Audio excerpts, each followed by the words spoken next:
In the capital of Huagua, the sky was adorned with dazzling neon and holographic projections. The colossal silhouettes of beast mounts occasionally skimmed across the clouds, leaving trails of flowing radiance behind. In front of the World Chamber of Commerce today, traffic surged in endless streams, and luxury vehicles gathered like clouds. As a commercial titan supported by the national background and jointly founded by the three great families, its monthly auction had always been the focal point of attention for the upper echelons of the capital. Lan Lingze, dressed in a perfectly tailored black formal suit, walked at the forefront with an expression of cool indifference. As the legitimate eldest grandson of the Lan family's generation, he naturally became the center of the Lan family juniors following behind him. Yet not everyone accepted this position at the center with genuine willingness. Lingze, I heard that this auction includes several rare materials from the Abyss battlefield. They might be helpful for the cultivation of your beast mount, a collateral line girl whispered, her tone ingratiating. Lan Lingze inclined his head slightly, without saying much. His gaze swept over the magnificent doors of the Chamber of Commerce, yet his heart remained largely unruffled. Only 1 month remained before the graduation assessment, yet he had still not contracted his first beast mount, something that in the eyes of outsiders was almost inconceivable. Pressure within the family and the vague yet constant scrutiny from peers of the other great clans all wrapped around him like invisible threads. Upon entering the reserved box of the auction hall, his field of vision suddenly opened up. Below, ordinary seats were arranged in a ring, now completely filled, the noise surging like tides. The boxes on the upper level were much more tranquil, one-way glass isolated prying eyes and subtly demarcated status. Not long after they sat down, the door of the box was pushed open. A young man in an ostentatious pink suit, hair slicked to a glossy sheen, squeezed in with a broad grin. "Yo Lang, here so early just to grab a good seat." The newcomer plopped down unceremoniously in the empty spot beside Lan Lingze. He was Mu Chun, the third young master of the Mu family, Lan Lingze's close friend who had grown up with him since childhood. Lan Lingze glanced at him, his chilly tone carrying a rare hint of helplessness. "Dressed like this, are you afraid others might not realize the Mu family's third young master has arrived?" "Hey, this is called fashion, what do you know?" Mu Chun straightened his collar proudly, then leaned closer and lowered his voice. "I heard you still haven't settled your beast mount. Has the old man not pressed you?" Lan Lingze lifted the cup of clear tea offered by the attendant and took a light sip. "No rush. No rush. I heard that second uncle's son Lan Juanfeng just contracted a Thunderlight Eagle, with potential reaching 5th tier of the Xie realm.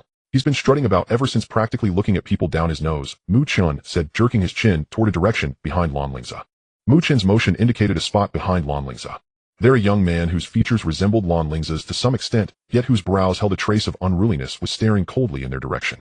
Only when Lan Lingze's gaze swept over did he reluctantly look away. It was Lan Juanfeng, the eldest son of the Lan family's second branch. "Just a jumping clown," Lan Lingze said flatly. As the few of them chatted, the auction officially began.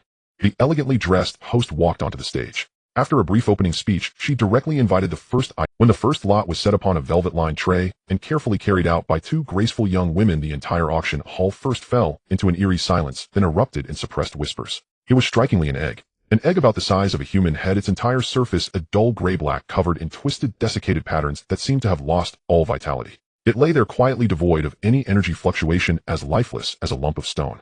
Lan Lingze's brows knit slightly. An egg as the opening lot was odd enough. What was stranger was the crowd's reaction. "What's going on? It's just an egg. Why is everyone reacting like this?" he murmured under his breath. Mu Chun heard him immediately and leaned over, gossip glimmering in his eyes. "Lang, you really don't know? This dead egg is practically famous in our circle." "Famous? Of course." Mu Chun lowered his voice. "They say the World Chamber of Commerce paid a huge price to snatch this thing from the outskirts of the Abyss Valley. When it was first brought out, they bragged to the heavens that it might be an ancient aberrant species. And the result? After countless tests, there wasn't even a trace of energy response. It's basically a dead fetus. The first time they auctioned it, they put it at the finale. No one bid. The second time it was placed mid-session. Still no one bid. And now guess what? They're using it to open the auction. Looks like the chamber has completely given up and just wants to get rid of it quickly to salvage a bit of their pride." Abyss Valley. Lan Lingze's heart stirred. That was one of the most dangerous forbidden zones within Huagua, said to connect to unknown depths. Anything brought out from there was never ordinary. But a dead egg. He looked at the lifeless egg, and the flicker of curiosity that had just risen in his heart died away. No matter how miraculous its origin, if it could not hatch, it was meaningless. Just as he was about to avert his gaze from this item destined to go unsold, the plain black bracelet on his left wrist suddenly burned with heat. The heat came so abruptly, it even carried a faint sting, as though something within it were awakening. Lan Lingze's that black bracelet had been placed on his wrist by his mother's own hands shortly before she died in childbirth. Aside from its unknown material extraordinary toughness and the fact that it could not be removed, it had shown no special qualities over the years like a simple ornament. Later, Lan Lingze had been forced to commission another beast mount bracelet befitting the Lan family status, a blue-purple bracelet carved with orchids, for daily use. He had almost grown used to the black bracelet's silence. Yet today, it was responding to this so-called dead egg. Lan Lingze suppressed the crashing waves in his heart, focusing all his attention on the black bracelet. The next instant lines of nearly imperceptible transparent text were projected directly onto his retinas. Target skin unknown species. Energy level extremely low dormant. Life activity faint continuously dwindling. Potential evaluation Overlord grade. Information chaotic recalibrating. Overlord grade confirmed. Suggestion immediate containment. Immediate containment. Overlord grade. Lan Lingze's breath nearly halted. He could scarcely trust his own eyes. Throughout all of Huahua, there were only 12 Overlord realm powerhouses openly recognized. His grandfather, the stabilizing pillar of the Lan family, was only at Overlord realm 8th tier. And yet this egg dismissed as trash by everyone possessed Overlord grade potential. Could he trust the bracelet's information? It had never displayed any function before. But this was his mother's keepsake. In that instant countless thoughts flashed through his mind. With the graduation assessment, imminent family pressure mounting and provocation from the likes of Lan Juanfeng, if the bracelet's display was real, then this might be his only chance to rise to surpass everyone. Even if it proved false, spending 10 million to buy a fragment of his mother's memory, to buy a sliver of hope, was still worth it. On stage, the host looked at the unresponsive hall. Even her professional smile grew a bit stiff. She cleared her throat. Ahem. This mysterious egg from Abyss Valley has a starting price of 5 million. Do any guests wish to bid? The hall remained utterly silent. Someone even let out a faint derisive snort. The host sighed inwardly and prepared to declare it unsold according to procedure. At that moment, a cool, clear voice rang out from the Lan family's box, echoing through the entire hall. 10 million. I'll take it. A roar of noise erupted. The auction floor instantly boiled over. Every gaze turned in unison toward the Lan family's box, their expressions a mix of disbelief and the look one gives a fool. Who was that? Someone from the Lan family. It's Lan Lingze, the Lan family's legitimate grandson who still hasn't contracted a beast mount. Is he crazy? Spending 10 million on a rock. Too much money to burn clearly. As expected of one of the 5 great clans. In the box, the Lan juniors behind Lan Lingze stirred in agitation. Lan Junfeng even shot to his feet, his face openly furious. Lan Lingze, what nonsense are you pulling? That money may be your allocated share from the family, but it's not meant for you to squander like this. Spending 10 million on a dead egg. I refuse to accept this. The family elders won't agree either. Lan Lingze did not even bother to turn around. His gaze remained calmly fixed on the egg on stage, yet his voice carried an icy authority that brooked no dispute. Lan Juanfeng, mind your identity. That money is my mother's private property left to me entirely separate from the family accounts. And don't imagine that contracting a beast mount a few days before me makes you remarkable. Since childhood I've pressed you down. In the past, now, and in the future, I will continue to press you down, for your entire life. His voice was not loud, yet it was like a cold blade striking precisely at Lan Juanfeng's most sensitive pride. Lan Juanfeng's complexion reddened at once. He pointed at Lan Lingze's spluttering you for half the time, but constrained by the occasion and Lan Lingze's long-established prestige, he dared not utter harsher words. He could only sit back down in fury, his chest rising and falling violently. On stage, the host was stupefied, almost suspecting she had misheard. It was only when Lan Lingze's indifferent gaze swept over her, carrying a silent urge, that he spoke again. Host, may we proceed to the final call? Oh yes, of course. The host seemed to wake from a dream, her voice trembling slightly with excitement. 10 million once. 10 million twice. 10 million thrice. Sold. Congratulations to young Master Lan for acquiring this mysterious item. The gavel fell, sealing the deal. Soon staff from the chamber carefully packed the gray dusty egg into a specially made alloy safe box and delivered it to Lan Lingze's box. Lan Lingze did not even glance at it. He directly stored it into his spatial ring. The auction continued. Though the subsequent lots also drew intense bidding, compared to Lan Lingze's 10 million purchase of the waste egg, they felt somewhat lackluster. Until the 5th lot was brought on stage. It was an ancient bronze ring, its surface etched with profound runes, faint streams of energy light glimmering across it. Honored guests, our next lot is a precious yellow-grade equipment. Lingze ring, the host proclaimed. Her voice rang high. According to appraisal by a master, this ring can moderately enhance the spiritual attunement between a beast tamer and their mount, and can passively condense spiritual power, accelerating its recovery.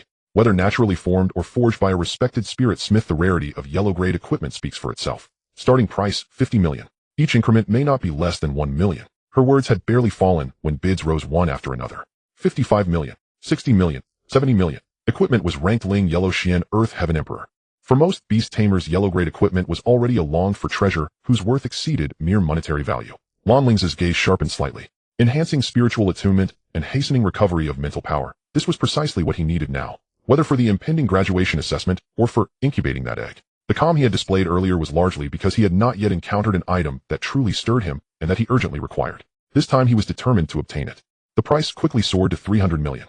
Voices calling bids began to thin out. Yellow-grade equipment was fine, but a price far beyond its actual value was hardly cost-effective. Just as the host prepared to start the countdown, Lan Lingze spoke again, his voice carrying clearly through the hall. 500 million. He raised the price by nearly 200 million in one breath. The entire venue fell silent once more. All gazes converged yet again on the Lan family's box. It was the Lan family again, and Lan Lingze again. This time no one raised the bid further. It was not fear, but simple calculation. 500 million Huagua currency already far exceeded the market value of the Lingze ring. To offend the Lan family's legitimate grandson over a yellow-grade lower or mid-tier piece of equipment was hardly worthwhile. None of the seasoned old foxes present would make such a choice. This time the host reacted swiftly and brought down the gavel without delay. 500 million, sold. Congratulations to young Master Lan on securing yet another treasure. The Lingze ring was promptly sent over.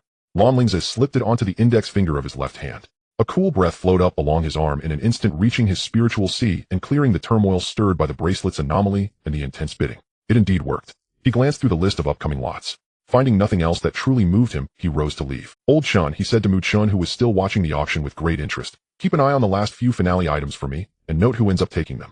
Mu Chun blinked, puzzled. Why? There's something you've got your eye on. If you like it, stay and bid. If you're short on funds, I'll lend you. No need. I have matters to attend to, so I'll head back first. Lan Lingze shook his head. Just keep watch for me, and all right, leave it to me. Mu Chun thumped his chest in assurance despite his confusion. Lan Lingze said no more. Carrying the 10 million waste egg and the 500 million ring, he departed the auction hall early under the complex, indescribable gazes of the Lan Juniors. By the time he returned to the Lan family's sprawling ancestral estate, filled with pavilions and towers, dusk was already nearing. Just as he passed through the front courtyard heading toward his own detached residence, a stern voice rang out from a nearby pavilion. Stop! Lan Lingze halted and turned, seeing his father Lan Tianqing, the current patriarch of the Lan family, standing in the pavilion with hands clasped behind his back, his expression grave. Father! Lan Lingze bowed slightly. I've heard, Lan Tianqing's gaze cut over him like lightning, that you spent 500 million at today's auction on a yellow-grade ring, and another 10 million on a dead egg that even the world chamber cannot identify. News traveled quickly. Lan Lingze laughed coldly inwardly, but kept his face expressionless. Yes. Nonsense. Lan Tianqing snapped, anger tinged with bitter disappointment. Lingze, do you realize how many eyes are fixed on you right now? Fixed on our Lan family's main line. When you act so wantonly and squander resources, what will the elders think of you? When that time comes, even as patriarch, I may not be able to protect your status as heir. Lan Lingze lifted his head and met his father's eyes, his tone carrying a faint, barely noticeable trace of impatience. Father, I've already said this. The 500 million for the ring came from liquidating my mother's dowry and private assets. The 10 million was accumulated from my annual allocations. Every coin I spent was lawful and proper, unrelated to the clan's public funds. On what basis do those old fossils seek to depose me over how I spend my own wealth? Simply because I paid for a debt. You? Lan Tianqing choked on his words, staring at the pair of eyes, so like his late wife's, now filled with stubbornness and distance. In the end, he only waved a hand tiredly. Enough. Take care of yourself. The graduation assessment is near. If you still fail to contract a suitable beast mount, I will no longer be able to delay matters for you. No need to trouble yourself, father. I know what I'm doing, Lan Lingze said, bowing again before turning away toward his own courtyard without looking back.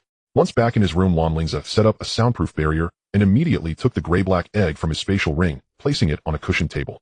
It remained utterly lifeless. He drew a deep breath, focusing all his attention on the black bracelet at his left wrist. What are you exactly? He asked silently in his heart. As if sensing his intent, the bracelet warmed once more, and the transparent characters resurfaced. Greetings, host. Omniscient auxiliary system has been partially activated. I may answer questions within your current permission level. System. Lan Lingze's heart hammered wildly. His mother had left him such a wondrous object. After a moment's thought, he voiced the question that had been buried deep in his heart for years. Was my mother's death related to you? Retrieving information. No relation. According to records, host's mother Lin Wang died due to encountering an unknown energy backlash during childbirth, causing organ failure and excessive hemorrhage. Resuscitation attempts were unsuccessful. Energy backlash. Lan Lingze's pupils contracted. My mother was in excellent health. Why was there no way to save her? What exactly happened at the time? Permission insufficient, or related data has been sealed or erased by higher level authority. Details cannot be accessed. As expected, Lan Lingze's fist tightened.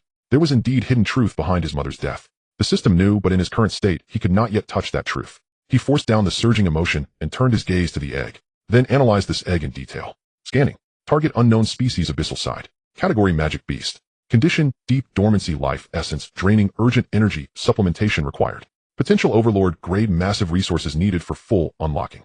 Incubation recommendation: soak in high purity energy solution. Suggest adding Beast King's blood to awaken hidden bloodline. Estimated incubation time 72 hours. Overlord grade. Again, the information was confirmed. Lan Lingze felt hot blood surge to his head. It was real. The bracelet, the system, they were real. Magic beast. Abyssal side. These were existences far beyond his current understanding. The mainstream beast mounts in Huagua were mostly elemental, demonic beast, or sacred types. Magic beasts were exceedingly rare and commonly regarded as perilous creatures difficult to tame. But in this moment, Lan Lingze felt nothing but excitement. Danger. Opportunity always walked hand in hand with risk. He needed strength. A strength great enough to crush all obstacles, great enough to uncover the truth of his mother's death. The graduation assessment was pressing close, and the family's internal predators were eyeing him. He could not afford to wait. System: if I use top-grade nutrient solution with Beast King's blood, what will the incubation success rate be? Can it be completed before the assessment? Using advanced Beast Mount nutrient solution and heart blood of any Beast King below Overlord level, incubation success rate 98. 7. Incubation cycle approximately 72 hours. Fully compatible with host time requirements. Good. Lan Lingze's eyes flashed with a sharp light. He hesitated no longer. He immediately pressed the call bell in his room and instructed the trusted attendant who arrived in response. Go to the estate treasury at once. Using my highest authority, withdraw 3 portions of advanced Beast Mount nutrient solution. Also send word to the family hunting team. I need a portion of heart blood from a blazing flame tiger delivered to my room by tomorrow morning at the latest. The blazing flame tiger was a powerful beast mount at the peak of the Starlight Realm. Its blood carried violent fire tribute energy, perfectly matching the requirement for Beast King's blood. The servant accepted the orders and left in haste. Lan Lingze gazed at the silent egg on the table, his fingers lightly brushing the cold shell. He spoke softly as though making a promise to the egg and to himself alike. 3 days, just 3 days. Little one, come out quickly. Together let's make those who look down on us choke on their shock. As night deepened, energy began to quietly converge within Lan Lingze's room. Within the seemingly tranquil courtyard of the Lan family's legitimate grandson, a storm was silently brewing. After the servant bowed and withdrew, he soon hurried back, carrying 3 tightly sealed crystal vials. Within them flowed high-grade nutrient solution gleaming like liquid emerald and exuding a rich, vibrant life force. Young master, I have brought the high-grade nutrient solution. However, a message came from the hunting squad. That blazing flame tiger was exceedingly ferocious. Though they have successfully slain it, extracting the heart's blood while preserving its energy will take time. The earliest it can be delivered is around dawn tomorrow. Lan Lingze frowned ever so slightly at the words. The longer the night, the more dreams it bred. He did not wish for any unforeseen accidents. Tell them to move faster. For every half hour they deliver ahead of time, I will reward an extra 500,000 Long Nation coins. His tone was level, yet carried an unquestionable decisiveness. Resources existed to be traded for time and opportunity. The servant's heart trembled. 500,000 Long Nation coins. Nearly several years of his stipend. Not daring to slack off, he answered in haste, yes. He scurried out, and the room returned to silence. Lan Lingze hesitated no longer and activated the isolation array built into the chamber. Invisible ripples of energy spread out from the 4 corners, completely severing all exchange of chi between inside and outside. This was one of his privileges as the direct-born eldest grandson, and at this moment it served perfectly to conceal the unknown that was about to unfold. He took out a specially crafted alloy incubation cabin and poured the 3 portions of high-grade nutrient solution into it one after another. The verdant liquid slowly melded together within the cabin, releasing a refreshing fragrance that soothed the mind. The gray-black egg was carefully placed into the solution, bobbing up and down within the energy-infused fluid, its surface patterns seeming to gain a hint of vividness. After completing all this, Lan Lingze did not leave. Instead, he sat cross-legged beside the incubation cabin and began circulating the Lan clan's direct lineage body tempering art, Qinglan body tempering mantra. The power of blood and chi roared through his body muscles and bones, emitting faint humming vibrations. He needed to remain at his peak state to face any situation that might occur during incubation, and he would also require a formidable physique to withstand the backlash that could arise in the future from contracting the abyssal demon dragon. Time slipped by quietly amid cultivation. More than 2 hours later, respectful knocking sounded at the door. The hunting squad's captain personally delivered a jade vial wreathed in crimson radiance into Lan Lingze's hand. The jade felt warm to the touch. Within it lay the heart's vital blood of the blazing flame tiger. If one listened closely, one could faintly hear a distant, elusive tiger's roar. You have worked hard, Captain. Claim your reward directly from the treasury, and say it is on my word, Lan Lingze said lightly as he took the vial. Many thanks, young master. The captain's face lit up with delight as he bowed and withdrew. Though this direct-born eldest grandson was young, his methods and boldness were not to be underestimated. Such lavish reward truly earned his respect. Once the door closed, Lan Lingze drew a deep breath and pulled the stopper from the jade vial. A torrent of scorching, violent aura instantly flooded the room. Without the isolation array, it would have alarmed the entire estate. Without the slightest hesitation, he slowly dripped the mass of molten lava-like crimson blood into the incubation cabin.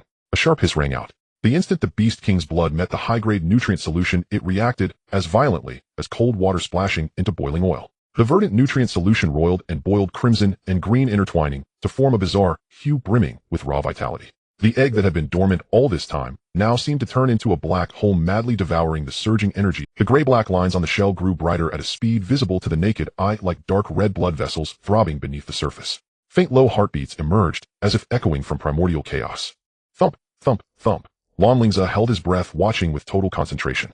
He could clearly sense a terrifying pressure gestating and growing within the shell. A gentle warmth continued to emanate from his wristband, and the system interface steadily displayed the incubation countdown. Over the next 2 days, Lan Lingze scarcely left the room. He cultivated while constantly monitoring the egg's changes.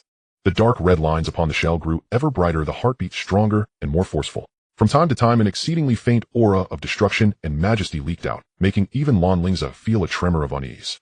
At last, deep in the second night, sudden change erupted. The energy solution within the incubation cabin was almost completely consumed, and the egg trembled violently as the dark red lines exploded in blinding black-red light. An overwhelming aura burst forth. Even weakened by the isolation array, it caused the very air in the room to freeze. Tables and chairs groaned under the crushing strain. Crack! A crisp shattering sound rang out as a small hole split open at the top of the shell. Immediately after, a tiny claw cloaked in fine black scales topped with a small protrusion thrust out from the hole and began tearing at the shell with fierce effort. Cracks spread like a spiderweb. Soon a small head pushed aside the broken pieces and emerged. It was not large, about the size of a kitten. Its entire body was wrapped in profound black scales edged with a faint dark red glow like sluggish lava flowing along the armor. Its head already bore the early contours of a dragon. Two small protrusions on its crown marked undeveloped horns, and its pure golden eyes, slit pupils opening and closing, radiated innate arrogance and icy detachment. A pair of small fleshy wings lay folded against its back, and its tail was long and slender, tipped like an arrowhead. It shook its mucus-smeared head, then opened its mouth and began crunching away at the eggshell pieces still infused with residual energy. With every bite, its aura grew more solid, and the sheen on its scales brightened. At that moment, the black wristband on Lan Lingze's left hand vibrated lightly, and analysis results instantly appeared. Name: Abyssal Demon Dragon Juvenile. Category: Magical Beast. Rank: Awakening Realm 5th tier. Potential: Overlord Realm 9th tier. Attributes: Dark Explosive Flying Skills. Active Ambush. Meld into shadows to launch a lethal strike. Passive: Dragon Might. Emits a faint draconic pressure that intimidates low-tier life forms. Awakening 5th tier. Overlord 9th tier. Potential: 3 attributes. Lan Lingze stared fixedly at the system interface, his heart pounding wildly, barely able to suppress his elation. His gamble had paid off. This was not a useless egg at all, but a born king. Its starting point was already awakening 5th tier, far surpassing ordinary contracted beasts, and its potential was close to the pinnacle of Huagua. Yet the final burst of aura when the abyssal demon dragon broke the shell was simply too forceful. It seemed to pierce the isolation array's barrier, rippling faintly into the outside world. Almost at the very instant the dragon swallowed the last piece of shell, a vast ocean-like spiritual sense swept across Lan Lingze's courtyard. A figure appeared soundlessly within the room. It was his grandfather, the Lan clan's stabilizing pillar, an Overlord Realm 8th tier powerhouse, Lan Zhan. Lan Zhan's gaze flashed like lightning, scanning the room in an instant before coming to rest on Lan Lingze. He then glanced at the incubation cabin, now empty, yet still exuding abnormal fluctuations, and his brows furrowed.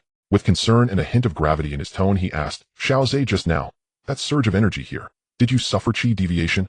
Lan Lingze's heart jolted, but his expression remained composed. He subconsciously shifted the little demon dragon, which had just finished its meal and was licking its claws contentedly further behind him. Thoughts raced as he fabricated a plausible explanation. "Grandfather, I'm fine," he replied.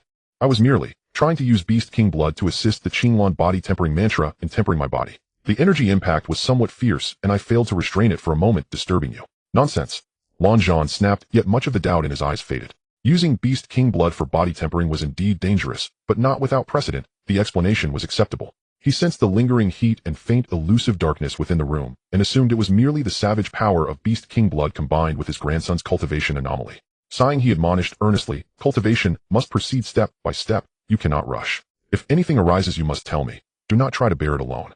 And the National Beastmaster College entrance examination is in 1 week. You had better hurry and form a contract with a beast, even if its potential is mediocre. Worry about just getting through the exam first. The old fellows in the clan have been using this matter to make trouble, always looking for an excuse to replace you.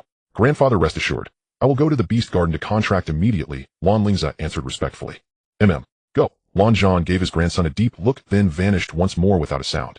Only after his grandfather's aura had completely receded did Lan Lingze finally exhale, cold sweat breaking out along his back. The perception of an Overlord Realm powerhouse was truly terrifying. He lowered his gaze to his feet. The little abyssal demon dragon was looking up at him, golden slit pupils fixed on his face, as though sensing his recent tension. "Little one, we were almost discovered," he murmured. Lan Lingze crouched, tentatively reaching out to touch its cold scales. The little dragon did not resist, instead it rubbed its head against his fingers. A feeling of blood-deep kinship surged within him. Perhaps this arose because his blood and spiritual power had been integrated during incubation. "I cannot allow you to be exposed like this," Lan Lingze thought, focusing his mind on the black wristband. "System, can it be stored in your space?" "Yes. The system's auxiliary space can contain living beings and provide basic energy sustenance." A streak of light flashed, and the little abyssal demon dragon vanished from the floor, drawn into the mysterious space within the wristband. With his hidden concern resolved, Lan Lingze adjusted his robes and left the room, heading straight for the Lan clan's beast garden. He needed a beast on the surface to conceal the existence of the abyssal demon dragon. The beast garden covered an immense area simulating diverse ecological environments. Thousands of beasts of various attributes and potentials were pinned there for Lan clan youths to choose and contract. Lan Lingze strolled among them, his gaze sweeping over beasts that were fierce, magnificent, or lithe. Yet his heart barely stirred. With the abyssal demon dragon shining before him, these ordinary beasts struggled to arouse even a flicker of interest. He had intended to casually pick any that looked acceptable just to go through the motions. However, as he passed through a grove inhabited by numerous flying-type beasts, the black wristband on his left wrist suddenly began to tremble again. It was not heat this time, but a series of rapid light vibrations, and the system interface automatically popped up, a glaring golden exclamation mark flashing repeatedly. Warning. High compatibility special life form detected.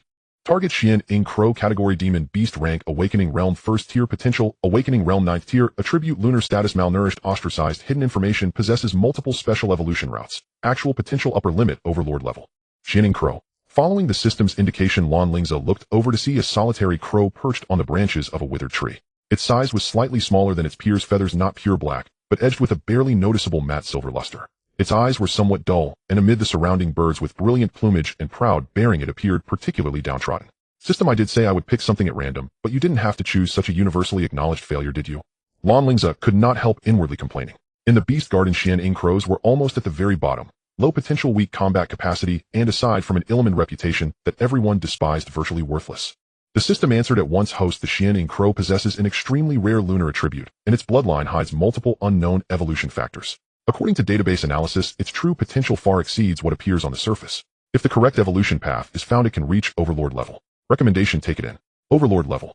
Another Overlord level. When had Overlord level become as common as cabbages on a roadside stall? Lan Lingze's gaze sharpened. When he looked again at the unremarkable crow, his eyes were entirely different. The system's first recommendation had given him the abyssal demon dragon. This second recommendation. Could this crow truly possess some extraordinary quality? Very well, I will trust you once more, Lan Lingze decided, striding straight toward the Xian crow. Sensing his approach, the Xian crow raised its head warily, a barely discernible glimmer of silver flickering in its dim. The contract process was unexpectedly smooth. Perhaps because it had long been ostracized, or perhaps because it sensed the unique aura around Lan Lingze, likely stemming from the abyssal demon dragon or the wristband. The Xian crow offered almost no resistance as it accepted his spiritual imprint and completed the contract. A weak silver radiance flashed across the crow's body, and Lan Lingze felt a tiny new link form within his. At the same time, on the system interface, besides the hidden abyssal demon dragon, a new entry for the Xian crow appeared under the contracted beasts category. Just as Lan Lingze finished the contract and prepared to head to the clan's secret realm to use the remaining days to raise the crow's rank, a mocking sing-song voice sounded nearby. Well, if it isn't our Lan clan's esteemed eldest young master Lingze. What, you're finally willing to lower yourself to contract a beast? Lan Junfeng sauntered over with several henchmen in tow, his eyes landing with open ridicule on the unremarkable Xian crow on Lan Lingze's shoulder. The scorn on his face was scarcely concealed. Tisk tisk, a Xian crow. Lingze, your taste is unique indeed. Realizing you're not up to it, so you're just letting your... Perched on Lan Lingze's shoulder, the crow seemed to feel the malice and shifted uneasily. Lan Lingze did not even bother to lift an eyelid. As if he had never heard Lan Junfeng at all, he walked straight toward the secret realm's entrance. You... Lan Junfeng's face flushed dark at being so completely disregarded. One of his lackeys hurried to chime in. Funga, look at his attitude. We're all Lan Clan science. Why should he be the heir? Lan Junfeng snorted coldly, cutting his lackey off. Watching Lan Lingze's back disappear into the secret realm's entrance, a vicious glint flashed in his eyes. Let him act arrogant for now. After the Beastmaster exam with my Thunderlight Eagle, the heir's seat will be mine. His confidence brimmed over, completely unaware of how laughable his so-called trump card was in Lan Lingze's eyes. Within the clan's high-level secret realm, energy was as dense as water. Lan Lingze released the abyssal demon dragon as well. One dragon and one crow began frantically absorbing the realm's power. 6 days passed in the blink of an eye. Light flared at the secret realm's exit as Lan Lingze emerged, the Xian crow perched on his shoulder. His brows were slightly furrowed, clearly dissatisfied with the results of their cultivation. Upon returning to his room, he could not hold back his complaint. System, this secret realm is already the highest level the clan possesses, and I spared no resources. But this crow, in 6 days it only climbed from 1st tier to 3rd tier. Its talent is far too poor. At this rate, it will be useless in the exam.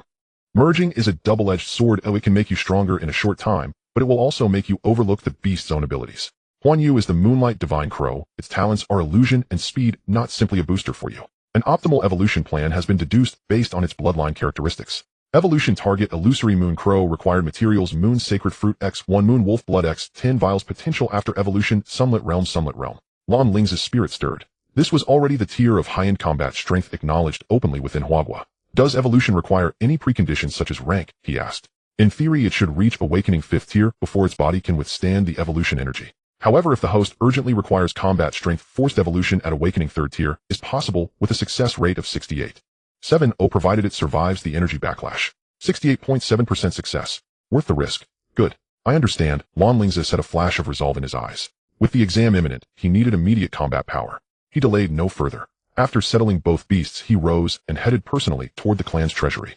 This time he would retrieve the key resources that would allow this worthless crow to metamorphose into an illusory moon crow. To reach the family storeroom, one must pass through a shaded path beside the training ground. As Lan Lingze arrived at this spot, his footsteps hesitated slightly. Ahead, several youths clad in the Lan family's side branch attire blocked his way, their expressions unfriendly, forming an implicit encirclement. Lan Lingze's gaze swept over them, and he understood in his heart. These people were the sycophants who usually followed Lan Junfeng. The leader among them, named Lan Hao, relied on his brute strength and often assisted Lan Junfeng in unsavory deeds. He stepped forward, chin slightly raised, his tone dripping with undisguised provocation. Lan Lingze, be sensible. You should yield your position as heir. Junfeng is truly the people's choice. As soon as he finished speaking, the others advanced simultaneously, their blood surging, clearly having practiced body-refining techniques. According to the Lan family's rules, it is strictly forbidden for family members to use beast-taming powers to attack each other, and violators face severe punishment. However, if it were just a sparring of martial arts relying solely on physical fists and feet, or some blunt weapons, the enforcement hall would often turn a blind eye. Just you. Lan Lingze's eyes were indifferent, as if he were looking at a few buzzing flies. He couldn't even be bothered to arrogant. Let's go together. Lan Hao was enraged by his disdain, and let out a low roar as they all lunged forward simultaneously. Fists and legs whipped through the air, with a whistling sound sealing off Lan Lingze's escape routes in all directions. Clearly they had a well-coordinated approach, having often engaged in such acts of bullying the weak. However, to Lan Lingze their movements appeared laughably slow. Having already cultivated the Qinglan body-refining art to a high level, and with the recent enhancement from Beast King's blood, his physical strength far surpassed that of his peers. He merely shifted his body, slightly moving like a ghost through the gaps between punches and kicks, striking like lightning. Bang! Crack! Opt! A series of dull thuds, the sounds of bones misaligning, and anguished cries erupted almost simultaneously. In just a few breaths, the assailants fell to the ground in various awkward positions, clutching their arms or shins in pain, their gazes towards Lan Lingze, filled with terror and disbelief. They didn't even see how Lan Lingze had attacked. Lan Lingze flicked his wrist, as if merely brushing off dust. He stretched lazily, looking down at the collapsed Lan Hao with a calm tone laced with chilling coldness. Go back and tell Lan Junfeng that no matter how high he jumps, a mere ant cannot shake a mighty tree. He is destined to live in my shadow for life.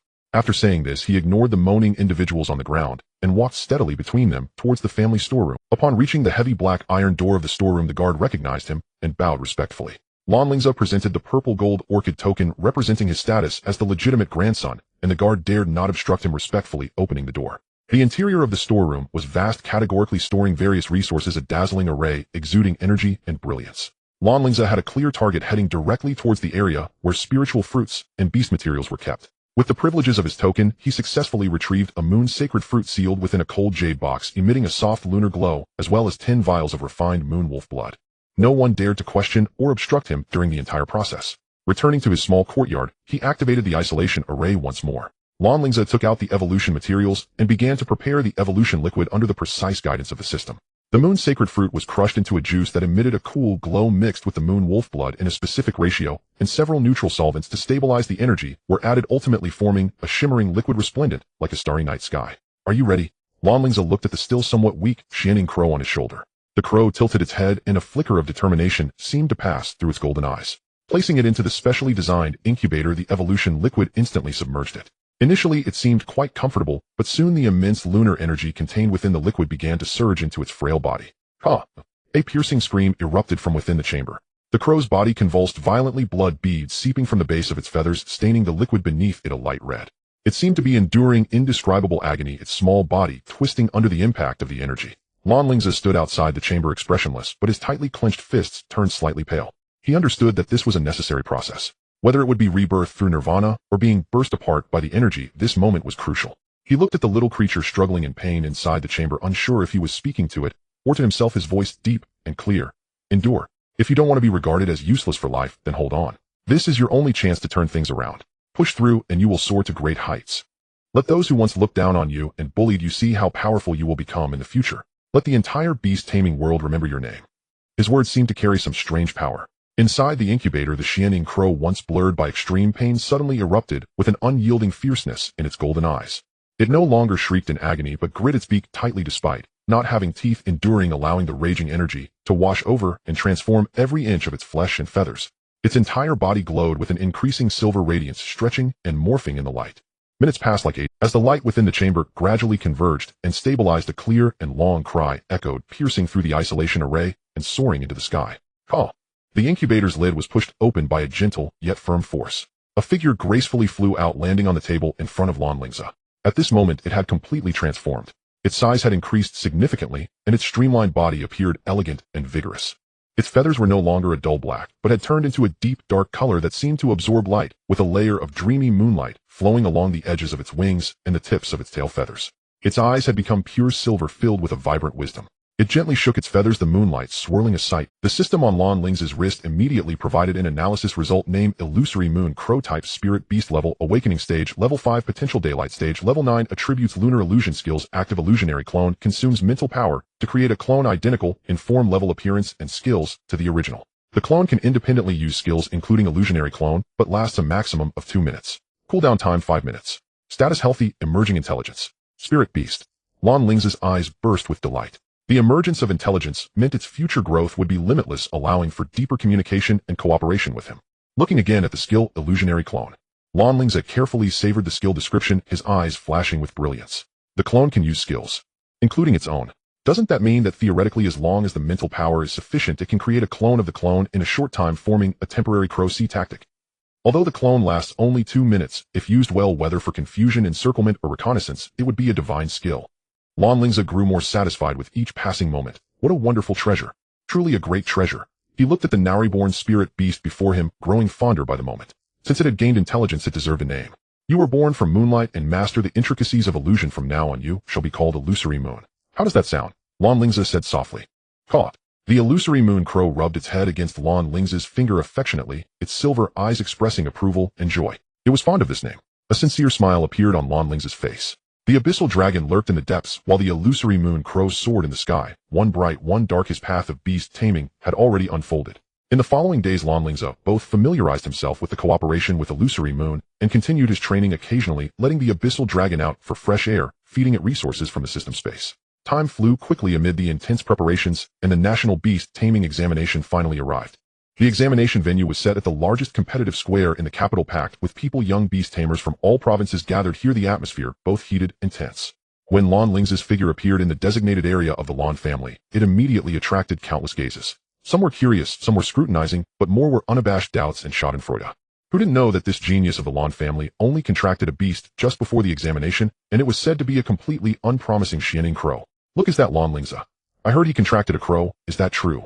Looks like the heir of the Lan family is going to be replaced. Whispers filled the air.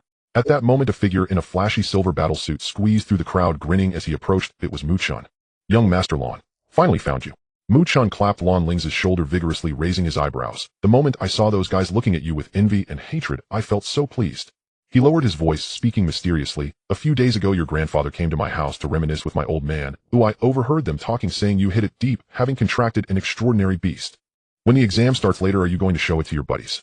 What kind of treasure is it that you kept so tightly under wraps? Lan Lingze's heart skipped a beat. Did Grandpa notice? Was it the aura of the dragon of darkness breaking out of its shell, or did he draw attention when he used the evolution materials?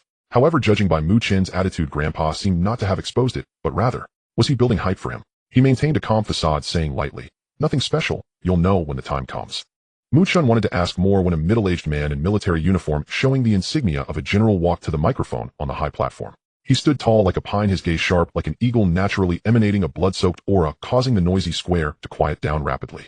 Students, my name is Wang Jiajun, a member of the military. My voice is loud, carrying a metallic quality, echoing throughout the entire square.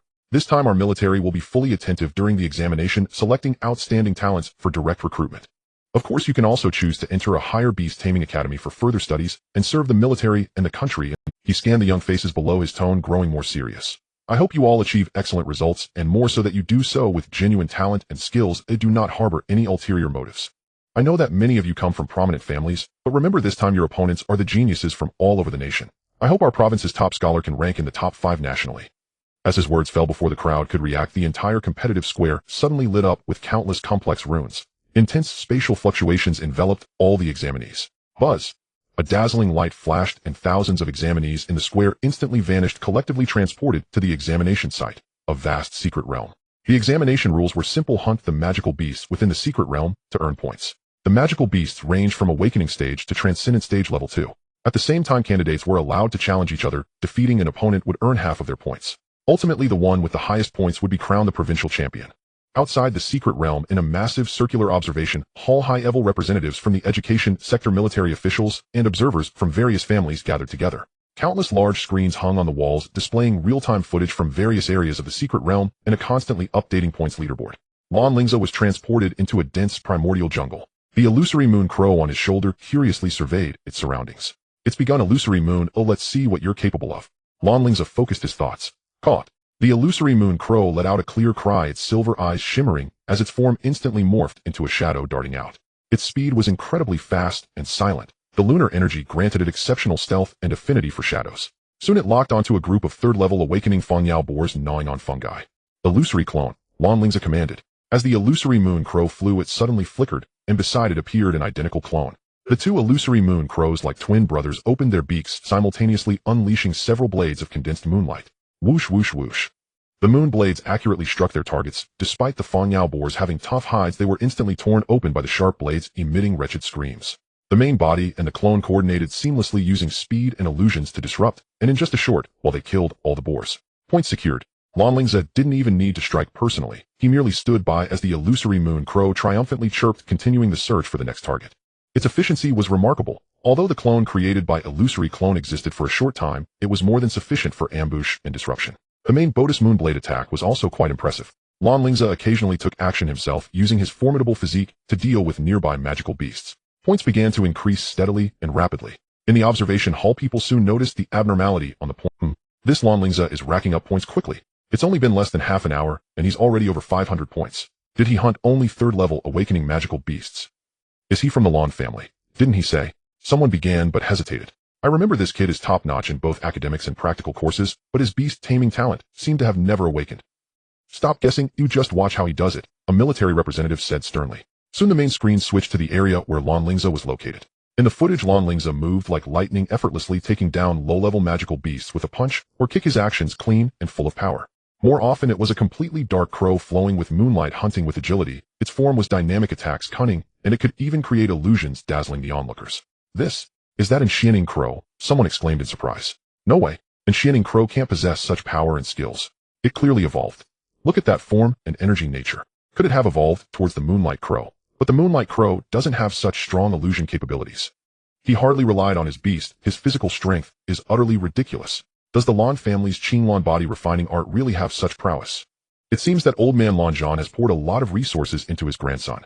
People murmured among themselves, although there was still debate over the crow species. Lan Lingze's displayed strength had already caused them to retract their previous disdain. Wang Xiaojuan gazed at the calm and hunting figure on the screen, a flicker of appreciation crossing his eyes. Hours passed, and the first stage of the hunt came to an end. All candidates were temporarily transported back to the safety zone at the entrance of the secret realm. The points leaderboard hung prominently. First place, Lan Lingze, points 2150. Second place, Shang Wanjing, points 987. Third place, Lei Meng, points 945. Lan Lingze's points, led by an overwhelming margin, almost double that of the second place. Now, not only in the observation hall, but even among other candidates in the safety zone, there was an uproar. Over 2,000 points. How did he do it? He must have cheated. He definitely used some illegal equipment. Exactly. That beast of his doesn't look strong at all. Doubts arose. On the high platform, Wang Xiaojuan frowned, took the microphone, and his voice carried an undeniable authority, instantly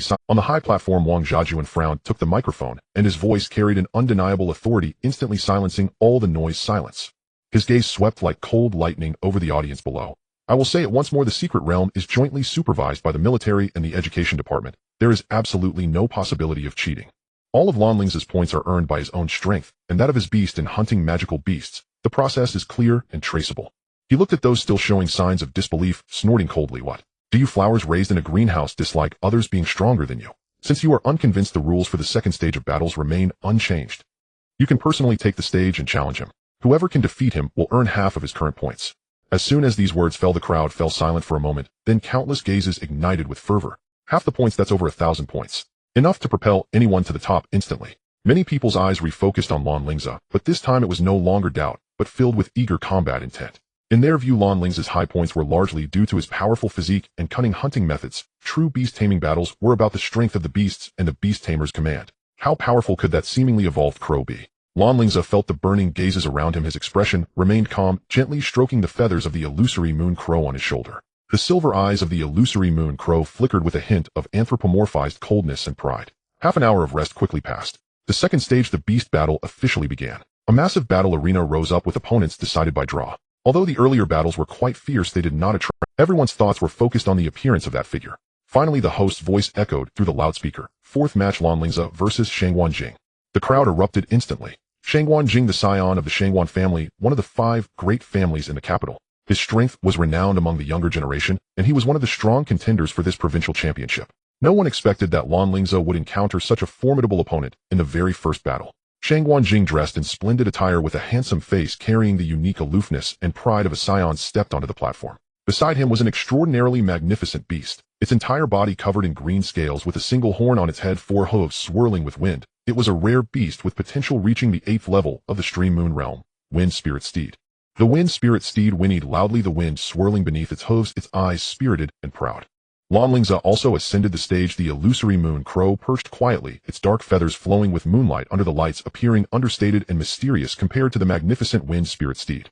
Shangwan Jing looked at Lan Lingze, a faint smile curling at the corner of his mouth, his tone carrying a hint of condescension. Lan Lingze, I shall graciously accept your points. Let that little crow of yours concede early to avoid injury.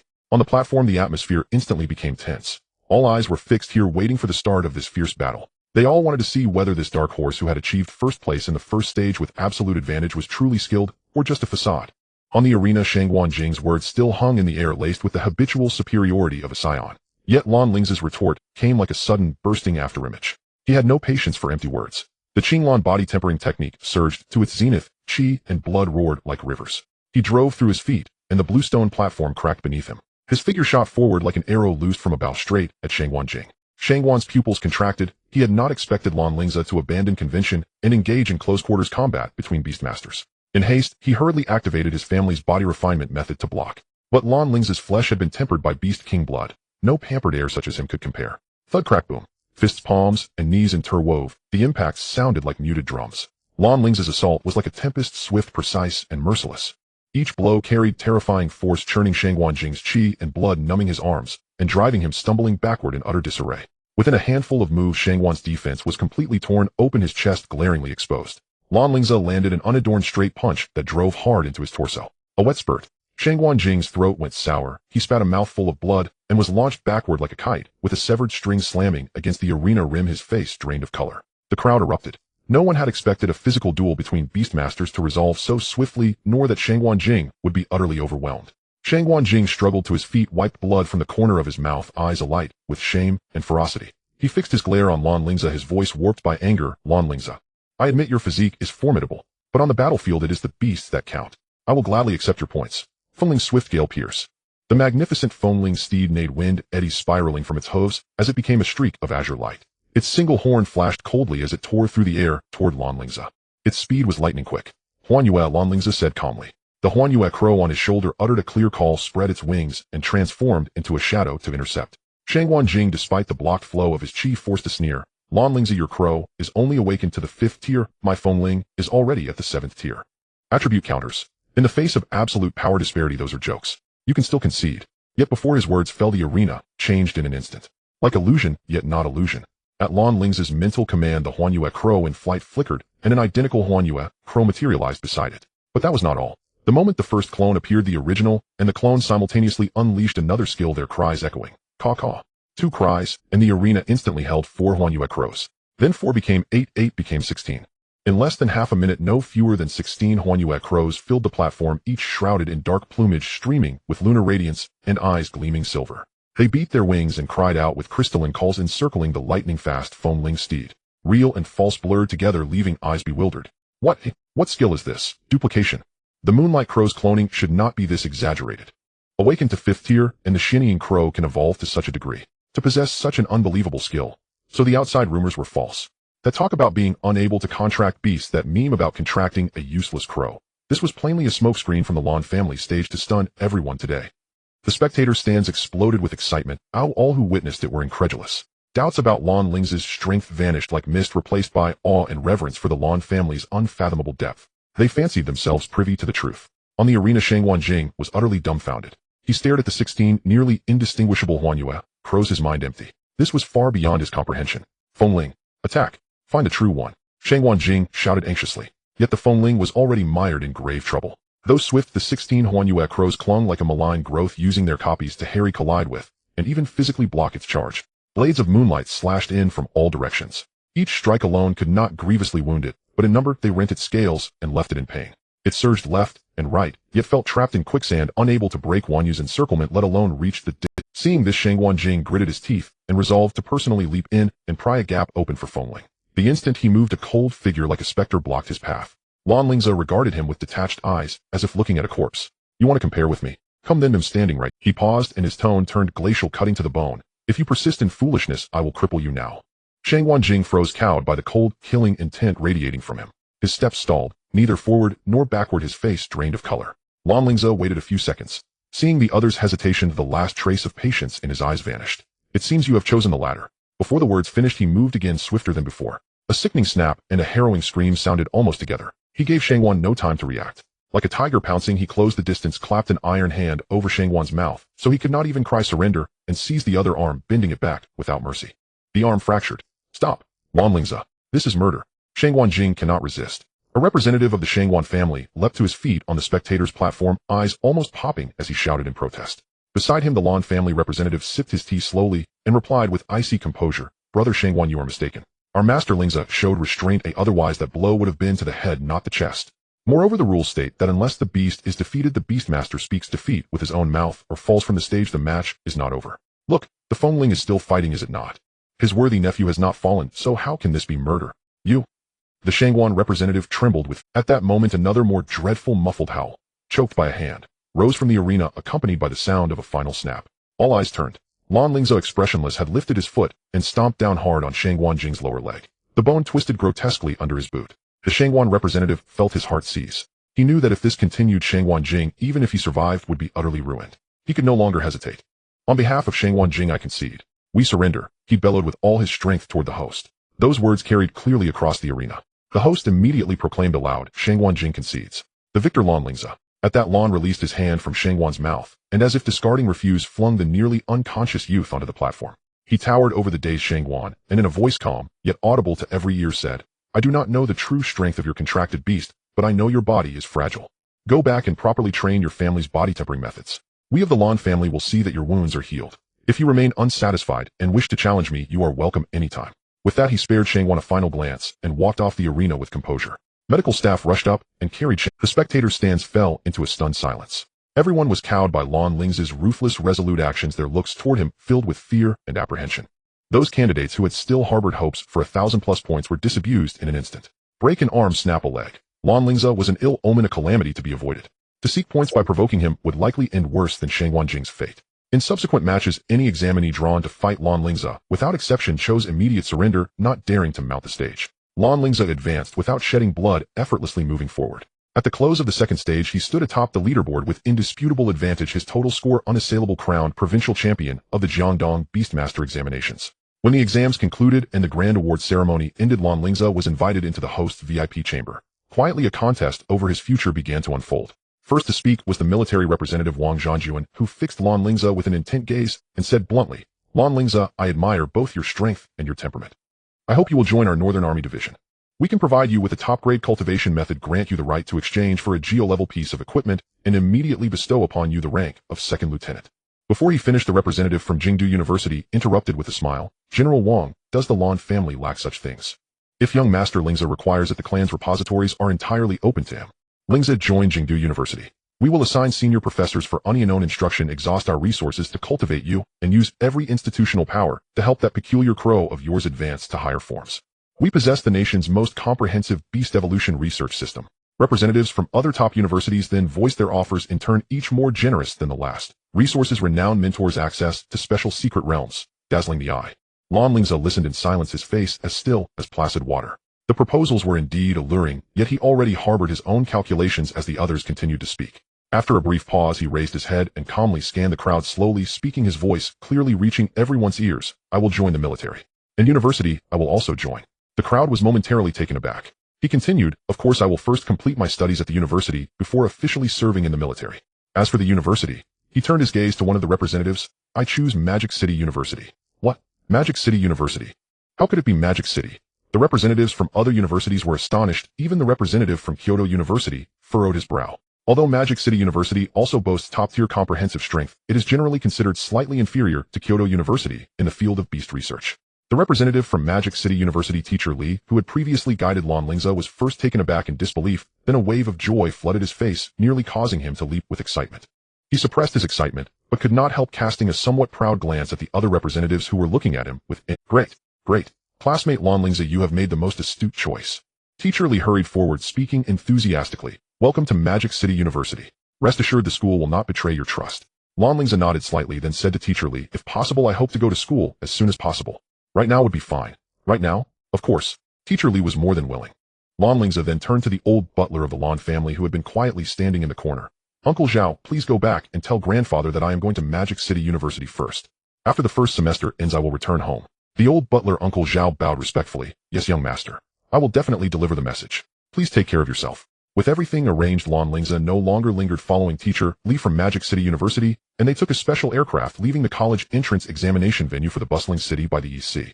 A few hours later, the aircraft landed at a special helipad within Magic City University. Under Teacher Li's guidance, Lan Lingze headed straight to the principal's office. The principal of Magic City University was an elderly man who appeared spirited and wise. He had already received the news and smiled warmly when he saw Lan Lingze enter. Classmate Lan Lingze, welcome to Magic City University. The principal stood up, shook hands with him, and said, Teacher Li has already reported the situation to me. Congratulations on becoming the top scorer in the province. Your choice is an honor from Magic City University. He picked up a beautifully crafted old-fashioned key and a bracelet in a dark blue color adorned with the Magic City University emblem from his desk and handed them to Lan Lingze. This is your accommodation key at our school, as well as your student bracelet. This bracelet connects to the school's internal network and stores your personal information and points. Points are the internal currency of the school, which can be obtained through completing courses, challenging rankings, and fulfilling tasks, and can be exchanged for nearly any resources you need in the Points Mall. Techniques, equipment, materials, access to secret realms, and even guidance from renowned teachers. Lan Lingze accepted the key and bracelet, thanked him, and after a few pleasantries with the principal, left the principal's office at Teacher Li's gesture. So your name is Teacher Li? Oh, I hope to receive your guidance in the future. Upon exiting the principal's office, Lan Lingze said to Teacher Li beside him. Teacher Li waved his hand, hurriedly beaming with a smile. Not a problem, not a problem. To guide a genius like you into school is my honor. Let's go, I will take you to your residence. They walked through a beautiful campus filled with a blend of modern and classical atmosphere and finally arrived at a villa area nestled by the mountains and water with a serene environment.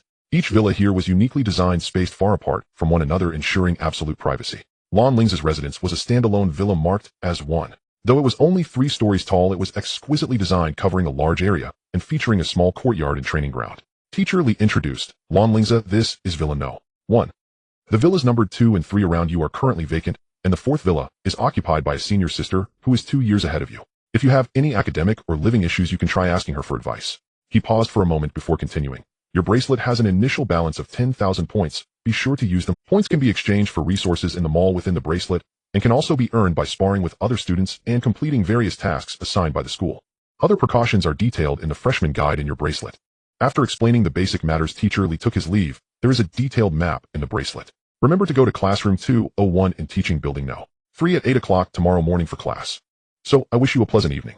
After seeing Teacher Li off, Lan Lingze stepped into his own Villa No. 1. The interior was elegantly simple, with complete facilities. He directly found the training room located on the underground floor, activated the isolation formation, and began his daily cultivation, also letting the moon shadow crow out to absorb the rich energy in the air. After a few hours in the villa's superior training environment, the moon shadow crow shimmered with moonlight, its aura suddenly enhancing, significantly successfully breaking through to the 6th stage of awakening. At that moment, the doorbell of the villa rang. Lan Lingze frowned, slightly concealed his aura, and stepped out of the training room. Outside stood a woman. She wore a light blue long dress. Her appearance was beautiful, her demeanor gentle, and she wore a perfect... Hello, new neighbor. My name is Xie Yunhan. I live in Villa No. 4. It's a pleasure to meet you. She introduced herself in a poised manner. However, Lan Lingze merely glanced at her indifferently, his tone icy with rejection. Oh, but I don't care to know you. Xie Yunhan's smile instantly froze, clearly not expecting such a response, making the atmosphere somewhat awkward.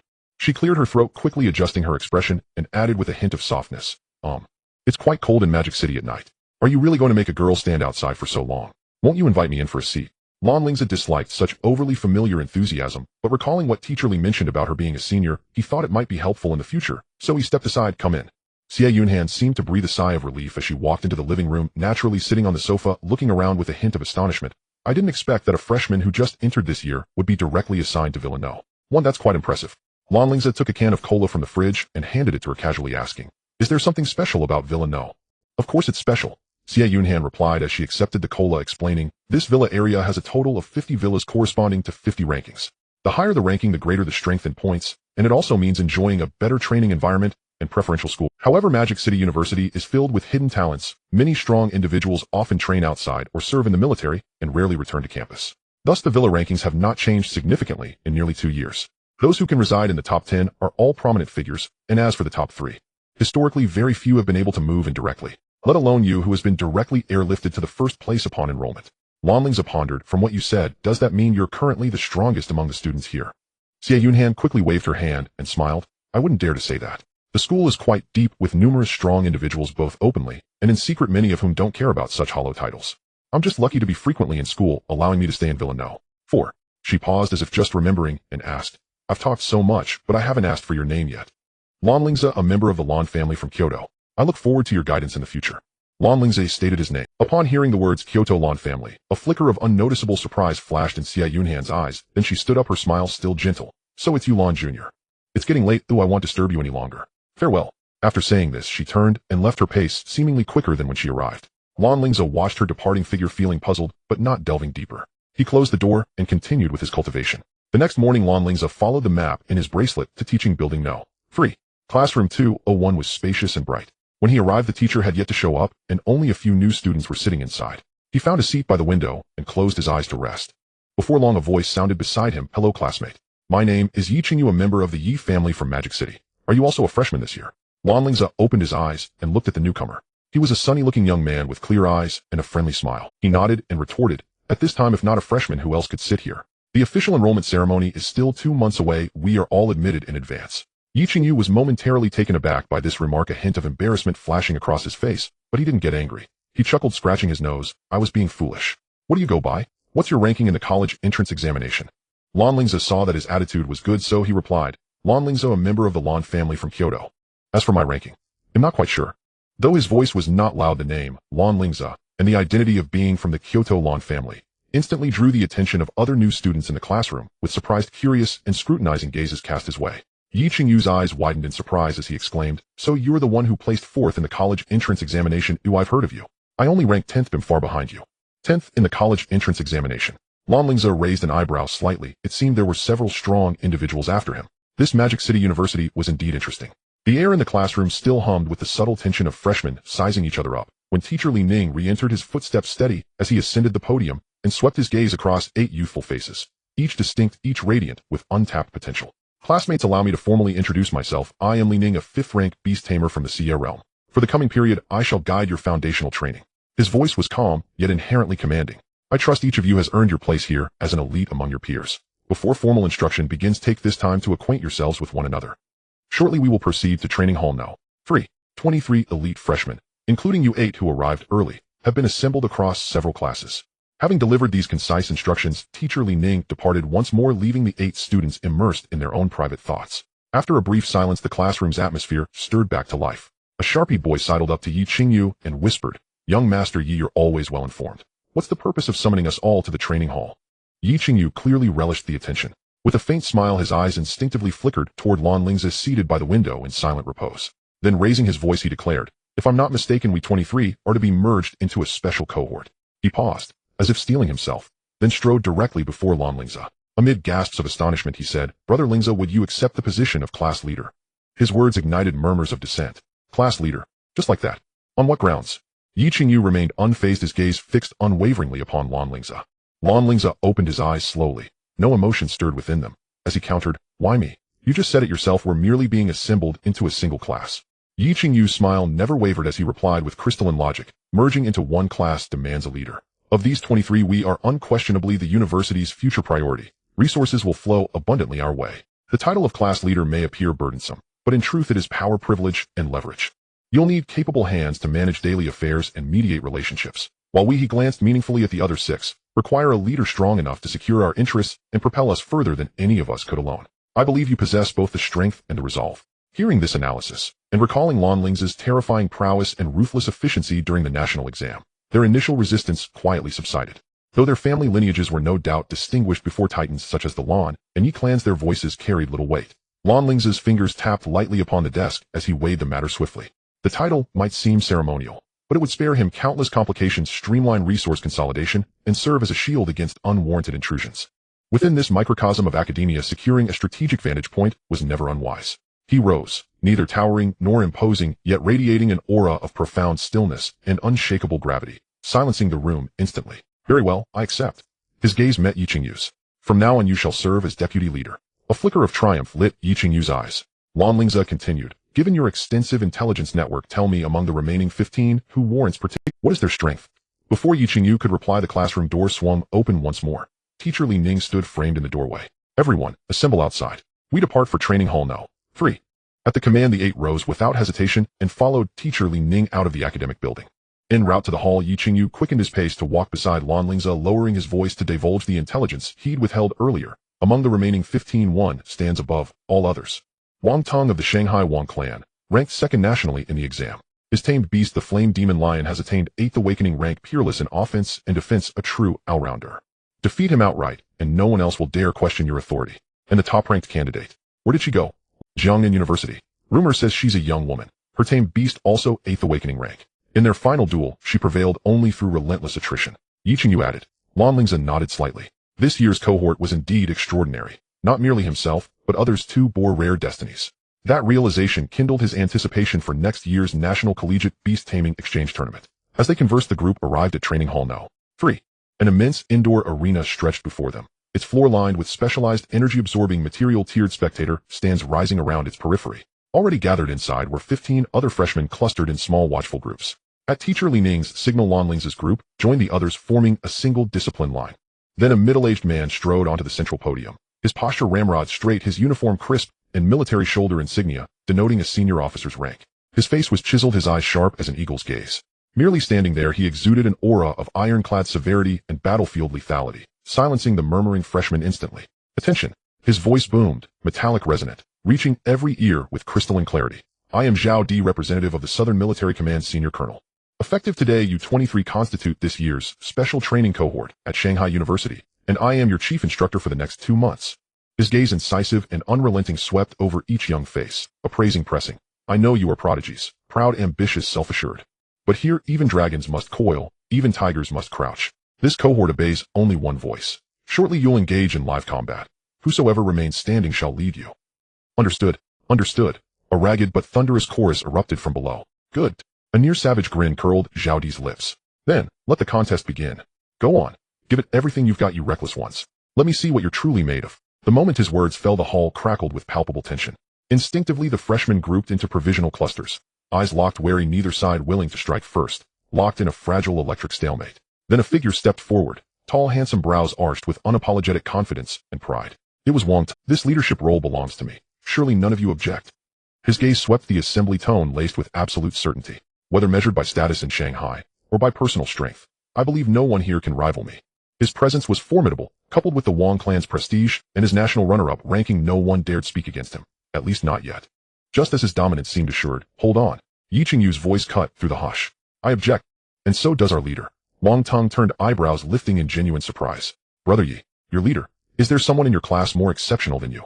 Yi Qingyu straightened, pride gleaming in his eyes as he raised his voice deliberately. Listen well, every one of you. Our leader is Lan Lingze. Lan Lingze, the provincial top scorer. The one who crippled Shangwan Jing. A ripple of murmurs surged through the crowd. Every gaze snapped instantly to Lan Lingze. Wang Tong, of course, knew the name. Lan Lingze, eldest grandson of the Beijing Lan clan. Provincial champion by overwhelming margin, famed for his ruthless efficacy.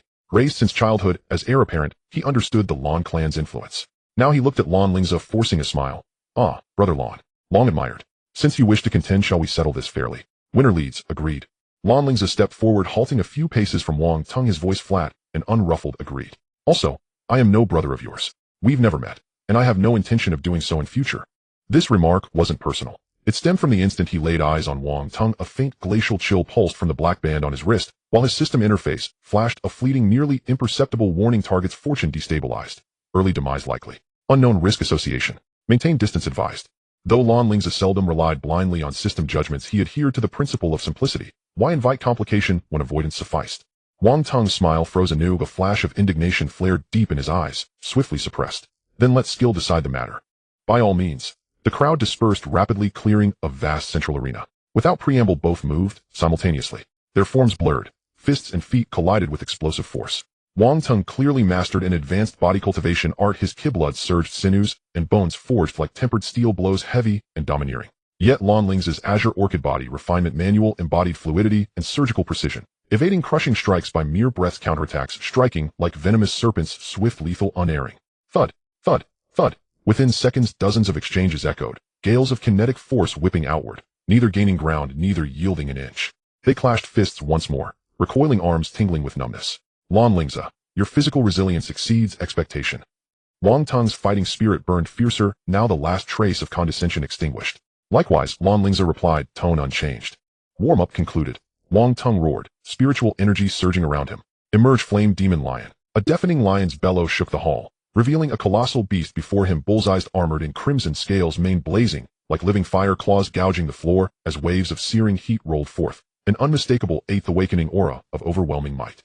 His tamed beast, the flame demon lion. Phantom moon, Lan Lingze commanded inwardly. From his shoulder the phantom moon crow let out a clear silver-toned cry, and alighted gracefully in the center of the arena, its obsidian feathers shimmering with lunar radiance, a stark contrast to the lion's raw, ferocious majesty. Flame demon lion, charge, tear that crow apart.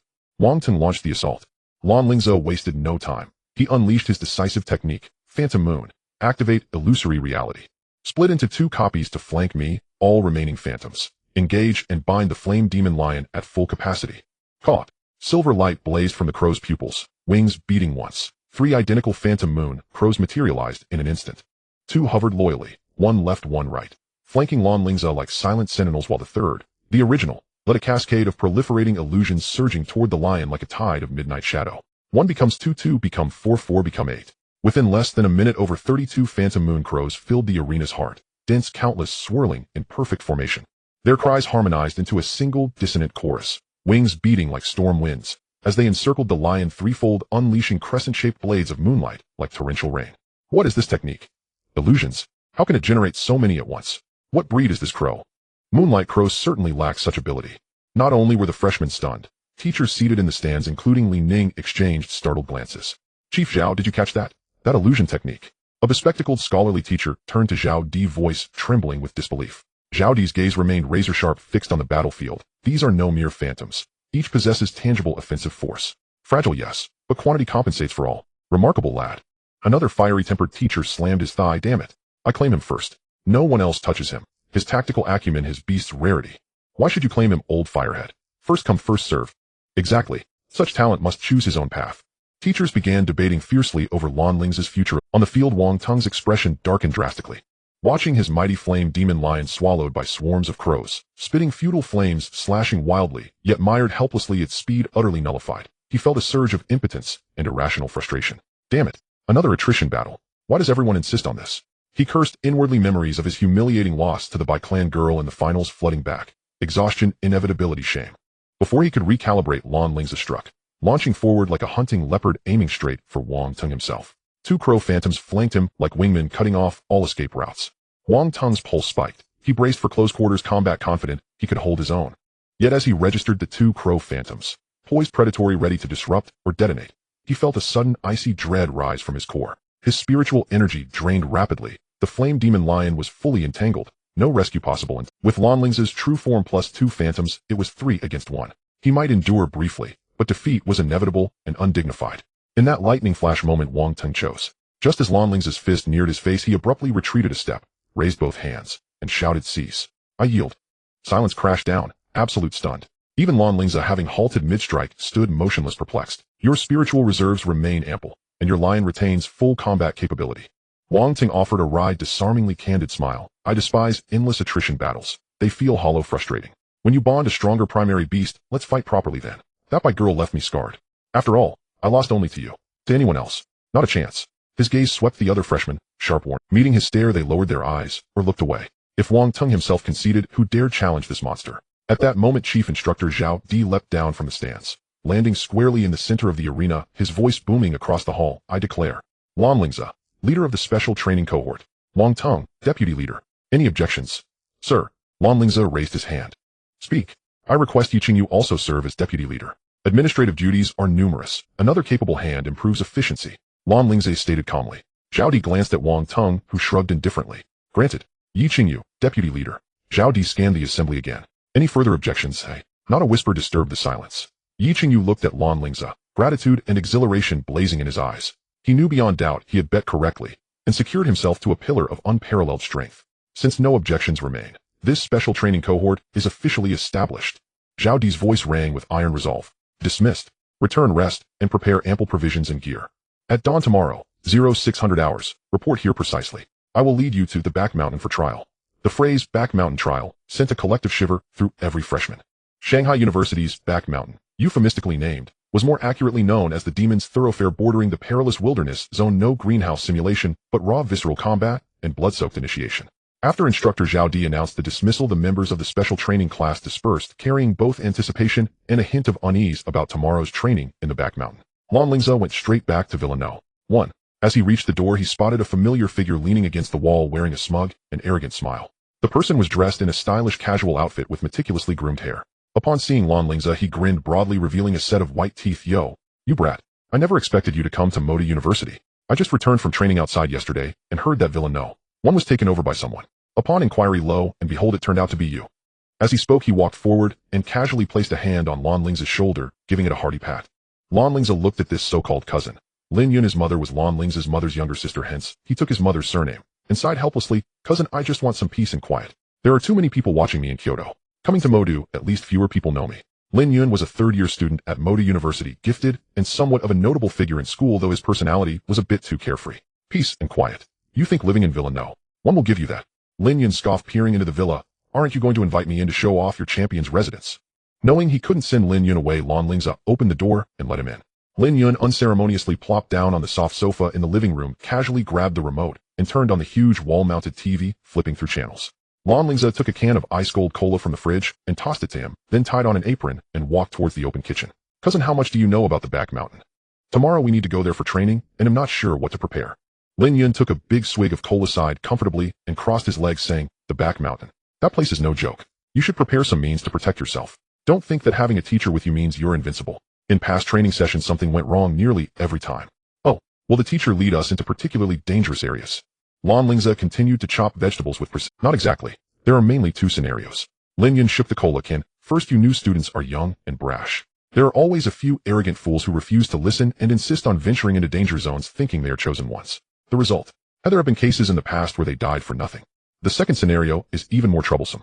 Sometimes danger approaches on its own, whether it's a beast tide or some bizarre entity. When chaos ensues, the teacher can only focus on one side, and there will always be a few unlucky souls who have bad luck. So take my advice and prepare more self-defense tools. It's better to be safe than sorry. Otherwise, if something unexpected happens to you in Modu." He paused, speaking with exaggerated solemnity. "The millions of people in Modu would likely have to accompany you to the grave."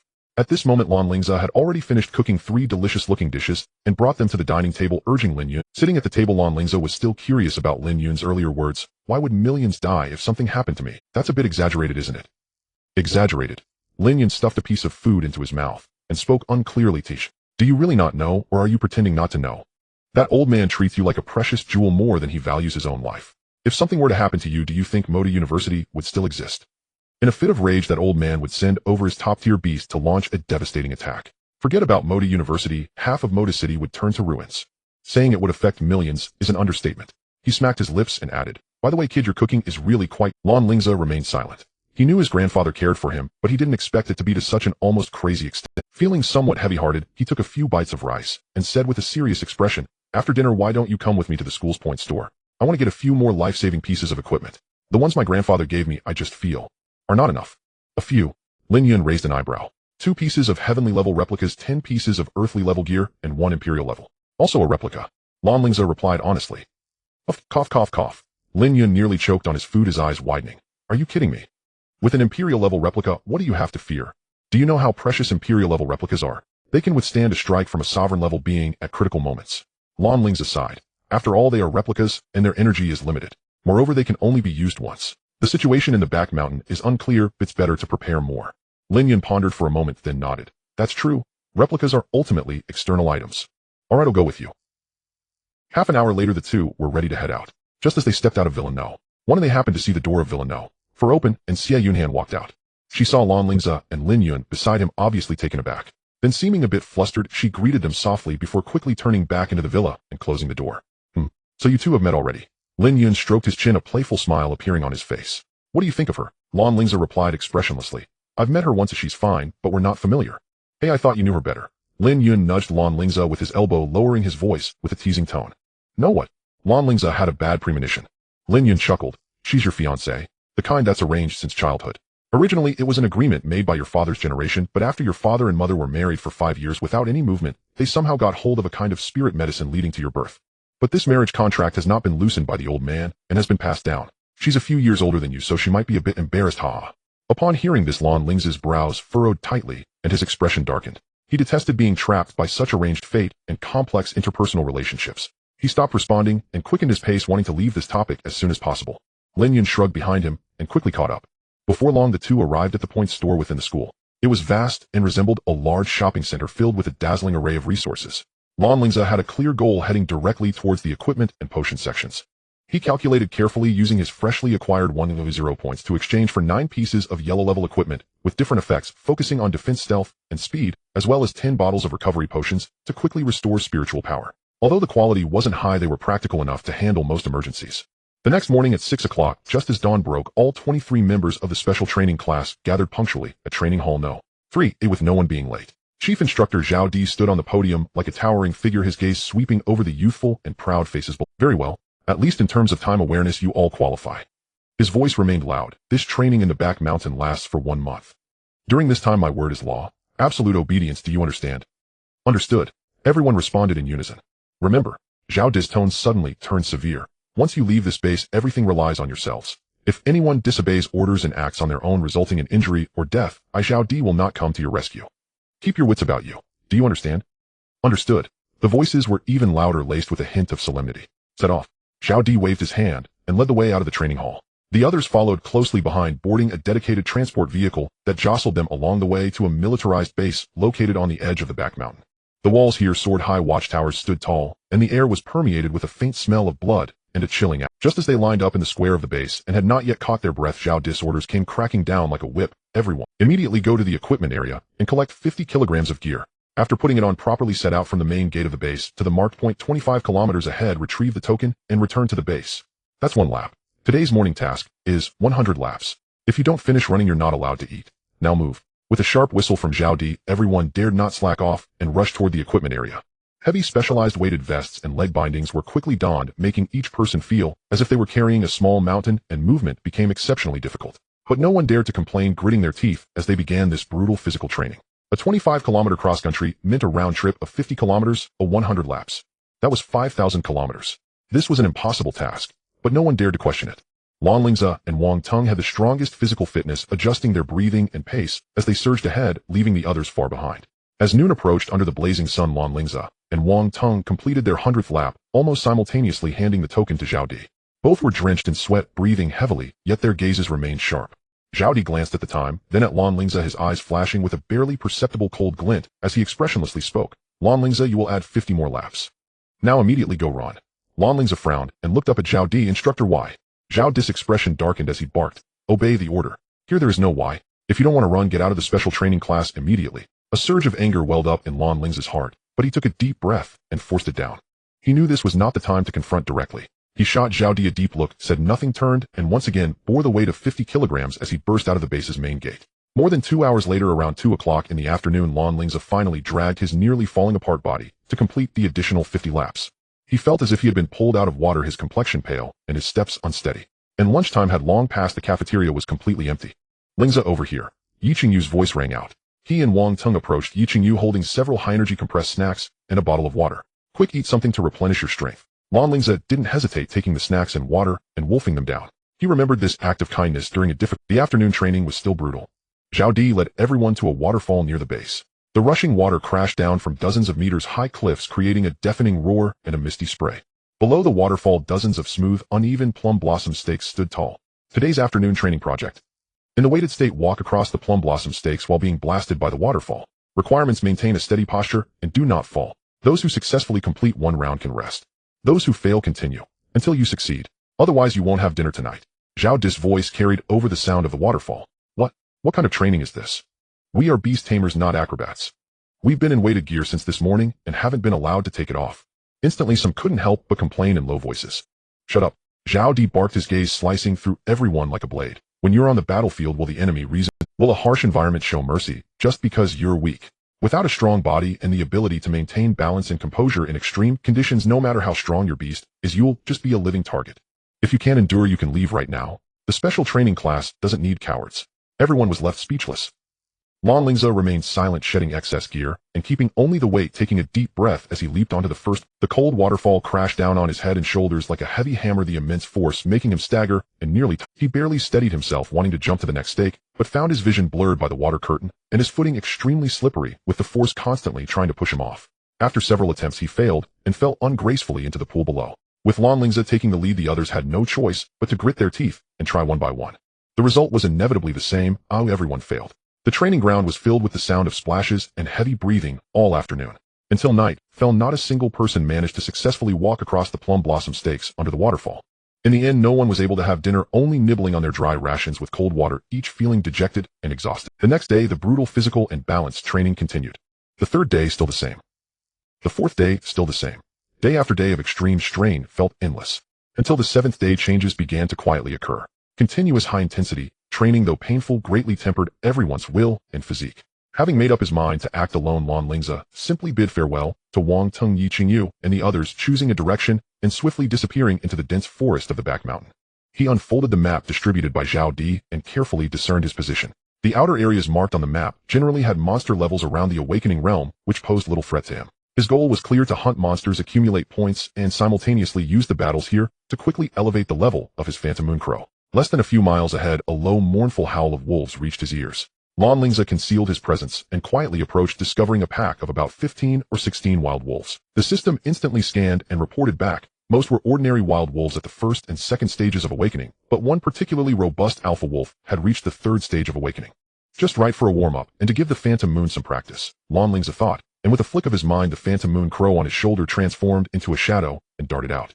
Yeah, illusory, yet real, activated. Several Phantom Moon clones instantly appeared, weaving through the pack like phantoms, with the moonlight blade striking accurately and lethally. The wolves' attacks seemed futile and clumsy in the face of the indistinguishable clones. In just a short while, all the wild wolves had fallen to the ground, leaving only the third-stage alpha wolf still stubbornly resisting, yet it was pierced through the skull by a concentrated moon blade from the real body. With the battle concluded, Lan Lingze skillfully collected the wolf carcasses one by one into the system space, leaving only the plumpest for lunch. He found a relatively open area, lit a bonfire, and processed the wolf carcass, roasting it over the flames. Grease dripped into the fire, sizzling and releasing a rich, meaty aroma that wafted through the forest. He knew well that in the perilous back mountain, the firelight and smoke could easily attract other monsters. And this was precisely what he wanted. Rather than searching painstakingly, it was better to wait for prey. While waiting for the meat to cook, Lan Lingze turned the spit and communicated with the system in his mind. System, aside from analyzing beast taming and resources, what else can you do?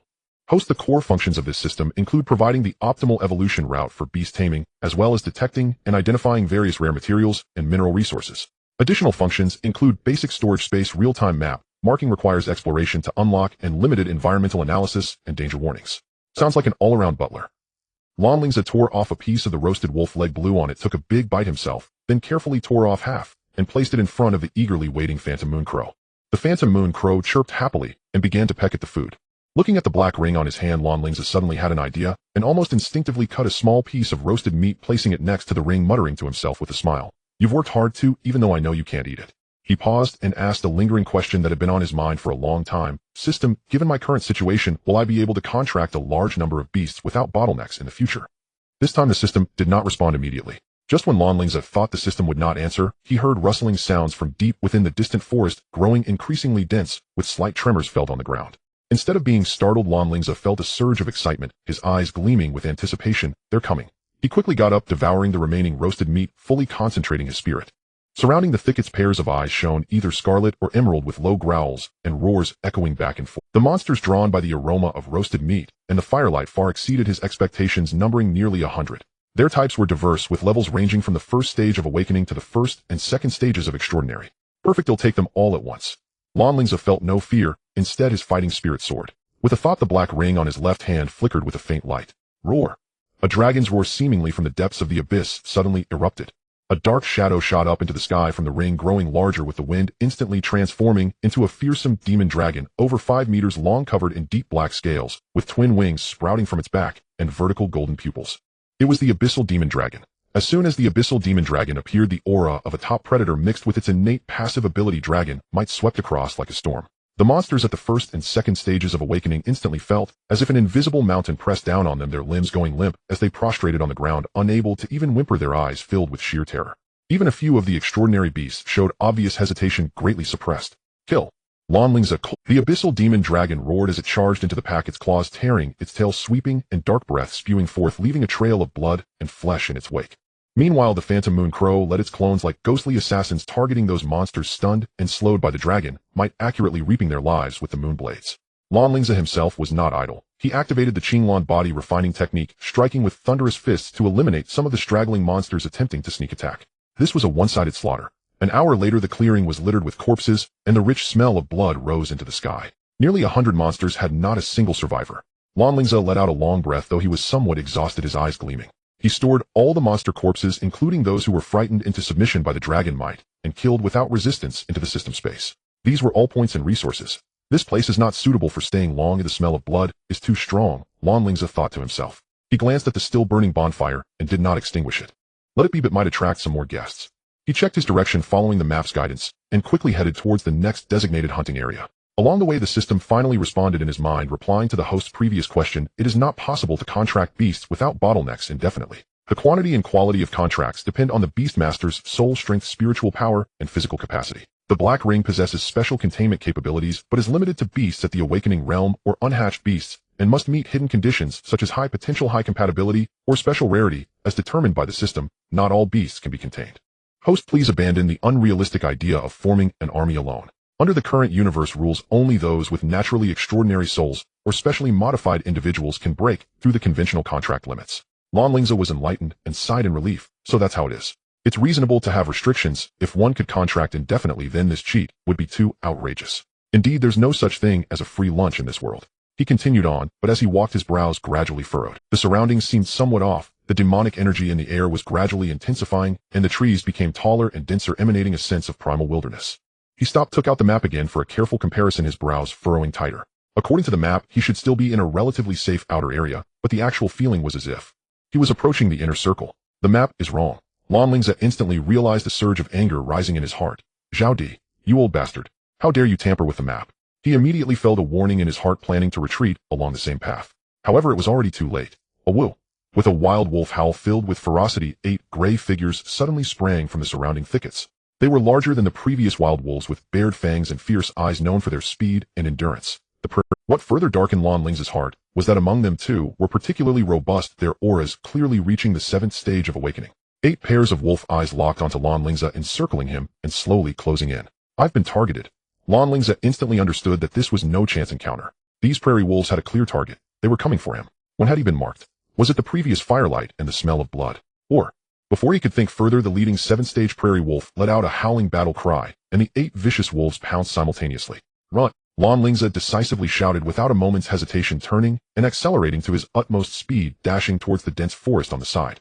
At the same time, he urgently called out, "System, plan the optimal escape route. Avoid strong monster nests." He ran wildly while rapidly thinking. The map was fake. The prairie wolves were deliberately lured. Someone wanted him dead. Who was it? The Shangwan family. Zhao Di. Zhao Di. If I survive this, I will definitely strip you of your position and skin you alive. Lan Lingze swore in his heart, his speed. Just a short distance from where he had been ambushed, a few heads cautiously peeked out from the dense grass. Captain, that kid. Why is he running towards the inner circle? One voice said in panic. The one referred to as the captain was a man with a scarred face whose expression was also grim as he muttered, "Damn it.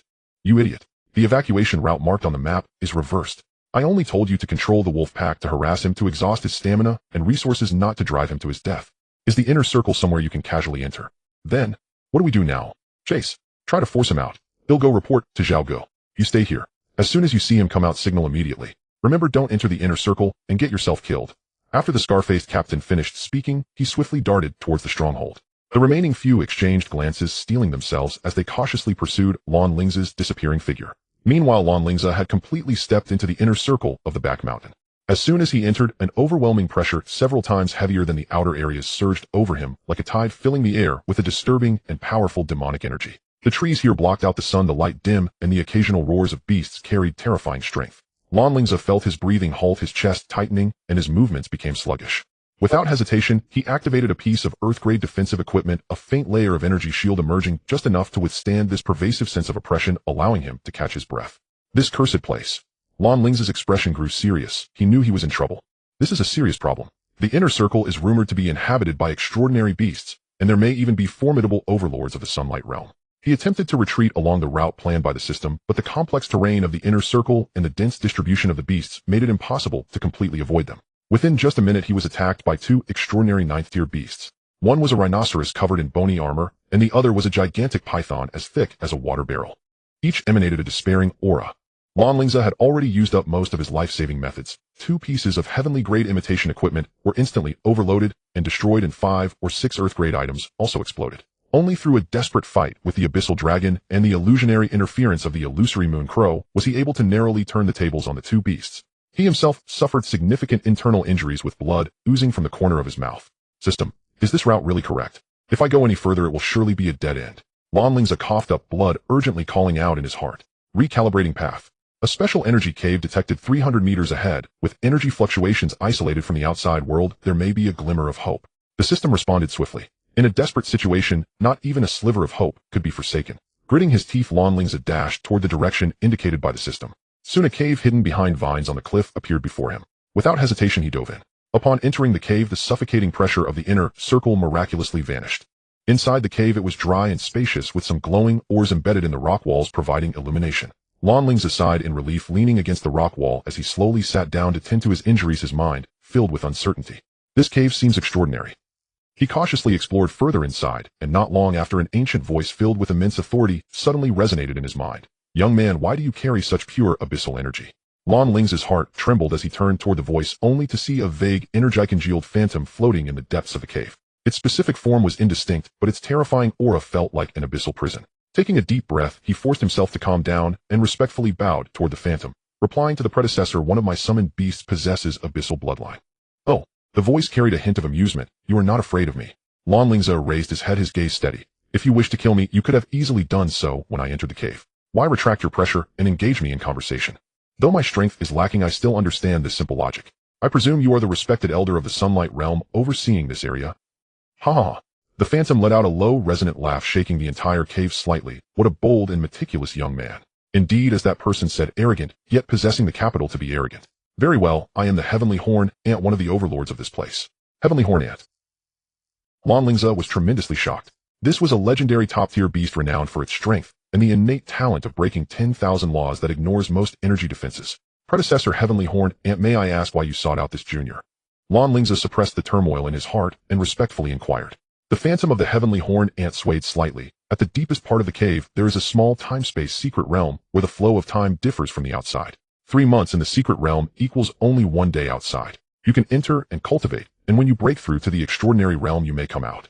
Lan Lingze was even more astonished. A time-space secret realm. This was a rare resource that even the Lan family regarded as a treasure of their clan. Why would this Heavenly Horn Ant treat him so favorably? Despite his myriad of doubts, he knew this was an incredible opportunity that could not be missed.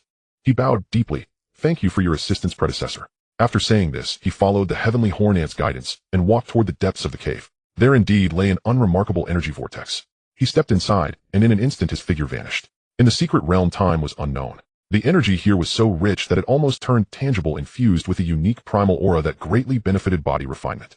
Lan Lingze focused intensely, pouring all resources into cultivation. The Qinglan body refinement technique operated frantically, while the abyssal dragon and illusory moon crow continued to battle and absorb energy within the secret realm. The system precisely planned the most efficient cultivation scheme for him. After exactly 10 days had passed in the outside world, the energy vortex of the secret realm rippled, and Lan Lingze's figure stepped out. At this moment, he stood taller with eyes deep as the starry sea, his aura contained, yet emanating an unfathomable might, as if he harbored the power of a volcano within.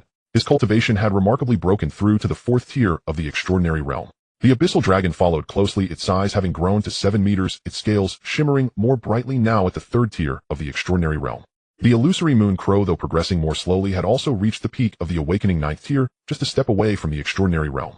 Not bad, even faster than I had anticipated by several days. The phantom of the Heavenly Horn Ant reappeared, its tone laced with a hint of admiration. It turned its gaze to the side where an enormous piece of mystic ice had appeared at some point, encasing a small Heavenly Horn Ant about the size of a fist, entirely golden, with a single horn atop, its head emanating a faint life force.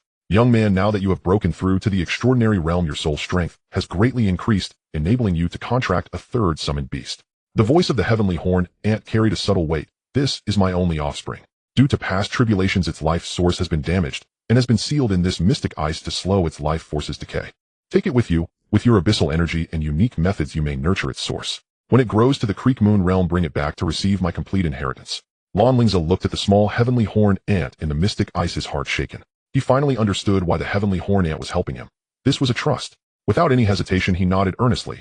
Rest assured, predecessor, as long as Lan Lingze breathes, I will protect it. He stepped forward, pressing his black bracelet against the mystic ice. The system immediately sent a notification: detected special life form, heavenly horned ant, young, immense, potential abnormal status, life source, missing, meets special containment conditions, contract. The bracelet emitted a soft glow enveloping the mystic ice. Moments later, the mystic ice, along with the small heavenly horned ant inside, vanished, contained within the special space of the bracelet for nurturing.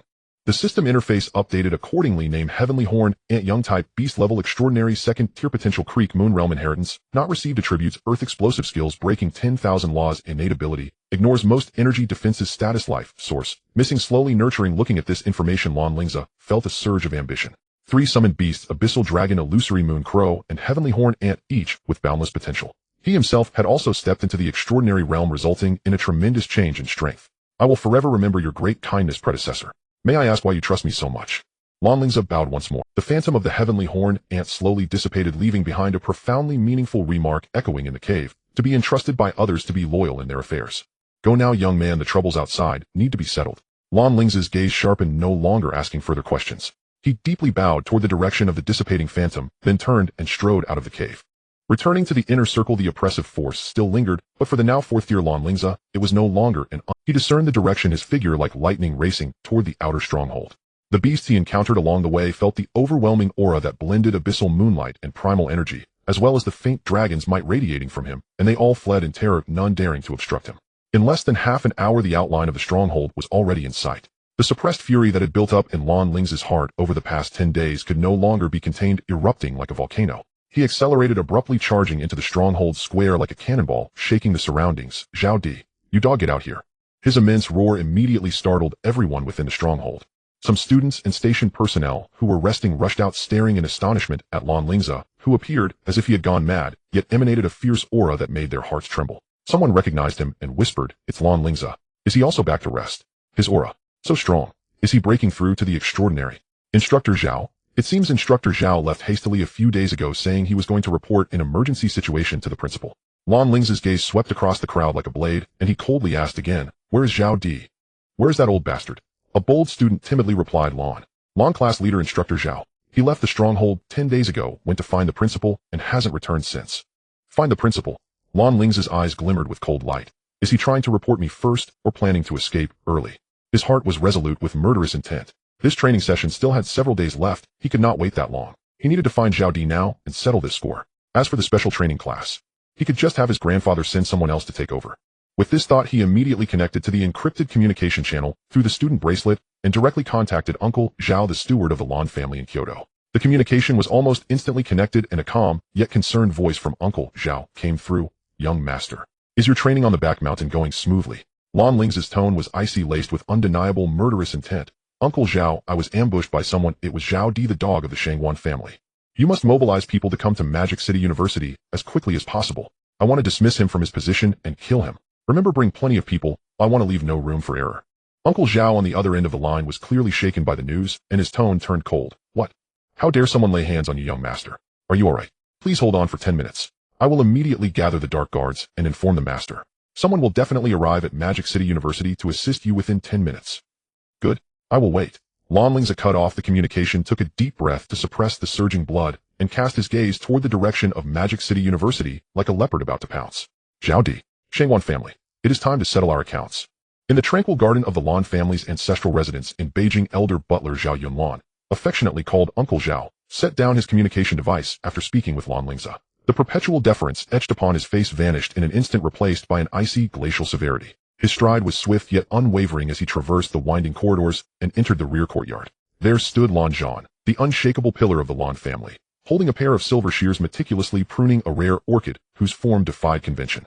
His expression remained serene and focused as though nothing in the world held greater significance than the delicate branches before him.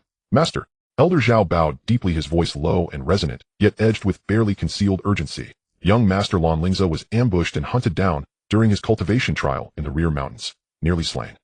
The assailant is Zhao Di, an instructor at Modi University, confirmed to be acting under orders from the Shangwan family, leveraging connections within the southern military region. Snap! A crisp, quiet sound echoed, the severing of a stray branch. Lan Zhan did not pause, his gaze never wavered from the orchid as he spoke, calm and devoid of inflection. I understand. He set aside the silver shears and wiped his hands on a pristine white silk handkerchief, as if he had merely completed an inconsequential task. Uncle Zhao, assemble a contingent. Size and composition are yours to determine. As for the Shangwan family, I shall visit. Before the final syllable faded, Lan Zhan's figure dissolved like mist, silent, seamless, leaving no ripple in space, as though he had never been there at all. Zhao Yunlan showed no surprise. He bowed once more, profound and reverent. Yes, master. Rising, his eyes flashed with cold resolve, and then he turned, moving with wind-like speed.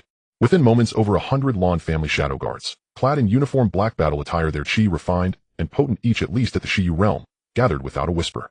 Like a tide of obsidian, they surged toward Modu. Meanwhile, far beyond the Thessanli expanse at the Shangwan family's ancestral estate, a sprawling complex of classical architecture radiating the gravitas of a millennium-old lineage, stillness reigned. Suddenly, an overwhelming pressure descended, vast as the starry firmament, heavy as the heavens themselves, engulfing the entire estate without warning. Every Shangwan clansman, regardless of cultivation level, felt their hearts freeze and souls tremble, as if annihilation loomed one breath away. A voice, calm yet sovereign, thundered across the sky like celestial lightning. Shangwan Qian, step forth. Deep within the estate's inner sanctum, an elderly man, white-haired, rosy-cheeked, jolted awake, eyes snapping open with shock and resignation. He was Shangwan Qian, the true anchor of the Shangwan family, grandfather to both Shangwan Jing and Shangwan Yu. Without hesitation, he flashed into existence before the main gate, bowing deeply before the towering, ethereal figure suspended in midair. Brother Lan. What auspicious wine brings you here? Forgive me, I failed to greet you at the gates. Lan Zhan's form coalesced, fully hovering above the ground. His gaze swept indifferently over the tense assembly below before settling on Shangwan Qian. With a dismissive wave, he cut off further pleasantries. I have not come to reminisce, nor do I care for idle words. His tone was level, yet carried absolute authority. Your younger generation has grown bold indeed, daring to conspire with the southern military region and ambush my grandson Lan Lingze during his mountain trial. This matter demands restitution, an answer that satisfies me entirely. Shangwan Qian's heart lurched, cold sweat. He dared neither question Lan Zhan's claim, nor offer excuses. Before such overwhelming power, even the slightest deception would invite death. Bowing lower still, his voice thick with solemnity. Brother Lan, please calm your wrath. This act was committed without our knowledge, surely by some reckless, unworthy scion of our clan. Grant me 3 hours. Within that time, I shall deliver the mastermind bound and gagged to your residence for judgment, as you see fit. Lan Zhan studied Shangwan Qian long and hard, his gaze piercing soul deep. After a pause, he gave a slight nod. Very well, I grant you 3 hours. Instantly, his figure dissolved once more, and the suffocating pressure lifted as though it had never existed. Only when Lan Zhan's presence had fully receded did Shangwan Qian straighten, exhaling slowly, as if returning from the brink of oblivion, his face still pale. At that moment, his son Shangwan Tian, the current head of the Shangwan family, hurried forward, his face twisted with indignation and resentment. Father, our Shangwan family stands equal to the Lan family among the 5 great clans. Why must you grovel so before him? Shangwan Qian whirled about, eyes sharp as blades, fixing his son with a searing glare. Equal. Fool. The Lan family could become China's sole supreme clan, whenever they choose. Their strength dwarfs your imagination, until we either match them in raw power, or forge unbreakable alliances with every other great clan. We must, especially before Lan Zhan, the old monster himself. Drawing a steadying breath, he suppressed the churning chi in his chest, and commanded fiercely, now. Investigate immediately. Who among us dared contact the southern military region, and dare lay hands upon Lan Lingze? Fail to satisfy Lan Zhan, and the central authority will strike before the Lan family does. Colluding with military factions to assassinate another clan's prodigy, that is a cardinal taboo. Shangwan Tian, chastened by his father's fury, paled and bowed deeply. Yes, father, I will begin the investigation at once. Modi University, principal's office. Boom. A massive oak door exploded inward, splintering violently. Lan Lingze strode, in his face a mask of frost, his gaze 2 unsheathed swords locking onto Zhao Di, who sat rigid on the sofa, color draining from his face. Zhao Di, you wretched old rogue, daring to collude with the Shangwan family and attempt my murder. The National Military Code explicitly forbids northern and southern military regions from clandestine dealings with rival clans. You have violated iron law. Today I kill you with full justification. Zhao Di recoiled, pulse racing, but catching sight of Principal Bai Qi seated calmly behind his desk, he regained composure and retorted defiantly, Lan Lingze. You slander without proof. Where is your evidence? Without it you defame a high-ranking military officer, and for that alone I can drag you before a military tribunal. Rage boiled in Lan Lingze's veins, but he knew Zhao Di cultivated at the Shiyu realm, while he himself had only recently transcended into the transcendent tier. A direct confrontation held uncertain odds. He needed time to wait for Uncle Zhao's arrival. His gaze shifted to Principal Bai Qi. Principal Bai, where do you stand? With him, or with me? Choose wisely. Misstep, and the consequences will shatter you.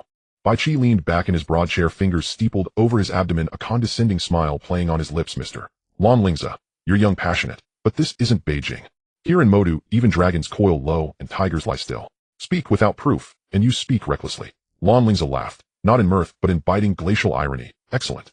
Excellent indeed. So Modu University is rotten to its core. Do you truly believe I lack the courage to shed blood, even here in Modu? As if answering his own words. Whoosh, whoosh, whoosh. A dozen formidable figures materialized like phantoms at the office doors and windows, sealing the chamber utterly. Their combined aura pressed down like a mountain, suffocating, inescapable. The crowd parted. Zhao Yunlan stepped forward, clad in austere black Zhongshan attire, his visage stern and implacable. His eyes first met Lan Lingze's, nodding briefly, then settled on Principal Bai Qi, his voice flat, yet laced with lethal frost. Bai Qi, you've hidden behind the Bai family's influence for 20 years as principal of Modu University, lining your own pockets with corruption. Funds earmarked for impoverished students were siphoned off, replaced with substandard herbs and equipment deliberately inferior, betraying generations of scholars. My young master declared you worthy of death, and not a word of it is unjust. Bai Qi recognized Zhao Yunlan instantly, and sensed the unfathomable depth of his cultivation along with the 100 Shiyu realm auras outside. His composure shattered, panic seized his voice. Zhao Yunlan, this is Modu, my family's domain. If the Lan family dares act here, the Bai family will declare total war. Zhao Yunlan scoffed, regarding him as one might a clown. Bai Qi, are you truly ignorant, or feigning it? Modu University belongs to the nation, to cultivate China's future pillars. Since when did it become Bai family property? Your ancestral seat lies in Linen. Do not confuse matters or twist logic here. He gestured coolly around the room. Moreover, this space is sealed by my formation. No cry, however desperate, will escape these walls. Today, you cannot flee, not even with wings. Bai Qi's last hope collapsed. His knees buckled, he crumpled to the floor, face ashen, still grasping. You cannot kill me. The board of trustees includes more than just the Bai family. 5 other great Modu clans sit alongside us.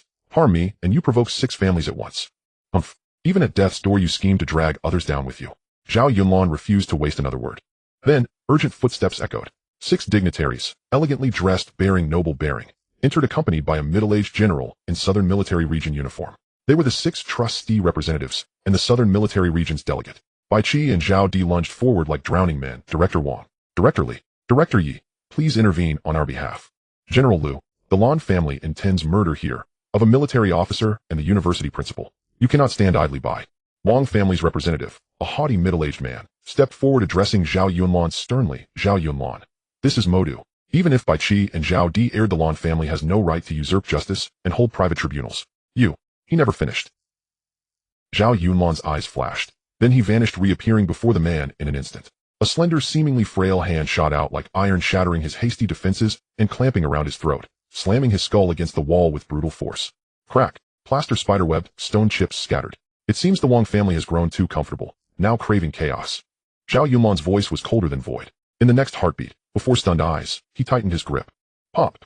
Like crushing overripe fruit, the man's skull burst, crimson and ivory spraying across the wall. The headless body slid lifelessly to the floor. Silence, absolute suffocating, descended upon the room. The remaining 5 trustees and General Liu stood frozen, faces drained of blood, unable even to draw breath. Only now did they grasp, truly, that the Lan family had unleashed its wrath, heedless of rules, balance, or consequence. Zhao Yunlan flicked non-existent gore from his fingers, then swept his glacial gaze across the trembling 5.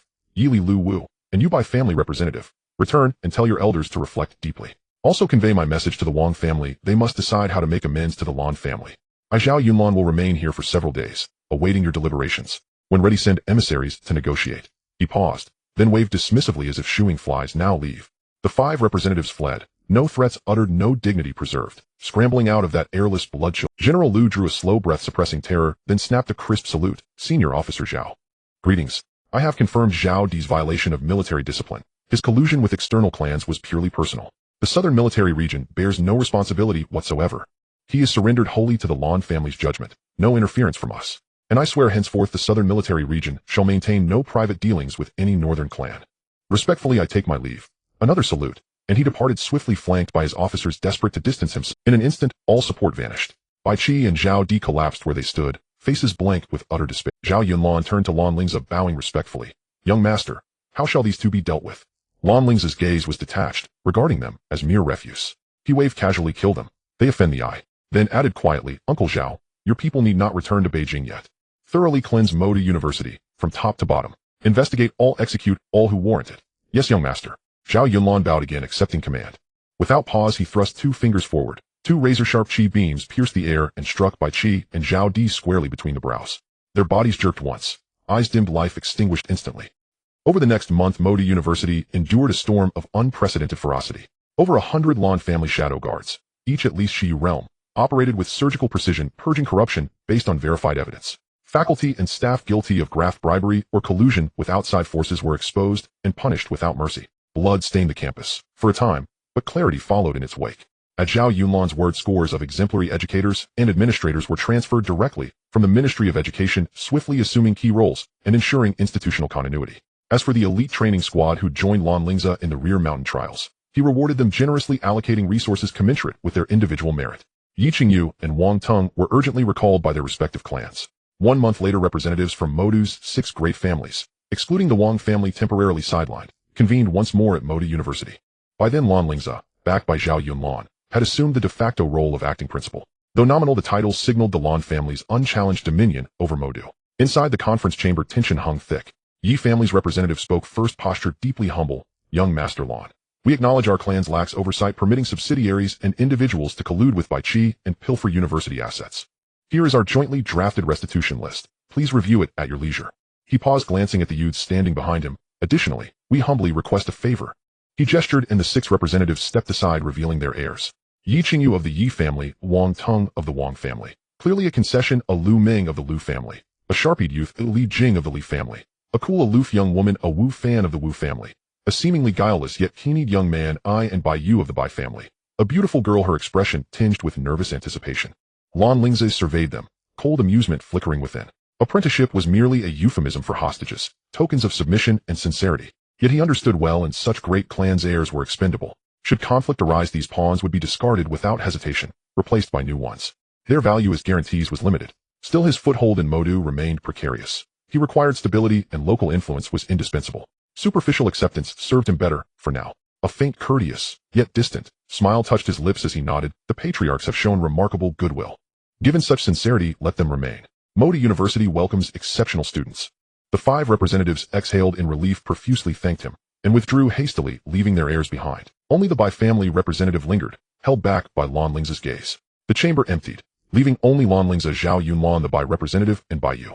The Bai representative trembled, inwardly venturing cautiously, "Young Master Lan, what further instruction do you require?" Lan Lingze tapped his fingertips lightly on the table, meeting the man's eyes with quiet intensity. "I hear your Bai family possesses a unique beast-taming lineage, remarkable in its rarity. I wish to receive one such creature." The Bai representative paled. Their exclusive beast-taming art was foundational to their very existence.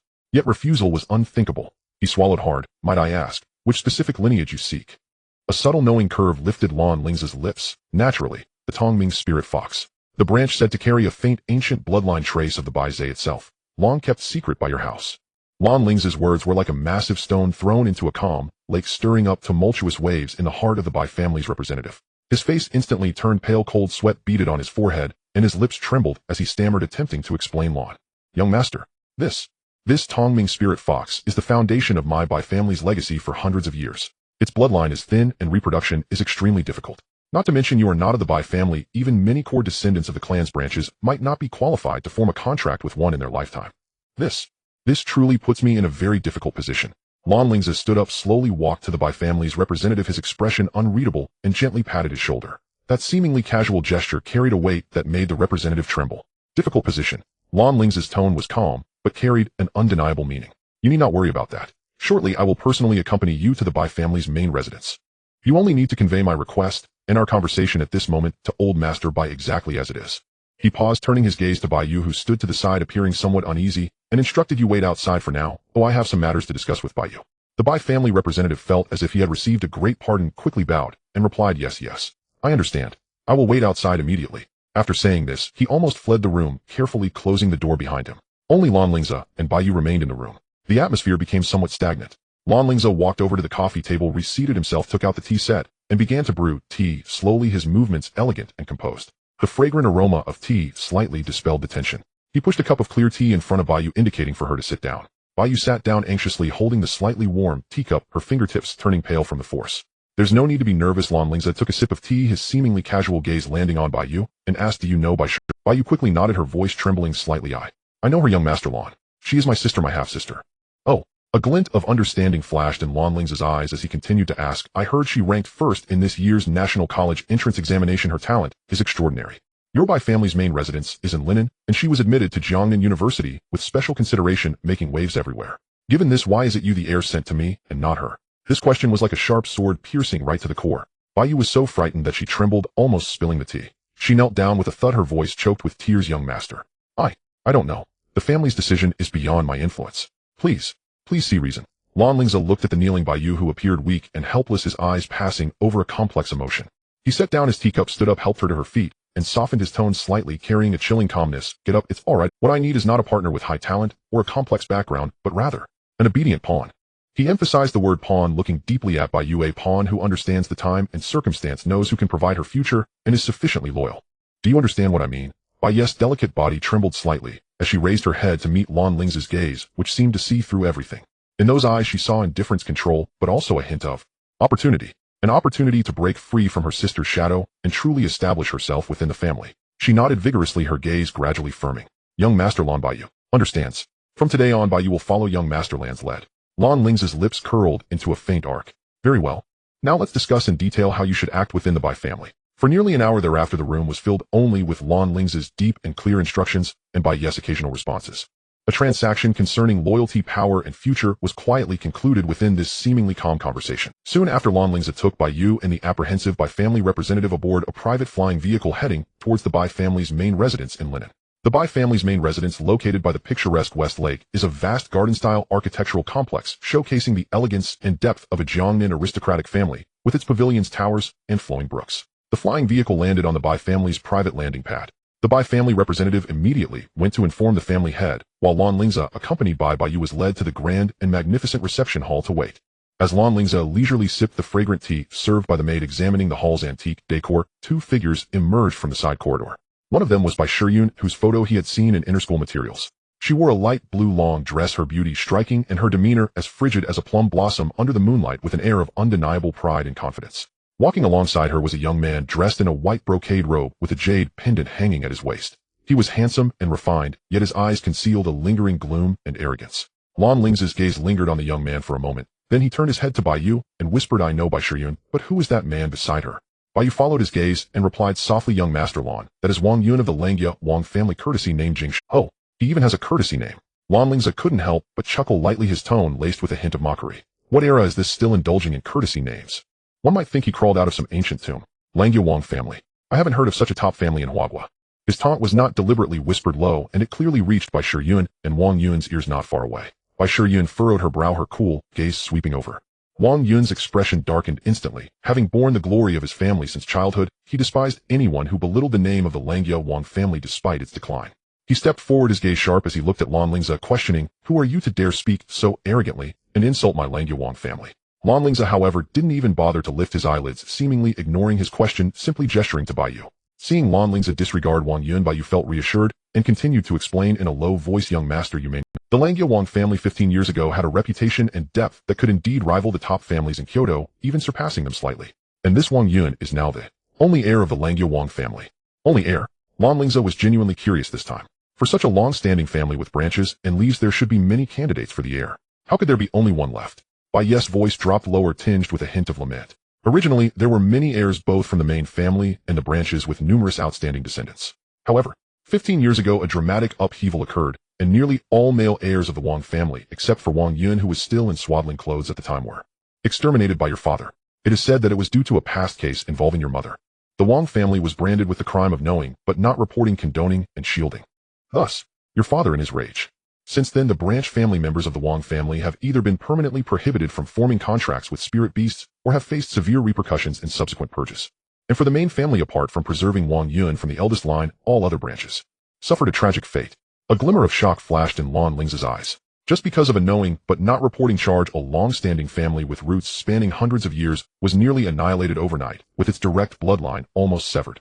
If those who directly participated in the plot against his mother were to be dealt with, He could hardly imagine the extent of his father. At this moment, Wang Yun also figured out Lan Lingze's identity from the conversation between Bai Yu and Lan Lingze. He glared at Lan Lingze, his eyes filled with deep-seated hatred and resentment, his voice barely escaping through clenched teeth. "You are Lan Lingze." Lan Lingze slowly lifted his head, meeting Wang Yun's fiery gaze with calmness, a playful smirk on his lips as he lightly nodded. "That's me." Wang Yun's chest heaved violently, his spiritual energy subtly fluctuating as if he were about to act recklessly. At that moment, the Bai family representative who had left earlier returned, respectfully approaching Lan Lingze, bowing as he said, "Young Master Lan, the family head is waiting for you in the study. Please follow me." Lan Lingze withdrew his gaze, no longer paying heed to the cornered Wang Yun, and gestured to Bai Yu before following the Bai family representative through the corridor towards the inner courtyard. Bai Yun watched him leave with a complex expression, while Wang Yun remained rooted in place, his fists clenched tightly, nails digging deep into his palms, drawing a trace of blood. The Bai family's old master's study was quaint yet elegant, filled with the fragrance of books and ink. A spirited lean elder sat behind a Wang Wali wooden desk. He was the current head of the Bai family, Old Master Bai. Upon seeing Lan Lingze enter, Old Master Bai stood up with a perfectly measured smile, neither servile nor lacking respect. "Young Master Lan's esteemed presence is an honor for our Bai family. Please forgive our lack of proper greeting. The matters have already been conveyed to me by my subordinates. I wonder, can we discuss this matter further?" Lan Lingze slightly bowed, his attitude neither obsequious nor overbearing. "Old Master Bai is too kind. The matter is quite simple. I have taken a liking to the Bai family's Tongming spirit fox. How should we resolve this?" Old Master Bai's smile remained unchanged, but he sighed inwardly, knowing this matter would be difficult to resolve. He was about to speak when Bai Yun, who had followed Lan Lingze and couldn't help but interject, "Grandfather, the Tongming spirit fox is our Bai family's treasured clan asset. Its bloodline is precious. How can it be easily given away? Moreover, he is an outsider." Old Master Bai frowned slightly, about to scold his granddaughter for her lack of understanding. However, Lan Lingze raised his hand to interrupt him, his gaze fixed calmly on Old Master Bai's tone, carrying an undeniable resolution. "Old Master Bai, I am not seeking your opinion. I am informing you of my decision. Additionally, I do not want an adult Tongming spirit fox. I only want an unhatched egg." He paused, throwing out another more shocking condition. "Moreover, my Lan family intends to formally insert our influence into the You Bai family are a well-known great family in Jiangnan. I need your agreement and cooperation. These two matters will ensure your Bai family's stability in Jiangnan and a favor for me, Lan Lingze. What do you think?" The last four words were spoken softly, yet they bore the weight of 1,000 pounds, causing Old Master Bai to momentarily lose his breath. Inserting into Jiangnan, a favor from the Lan family. These two conditions represent a reality of threats and opportunities, while the other signifies immeasurable value for the future. Old Master Bai instantly weighed the pros and cons, his hesitation lasting merely a few seconds before transforming into a resolution. He took a deep breath, no longer looking at Bai Yun, who wore an incredulous expression, and solemnly cupped his hands towards Lan Lingze. "Young Master Lan, you flatter us. To be valued by young Master Lan is an honor for our Bai family. Everything will be as you say." He immediately turned around and instructed his trusted steward waiting nearby in a low voice, "Take young Master Lan to the Spirit Fox Garden at once. He may choose any unhatched Spirit Fox eggs." The Bai family's Spirit Fox Garden is located in the deepest part of the family territory, a valley protected by powerful formations with spiritual energy swirling like mist. The valley houses many spirit beasts with fox bloodlines, and the Tongming spirit fox is the king among them. Lan Lingze strolled through the Spirit Fox Garden under the steward's guidance. His gaze casually swept over the eggs carefully placed in the gathering spirit formation, emanating a soft glow, while the black bracelet on his left wrist continued to scan. Scanning. Target Tongming Spirit Fox Egg Potential Creek Moon Level 7. Scanning. Target Three-Tailed Spirit Fox Egg Potential Sunlight Level 1. Scanning. Target Moonlight Fox Egg Potential Extraordinary Level 9. Most of the eggs had potential within the system's evaluation range. Although good, they did not captivate Lan Lingze's heart, until his gaze drifted to a corner where an egg that looked gray and emitted no energy waves lay carelessly discarded on a common grass mat. The bracelet suddenly transmitted an unprecedented intense heat. Simultaneously, the system interface flashed a glaring red light wildly. "Warning. High-level energy reaction detected. Rules interference strong. Target unknown. Category Sacred Beast Ancient Type. Level unknown. Deep sleep sealed state. Potential unknown. Exceeds system's current detection limit. Attributes unknown. Skills unknown. Status life source severely depleted, on the brink of extinction. A series of unknowns." Shocked Lan Lingze. "System, what's going on? Even you can't scan it?" he urgently questioned in his mind. The system's reply carried an unprecedented seriousness and excitement. "Host, I strongly recommend obtaining and hatching this egg at any cost. Based on the residual energy waves and rule markings, there is a 99% probability that this egg contains the faint bloodline of the ancient sacred beast, Bai Zhe. Its purity far exceeds the so-called Tongming spirit fox of the Bai family. This is a once-in-a-lifetime opportunity. Bai Zhe." Lan Lingze's heart raced. That was a legendary auspicious beast known to understand the emotions of all things, perceive the appearances of everything in the world, and dispel all evil in the mortal realm. Even a trace of its bloodline holds value far beyond that of the Tongming spirit fox. He suppressed his excitement, maintaining a calm facade as he casually walked to that corner and pointed at the gray egg, speaking to the accompanying steward. "I find this one quite pleasing. I will take it." The steward was initially taken aback to see Lan Lingze choose this egg, which had been deemed a dead egg and worthless by the family's appraisers. However, a hint of imperceptible joy and relief flashed in his eyes, and he quickly bowed, saying, "Young master has great eyesight. This egg is quite special. Since young master likes it, I will retrieve it and package it for you." He hurriedly took out the dead egg with great care, mainly for appearances, and placed it in a luxurious jade box, respectfully handing it to Lan Lingze. Lan Lingze accepted the jade box, feeling the continuous warmth from the bracelet, and sneered inwardly. The Bai family had eyes, but could not see a mistaking a raw gem for a worthless stone. It was only fitting that this item belonged to him. With the beast egg in hand, Lan Lingze no longer lingered, politely declining the Bai family's banquet, and left the Bai family's main residence with Bai Yu under the complex and unspoken gazes of the Bai family members. Back at the one villa of Magic City University, Lan Lingze immediately summoned Zhao Yunlan. He carefully placed the gray beast egg in the gathering spirit formation of the training room, then dismissed everyone, leaving only Uncle Zhao. Looking at the respectfully attentive Zhao Yunlan, Lan Lingze remained silent for a moment before finally asking the long-buried question, "Uncle Zhao, how did my mother die? Also about the Langyuang family. What exactly happened back then? I want to know the truth." Zhao Yunlan's body subtly trembled, a hint of surprise and complexity flashing across his face. He hadn't expected the young master to suddenly inquire about such old matters. He pondered for a long time, as if weighing his words, and finally spoke slowly, his voice carrying a touch of heaviness. "Young master, regarding the specific cause of the main mistress Lan Lingze's mother death, I indeed know very little. It involves matters of a very high level with secrets that run deep. The master seems to have always been investigating, but has never disclosed the details to anyone. All I know is that what happened back then involved many parties, and it was not just the doing of one clan or faction, but rather a coalition of numerous family forces, and it seems there were even shadows of foreign forces involved." He paused, looking at Lan Lingze, before continuing, "As for the Langyuang family, that was one of the leads the master uncovered in his furious investigation after the main mistress incident. They were not the direct murderers, but they certainly knew something and chose to conceal it to a certain extent. In his fury, the master went alone, wielding an imperial weapon, and attacked the ancestral home of the Langyuang family." Zhao Yunlan's voice carried a subtle hint of reverence and lament. "That battle. No one knows the specifics, only that the formation protecting the Wang family's ancestral home was shattered, and the clan's elites suffered heavy casualties, nearly leading to their extermination. It was the master single-handedly who nearly erased the top family with a legacy of hundreds of years from the map of Huagua." Lan Lingze stood frozen in place, his heart stirred by turbulent waves. One person, one imperial weapon, almost annihilating a top family. He had always known his father Lan Tianqing was extraordinarily powerful, being a second-tier overlord, but he had never imagined that his father could possess such a terrifying, resolute, and insane side. Just for a knowing but not reporting charge to carry out such a family extermination. How would his father deal with the masterminds who directly participated in plotting against his mother? He could hardly imagine the fury and hatred suppressed beneath his father's calm exterior. How unfathomable it must be. A wave of heartache surged within him, along with an indescribable bitterness and anger. "Mother, what exactly did you go through?" Looking at Lan Lingze's dazed expression, Zhao Yunlan gently reminded, "Young master. You." Lan Lingze snapped back to his senses, took a few deep breaths, forcibly suppressing the roiling emotions. He knew that he was not yet qualified to touch upon those truths hidden in the depths of fog. He needed power, even stronger. "I am fine, Uncle Zhao." He waved his hand, his voice slightly hoarse. "You may leave now. I'll instruct everyone that I am going into seclusion to break through to the Creek Moon level. Unless it's something urgent, do not disturb me." "Yes, young master." Zhao Yunlan bowed and gently closed the door to the training room. The heavy stone door slowly closed, isolating everything from the outside world. A month passed in the blink of an eye during the closed-door meditation. In the training room, Lan Lingze slowly opened his eyes, the brilliance in his gaze now restrained. The surging waves of spiritual energy around him receded like the tide, ultimately stabilizing at the pinnacle of the 9th level of the extraordinary realm. He was just one step away from entering the coveted Sia realm, a realm sought after by countless beast tamers, where he could communicate with heaven and earth, drawing the brilliance of stars and moonlight to refine himself and his beasts. However, this step was as daunting as crossing a chasm. He had consumed the vast resources funneled to him through Zhao Yunlan from his family, even utilizing a small portion of the rare subsidies specially approved by the Ministry of Education for quasi-Sia realm talents, yet he could not forcibly unlock that door. While the accumulation of resources was indeed important, the breakthrough to the Sia realm relied more on one's mental state and understanding of the spiritual energy of heaven and earth. Lan Lingze knew that his speed of advancement was already astonishing, though forcing it would only be counterproductive. Thus, solidifying and refining his rapidly increasing power to a harmonious perfection was also a significant gain. When he emerged from his meditation, the sun had already begun to set, painting the sky with an orange hue. Waiting outside was his steward Zhao Yunlan, who immediately stepped forward to respectfully report on the developments of the past month.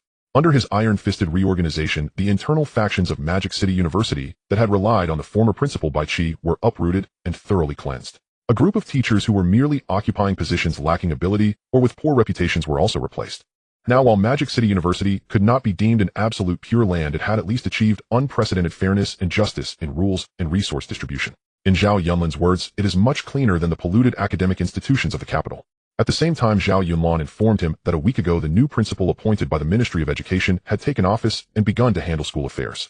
This meant that Lan Lingze could finally let go of the burden of acting principal. Young master, I estimate that after tomorrow's new student enrollment ceremony is over, this matter will be concluded, and I should return to the capital to report to the master. Zhao Yunlin's tone carried a hint of subtle concern and reluctance. Lan Lingze nodded with a calm expression. He knew that Uncle Zhao could not always be by his side. The stage of Magic City ultimately needed to be controlled by him. As night fell, Lan Lingze declined Zhao Yunlin's suggestion for a dinner party, wanting only to return to the No. 1 villa, a symbol of his identity, to rest well for the upcoming ceremony. Although he held a superior status, he was still nominally a new student at Magic City University. He should attend the enrollment ceremony both out of sentiment and reason. However, just as he reached the villa entrance, he spotted a familiar figure lazily leaning against the doorpost. It was none other than his cousin Lin Yun. "Hey, you rascal. You didn't tell me you were out.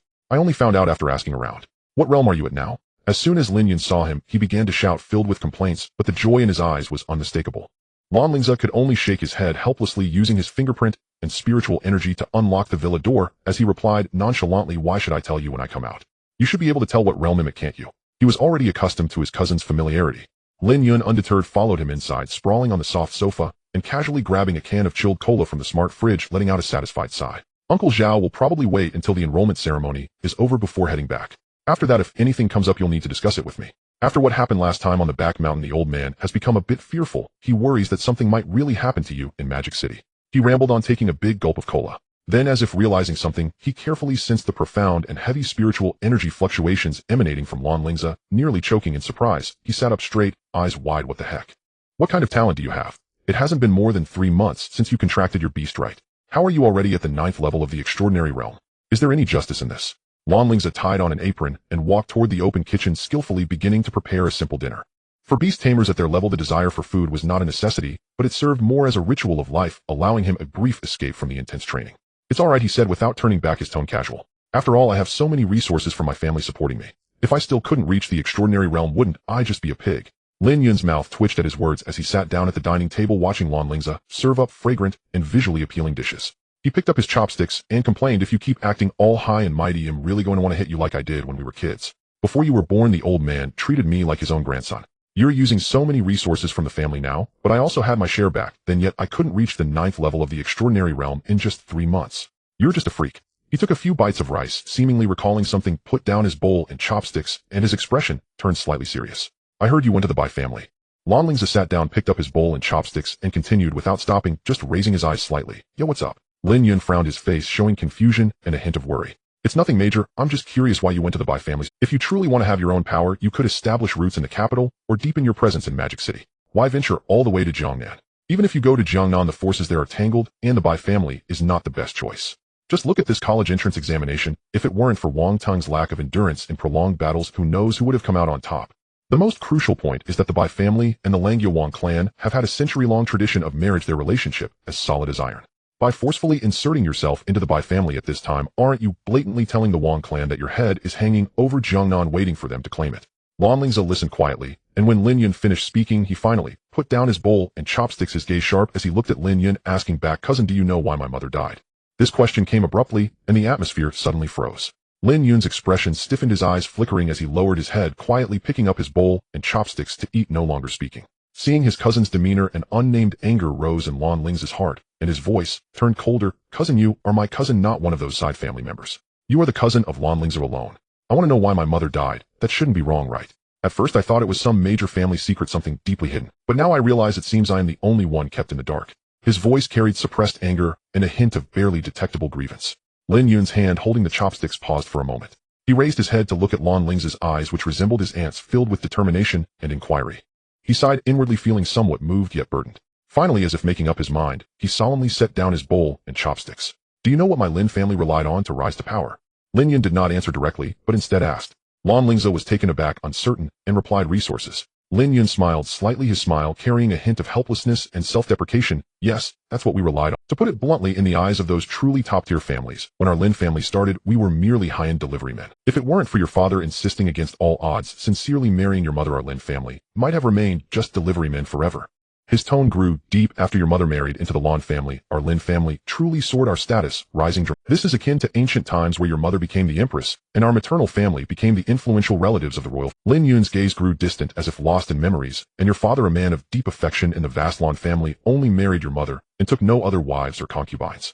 Your mother was married into the Lan family for over 20 years, but had never successfully conceived, having consumed countless rare herbs and prescriptions to little effect. Later it is said that your father used numerous connections to find a legendary Yunshin grass at a secret auction held by the World Chamber of Commerce.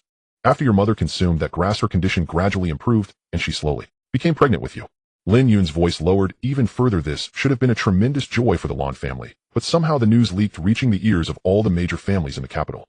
His expression turned extremely serious, even laced with fear. The direct lineage of the Lan family had been passed down for long. Your grandfather Lan Zhan and your father Lan Tianxing were both extraordinary talents, suppressing their peers to the point of near suffocation. Who knows how many people prayed in secret for the Lan family's direct line to come to an end. Once the news of your mother's pregnancy was confirmed, it was no longer just a joyous occasion for the Lan family, but a thorn in the hearts of countless families, a future they did not wish to see. Lin Yun took a deep breath, a flash of pain and anger in his eyes, so they took action. I don't know which families were involved in the planning or who executed it, but I can be sure that in the capital Magic City Jiangnan, and even the entire Hua country, almost every well-known top-tier family participated either overtly or covertly. Even some foreign forces extended their black hands. He looked at the utterly stunned Lan Lingze and spoke each word clearly. They did not want the Lan family to have another Lan Tianqing. They did not want the bloodline of the Lan family's direct lineage to continue. Your mother's death was not an accident, nor was it a simple vendetta. It was a conspiracy that was almost against the entire. Boom. Lan Lingze felt a thunderous explosion in his mind, leaving him in a blank state. He had suspected that the cause of his mother's death must be deeply intertwined with several top families, but he never imagined that the truth would be so cruel, so suffocating. Almost against the entire world. In the capital Magic City Jiangnan, and even beyond the borders. The vast amount of information and the terrifying web of enemies made it momentarily hard for him to breathe. He thought that his current achievements and the embryonic form of his own power were already strong enough to provide leverage for uncovering the truth in the future. But now he realized what a colossal behemoth he was facing, what an overwhelming web he was caught in. Seeing Lan Lingze in a daze, Lin Yun did not disturb him further, silently finishing the now somewhat cold meal. He understood the impact this news had on his cousin. After finishing the meal, Lin Yun stood up to leave. As he reached the door, he paused, not turning back, his voice unusually firm. If you really want to go to Jiangnan, it's alright, go ahead and do it. You can rest assured, even if in the end the old man and your father do not stand by your side, due to various concerns, I, Lin Yun, will always stand by you. These words were like a warm current, instantly breaking the ice that enveloped Lan Lingze's heart. His eyes grew warm, moisture welling up, but he forced himself to hold back the tears. He simply saw Lin Yun off at the door, watching his figure disappear into the night. Returning to the empty villa, Lan Lingze did not rest. Instead, he directly walked into the training room. He needed to calm down to digest this shocking truth.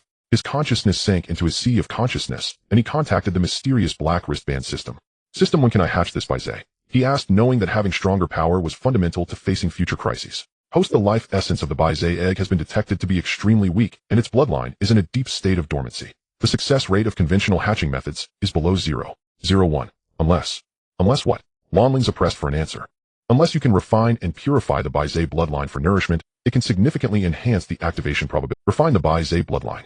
Lan Lingze's eyes narrowed. Are you saying I need the bloodline of a direct descendant of the Bai family? Or eliminate all the Bai family beasts that might carry the diluted Bai Zai bloodline? Host, your killing intent is too heavy. The system's electronic voice seemed to carry a hint of helplessness. Indiscriminate slaughter goes against the heavenly principle and easily breeds inner demons, which is not the right path. This system has a secret method that can selectively extract the faint bloodline power resonating with the Bai Zai bloodline from the beasts, requiring only a small amount. By accumulating a little, purifying, and condensing it through the secret method, effective hatching energy can be formed. The targets can be those beasts from the Bai family nearing the end of their lifespan, or those voluntarily contributing. Please note, it is the beasts, not the beast tamers themselves. Lan Lingze calmed down a little upon hearing this, but still instinctively retorted, isn't this equivalent to slowly draining the Bai family's resources? Although it doesn't involve killing, it's not much different from digging up their ancestral graves. Host, you are a righteous beast tamer, not a demonic cultivator, nor a bloodthirsty beast, and must possess The system's electronic voice this time clearly carried a tone of exasperation. System database comparison shows that in this timeline the host's thought pattern is more aggressive. Lan Lingze pouted, choosing not to say more. Compassion. In the face of enemies who had almost caused his mother's death, what did a little blood thirst matter? However, the method provided by the system was indeed more prudent, not likely to trigger immediate violent conflict. He focused his mind and began to consolidate his cultivation, waiting for the dawn to arrive. The next day at the central square of Magic City University, voices filled the air. The new student enrollment ceremony was a glorious beginning for the thousands of exceptional talents just stepping into this top university, as well as the start of a new journey. In the sky above the square, various flying beast types spiraled, their scales and feathers shimmering. Below, the new students donned standardized attire, their faces brimming with excitement and anticipation. However, to many informed upperclassmen, teachers, and the hidden eyes of various forces in the audience, the true focus of this ceremony was singular. Lan Lingze, the young man walking steadily towards the designated area for the special training class. He wore simple black casual clothes, making no effort to flaunt his aura. Yet the calm demeanor forged through trials and tribulations, coupled with the subtle spiritual pressure emanating from him, set him apart from the crowd, drawing the attention of nearly everyone present. Respect, curiosity, jealousy, scrutiny. All kinds of gazes intertwined upon him.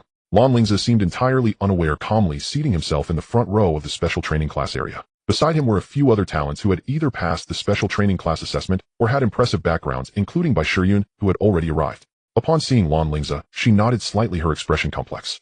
In a slightly distant spot sat Wang Yun, his face expressionless, only occasionally casting a glance at Lan Lingze with a chilling coldness hidden deep within. On the high platform, the new principal of Magic City University, a middle-aged man who appeared refined and approachable, yet with a hawk-like sharp gaze, was delivering a speech. His words encouraged the new students and briefly introduced the glorious history and fierce competition of Magic City University. Soon the ceremony reached its most anticipated segment, the New Student Challenge. This has been a long-standing tradition at Magic City University, aimed at motivating new students and maintaining the vitality of the special training class. Any new student has the opportunity to challenge a member of the special training class. If the challenger wins, they can directly take that position and enjoy the generous resources of the special training class. Conversely, if the special training class member fails to defend their position, they lose their qualification.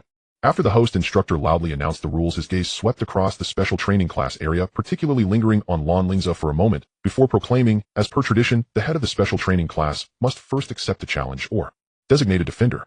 All eyes instantly converged upon Lan Lingze. He slowly rose, walking gracefully toward the largest combat arena in the center. He did not need to designate a defender. Some intimidation had to be personally established for it to be profound enough. Once he stood still in the center of the arena, Lan Lingze calmly surveyed the dense crowd of new students below. His voice was not loud, yet it resonated clearly across the entire square, carrying an undeniable calmness and strength. My name is Lan Lingze, the head of the special training class. If you wish to join the special training class, you can defeat me. Or the corners of his mouth lifted into a faint smile, carrying a hint of disdain. If you can last 3 minutes under my hands without being defeated, you may also join. I will personally recommend you to the principal. Lan Lingze stood at the center of the arena, cloaked in black, his raven hair flowing, his figure as upright and unyielding as a pine tree. His gaze swept calmly over the dense sea of spectators below, not with arrogance, not with disdain, but with an unfathomable serenity, as if those thousands of prodigious freshmen gathered from across the nation were no more substantial than passing clouds. My name is Lan Lingze, class leader of the special training class. Entry is permitted. In, defeat me. In, or endure 3 minutes without falling before me, and you shall be admitted directly. I shall personally recommend you to the principal. Silence descended upon the square, absolute, suffocating silence. Not even the whisper of a falling needle could be heard. And audacious, unbelievably audacious. Yet this audacity, spoken by Lan Lingze, the provincial top scorer who had cleansed Mo Du University, carried the weight of irrefutable authority, pressing down upon many hearts like a stone. For a moment no one dared step forward, fearing they might become the first sacrificial lamb upon whom his dominance would be established. And that silence stretched for nearly a minute, until finally a burly freshman, unable to contain himself, roared and leapt onto the stage. I'll take you on. I refuse to believe you're truly that extraordinary. I've awakened at Tier 9, the mighty bull of strength. Please honor me with your guidance. And the battle began swiftly, and ended even more swiftly. Not even the Abyssal Dragon King needed to stir, nor did the Celestial Horned Ant need to reveal its might.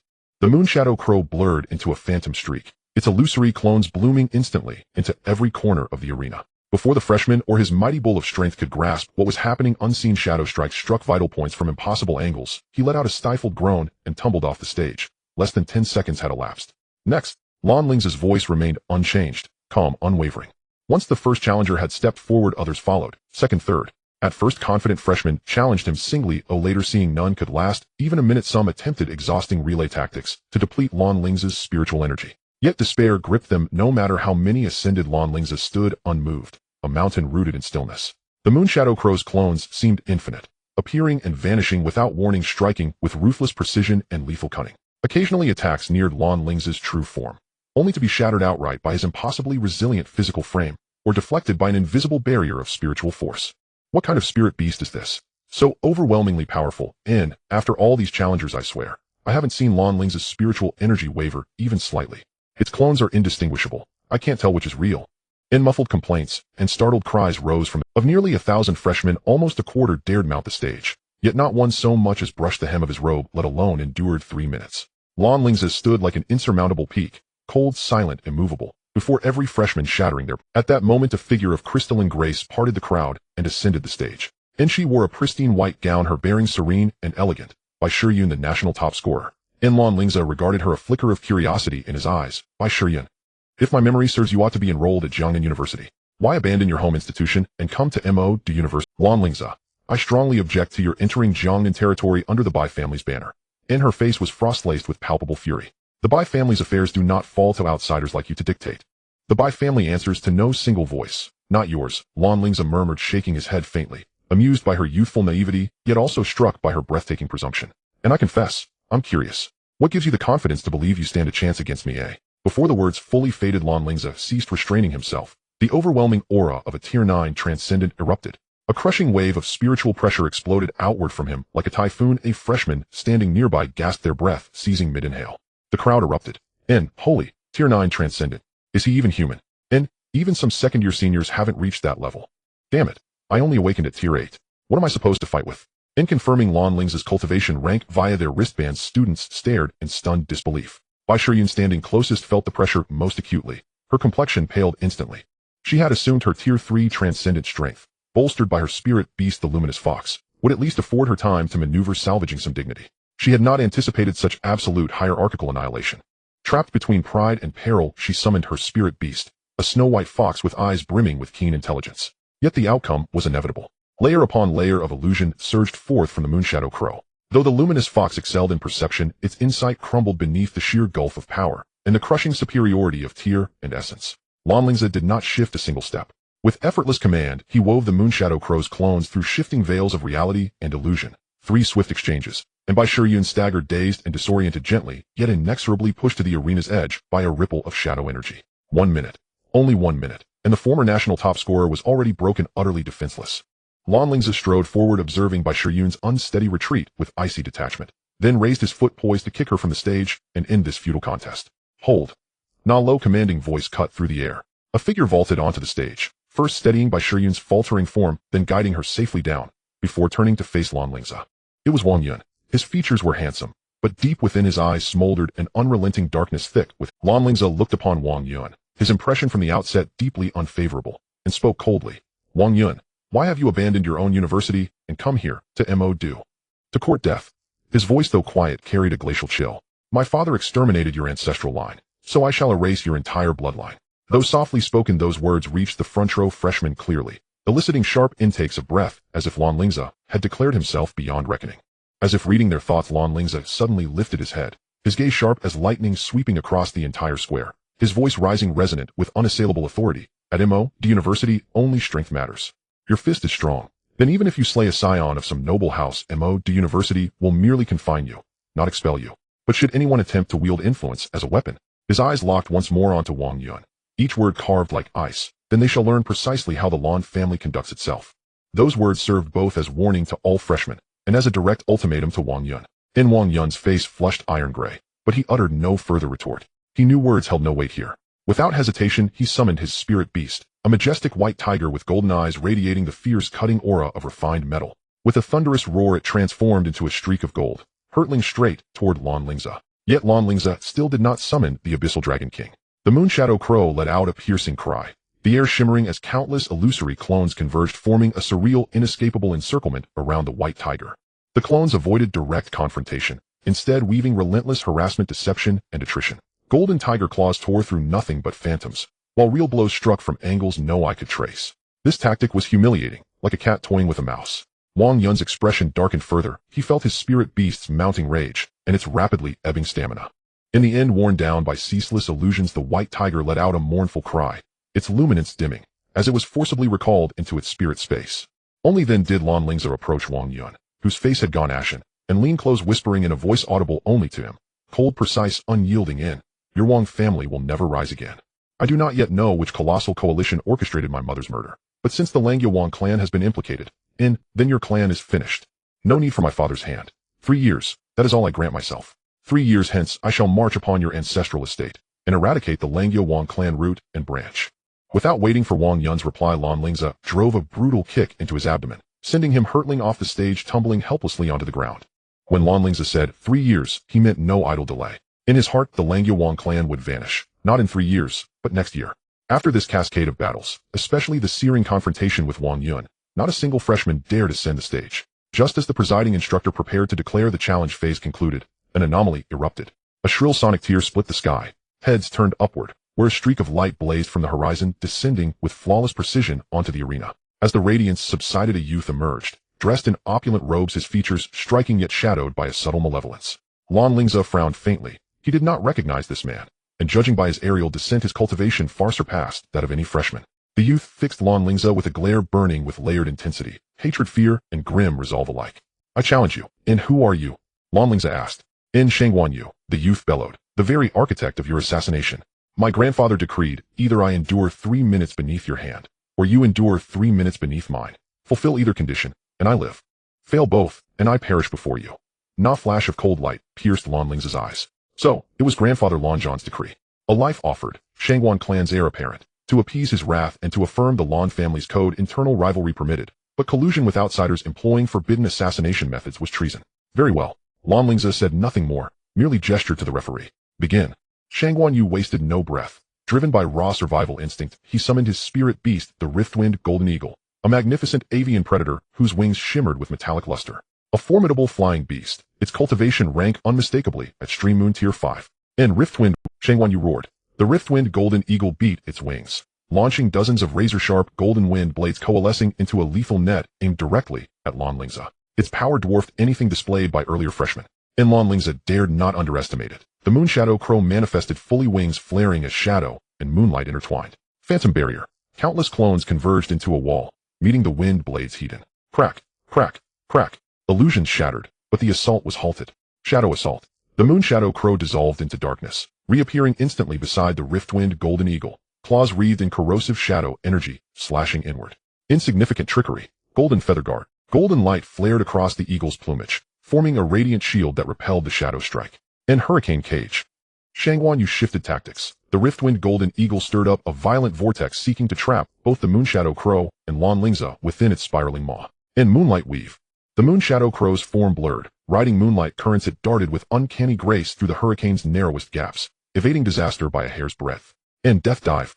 Shangguan Yu unleashed his ultimate technique. The Riftwind Golden Eagle transformed into a golden meteor, plummeting from great height with cataclysmic force, speed beyond mortal perception. Lan Lingze's expression hardened. All clones dispersed. The Moonshadow Crow's true form gathered moonlight into concentrated brilliance. And Crescent Guardian. A silvery crescent moon manifested before him, shimmering, ethereal, unbroken. Boom. And the golden meteor slammed into the lunar barrier, blinding radiance erupting. The crescent trembled violently, then shattered. Lan Lingze grunted, stumbling backward several steps, blood tracing a thin line from his lip. The gap in cultivation was simply too vast. And fifth move, done. Shangguan Yu pressed his advantage. The Riftwind Golden Eagle's talons, hooked like scythes, lunged for Lan Lingze's skull. As those talons neared his flesh, with over 2 minutes remaining, Shangguan Yu's eyes flickered with desperate hope. And then, another anomaly. Lan Lingze's eyes flashed with resolute fire, his spiritual energy surging, merging flawlessly with the Moonshadow Crow's essence. In screech. The Moonshadow Crow cried out, a high piercing note, as its form dissolved into light, and fused instantly with Lan Lingze. And a torrent of immense energy rippled outward. Lan Lingze's appearance underwent a stunning metamorphosis. From his back unfurled a pair of colossal wings, gleaming with moonlight and shadow. His pupils turned pure silver. Mist swirled about him like living vapor, and his aura soared, hovering just below Stream Moon realm. Fusion? How is that possible? And isn't fusion a talent technique reserved exclusively for Stream Moon cultivators? And faculty members bolted upright in shock. An elder teacher steeped in lore murmured gravely, not absolutely.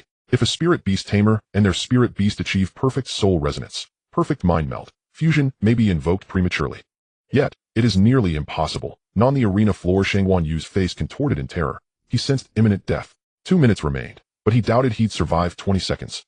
Illusion and reality intertwined, and the Tao self has no fixed form. Infused Lan Lingze, now in Moonshadow form, intoned 2 incantations, unleashing his ultimate technique. Instantly, over 100 identical copies materialized, encircling Shangguan Yu completely. But it did not end there. To the horror of everyone, including Shangguan Yu, those 100 clones, and Lan Lingze's true form, underwent another radical transformation. Shadow and moonlight receded, replaced by a primordial domineering, overwhelmingly potent aura. Their forms morphed into miniature, but spiritually authentic, versions of the celestial horned ant. Though diminished in power due to the illusionary nature of the transformation, the combined pressure exerted by 100 celestial horned ants froze the very air across the entire plaza. Break. 100 celestial horned ant clones, and Lan Lingze's true self, simultaneously through their fists. No flashy techniques, only raw, absolute transcendent force. Where those fists passed, the air screamed in protest, bursting with sonic booms. In Shangguan Yu and the Riftwind Golden Eagle vanished beneath that overwhelming tide of power. Their protective barrier shattered instantly. The Riftwind Golden Eagle shrieked, mortally wounded, before being forcibly recalled. Shangguan Yu himself flew backward like a ragdoll, spewing blood, slamming hard against the arena's containment field before sliding limply to the ground, utterly incapacitated. Silence. Deafening absolute silence. And then, faculty members in the stands erupted with unprecedented fervor in that form. Is it the elder from the back mountain? Though only a semblance.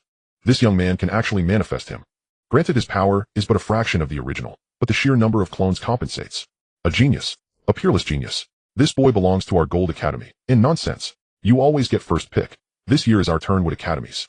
Enough squabbling. His fusion leans toward elemental transformation. Water Academy suits him best. And professors argued fiercely, faces flushed, nearly coming to blows. Lan Lingze dissolved the fusion, returning to his original form, his face pale, but his gaze still piercing. He approached the barely conscious Shangguan Yu. Shangguan Yu forced his eyes open, offering a ghastly hollow smile. I lost, kill, or spare. And Lan Lingze gazed at him, silent for a long moment, then spoke calm and detached. Death is unnecessary. Sever your own cultivation, and return to the Shangguan clan. Teach your worthless younger brother Shangguan Jing this lesson while I await his day of triumph over me. Killing openly before the entire university would cast too dark a shadow. Grandfather had issued his directive, and Lan Lingze must demonstrate the Lan family's magnanimity. To cripple his cultivation was crueler than death, and far more effective as a deterrent against future schemers. In despair, bitterness, then utter desolation, flickered across Shangguan Yu's eyes. With agonizing effort, he raised his hand, and slammed it into his own dantian. A stifled groan escaped him, then darkness swallowed him whole. Staff rushed forward to carry him away. The freshman challenge concluded, with Lan Lingze's total domination and Shangguan Yu's utter ruin. The remainder of the assembly proceeded in an eerie, distracted hush, though no one's attention remained fixed upon it. The ceremony lasted half a day, finally drawing to a close. And no sooner had Lan Lingze descended the arena than he was invited, by several faculty members already waiting, to the principal's office. Inside the principal's office, the atmosphere crackled like a bustling marketplace. Nearly all deans, or their representatives, from MO to university's major academies, Goldwood, Water, Fire, Earth, and Spirit Special Division, were present, their eyes blazing with fervent anticipation as Lan Lingze entered. Lan Lingze, join our Gold Academy. Don't worry about resources, spirit coins, rare materials. We'll provide whatever you demand. Only the finest for you. A portly middle-aged man in golden robes spoke first, Vice Dean of Resources for the Gold Academy. Out of my way, old Qian, you only talk money. Lan student, our Wood Academy possesses the most comprehensive collection of cultivation manuals and numerous secret arts focused on life restoration and enhancement, ideal for both you and your spirit beast. A gentle elderly woman in green robes smiled warmly. Lan Lingze, a cool, clear voice interjected. Professor Su Yin of the Water Academy. I hear your fiancée is Xie Yunhan of the Xie family. She studies here at our Water Academy. Join us, and you'll have each other's support. Another professor silently cursed that woman. She's resorting to the beauty stratagem.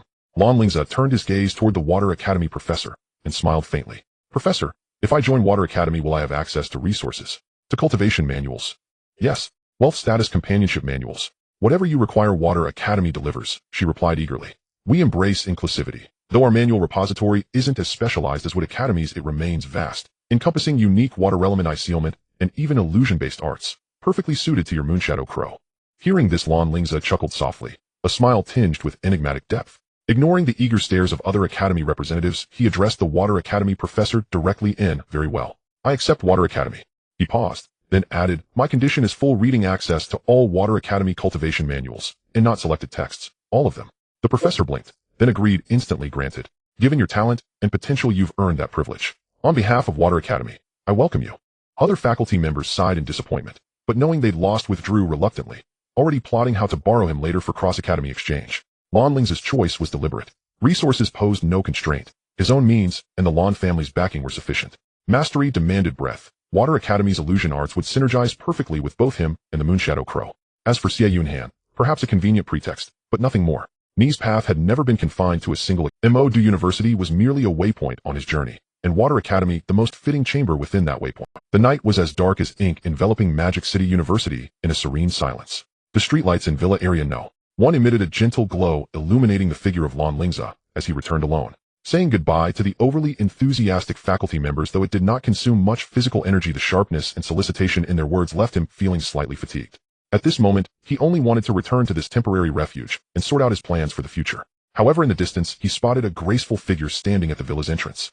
Moonlight spilled over her aquamarine hair, giving it a faint luster, and her cool features appeared even more ethereal in the night. It was Xie Yunhan. Lan Lingze did not stop his steps, his expression showing no surprise. From her eyes that hinted at anticipation in the principal's office today, as well as the action of the Water Academy teacher deliberately mentioning her name, he had already guessed she would come. As he approached, Lan Lingze revealed a faint smile, opened the villa door, and gestured for her to enter. Senior sister, Xie visiting late at night, and standing at the door is not the way to host guests. Please come in and sit.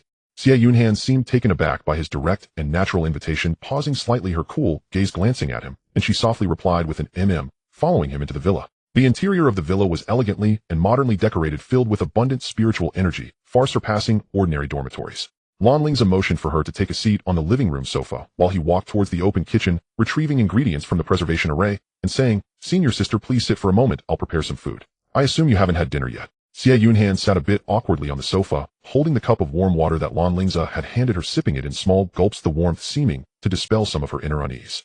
The faint sound of chopping vegetables came from the kitchen, accompanied by Lan Lingze's teasing inquiry. Senior sister Xie, your visit here seems a bit different from your usual cool demeanor. You seem a little shy. Xie Yunhan tightened her grip on the cup, a faint blush rising to her cheeks. Fortunately, her back was to the kitchen, so she was not. She steadied herself, her voice still clear, but lacking some of her usual aloofness. I came to ask you why you chose to join the Water Academy. Lan Lingze continued his movements without pausing, laughing without turning his head. Of course it's for you. Xie Yunhan nearly choked on her water, a blush instantly spreading across her face. She abruptly set down the cup, standing up a bit flustered, walking to the kitchen door, looking at the back of him, who was focused on preparing the ingredients, and asked with a hint of annoyance, You know I'm your fiancé, right? Lan Lingze placed the chopped spiritual vegetables into a plate, his tone flat, betraying no emotion. I know. But that is merely a marriage contract set by the older generation. If you are unwilling, I can simply go back and explain to my grandfather to annul it, and there is no need for you to be troubled by this. I am not unwilling. Xie Yunhan almost blurted it out, and only after speaking did she realize her overreaction, quickly pursing her lips, her face turning even redder. She turned around somewhat annoyed, returning to the living room, using a nearly thunderous tone to hide her inner turmoil. I just came to give you a gift. At this moment, Lan Lingze also finished preparing a simple dinner, 2 dishes and a soup. Though not extravagant, it was fragrant and clearly made with non-ordinary ingredients. He brought the dishes to the dining area, and Xie Yunhan instinctively came over to help with the bowls and chopsticks. A gift? Lan Lingze sat down, looking at Xie Yunhan opposite him, smiling. Is it a housewarming gift? Xie Yunhan shot him a small glare, murmuring softly, You really are a blockhead.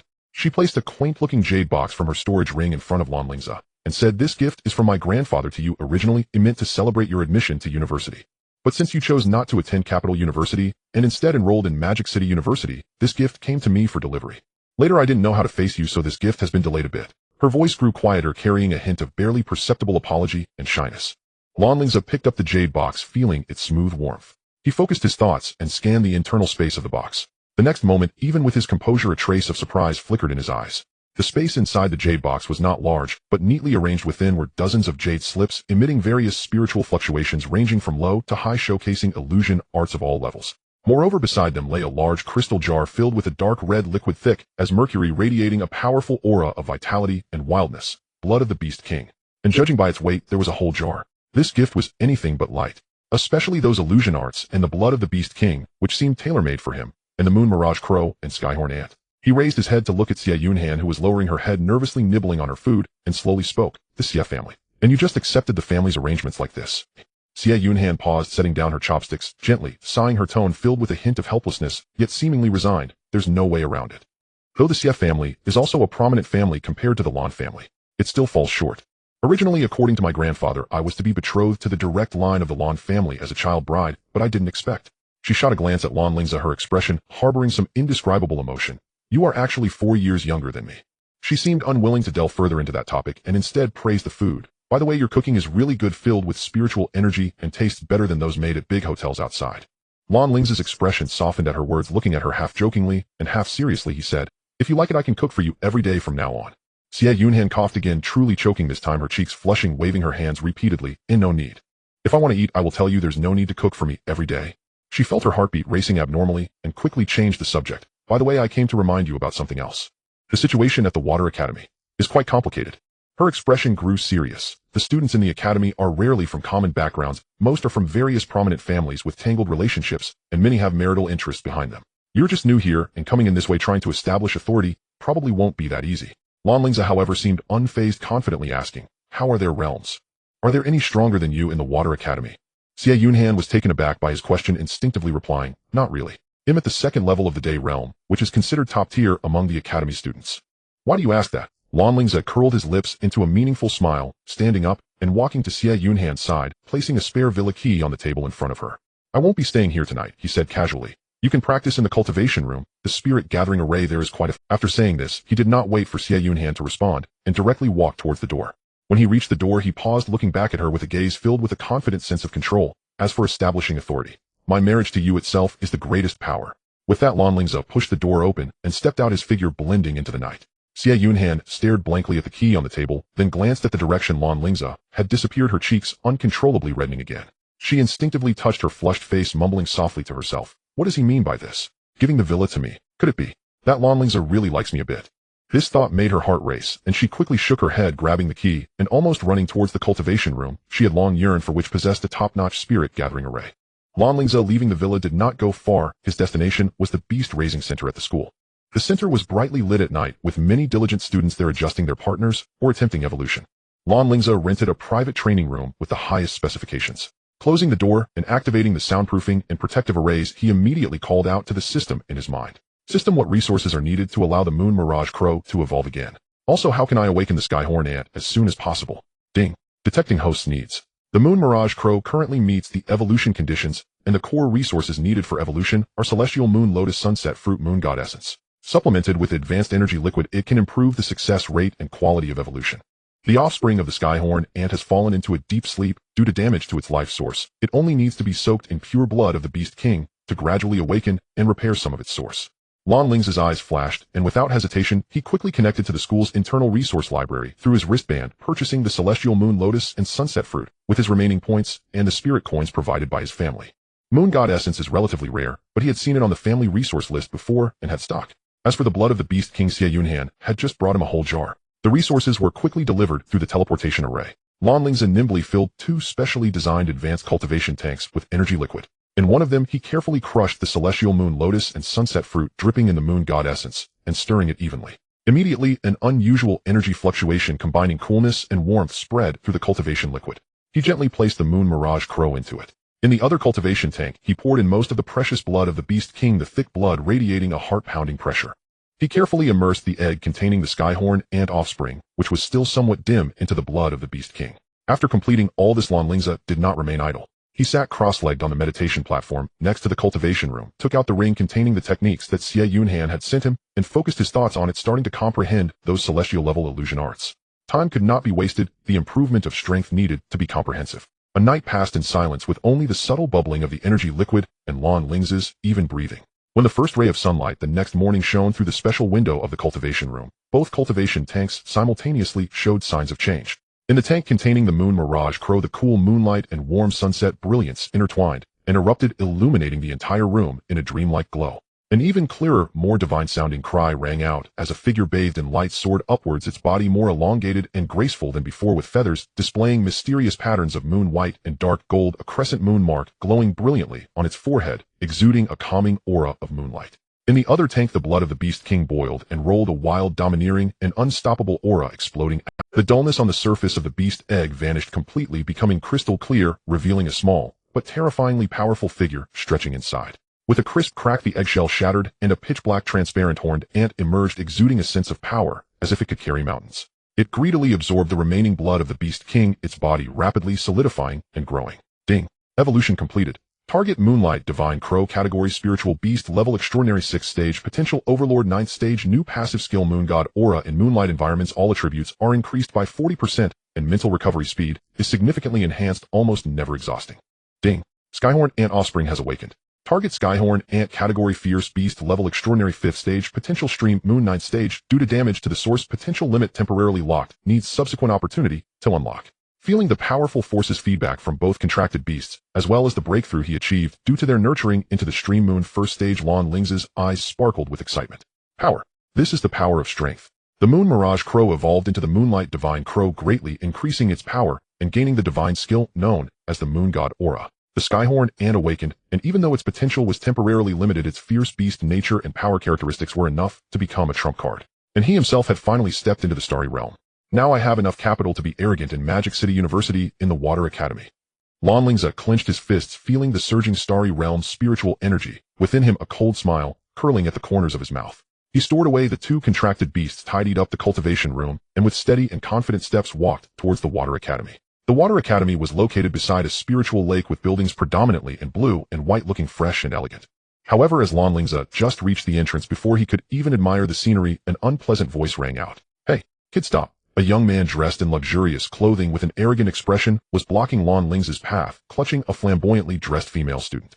He pointed a finger, almost poking Lan Lingze's nose, speaking in an incredibly arrogant tone. "I warn you, newcomer. Stay away from Xie Yunhan. She's not someone like you who popped up out of nowhere can covet." Lan Lingze frowned slightly, looking at the ignorant guy in front of him, his tone calm and unperturbed. "Do you know who I am? And who are you?" The young man seemed to hear a huge joke, sneering and lifting his chin even higher. "What do I care who you are? In Magic City, in this Water Academy, be it a dragon or a tiger, you have to bow down. Listen well, I am from the Bai family. Bai Qingyun. What's it to you? Are you scared now? Bai family." A trace of cold, murderous intent flickered in Lan Lingze's eyes. What a coincidence! Just as he was pondering how to collect the Bai Zhe bloodline, one had delivered itself right to his door. He stopped wasting words, not even bothering to summon the powerful Moonlight Divine Crow. With a thought, a black streak of light shot out from his beast's space, instantly transforming into a small ant with a transparent horn exuding an aura of wild ferocity, landing on his shoulder. It was the Skyhorn Ant. "You dare to block the path like a mere ant?" Lan Lingze spoke coldly. Before Bai Qingyun could react, the Skyhorn Ant on his shoulder had already moved. There was no grandiose display, just a pure explosion of power. Its tiny body vanished in an instant, and the next moment it appeared right in front of Bai Qingyun's chest, its seemingly small fist carrying a sonic boom that lightly struck him. Puff! No scream, no resistance. In the eyes of all who were horrified, Bai Qingyun's body burst apart, as if it had been struck heated by an invisible mountain. It transformed into a thick mist of blood spreading through the air. Even the female student he was holding was thrown out by the residual force, falling unconscious on the ground. Everything happened in the blink of an eye. Lan Lingze stood in place, not even the corner of his garment fluttering. He reached out, gently wiping away a drop of warm blood that had splattered on his cheek, watching the slowly dispersing blood mist with no ripples in his eyes, just a hint of mild annoyance and coldness. He whispered to himself, his voice so low that only he could hear. "The Bai family. It seems they truly should be exterminated. This way, when I hatch Bai Zhe, I will have no psychological burden." The thick scent of blood spread at the entrance of the Water Academy, and the surroundings fell into a dead silence. All the students who witnessed this scene felt as if their throats were constricted, their faces filled with fear and disbelief. Lan Lingze's establishment of authority began in the most direct, cruel, and shocking way. At the entrance of the Water Academy, time seemed to freeze for a moment. The thick scent of blood lingered in the air, with a lingering mist of blood and a female student lying unconscious on the ground, forming a strikingly shocking scene. The surrounding students were stunned, their faces filled with fear and disbelief. They may have witnessed fights before, even seen serious injuries, but to witness such a decisive and ruthless killing, treating human life as if it were nothing occurring within the academy, completely shattered their understanding. After a brief moment of silence, the air was filled with suppressed commotion and gasps of shock. At that moment, a middle-aged man in the teacher's robe of the Water Academy seemed to snap back to reality, rushing to Lan Lingze's side. With a pale face, his tone urgent, yet tinged with fear. "Lan Xiao. I am here to escort you to report, sent by Dean Xia. My surname is Chun. You can't do this. This method of establishing authority is too. It may bring immediate disaster." Lan Lingze turned to look at this teacher Chun, his gaze calm and devoid of any ripple, as if he had merely swatted a fly. He gently shook his head, his tone carrying an undeniable indifference. "No need. I appreciate Teacher Chen's kindness. However, I will not trouble you to lead the way to report." He paused, his gaze sweeping over the path leading deeper into the academy, the corner of his mouth curling into a cold arc. "I will walk step by step to the reporting place." Teacher Chun was taken aback by the coldness and determination in his gaze, opened his mouth, but ultimately did not dare to persuade further, only letting out a helpless sigh before hurriedly turning to leave, presumably to report this shocking situation to the dean. Lan Lingze no longer paid attention to the surrounding gazes filled with fear, anger, or schadenfreude, and stepped toward the water. The black Jadehorn Tianjiao ant on his shoulder exuded a chilling and fierce aura, like the most loyal, yet just a few minutes later, a water-blue silhouette hurriedly ran from ahead. It was Xie Yunhan. She had clearly heard the commotion, her delicate face showing urgency and a hint of pallor as she approached Lan Lingze, slightly panting. "Lan Lingze. How could you do this? You directly killed a student. Even if he is from the Bai family, if there were verbal conflicts, you could have just taught him a lesson. Why take his life? You like this? The dean of the Water Academy may not be able to protect you. The Bai family will not let this go." Lan Lingze stopped and slowly turned his head, looking at her with a gaze that Xie Yunhan had never seen before. In the depths of that gaze, the usual indifference or occasional teasing was replaced by an extreme indifference to life, a chill that seemed to originate from the ancient ice fields. Xie Yunhan was taken aback by his gaze, and her words came to an abrupt halt. Lan Lingze's expression was emotionless, his voice steady, yet chillingly cold, as he slowly said, "Ha! Those who think too highly of themselves, relying on their family background to point fingers and bark endlessly, should be killed. They should have been killed long ago." His voice was not loud, but carried a resolute determination, as if stating a truth of the world. "I intend to walk from this entrance to the reporting place. Along the way, anyone who dares to obstruct my path will be killed." He continued, "In the future, anyone I find displeasing, anyone who chimes in incessantly, will also be killed." He turned his gaze to Xie Yunhan, his tone still cold. "You can choose not to walk with me. You can think of your Xie family, weigh the pros and cons. But I do not need to." He stated, "I, Lan Lingze, act solely based on my own heart. Why should I explain to mere ants?" Xie Yunhan stared at him, watching the near-obsessive coldness and killing intent in his eyes, and the Tianjiao ant on his shoulder that exuded a wild ferocity. For a moment, she found herself speechless. Her heart was filled with mixed emotions, worry, confusion, but strangely, there was also a stir of excitement brought on by his unrestrained dominance. She did not retreat or retort. After Lan Lingze stepped forward again, she silently and firmly followed him. Lan Lingze sensed her choice, his gaze flickered, but he did not say anything. He realized that if every small fry that jumped out along the way required summoning beasts and taking action, it would be too much of a waste of time and energy. With a thought, the Tianjiao ant on his shoulder emitted a low hiss, transforming into a stream of black light, and instantly merging with Lan Lingze.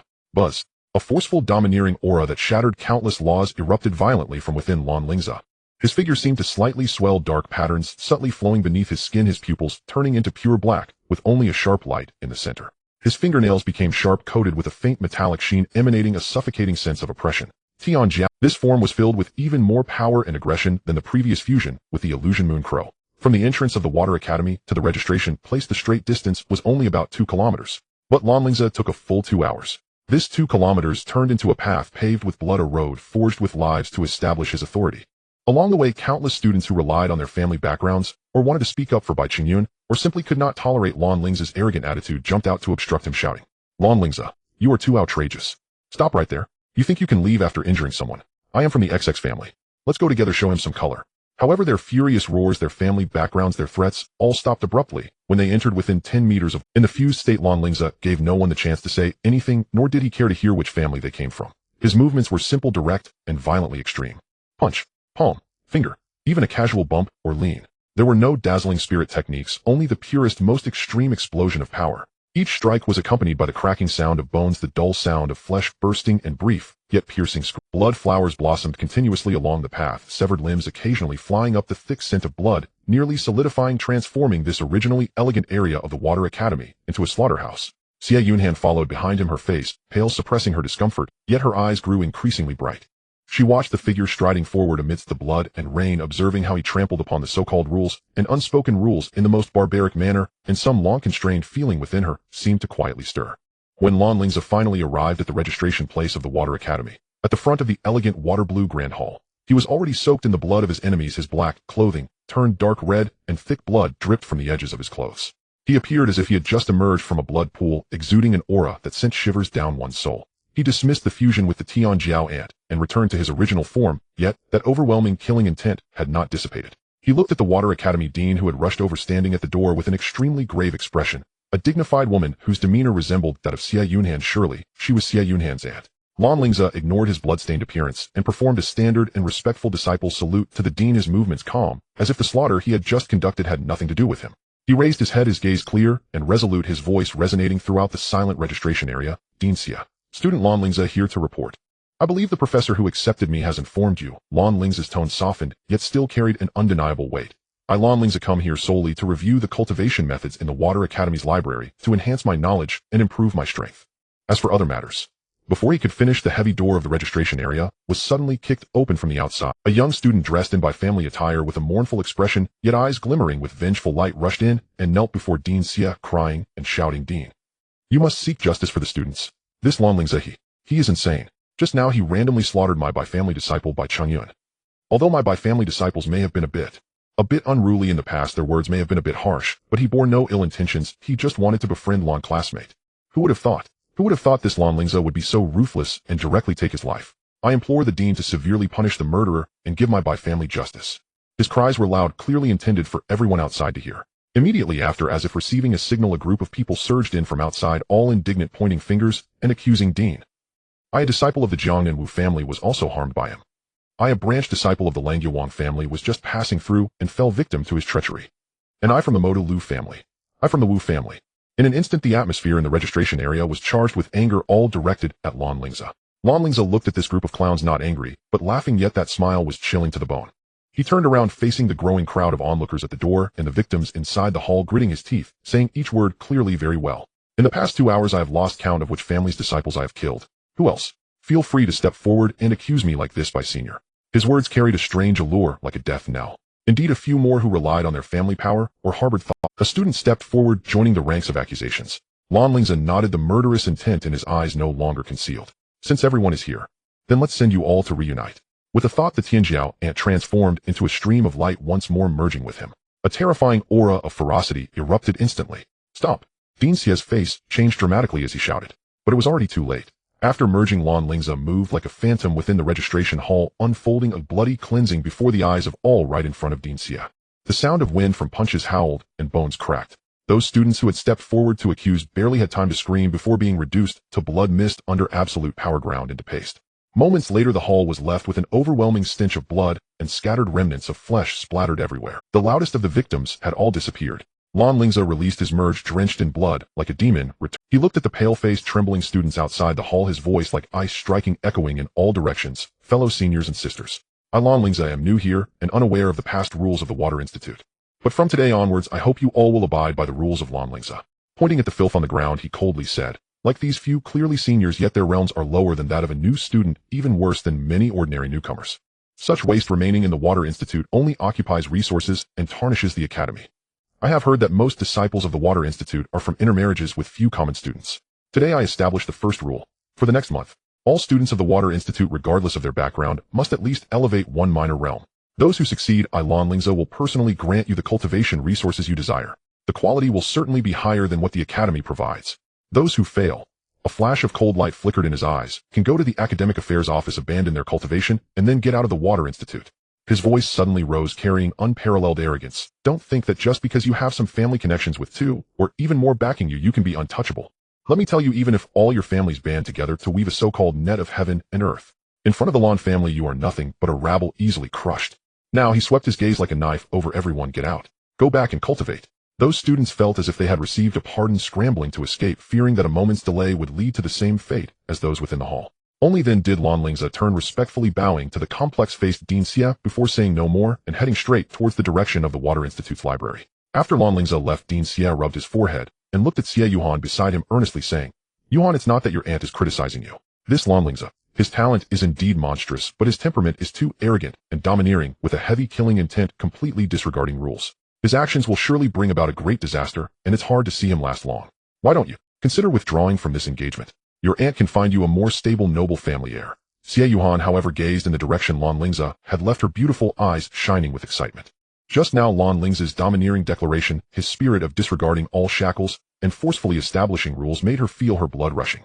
She shook her head, her tone resolute. Anti-true geniuses should possess the arrogance to overlook the world, and Lan Lingze indeed has the capital to be so arrogant. This engagement, I will not withdraw. After saying this, she no longer lingered and quickly followed towards the library. Lan Lingze immersed himself in the library for the entire day, utilizing system assistance and his own strong comprehension to browse, understand, and even initially master most of the mystic and yellow-level illusionary arts. It was only when night fell that he stood up to leave. Walking back to the villa, he could distinctly hear various whispers and pointing coming from the roadside.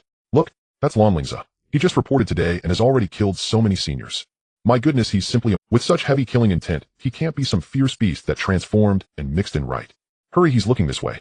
Lan Lingze merely cast a casual glance at those discussing him, not paying them any mind. If such idle gossip could help him filter out some blind ants, it would save him trouble. If truly there were fools who refused to believe in danger and seek death, he wouldn't mind wiping them and their families off the map. Upon reaching the entrance of Villa No. 1, he saw Lin Yun already waiting there. As soon as he spotted Lan Lingze, Lin Yun rushed over, patting his shoulder forcefully, his expression exaggerated. Wow, cousin, you're amazing. On your very first day as a newcomer, you've slaughtered so many seniors from the Water Institute. The key is that the school didn't even give you any punishment, not even a peep. You are truly the first in the history of Magic City University. Now you've really become famous, the title of Killing God. Ha. Lin Yun followed Lan Lingze into the villa, still marveling. However, as soon as he entered, he saw Xie Yuhan tied up in an apron busy in the kitchen, instantly widening his eyes and letting out a strange cry. No way, little bro. Xie Yuhan is in your house. You two are moving too fast, aren't you? Living together already. Xie Yuhan blushed at his words, casually tossing the knife she was about to use for cutting vegetables at Lin Yun. Annoyed, Lin Yun, you can't spit out ivory from a dog's mouth. Who is living with him?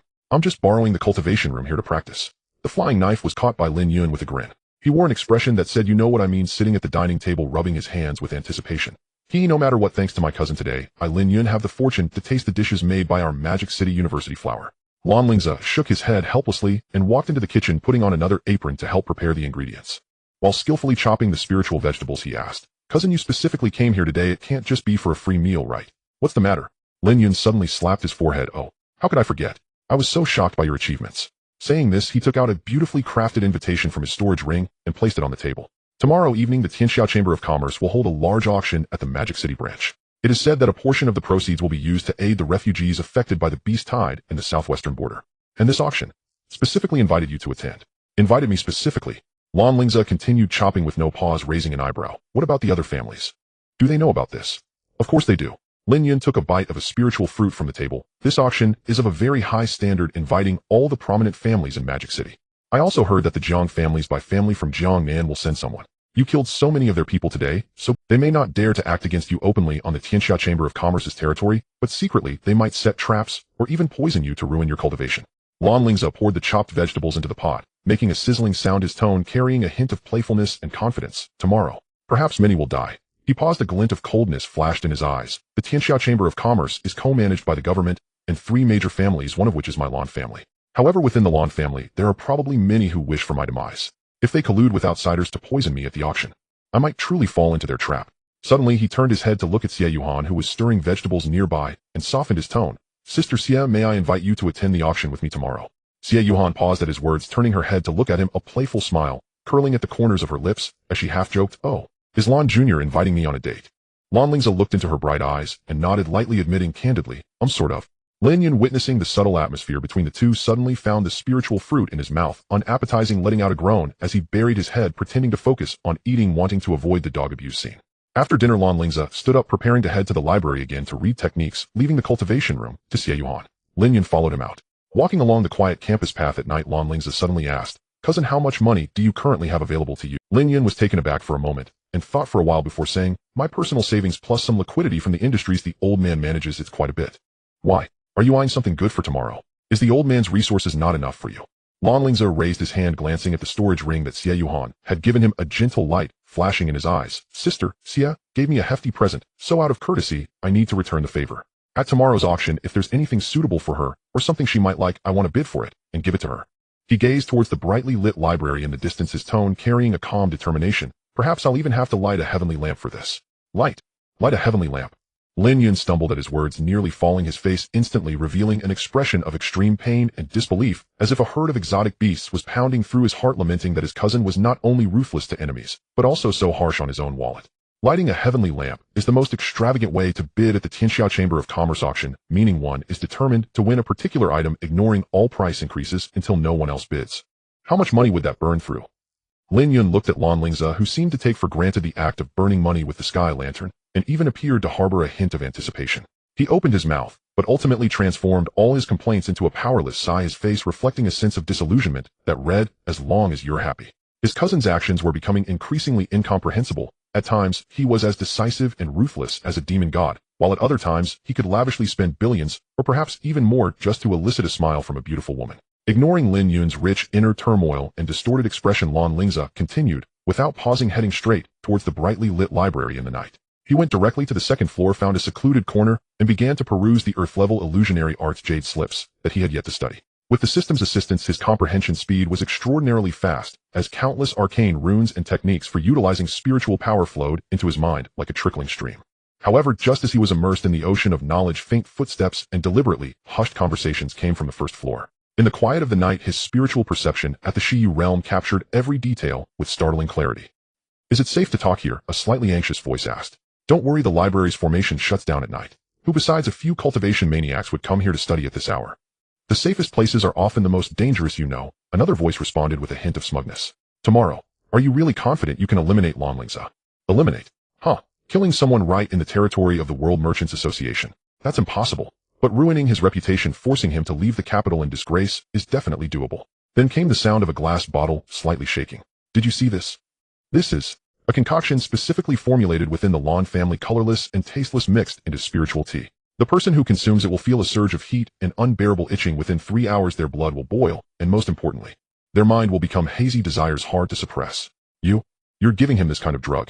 Aren't you afraid of retaliation from the Lan family? What's there to fear? If this gets out, it can be dismissed as internal strife within the Lan family, nothing that would raise eyebrows.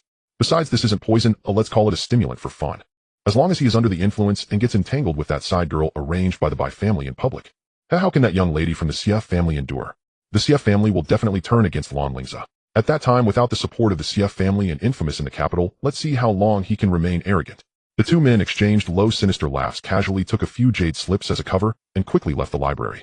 On the second floor, Lan Lingze slowly lowered the jade slip in his hand, his expression devoid of any emotion, only filled with a multitude of questions. Is that it? A conspiracy so full of holes that it could be heard clearly from another floor. Using such a lowly aphrodisiac technique. He could hardly imagine that it was with such foolish allies that his incredibly talented mother was successfully schemed against back then. This filled him with a sense of absurdity and deeper rage toward the so-called massive hostile alliance. His mother had actually fallen to such a bunch of fools. Distracted by this, he lost interest in continuing to study the techniques. He simply stood up, left the library, and returned to Villa No. 1. As he pushed open the villa door, a faint, refreshing scent of post-bath fragrance wafted over. He saw Xie Yunhan walking out from the direction of the bathroom, wrapped in a thin bathrobe that outlined her graceful curves, her damp aquamarine hair cascading over her shoulders, her skin slightly flushed from the steam. Lan Lingze was taken aback, momentarily stunned, and instinctively raised his hand to cover his eyes, his tone tinged with a hint of barely perceptible embarrassment. Sorry, I didn't know you hadn't gone to rest yet. Seeing his appearance, Xie Yunhan's cheeks flushed, but she quickly found it amusing, stepping forward to gently push his hand away from his eyes, trying to maintain her composure with a touch of arrogance in her tone. What are you covering your face for? I'm not without clothes. Isn't a bathrobe considered clothing? I just didn't expect you to be back. I thought you'd stay out for the night.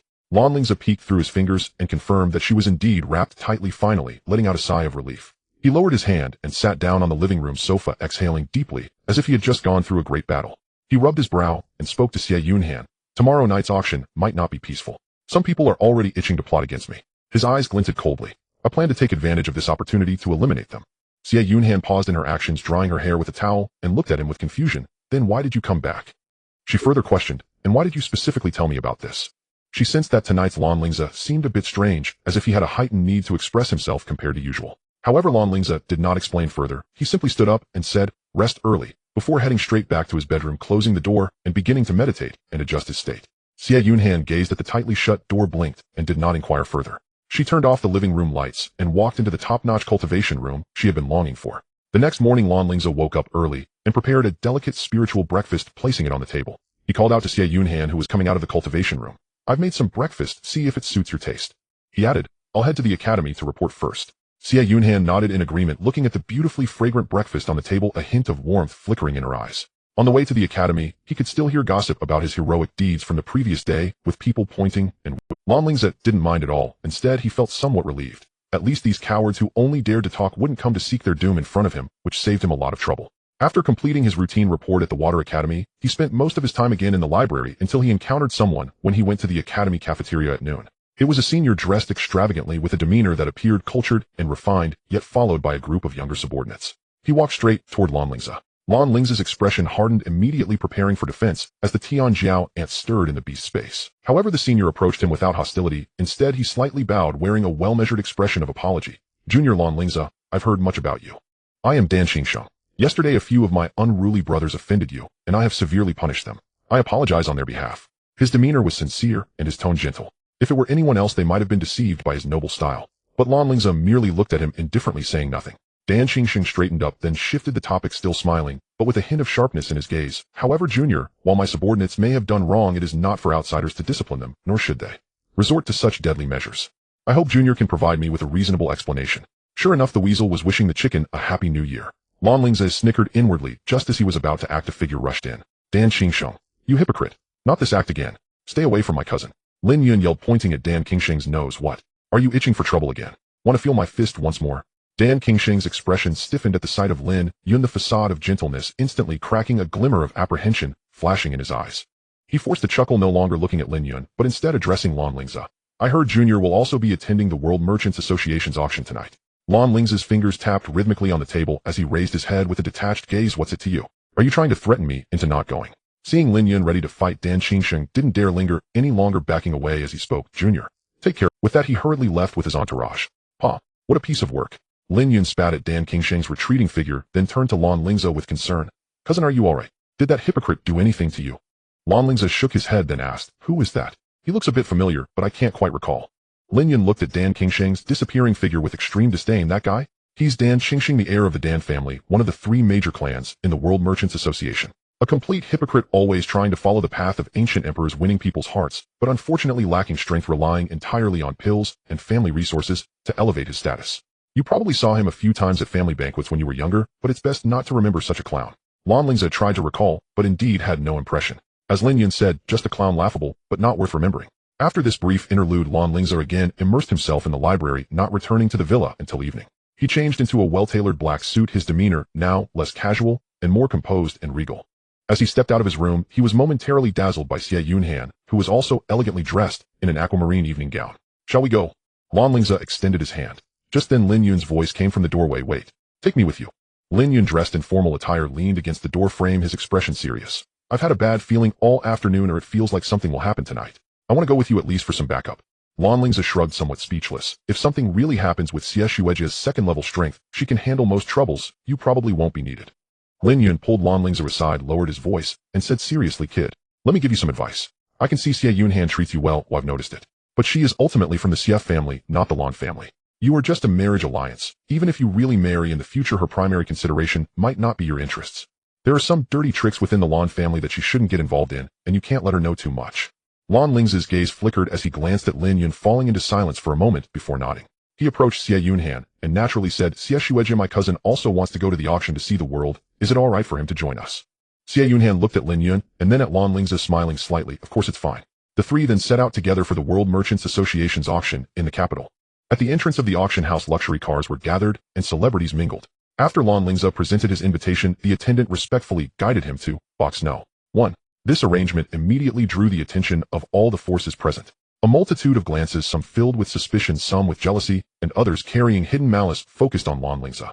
Everyone knew that box No. 1 was of great significance, typically reserved for heads of super families or central end. The World Merchants Association's action was akin to placing Lan Lingze on a hot seat, overtly signaling to everyone the Lan family had already regarded him as the next core member. Even the position of the family head's heir was taken for granted. Lin Yun exploded in anger on the spot. Damn it. Isn't this bullying honest people? Our Lan family is also part of the Global Merchants Association.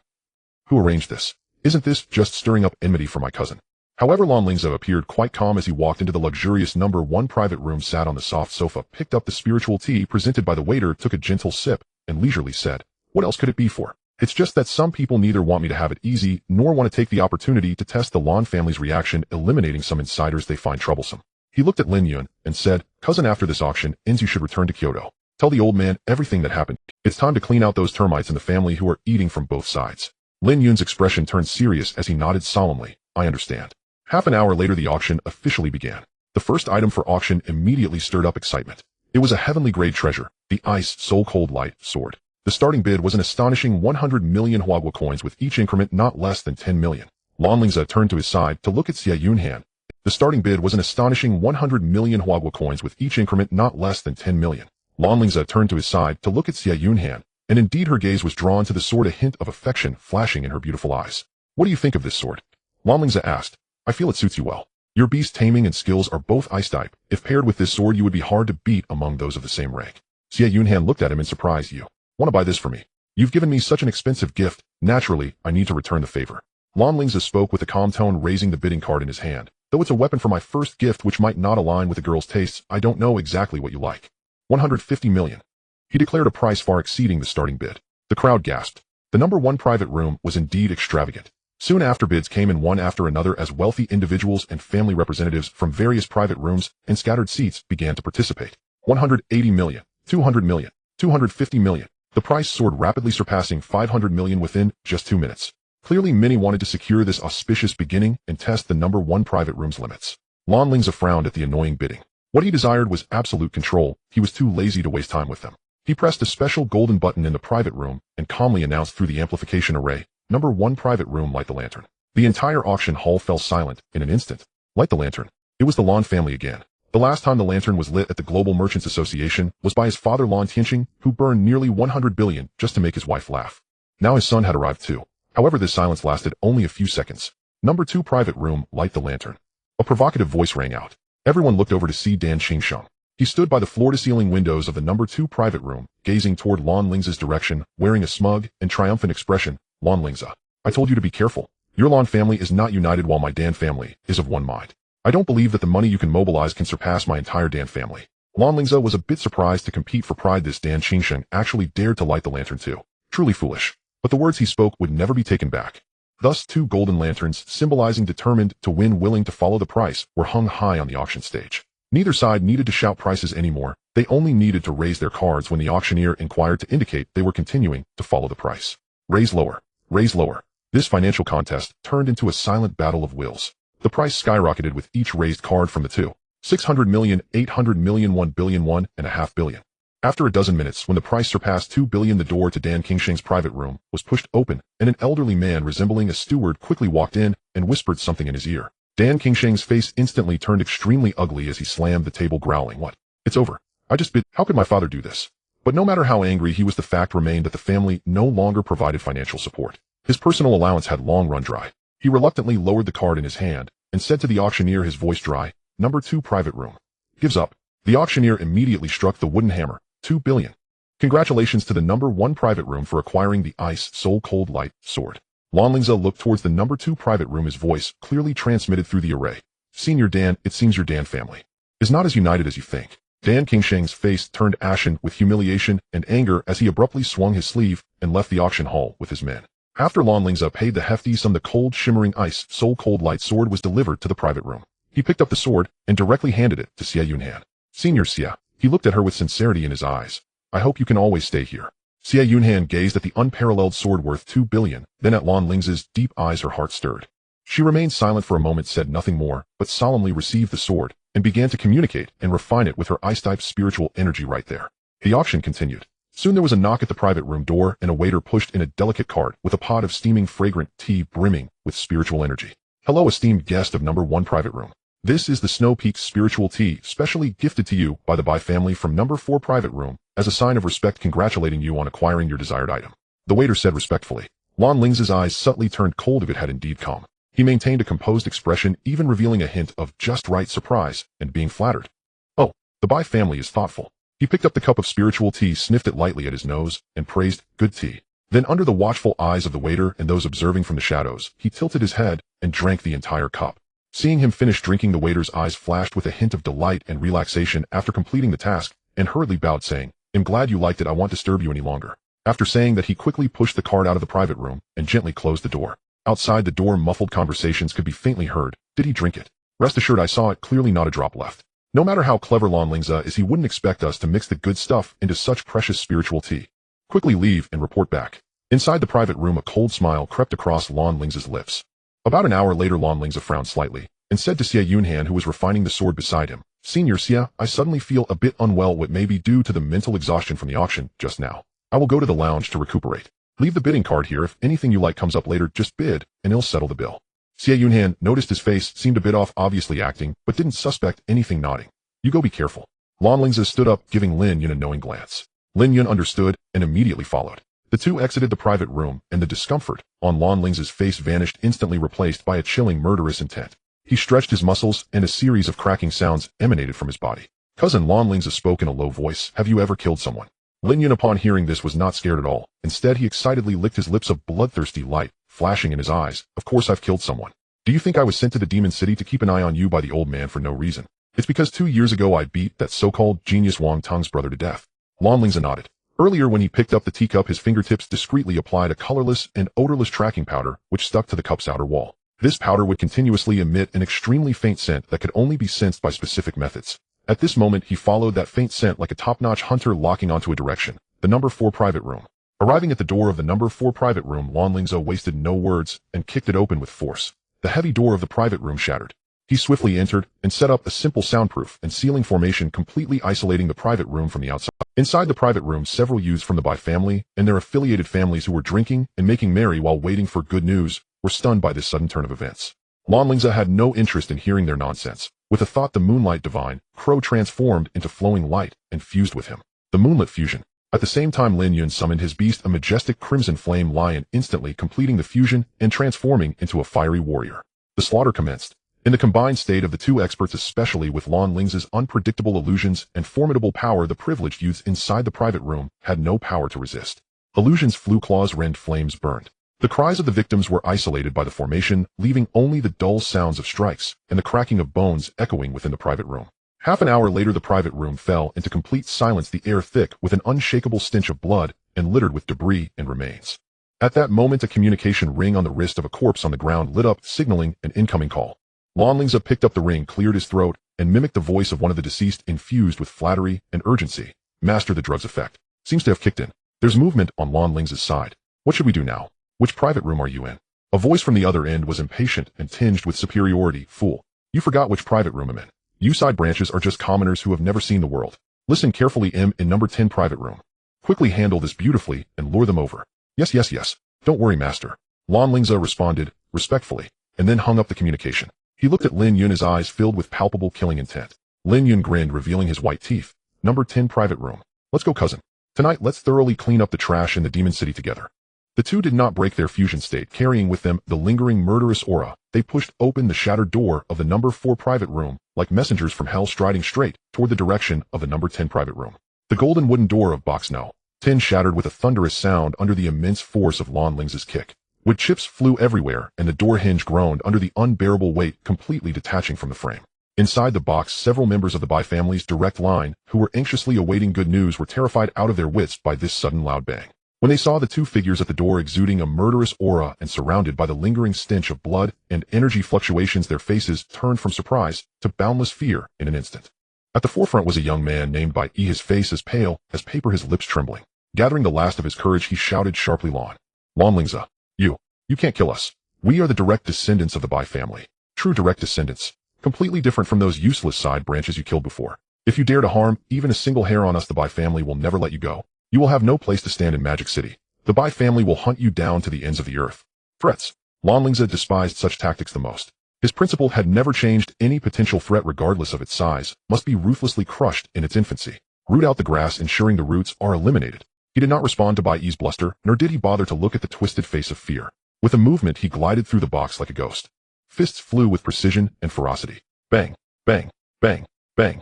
The other 4 direct descendants of the Bai family didn't even have time to grunt before being struck at vital points by the fierce wind of the punches. Their vision darkened, and they collapsed to the ground like dead dogs, completely losing the ability to resist or escape. Lan Lingze deliberately left Bai for last. He needed to extract precise information about the mastermind behind the scenes from this leader. These fools were merely pawns. The real trouble was someone in the shadows who could even obtain the unique medicines of the... He coldly regarded Bai as if looking at a corpse. He then gestured to Lin Yun to try to close the damaged door, tightly isolating the inside from the outside. Lin Yun understood and was about to act. Just then the sound of steady and dense footsteps echoed from the corridor outside. Following that, a group of sharp and capable individuals in neatly pressed black suits appeared at the door, surrounding a middle-aged man dressed in a dark gray Zhongshan suit, whose demeanor was calm and authoritative. This middle-aged man had an ordinary face, but his eyes were sharp like an eagle. What caught more attention was the small but striking golden national emblem badge prominently displayed above his left chest pocket. Lin Yun's pupils shrank, and he immediately halted his actions, quickly retreating to Lan Lingze's side, speaking in a low voice, with a serious tone, Cousin, be careful. This person is quite significant. Although I don't know him, anyone who can wear the national emblem in this position must be a big shot from the central government. We cannot afford to offend him. Lan Lingze's mind raced instantly, calming down from the state of murderous intent. A central envoy, appearing here at such a critical moment. The cold, murderous intent on his face receded like a tide, replaced by a look of mild surprise, and just the right amount of respect, even managing to squeeze out a somewhat simple smile, as he stepped forward and slightly bowed, saying, Hello, leader. Not knowing your distinguished presence, what guidance do you have? The middle-aged man in the Zhongshan suit, the Bai envoy Bai Miao, seemed to have not heard Lan Lingze's words and did not even spare him a glance. He expressionlessly scanned the chaotic scene in the box, and the 4 unconscious individuals on the ground, finally, focusing his gaze on the only one still conscious, but trembling in fear, Bai. Immediately 2 suited aides stepped forward professionally, checking the 4 fainted Bai family descendants, confirming that they were merely unconscious and not in mortal danger before retreating back behind Bai Miao. Bai Yi, as if grasping the last straw for survival, crawled to Bai Miao's feet, clutching his calf, tears streaming down his face as he cried out in a pitiful voice, "Envoy! Bai Envoy! Help us! This Lan Lingze, he's a madman, a monster. He not only slaughtered the side branches of my Bai family, but now he's also trying to harm us direct descendants. Look at what he has done.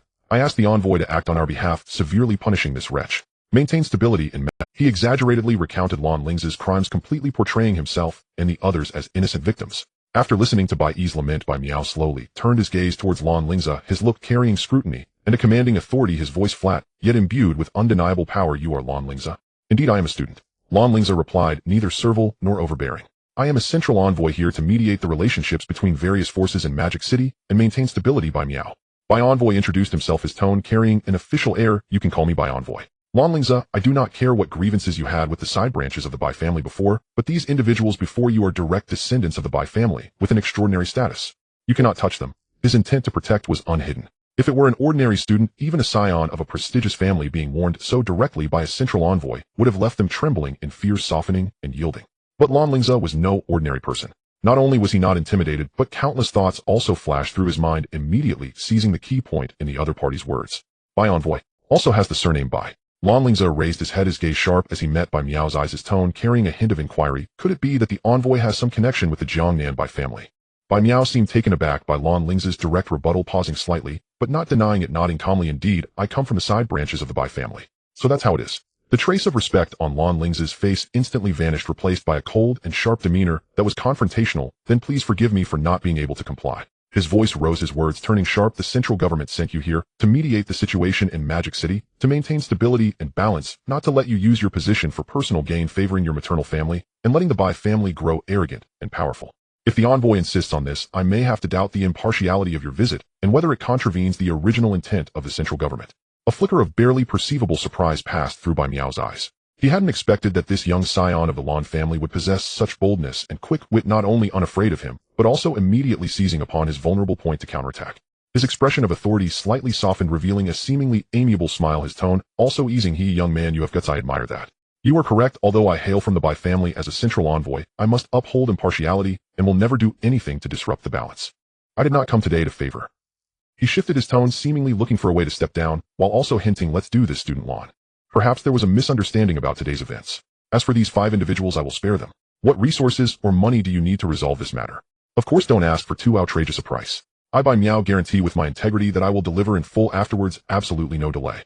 "Empty-handed? Or is it a delaying tactic?" Lan Lingze coldly sneered in his heart, immediately realizing that this Bai envoy was merely blustering, seemingly hiding some difficulty or concern. He keenly pressed the attack, his words like knives. "Bai envoy, money. Can human life be measured by cold numbers? That is a desecration of life." He fixed his gaze on Bai Miao. "Moreover, although I am still young, I know well that no matter how great the envoy's power is, it seems it cannot surpass the specific enforcement authority of the local government in Magic City, right? Your direct intervention in the private grievances between family members may be inappropriate." Lan Lingze pressed closer, his tone playful. "Furthermore, I am curious, matters like mediating the situation in Magic City, which seem important, but are actually thankless tasks, usually do not require a special envoy like yourself to personally handle. Could it be that the envoy offended someone he shouldn't have in the capital and was sent here to take on this hot potato?" He shook his head, a look of regret on his face. "In that case, your guarantee of integrity. Forgive me for speaking bluntly, it is really hard to be convincing, and I do not know how much it is worth. Let's talk about something practical." Lan Lingze extended his index finger, gently shaking it before this auction. "How much sincerity can you offer? As long as it reaches a satisfactory amount, I can temporarily spare these 5 individuals and hand them over to you completely. If not..." His gaze turned cold, not finishing the sentence, but the implied threat was unmistakable. Bai Miao's face instantly turned extremely ugly. Every word Lan Lingze spoke was like a steel needle, precisely piercing the most sensitive areas of his heart. Indeed, he had offended some big shot in the capital by picking the wrong side, which led to his demotion and being sent to Magic City to deal with this mess. He had thought to leverage his identity as an envoy and his slight connection to the Bai family to gain some merits or benefits, but never expected to be so blatantly exposed and threatened by a young man. His plans to take advantage of the situation had completely fallen apart. Looking at Lan Lingze's cold and fearless gaze, he knew that if he did not bleed today, he would absolutely not be able to ensure the lives of these 5 foolish descendants. But as a disgraced envoy, how many resources could he mobilize? Even if he could, was it worth paying a huge price for these good-for-nothing fellows? Weighing the pros and cons took only an instant. Bai Miao's facial muscles twitched a few times, and ultimately that veneer of kindness completely vanished, replaced by a suppressed rage and frustration. He deeply stared at Lan Lingze, as if trying to engrave his image in his mind. He suddenly flicked his sleeve, no longer looking at Bai Yi, who was like mud at his feet, and barked at his subordinates we leave. He directly abandoned the 5 direct descendants of the Bai family. Envoy, Bai envoy, you cannot leave. Save us. Bai cried out in despair. Bai Miao did not stop his footsteps as if he had not heard, swiftly disappearing at the end of the corridor, his back appearing somewhat flustered and embarrassed.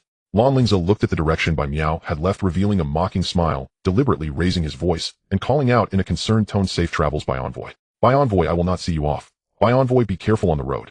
These seemingly caring words to the fleeing Bai Miao were undoubtedly the most piercing sarcasm, causing him to stumble and nearly fall, the humiliation and anger in his chest almost bursting out.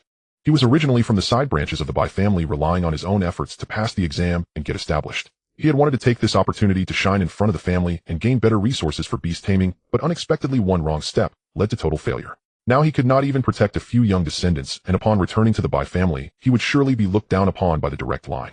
Once Bai Miao's figure completely disappeared, the smile on Lan Lingze's face instantly vanished, turning into a cold chill. He turned to Lin Yun and made a clean, decisive gesture across his throat. Lin Yun had long been unable to contain himself. Seeing this, he grinned fiercely, his body erupting with fiery spiritual energy, like a tiger entering a flock of sheep, striking down with his palm. Crack! With a few muffled sounds and the crack of bones, the box fell into complete silence. The 5 direct descendants of the Bai family, including Bai Yi, met their end filled with endless fear and regret. A few minutes later, Lan Lingze and Lin Yun used the cleaning formation in the box to wash away the blood on their bodies. As for the corpses in box No. 10, they would naturally be swiftly and discreetly dealt with by the personnel from the enforcement team of Magic University, which was secretly controlled by Lan Lingze, already reformed by Zhao Yunlan, leaving no traces behind. Cousin Lan Lingze adjusted his collar, speaking seriously to Lin Yun, we must not delay. You will leave first thing tomorrow morning, hasten back to the Lan family in Kyoto. Report everything that happened tonight word for word to the old man. There are 3 key points: the intervention and bias of the central envoy Bai Miao, the assassination and underhanded tactics employed by the Bai family's direct descendants against me, and most crucially, his eyes sparkled with sharpness, the unique medicines used are from the Lan family. I do not believe there was no involvement from someone within our Lan family. Lin Yun's face showed concern upon hearing this. Cousin, the situation is so complicated. Aren't you coming back with me? I am a bit worried about you being alone in Magic City. But Lan Lingze chuckled, a smile that seemed out of place against the bloody scene. I won't be going back. After all, he shrugged, I still have to accompany senior sister Xia on a date. If not, who will pay for the things she takes pictures of later? Wouldn't that make me seem untrustworthy? Lin Yun. His worries instantly turned into speechlessness, realizing he had worried for nothing. His cousin truly had a care. He rolled his eyes, no longer nagging, and after a simple farewell to Lan Lingze, he set off overnight, hurrying to the teleportation array to return to Kyoto as quickly as possible. Lan Lingze then returned alone to the still bustling box No. 1 of the auction. As he pushed open the door, he saw Xie Yunhan putting down her bidding paddle, turning her head with a hint of subtle concern and curiosity in her beautiful eyes, softly chiding, where did you go? It's been so long. Several auction items have already passed. Lan Lingze sat down next to her, took a sip of spiritual tea, and spoke casually, half jokingly, nothing major, just went out to stretch my limbs, and conveniently dealt with a few annoying pests. Xie Yunhan, being exceptionally intelligent, naturally understood what the pests referred to, combining it with Lan Lingze's previous hint and the timing of his departure. She did not expose it, nor did she inquire about the details, just exchanged a knowing glance with him, the corners of her lips curving slightly as she redirected her attention back to the auction stage. This was a wordless trust and tacit understanding. The subsequent auction proceeded smoothly, concluding successfully only. Throughout the auction, nearly half of the high-value items fell into box No. 1. Of course, none of them were for Lan Lingze himself, but rather items that Xie Yunhan found appealing, which she casually bid on, and then Lan Lingze paid for without changing his expression. Such extravagance once again made the upper class of Magic City deeply remember the name Lan Lingze. The next day in Kyoto, at the ancestral home of the Lan family, Lin Yun, exhausted from travel, rushed back to the Lan family in the early morning. He did not disturb too many people, nor did he go to see Lan Lingze's father Lan Tianqing, but directly sought out the old master of the Lan family, Lan Zhan, who was leisurely fishing by the lakeside in the backyard enjoying breakfast. Old master, old master. Lin Yun rushed to the lakeside pavilion, breathless, ignoring etiquette, as he snatched a piece of crystal pastry that the old master had just picked up and stuffed it into his mouth, speaking hurriedly, with muffled words, something's wrong. Cousin got into big trouble in Magic City. Initially calm, Lan Zhan's white eyebrows shot up at these words, and a glint of sharpness suddenly erupted from his seemingly cloudy old eyes. A powerful aura of authority flashed before disappearing, his voice deep and resonant. Someone has a death wish, daring to assassinate my grandson. Hey, you guessed right. Not just one wave. Lin Yun finally managed to swallow the pastry, catching his breath as he began to recount everything in detail about how Lan Lingze had established dominance and killed, how he encountered provocation and poisoning at the auction, how he counterattacked the Bai family's direct descendants, and how the central envoy Bai Miao had intervened and favored them, ultimately being forced to retreat by Lan Lingze, especially emphasizing the crucial information about the unique medicines of the Lan family. Bang! Lan Zhan slammed his palm down on the stone table in front of him. The solid lapis lazuli table instantly filled with cracks. Good. Goodbye, family. What a treacherous dog. The old master laughed in anger, his voice rumbling like thunder. Do they really think my Lan family is helpless? Do they really think my grandson is easy to bully? He suddenly stood up, his gaze like lightning as he looked at Lin Yuner. Immediately find Zhao Yunlan. Have him personally select a batch of absolutely reliable, clean-handed, and strong-skilled individuals to form a covert guard, and immediately head secretly to Magic City, awaiting Lingze's orders. From now on, these dirty jobs do not need my grandson to do them personally. The future head of the Lan family cannot have too much unnecessary blood on his hands, and must not leave obvious handles for outsiders. Understood? Yes, old master. Lin Yun's heart shook. The old master's words almost formally confirmed Lan Lingze's position as the core to be cultivated as the next generation's family head. As for that, by meow. Lan Zhan snorted coldly. A lost dog dares to bark. You go investigate. Use all connections to uncover all his details, including anyone he might be involved with, and get to the bottom of it. If you need any permissions, write a note, and he'll sign it. Understood. Lin Yun received the order, his spirits lifted as he immediately turned and left. The Lan family had operated in Kyoto for many years with power intricately woven and immense influence. With Lin Yun holding the old master's orders and working with full force, within half a day's time, all information about Bai Miao, even including detailed information on 3 generations of his ancestors, was compiled into a thick stack of documents and placed before Lin Yun. Meanwhile, butler Zhao Yunlan also swiftly completed the personnel selection. 50 stealthy, sharp-eyed, and silent elite covert guards assembled, with the highest rank being 5-star. Among them were even several masters at the Xie realm. This was a secret force capable of stirring up great waves. Lin Yun did not dare to delay taking the files, and this elite covert guard, and once again using the teleportation array, hurriedly returned to Magic City. By the time he arrived in Magic City, it was already evening. Lin Yun went directly to Villa No. 1, finding Lan Lingze, who was dining with Xie Yunhan. Cousin, everything has been arranged. Lin Yun handed the thick dossier to Lan Lingze, simultaneously indicating the tranquil night outside the villa. Uncle Zhao brought 50 covert guards here, all waiting outside, the highest rank being 5-star. Lan Lingze took the dossier and quickly flipped through it, his eyes gleaming coldly. After reading it, he casually set it down on the table, lightly tapping the surface with his fingers as he made a decision.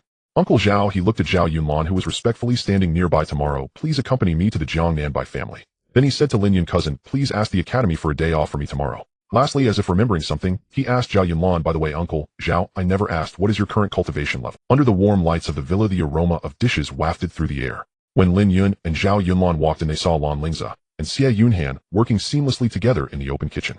Lan Lingze was skillfully handling the cooking, while Xie Yunhan assisted by delivering ingredients, occasionally exchanging a few quiet words, creating an atmosphere as harmonious as a painting. Lin Yun was already used to this scene. He boldly walked to the dining table, eyes fixed on the delicious dishes being stir-fried in the pot, shouting, I'm starving, cousin, hurry up. At that moment, Zhao Yunlan, the old housekeeper, who had watched Lan Lingze grow up, felt an indescribable excitement and satisfaction swell within him. He stood at the door, watching the once mischievous young master who needed his protection now grown into a tall young man accompanied by such an outstanding woman, and his eyes grew slightly misty. He silently resolved that after the matter in the Magic City was concluded, he would immediately return to Kyoto to personally inform the old master of the joy that the young master has found happiness. Zhao Yunlan instinctively wanted to step forward to help young master. Let this old servant take care of it, you go rest. Lan Lingze didn't turn around, focused on adjusting the heat, yet his tone carried an undeniable closeness. Uncle Zhao, just sit back and relax. This isn't the Lan family, there aren't so many rules. Today let you and cousin taste my cooking. Just think of it as a cat. Hearing this, Zhao Yunlan felt a warm current surge in his heart, no longer insisting, respectfully replying yes, and sat down beside Lin Yun, his back still straight, a habit ingrained in him, but his eyes softened considerably. Before long, 4 dishes and a soup were served at the table, each looking and smelling divine, infused with spiritual energy. Lin Yun's eyes lit up, and he picked up his chopsticks, eager to dig in. Smack! Lan Lingze lightly slapped the back of his hand, glaring at him. No manners. Uncle Zhao is still here, let the elders eat first. Zhao Yunlan quickly waved his hand, a genuine smile on his face. It's all right. Young Master Lin is impatient and starving. He can eat first, it's no problem. However, Lan Lingze insisted, looking at Zhao Yunlan with clear and earnest eyes. Uncle Zhao, you've watched me grow up since in the past, no matter what trouble I caused, you were always there silently behind me, cleaning up the mess, bearing the blame for me. I have always remembered this kindness. I don't know how to repay you. I just hope you can be well and live a long life. In the future, I want to take care of you in your old age. This heartfelt declaration from Lan Lingze carried his unique, sincere emotions, devoid of any pretense. Zhao Yunlan's body trembled slightly upon hearing this, his eyes moistening again, quickly lowering his head and choking on his words. Young master is too kind.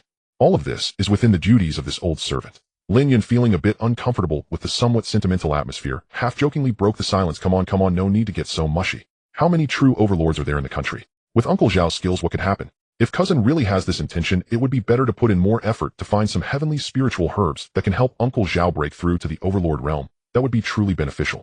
Lan Lingze scratched his head, awkwardly smiling. What cousin says makes sense. Alright, let's not talk about this anymore, let's eat. During the meal, Lan Lingze shifted the conversation back to serious matters. Uncle Zhao, he put down his chopsticks, his expression serious. If I want to fully control the Bai family and bring them under my control, will the central authorities intervene? Zhao Yunlan also set down his bowl and chopsticks, pondering for a moment before answering seriously. Young master, as long as you don't uproot the Bai family entirely or physically wipe them out, the central authorities typically won't directly intervene. Currently, the four major families in Jiangnan are mutually restraining one another, maintaining a delicate stability. If one family suddenly disappears, it would inevitably disrupt the balance and cause turmoil. Unless you can rapidly establish a new sufficiently powerful force to fill the void and maintain the surface balance. Lan Lingze lightly tapped his fingers on the table, producing a rhythmic sound, his eyes shining with cold light. Then, Uncle Zhao, if I use my own forces along with yours, is it possible to cleanse the core members of the Bai family within a day without alerting the outside world, especially other families and the central authorities? Zhao Yunlan didn't answer immediately, but cast a sidelong glance at Xie Yunhan. Some matters concerning the core plans of the Lan family had to be approached with caution in front of outsiders. Lan Lingze understood his concerns and replied candidly, "It's all right, Uncle Zhao. Xie Senior is not an outsider." With Lan Lingze's assurance, Zhao Yunlan finally spoke slowly, his voice lowered. The Bai family's foundation is actually the shallowest compared to the other three families in Jiangnan. Their ancestral home is not in Jiangnan, but rather in the northeastern border, where they have intermarried with the Langyao Wang family for generations. A century ago, for unknown reasons, they migrated south, establishing their roots in Jiangnan. Thus, the Bai family's foundation in Jiangnan is far less solid than that of the other three families. The Lan family has already thoroughly investigated their family strength and hidden cards. In fact, the other three major families may harbor intentions to absorb the outsider Bai family, but due to the central authorities' stance on maintaining balance, they have not acted directly. If the young master wishes to take action, the key lies in speed and cleanliness, and it is necessary to immediately present a visible puppet, which could be a controllable core member within the Bai family, to stabilize the situation in the name of the new head of the Bai family, announcing an internal power transition.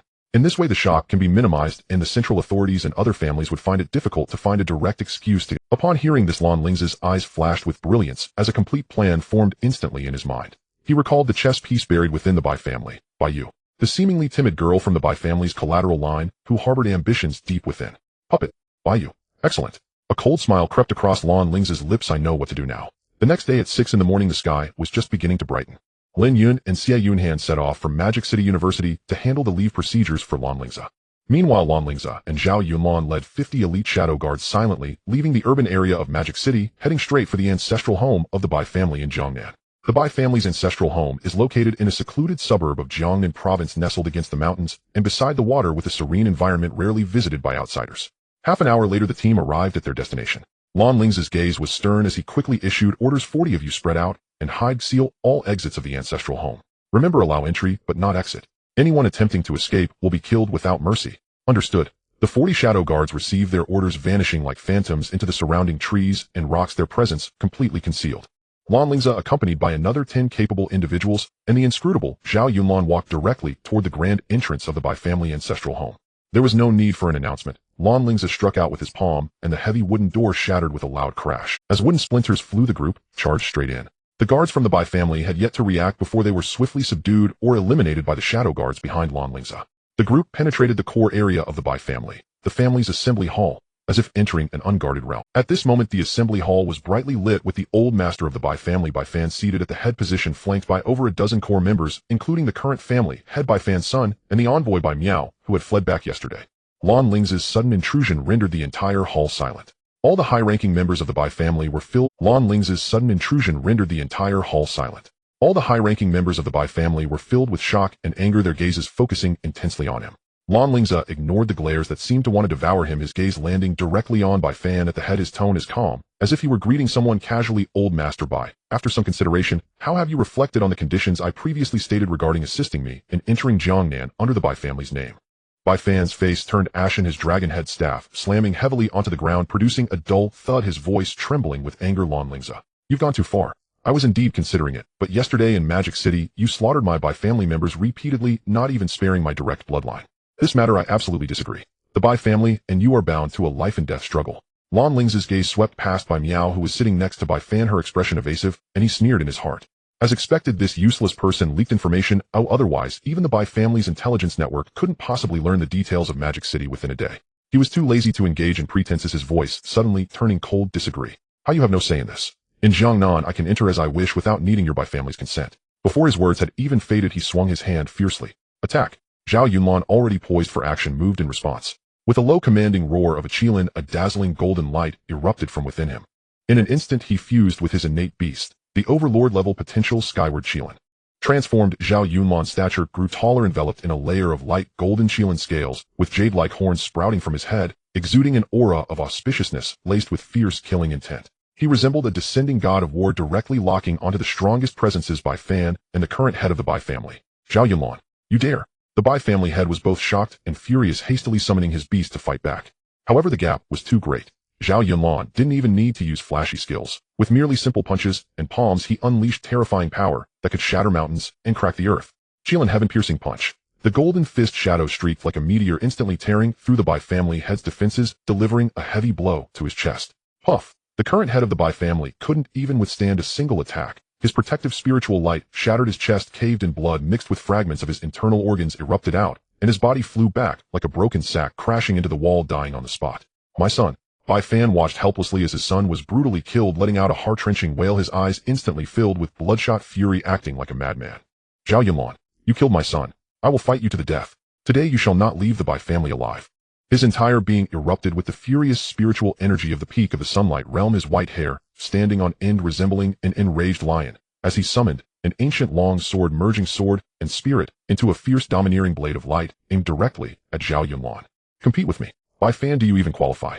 Zhao Yunlan's expression was indifferent, laced with disdain. The heads of the other families at least could exchange several moves and words with the old master. But you can't even fight me, truly a waste. Facing Bai Fan's desperate strike, Zhao Yunlan did not dodge or evade, pressing his palms together with force, covered by clang. The thunderous sound of metal clashing rang out. That fierce and unmatched sword light was actually clamped tightly between his palms. The sword body trembled violently, emitting a mournful cry, but could not advance even an inch. Bai Fan's pupils constricted, his face filled with disbelief. Get lost.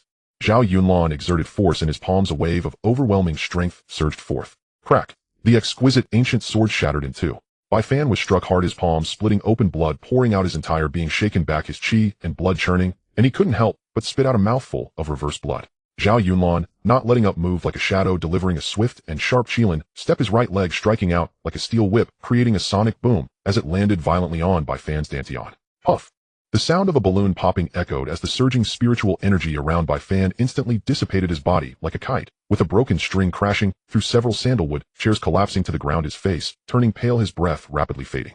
With his dantian crippled, he had become a useless person. Despairing, he raised his head to look inside the hall. The 10 shadow guards who had followed him in were mercilessly cleansing the other members of the Bai family. The sounds of screams, weapons clashing, and spiritual energy exploding filled the air, blood dyeing the luxurious carpet, and the once powerful assembly hall had turned into a scene of slaughter. You will be punished for exterminating my Bai family. The central authorities will not let you off. Bai Fan used the last of his strength to threaten hoarsely. Zhao Yunlan walked slowly to him, looking down at him, a mocking smile on his face. Blame. Who told you the Bai family was Doesn't the Bai family still have branches scattered everywhere? You still have 2 sons, aren't they, serving in the military? The remnants of the Bai family still exist. The lineage is not broken. How can there be talk of extermination? He leaned down, gripping Bai Fan's neck, his tone chillingly calm, relaxed, feeling dizzy as normal. With that, he exerted force with crack. A crisp sound of neck bones breaking echoed. Bai Fan's head tilted at a bizarre angle, his eyes filled with endless fear, unwillingness, and regret as he fell completely silent. Zhao Yunlan stood up as if he had just completed a trivial task, instructing the shadow guards clean up thoroughly. Swiftly, the well-trained shadow guards immediately began to act, handling the bodies, cleaning up the blood, and repairing the damaged doors and furniture. In just an hour, the assembly hall restored its original solemnity, as if the bloody massacre had never occurred. Of course, those scattered members who fled could never break through the death blockade formed by the 40 shadow guards outside. Meanwhile, after Lan Lingze had entered the hall and drew everyone's attention, he had quietly followed the route provided by Bai Yu and arrived at the Bai family's core forbidden area, the Spirit Fox Garden. This place housed various beasts with thin Bai bloodlines passed down through the Bai family for generations. Without any hesitation, Lan Lingze immediately sat cross-legged and activated the secret method provided by the system. An invisible devouring force spread out from him, enveloping the entire beast garden. Those beasts with Bai bloodlines, regardless of their strength, felt the ancient bloodline power within them being gradually drawn out, transforming into specks of shimmering white light that flowed into Lan Lingze's body. They emitted uneasy cries, but could not resist this extraction from the root of their bloodline. This process lasted nearly 2 hours. When Lan Lingze opened his eyes again, he could distinctly feel a new warm, vast bloodline power brimming with wisdom and auspicious energy within him, clearly separate from the blood of the Beast King he had refined, yet subtly merging. Ding. Detected that the host has collected enough purity of Bai bloodline to meet the hatching conditions. Would you like to hatch the Bai egg immediately? The system's prompt echoed in his mind. Lan Lingze felt a surge of excitement, the ancient sacred beast Bai Zhe. This would be another powerful trump card for him. However, he forcibly suppressed the impulse to hatch immediately. The time was not right, and he needed to handle the follow-up matters concerning the Bai family first. He flashed away from the spirit fox garden and found Baiyu, who had long been waiting in a side hall. At this moment, Baiyu still appeared somewhat pale, but her eyes shimmered with an uncontrollable excitement and ambition. She understood that the moment that would determine her fate had arrived.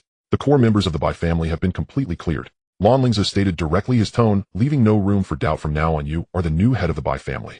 I will leave some shadow guards to assist you in stabilizing the situation and eliminating residual opposition. What you need to do is to fully pledge your allegiance to me and use the Bai family's name and resources to pave the way for my control over Jiangnan. Do you understand? Baiyu took a deep breath, forcing herself to calm down, and respectfully knelt down. Baiyu understands. Thank you, young Master Lan, for your support. In this life, Baiyu will do her utmost to serve young Master Lan and will have no second thoughts. Soon within the Bai family ancestral home, those collateral members who had already been secretly recruited by Baiyu, or those who were unsuccessful or wise to the times, were gathered. Under the absolute threat of Lan Lingze's power and the benefits promised by Baiyu, they unanimously nominated Baiyu as the new head of the Bai family. On this day, the Bai family of Jiangnan quietly completed a bloody power transition. The nominal head of the family remained one of the Bai family members, but the true authority had already fallen into the hands of the young man far away in Magic City. A larger storm sweeping across Jiangnan may very well begin brewing from this blood-soaked morning. Inside the Bai family's ancestral home, the lingering scent of the recent power struggle still hung in the air, creating an eerie calmness and oppression. Lan Lingze was about to discuss further details with Baiyu when a shadow guard like a ghost flashed into the hall, kneeling on one knee and speaking in a low voice. Young master, we have captured someone at the perimeter blockade. He was wearing clothing marked with the national emblem. His identity is special, and we did not dare to act rashly, so I came to seek your instructions. Upon hearing this, Lan Lingze's lips curled into a knowing arc. Indeed, what was meant to come has arrived. I understand. Bring him in, he said in a calm tone. Moments later, two shadow guards entered from either side, escorting a dazed, middle-aged man who had lost all authority. It was the returning central envoy Bai Miao. In this moment, Bai Miao had none of the feigned authority he had displayed at the auction yesterday. His hair was disheveled, his Zhongshan suit was covered in dust, and the national emblem on his chest seemed dull. Upon seeing Lan Lingze, who was seated in the main position originally by fans' place, his legs went weak, and he fell to the ground, banging his head against the floor, his voice trembling with fear. Young Master Lan. Young Master Lan. I'm sorry. I was blind and foolish. I let my heart be clouded. I offended you yesterday, and I deserve to die 1,000 deaths. Please spare my life. Spare me a dog's life. He knocked his head like pounding garlic, his forehead quickly swelling, fearing that if he hesitated, he would meet the same fate as Bai Fan. Lan Lingze slowly stood up, walked to Bai Miao, squatted down, and grasped his chin, forcing him to look up.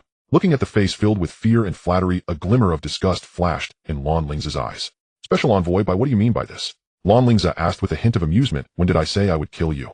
If the envoy sent by the central government mysteriously dies in Jiangnan, what a terrible impact that would have. If this gets out, people would think Lan Lingze is utterly unrestrained. He released his hand, patted Bai Miao's shoulder, as if brushing off dust. Rest assured, you will not die. Not only will you not die, but after today's matter is settled, I will also speak to my family elder and try to arrange for you to be transferred back to the capital, far away from this place of strife. What do you think? Is that acceptable? Upon hearing this, Bai Miao felt as though he had heard divine music, almost moved to tears, and knocked his head again. Thank you, young Master Lan. Thank you for sparing my life. I will follow young Master Lan from now on. If you tell me to go east, I will not go west. If I have any second thoughts, let the heavens strike me down. Lan Lingze chuckled, standing up and gently kicking Bai Miao with his toes teasingly, saying, by the way, I preferred your rebellious demeanor from yesterday. Want to recover a bit? Bai Miao did not dare to recover, only managing a smile, his face wrinkled like a chrysanthemum. Lan Lingze ignored him further, turning to face the Bai family survivors who had just installed Baiyu in power.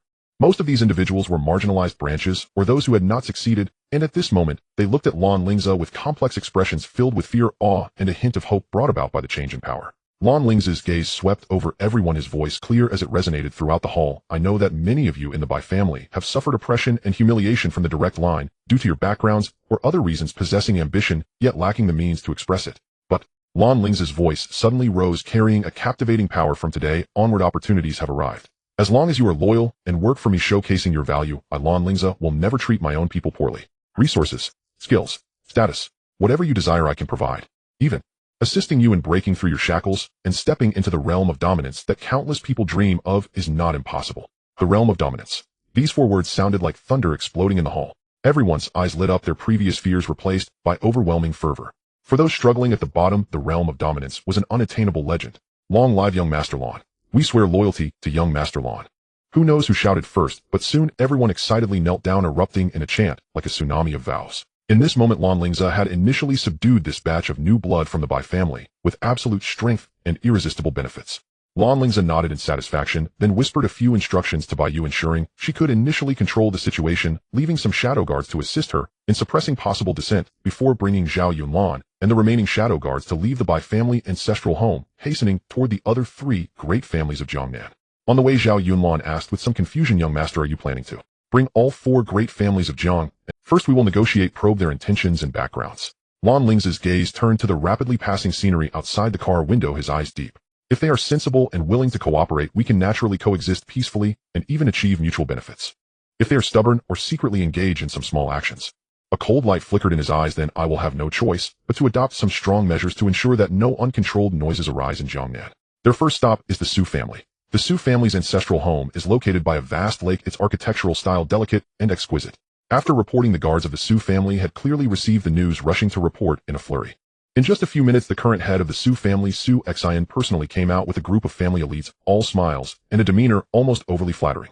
"Oh my, young Master Lan has graced us with your presence. Forgive us for not welcoming you properly." Su Xian was a slightly plump middle-aged man with a kind face, but his narrow eyes occasionally flashed with shrewdness. After the guests were seated and fragrant tea was served, Lan Lingze, tired of beating around the bush, directly stated, "Su family, head, I won't beat around the bush. I have finished negotiating with the Bai family. They have agreed to let me, Lan Lingze, intervene in the Jiangnan territory on a personal basis. I have come today hoping the Su family can also make things convenient. Of course, I must emphasize that this only represents my personal will and has nothing to do with the Lan family in the capital." Su Xin's smiling face remained unchanged, but internally his thoughts raced. The Bai family softened so quickly. The means of this Lan Lingze. He dared not think too deeply and hurriedly expressed, "What are you talking about, young Master Lan? It is our honor that you would look upon our small Jiangnan pond. The Su family warmly welcomes young Master Lan to join our Jiangnan big family. We hope for your continued guidance." Although the words were beautifully spoken, Lan Lingze could sense it was merely a superficial. He remained impassive, nodding slightly. "The Su family head understands the situation. Well, that's good." After finishing the main business, Lan Lingze stood to take his leave. Su Xian personally saw him off. Just as Lan Lingze reached the courtyard and was about to leave, a young woman led a strange-looking canine beast covered in fine white scales with a single horn on its head, its eyes faintly revealing a hint of ferocity, brushed past him. At that moment of passing, the moonlight divine crow disguised as an ordinary crow on Lan Lingze's shoulder, as well as the abyssal dragon and celestial ant within the beast's space, all felt a slight, yet clear tremor. Lan Lingze suddenly halted. He slowly turned around, looking in the direction where the woman and her beast had disappeared, furrowing his brow, and asked Su Xian, beside him, "Who was that just now?" Su family head. Su Xian flashed a hint of unnoticeable tension on his face, but quickly concealed it, smilingly replying, "Oh, that was my daughter Su Wanqing. Her talent is ordinary. I hope young Master Lan does not find it amusing. That beast of hers is an odd species acquired by chance, and its temperament is a bit fierce, but did not disturb you, did it?" "No problem, just a bit curious." Lan Lingze looked deeply at Su Xian, saying no more, turning to leave the Su family. As soon as he exited the Su family's main gate, Lan Lingze's expression immediately darkened, whispering to Zhao Yunlan, "Uncle Zhao, investigate immediately. Check all the trading records and personnel interactions of the Su family in recent years, especially regarding beast cultivation and bloodline experimentation." His tone was serious. "That beast the girl was leading is extremely suspicious. I sense not only an extremely thin, yet fundamentally high-level Baizé bloodline aura, but also a chaotic and violent energy belonging to the abyss." Zhao Yunlan's expression changed abruptly upon hearing this. "The coexistence of Baizé bloodline and abyss energy. This is impossible. Baizé is an ancient, auspicious, holy beast, its bloodline pure and clean, inherently opposing the chaotic and destructive power of the abyss. There is absolutely no possibility of fusion, unless the Su family is conducting some forbidden bloodline hybrid experiment. If this is true and they are linked to the Abyss Valley, then the problem becomes serious. The Abyss Valley is regarded as one of the great threats in Huagua, and even globally filled with terrifying beasts tainted by abyss energy." Lan Lingze nodded. "So it must be investigated thoroughly. You go check the Su family. We will now continue to the Wan and Gu families." Next, Lan Lingze visited the Wan and Gu families in turn. The attitudes of these two families mirrored that of the Su family, outwardly warmly welcoming and readily agreeing, but the superficial politeness and underlying vigilance could not escape Lan Lingze's notice. Moreover, during the brief interactions, leveraging the system and his own keen senses, he faintly detected some abnormal energy fluctuations on certain beasts or disciples of these two families, although not as pronounced as the Su families, yet equally worthy of caution. On the way back to Modu, Lan Lingze rubbed his forehead and said to Zhao Yunlan, "Uncle Zhao, what do you think? Is it good or bad for humans to trade with the Abyss Valley?" Zhao Yunlan pondered for a long time before slowly responding, "Young master, this question is difficult to evaluate simply. In fact, even the central government under certain extreme circumstances has engaged in limited and highly confidential transactions with some entities within the Abyss Valley to obtain specific Abyss materials or intelligence. This is the gray area of realpolitik." He shifted his tone to a serious one. "However, the officially mandated prohibition, even viewed as an evil act, is attempting to forcibly hybridize the bloodlines of abyssal beasts with other gentler beasts to cultivate stronger, more bloodthirsty war machines. Oh, why is it strictly prohibited? Lan Lingze asked as this related to his future plans for evolving the abyssal dragon. Zhao Yunlan patiently explained, because such actions can cause extremely serious bloodline interference and ethnic pollution. Simply put, if a hybrid mutant moonlight crow containing abyssal bloodline is successfully created, the abnormal bloodline fluctuations emitted by this mutant crow would like a plague subtly influence all surrounding similar beasts. The moonlight crows, causing them to gradually become restless, irritable, and aggressive, potentially triggering a bloodline eruption in the entire group. If this mutant beast's bloodline is further purified and enhanced, the scope of pollution it could cause would expand geometrically. Historically, the uncontrollable terror beast tides stirred up by those cult organizations often had such a hybrid abyssal master beast as their source and controller. Lan Lingze felt a chill in his heart. This opened a new line of thought for him, while also deepening his vigilance regarding the abnormalities of the three families in Jiangnan. What exactly are they doing? Upon arriving in Modu, it was already late at night. Lan Lingze instructed Zhao Yunlan to return to the capital immediately, on one hand to report on the Bai family's matters, and on the other hand to utilize the deeper intelligence network of the Lan family to fully investigate the three great families of Jiangnan, especially the Su family's potential connections to the Abyss. Zhao Yunlan accepted the order and left overnight. Lan Lingze returned alone to Villa No. 1. He quietly opened the door, expecting that the two had already gone to rest. Unexpectedly, as soon as he turned on the living room light, he was startled by the two pairs of eyes staring at him from the sofa. Lin Yun and Xie Yunhan were sitting side by side on the sofa, clearly having waited for a long time. Aren't you two supposed to be asleep? Lan Lingze patted his chest, annoyed. As soon as I turn on the light, your eyes are like searchlights. Xie Yunhan pouted a hint of grievance and complaint in her voice. You said you'd be back today. If you were any later, I might have had to go to the Bai family to look for you. Her words conveyed unmasked concern. Lin Yun beside her quickly nodded in agreement, then eagerly asked, Cousin, how did it go? What happened with the Bai family? Lan Lingze sat down on the sofa, rubbing his slightly swollen temples, his tone carrying a hint of fatigue, but more so a calmness of control. Everything is under control. The core of the Bai family has changed, and now our people are in charge. However, the news must be kept under wraps for the time being, especially from the Bai family disciples in Modu. They must not know about the changes in the ancestral home to avoid causing trouble. Upon hearing this, Lin Yun immediately patted his chest, saying, Leave that to me. He'll immediately send my subordinates and younger brothers to keep a close eye on those Bai family disciples and ensure they don't stir up any waves.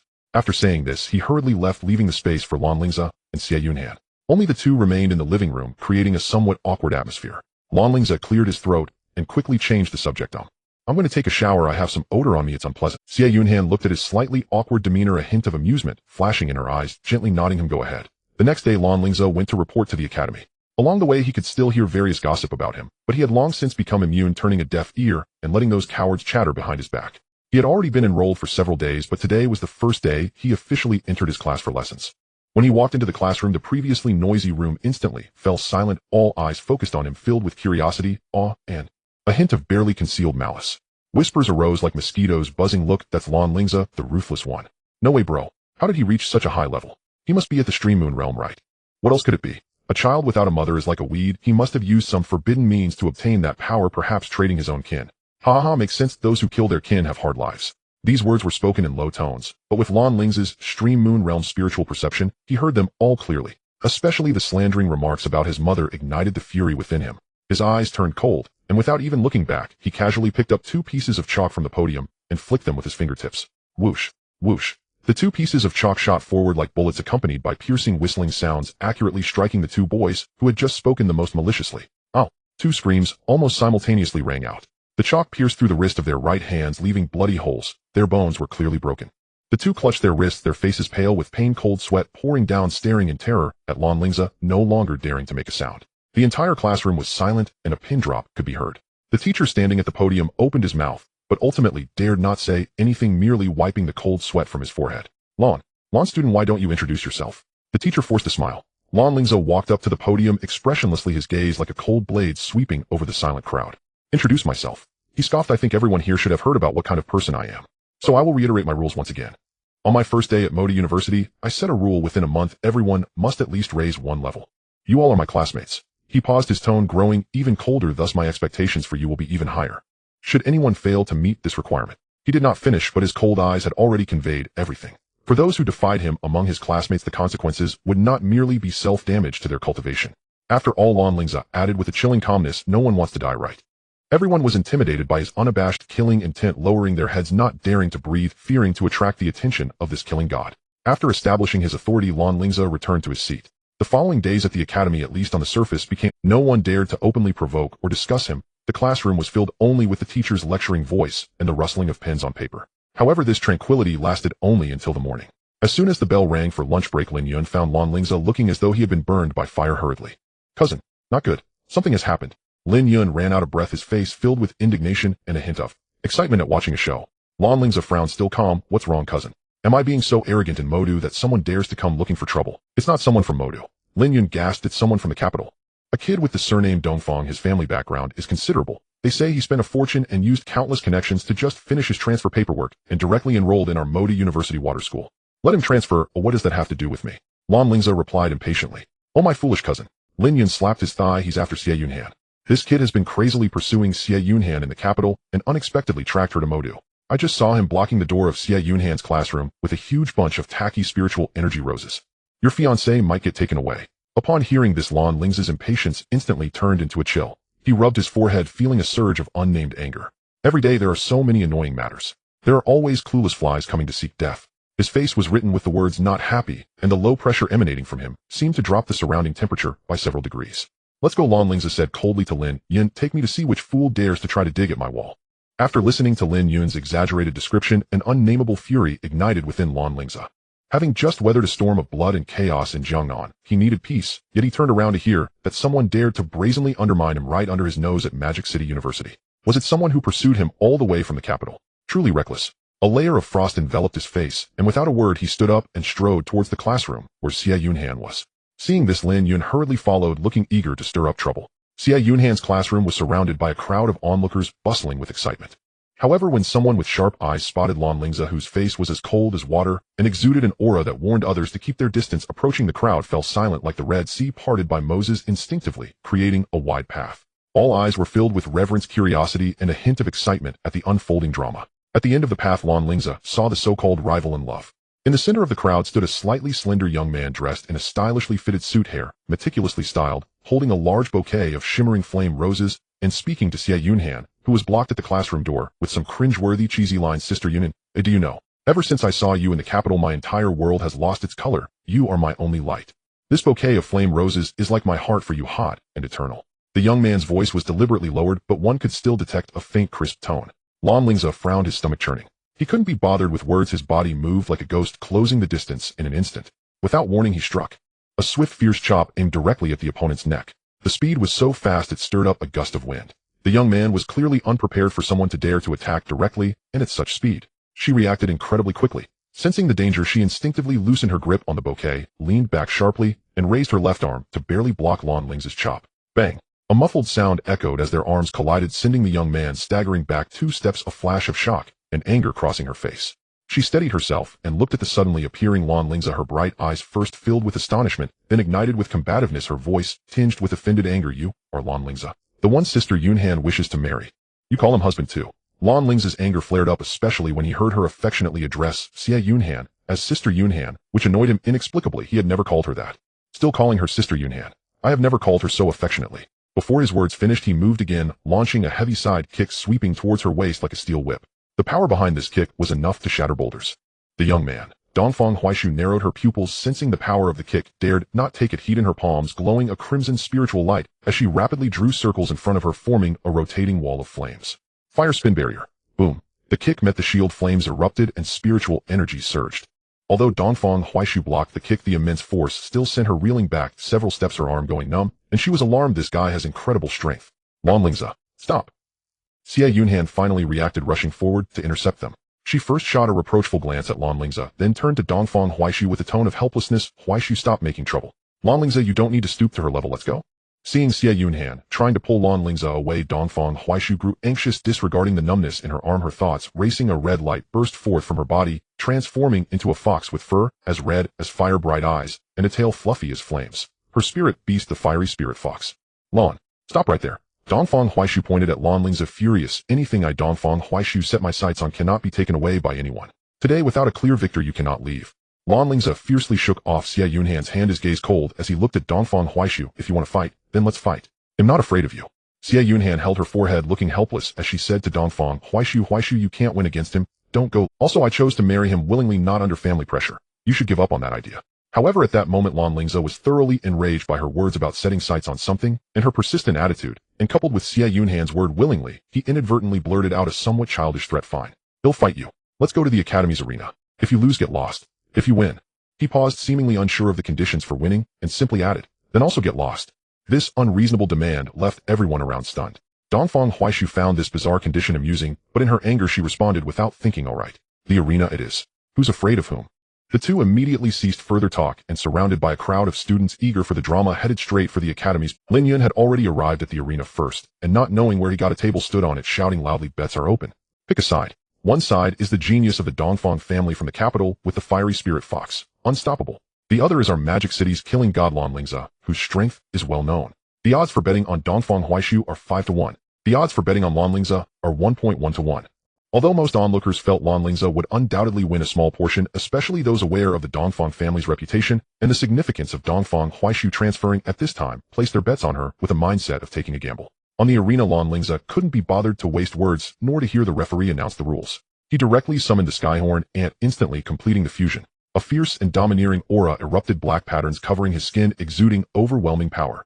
Dongfang Huaishu, on the other hand, was commanding her fiery spirit fox, creating distance, while chanting some incantations, the scorching flames of spiritual power swirling between her and her spirit beast, clearly following the traditional Beastmaster style of long-range control and skill bombardment. One engaged in close combat, violently, overwhelming, the other casting spells from a distance, agile and swift. The styles were entirely different. The battle commenced. After merging, Lan Lingze's speed and power reached a terrifying level, and he flashed forward toward Dongfang Huaishu. Fists, elbows, knees. Every part of his body became a lethal weapon, the onslaught, like a torrential storm. Dongfang Huaishu's fiery spirit fox continuously spat fireballs and deployed flame barriers, attempting to block and counterattack. Her movements were indeed agile, narrowly evading Lan Lingze's direct hits several times. However, the disparity in strength was all-encompassing. During several close encounters, as the wind from Lan Lingze's punches brushed past her body, he sharply sensed something. The opponent's bones seemed too slender, the outline of her body, especially the sensation during the arm's contact while blocking. A hint of doubt arose in his heart, and he instinctively restrained some of his strength, turning several opportunities to seriously injure her into merely pushing her back or disrupting her rhythm with controlled strikes. After a few more exchanges, Lan Lingze found an opening. A seemingly fierce side kick, which actually controlled most of the power, struck Dongfang Huaishu's abdomen. Ugh. Dongfang Huaishu emitted a muffled groan, the protective spiritual light flickering violently, ultimately failing to dissipate all the force, and her body uncontrollably flew backward, directly falling off the arena, struggling a couple of times before her head tilted and she fainted. Standing on the arena, Lan Lingze canceled the fusion, frowning slightly. He thought Xie Yunhan would rush down to check immediately. However, what he saw was Lin Yun like a cat that had its tail stepped on, screaming as he rushed over. Oh no.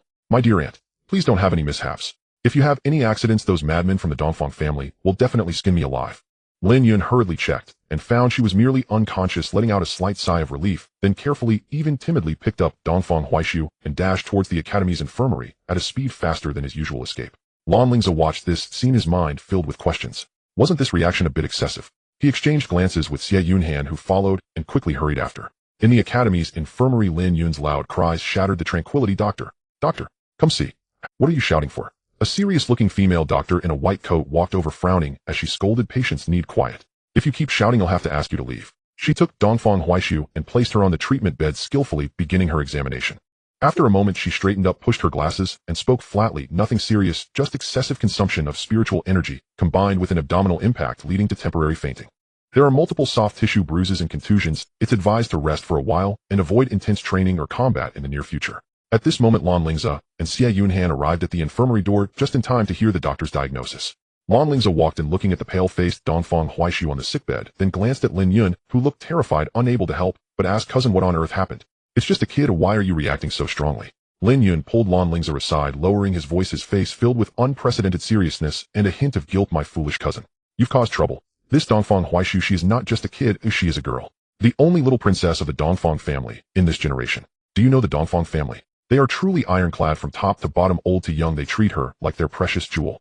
If you really injure her, those crazies from the Dongfang family will undoubtedly start a war with our Lan family, without a care. This is not a joke. After hearing this, Lan Lingze was completely dumbfounded, his face filled with innocence and bewilderment. I didn't know she was a girl. You said a young man came from the capital to pursue Sister Xie. I thought I encountered a rival in love. He recalled the tactile sensation during their fight and her somewhat crisp voice, and only then did he belatedly realize. What are you making noise for? If you want to talk, go outside. The female doctor's impatient voice rang out again. Lan Lingze and Lin Yun hurriedly fell silent, awkwardly exiting the ward. As soon as they left the ward, Xie Yunhan, who had been quiet, finally couldn't help but laugh softly. Lan Lingze looked at her speechlessly. Did you know she was a girl all along? Then why didn't you tell me? If I hadn't felt something was off during the close combat, and restrained most of my strength, that last kick could have truly crippled her. Xie Yunhan blinked, a sly smile on her face. I thought you would know. Huaixu is quite famous in the capital. Lan Lingze rubbed his forehead, feeling a headache coming on. Fine. Consider this my bad luck. He sighed, turning to Lin Yun. Cousin, go buy some of the best healing spiritual medicines and nourishing pills. When she wakes up, consider it my compensation to her. He rubbed his temples, lowly complaining, what is this all about? At first I thought it was a rival in love, and was ready to deal with her, only to find out she's a lesbian. And I ended up sending her to the infirmary. Lin Yun and Xie Yunhan couldn't help but laugh at his frustrated and helpless expression. Alright, you two go ahead and be busy. Lan Lingze waved his hand. He'll stay to take care of her since I injured her. Lin Yun and Xie Yunhan nodded and left in succession. Lan Lingze stayed in the infirmary, idly keeping watch over the unconscious Dongfang Huaixu. Until nightfall, when the lights began to glow, the person on the sickbed slowly awoke. She opened her eyes, first looking around in confusion, then her gaze fell upon Lan Lingze sitting by the bed, and she immediately recalled what had happened earlier, angrily turning her head away. Seeing her awake, Lan Lingze cleared his throat, slightly awkward as he spoke. Dongfang classmate, I'm sorry. I didn't know you were a girl. Oh, I was a bit rough. I hope you can forgive me. Upon hearing this, Dongfang Huaixu turned her head, her face still somewhat pale, but her eyes sparkled. Inherited from her family's unique proud temper, she huffed, who wants your apology? Besides, I'm not a girl. I'm already at the age where I can discuss marriage. This statement left Lan Lingze momentarily speechless, not knowing how to respond. At that moment, Xie Yunhan entered with a food box. Upon seeing Dongfang Huaixu awake, she smiled, then gave Lan Lingze a glance. Lan Lingze stepped outside for a moment. Hey, I need to talk to Huaixu. Lan Lingze felt like he had been granted a reprieve, and quickly left the ward. A few minutes later, Xie Yunhan came out, and said to the waiting Lan Lingze, Huaixu said, she doesn't want to stay in the dormitory. She still has injuries and needs someone to take care of her. She wants to stay with me for a few days. Lan Lingze nodded. Oh, that's fine, you take care of her. He assumed Xie Yunhan was going to bring Dongfang Huaixu to her own villa. Unexpectedly, Xie Yunhan continued, it's our villa, no. 1. Huh. Lan Lingze was taken aback, thinking he heard wrong. Why aren't you going to your villa? I only have a cultivation room. Xie Yunhan revealed a slightly cunning bad smile. My villa can't compare to your villa, no. 1 in terms of spiritual energy and complete facilities.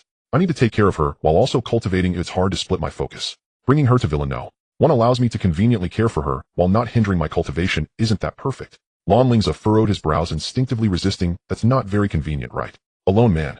Oh, it's just not convenient. Besides, I just fought with her. Oh, what's inconvenient about it? The villa is so big, and there are so many rooms. Xie Yunhan began to persuade him. Moreover, Huaixu was injured because of you. Shouldn't you take some responsibility? And she promised me she wouldn't trouble you again. Oh, just consider it doing me a favor, alright? Under Xie Yunhan's rare pleading assault, Lan Lingze looked at her bright eyes full of pleading, and he ultimately could not harden his heart, reluctantly conceding. Fine, but only this once, and it won't happen again. Thus a while later, Dongfang Huaixu, the little princess of the Dongfang family who had just been knocked unconscious by Lan Lingze in the arena, was supported by Xie Yunhan, grandly moved into Villa No. 1, which symbolized the pinnacle status of students at Magic City University. Lan Lingze busied himself arranging rooms and supplies, and after finishing everything, he stood alone at the villa's entrance, gazing at the dazzling night scene of Magic City, his face etched with melancholy and a sense of despair. What kind of situation is this? After driving away one rival in love, I ended up bringing in a tigress who needs careful attention. And she's connected to a background that can scare Lin Yun into a panic. Xie Yunhan hasn't been resolved, and now there's Dongfang Huaixu. Will this villa ever be peaceful again? He seemed to foresee a future filled with chaos and noise. I don't know whether this is good or bad. Bringing Dongfang Huaixu here is simply inviting a wolf into the house. He murmured to himself, feeling overwhelmed. Xie Yunhan is fine. At least there's a one husband and wife situation. What even is this? He irritably rubbed his hair, sighed. Oh, if only I had a cigarette right now. Just as he finished speaking, a beautifully packaged cigarette was handed over from the side. Lan Lingze was taken aback, turning to look only to see Lin Yun had sneakily returned wearing an I understand you expression. Lin Yun shoved the cigarette into Lan Lingze's hand, lit one for himself, blew a smoke. Lin Yun shoved the cigarette into Lan Lingze's hand, lit one for himself, blew a smoke ring, and in his characteristic unreliable tone, said, here, have one. A cigarette will invigorate you. It relieves 1,000 worries. Lan Lingze looked at the cigarette in his hand, then at Lin Yun's annoying face amidst the swirling smoke, and finally glanced back at the brightly lit villa, which was filled with an unprecedented sense of pressure. He ultimately placed the cigarette in his mouth, leaned towards the flame Lin Yun offered, and took a deep puff. The acrid smoke filled his lungs, stimulating his nerves, yet it didn't alleviate the complex emotions in his heart, but it did enhance his thinking ability. This night would undoubtedly be the most complex night for Lan Lingze since arriving in Magic City. Lan Lingze took a single puff, and the spicy, unfamiliar taste made him furrow his brows. He ultimately was not accustomed to such things, casually tossing the remaining half of the cigarette to the ground and extinguishing it with the tip of his shoe. Lin Yun looked at the wasted fine spiritual smoke, wincing in pain. Irritated, he said, hey, if you're not going to smoke, then don't. Why take a puff just to throw it away? This brand Drunken Cloud Smoke uses spiritual herbs from the Cloud and Mist Mountain range. I usually wouldn't even dare to smoke a single stick. Lan Lingze did not look at him, his gaze still focused on the distant hazy lights. His voice carried an unprecedented sense of confusion and self-mockery. Cousin, tell me. In my current state, being soft-hearted for one woman referring to Xie Yunhan, while dragging another trouble referring to Dongfang Huaishu into the family, am I really no different from those spoiled young masters in Kyoto, who are constantly vying for affection muddled in their minds? Hearing this, Lin Yun put away his nonchalant expression, finished the cigarette in his hand, carefully extinguished the butt, then patted Lan Lingze on the shoulder, his tone unexpectedly serious. This shows you are a living person full of blood, flesh, and emotions, not just a machine filled with hatred and slaughter. This is a good thing. He paused, looking sharply at Lan Lingze. But cousin, you must remember. Do not forget your original intention. Oh, only then can you achieve your goals. A momentary surge of emotion is normal, but if you lose your rationality and make foolish decisions in anger for a woman, the old man and your father have high hopes for you. I hope you do not become like that. After speaking, Lin Yun looked at him deeply, then turned and melted into the night, disappearing at the end of the street. Lan Lingze stood in place, chewing on Lin Yun's words. After a long while, he let out a deep sigh and turned back to the villa that felt somewhat heavy to him at that moment. He simply greeted Xie Yunhan and Dongfang Huaishu in the living room. The latter huffed in pride and turned away, then headed straight. That night he rarely did not meditate or cultivate, instead lying on his bed staring at the ceiling, his mind in disarray, forcing himself to close his eyes only when the dawn light began to break. The next day, Lan Lingze dragged his somewhat fatigued body to the academy. Along the way, he noticed the campus was much quieter. The bustling crowds of the past had vanished. Upon arriving at the classroom, he could not help but ask the teaching instructor, "Teacher, why is the academy so desolate?" Seeing him, the teacher instinctively shrank his neck, quickly tidying up his books, and cautiously replied, Lan student, most of them. They have gone into seclusion to cultivate, and some have taken leave to purchase pills, hoping to forcibly raise their realms. They do not want to die at your hands in a month." Lan Lingze was taken aback at first, then a helpless smile appeared on his face.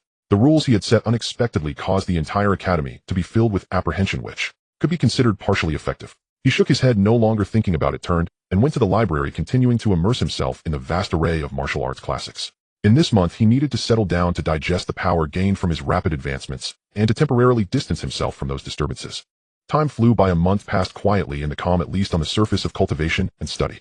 With the aid of the system and his own comprehension, Lan Lingze finally reviewed and understood all the illusion-type water system and ice system martial arts he could access in the library of the Magic City University Water Academy, regardless of their levels. His knowledge, reserve, and application of spiritual energy and mental power reached a whole new height.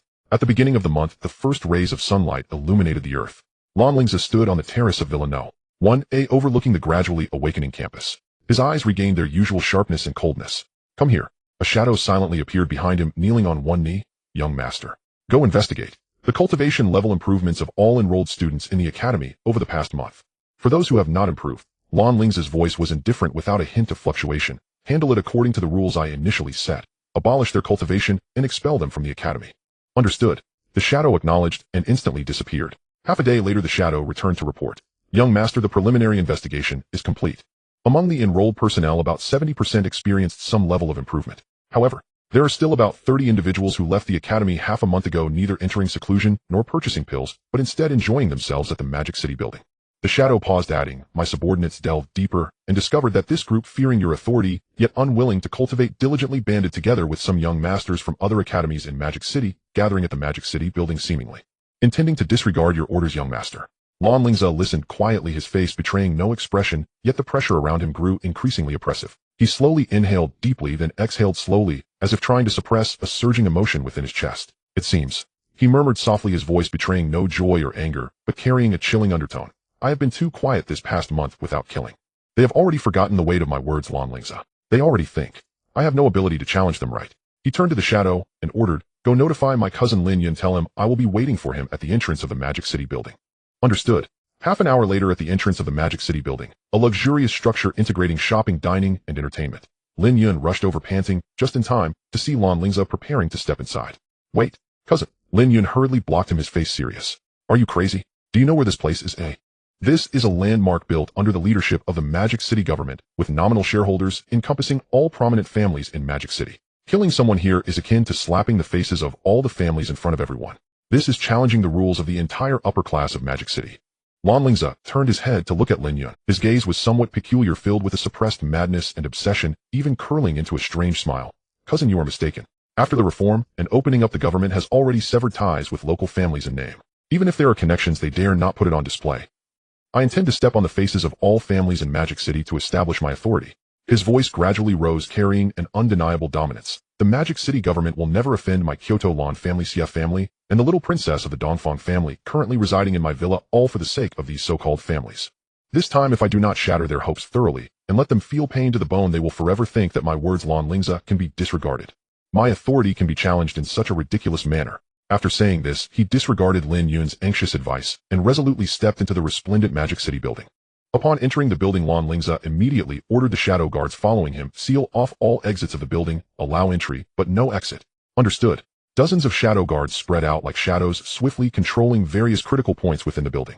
Lan Lingze then took the exclusive spirit elevator directly to the luxurious box area on the top floor where the young masters were gathered. He did not even bother to confirm the box number, relying on his powerful mental energy to sense and directly lock onto the boisterous room filled with mixed spiritual energies. Bang! The heavy box door was kicked open by him, splintering into pieces. Amid the flying wood chips, he entered wielding a long knife completely black with a sinister shape, its blade faintly swirling with dark red patterns. This knife was forged not long ago using the dragon scales of the abyssal demon dragon named Black Dragon Knife, now emanating a subtle aura of the abyss. Inside the box, the music abruptly ceased. Nearly 100 elegantly dressed young men and women immersed in the intoxication brought by alcohol and spiritual fruits were startled by the sudden deafening sound. Upon seeing that it was Lan Lingze, many faces turned pale with terror. However, one of the leading young masters of the Wang family, not a direct descendant of Wang Tong, but from a collateral line emboldened by drink and numbers, stood up forcefully, trying to maintain calm, and shouted in a fierce voice, Lan Lingze, what do you want? I tell you, this is the Magic City building, not a place for you to act wildly. I don't believe you dared. Seemingly to bolster his courage, he even staggered forward, reaching out to casually pat Lan Lingze's cheek in a provocative manner. What? Have you really taken yourself for the king of Magic City, just because you set a ridiculous rule? I'm not cultivating today, just hanging out here. What can you do about it? Before he could finish speaking, his arrogant expression had yet to change. Swish! A flash of black knife light, like the sigh of death, flickered past. No screams, only the faint sound of the blade slicing through the air and bone. The young master of the Wang family froze, staring in disbelief as a thin line of blood spread from his neck. In the next second, his head separated from his body, rolling to the ground, blood gushing from the severed neck like a fountain. Silence. A deathly stillness. Everyone was stunned by this decisive and unrestrained kill. Lan Lingze truly dared. In the Magic City building, right in front of so many people, he killed someone. Oh. After a brief moment of silence, piercing screams from women and terrified shouts from men erupted. Kill him. In the chaos, some attempted to resist while others tried to escape. But Lan Lingze and Lin Yun, although unwilling, he had to follow since his cousin had acted, were like tigers among sheep. Lan Lingze wielded the Black Dragon Knife, his techniques ruthless and cunning, each slash aimed for a life. Lin Yun was barehanded, yet each punch he threw broke bones. Though the box was large, nearly 100 people crowded together, leaving nowhere to flee. Screams of agony, pleas for mercy, the sounds of blades piercing flesh and bone shattering echoed throughout, the thick scent of blood instantly overpowering the aroma of alcohol and perfume, turning this luxurious box into a hell on earth. However, just as the cleanup was almost complete, a dozen figures appeared at the broken door of the box. They were dressed differently, but exuded a calm demeanor, their eyes sharp. Representatives of several prominent families in Magic City, rushing over upon hearing the news. They gazed at the scene inside the box, which resembled a slaughterhouse, their faces turning extremely grim. Lan Lingze halted, his blade drenched in blood, leaning on it as he breathed heavily, his eyes reflecting a weariness and emptiness after the slaughter, gazing at the people at the doorway. Representatives of the 5 great families. His voice was hoarse. Didn't you all send your heirs to me? What? Are you not afraid I might kill them all in a fit of rage? One of the representatives from the Wang family, of a higher status than the one just killed, snorted coldly, his tone laced with disdain. If you kill them, then so be it. Wang Tong. He is not necessarily the only heir of the Wang family. He has several older brothers above him, and they too have the right to inherit the Wang family. These words ignited a spark in Lan Lingze's tightly wound rationality. Ha ha. Lan Lingze suddenly threw his head back and laughed maniacally, his laughter filled with endless mockery and brutality. He laughed for nearly half a minute, tears almost streaming down his face, making the family representatives opposite him exchange glances, feeling a chill at their core. The laughter abruptly stopped. Lan Lingze's eyes turned a crimson hue. He suddenly fused with the sky horn ant, his fierce and domineering aura mixed with the abyssal energy emanating from the Black Dragon Knife, making him appear as if he had crawled out of hell like a demon. Since that's the case, then you shall all die. He no longer adhered to any rules, like a madman, directly lunging at the Wang family representative who had just spoken. It was a style of trading injuries for injuries, risking life for life. Although the Wang family representative was not weak, he had never witnessed such reckless and seemingly insane tactics. What frightened him even more was that Lan Lingze's strength far exceeded his expectations. The Black Dragon Knife bore a chilling intent that tore through souls, each strike faster than the last. The power granted by the sky horn ant endowed him with terrifying explosive force. Puff, crack, op. In just a few exchanges, the Wang family representative was cleaved through his protective spiritual light by Lan Lingze's blade, followed by the blade meeting flesh, blood, and gore flying everywhere. Lan Lingze seemed to have fallen into a frenzy, delivering blow after blow, not only killing him, but almost dismembering. The scene turned unimaginably bloody and brutal. Cousin, enough. Stop. Lin Yun, seeing this, was greatly alarmed, rushing forward to tightly embrace the nearly out-of-control Lan Lingze. Calm down. Look at yourself. You're not right. Under Lin Yun's desperate calls and interventions, the blood-red madness in Lan Lingze's eyes gradually faded, breathing heavily as he stared at the pile of unrecognizable flesh on the ground, seemingly stunned for a moment. He casually grabbed a relatively clean tablecloth from the dining table, nonchalantly wiping the blood off his face and hands, as if the bloody massacre had nothing to do with him. Then in a disturbingly calm tone, he issued his final command to the shadow guards waiting outside the box: kill them all. Leave not a single one alive. As soon as the command was given, the shadow guards, who had been waiting for a long time, surged in like a tide, the glint of knives flashing, leaving the remaining family representatives with no chance to plead for mercy, slaughtered amidst brief screams. In an instant, there was not a single living soul left in the entire top-floor box area. Lan Lingze seemed to have exhausted all his strength, his body swaying, leaning against the blood-stained wall. He said to Lin Yun, who was supporting him, "Cousin, you need to go to the government. Tell them that the families in Magic City are too large to handle, and I can help them. Clean it up." He took a breath and continued, "Then you need to visit these families for me. Tell them I can help them. Get rid of certain restrictions from the government, allowing them to earn more wealth and gain greater." Lin Yun looked at Lan Lingze's pale face and the lingering hint of crimson in his eyes, worriedly asking, "Cousin, what is wrong with you today? This is very abnormal. And this knife in your hand. Why do I sense an abyssal aura? Where did you get it?" Lan Lingze looked down at the black dragon knife in his hand, the dark red patterns seemingly glowing slightly. He casually put away the knife, dismissively waving his hand. "It's nothing. Just a weapon I occasionally obtain, nothing serious." He rubbed his temples, forcing a tired smile. "Today, I was just a bit riled up by these idiots." "Go on, cousin, do as I said." Lin Yun, though skeptical, knew it was not a good idea to linger in this place, given the scene of carnage and corpses, so he suppressed his doubts, nodded, and quickly left to arrange for follow-up matters. Lan Lingze stood alone amidst the sea of corpses and blood, the rich scent of blood seeming to bring him back to reality, but deep within his heart, a tempting whisper seemed to swirl, subtly resonating with the aura of the black dragon knife. At the penthouse suite of the Metropolis Tower, the thick scent of blood had been masked by specialized incense, yet the air still held a metallic, ruthless chill. Lan Lingze stood before the floor-to-ceiling window, the frenzy and brutality blazing in his eyes, receded like a tide, leaving behind an unfathomable weariness, cold, hollow, and absolute. He raised his hand, fingertips brushing gently over the unassuming black bracelet encircling his wrist. Its surface was cool to the touch, yet pulsed faintly, like a heartbeat echoing from deep within his own bloodline. "Xiao Yuan," he murmured, voice hoarse with quiet intensity. "Even this black dragon blade, forged from your shed scales blended with alloy, is enough to stir my soul into violent rapture, twisting me beyond reason." He paused, gaze piercing through the glass, as if reliving the carnage within the suite. The mangled flesh, the brutal exchange of wounds for lives, the grotesque snarl upon his own face as he slaughtered the Wang family's envoy. That sensation of being utterly consumed by slaughter's primal instinct was both terrifying and intoxicating, a descent laced with perverse euphoria. What then would I become, if one day we fused completely? If our souls entwined and power surged forth without a beast bent only on annihilation? The question hung unanswered, only a quiet, heavy dread settling deep within his chest. The price of power proved far more insidious and heavier than he had ever imagined. He drew a slow, steadying breath, suppressing the storm of thought. "I hope Cousin Lin brings back good news. This crisis demands a cooler head to break the deadlock." Meanwhile, Lin Yun had arrived at the municipal government building. Before its solemn, imposing facade, a stoic guard barred his. Lin Yun smiled, the same warm, disarming smile he wore like armor, and calmly declared his identity: "Cousin of the Lan family of Jingdu, I, acting president of Metropolis University, Lin Yun." As he presented his identification, several high-denomination banknotes slipped seamlessly into the guard's palm. "Kindly inform Secretary Lin, I am here on urgent business." His tone remained gentle, yet carried the quiet weight of irrevocable authority. With money paving the way and the golden prestige of the Lan name, the guard's demeanor softened instantly. After a brief internal call, he granted passage. Inside the building, Lin Yun did not proceed directly to the secretary's office. Instead, he moved through the corridors like a current, fluid, unhurried, unseen.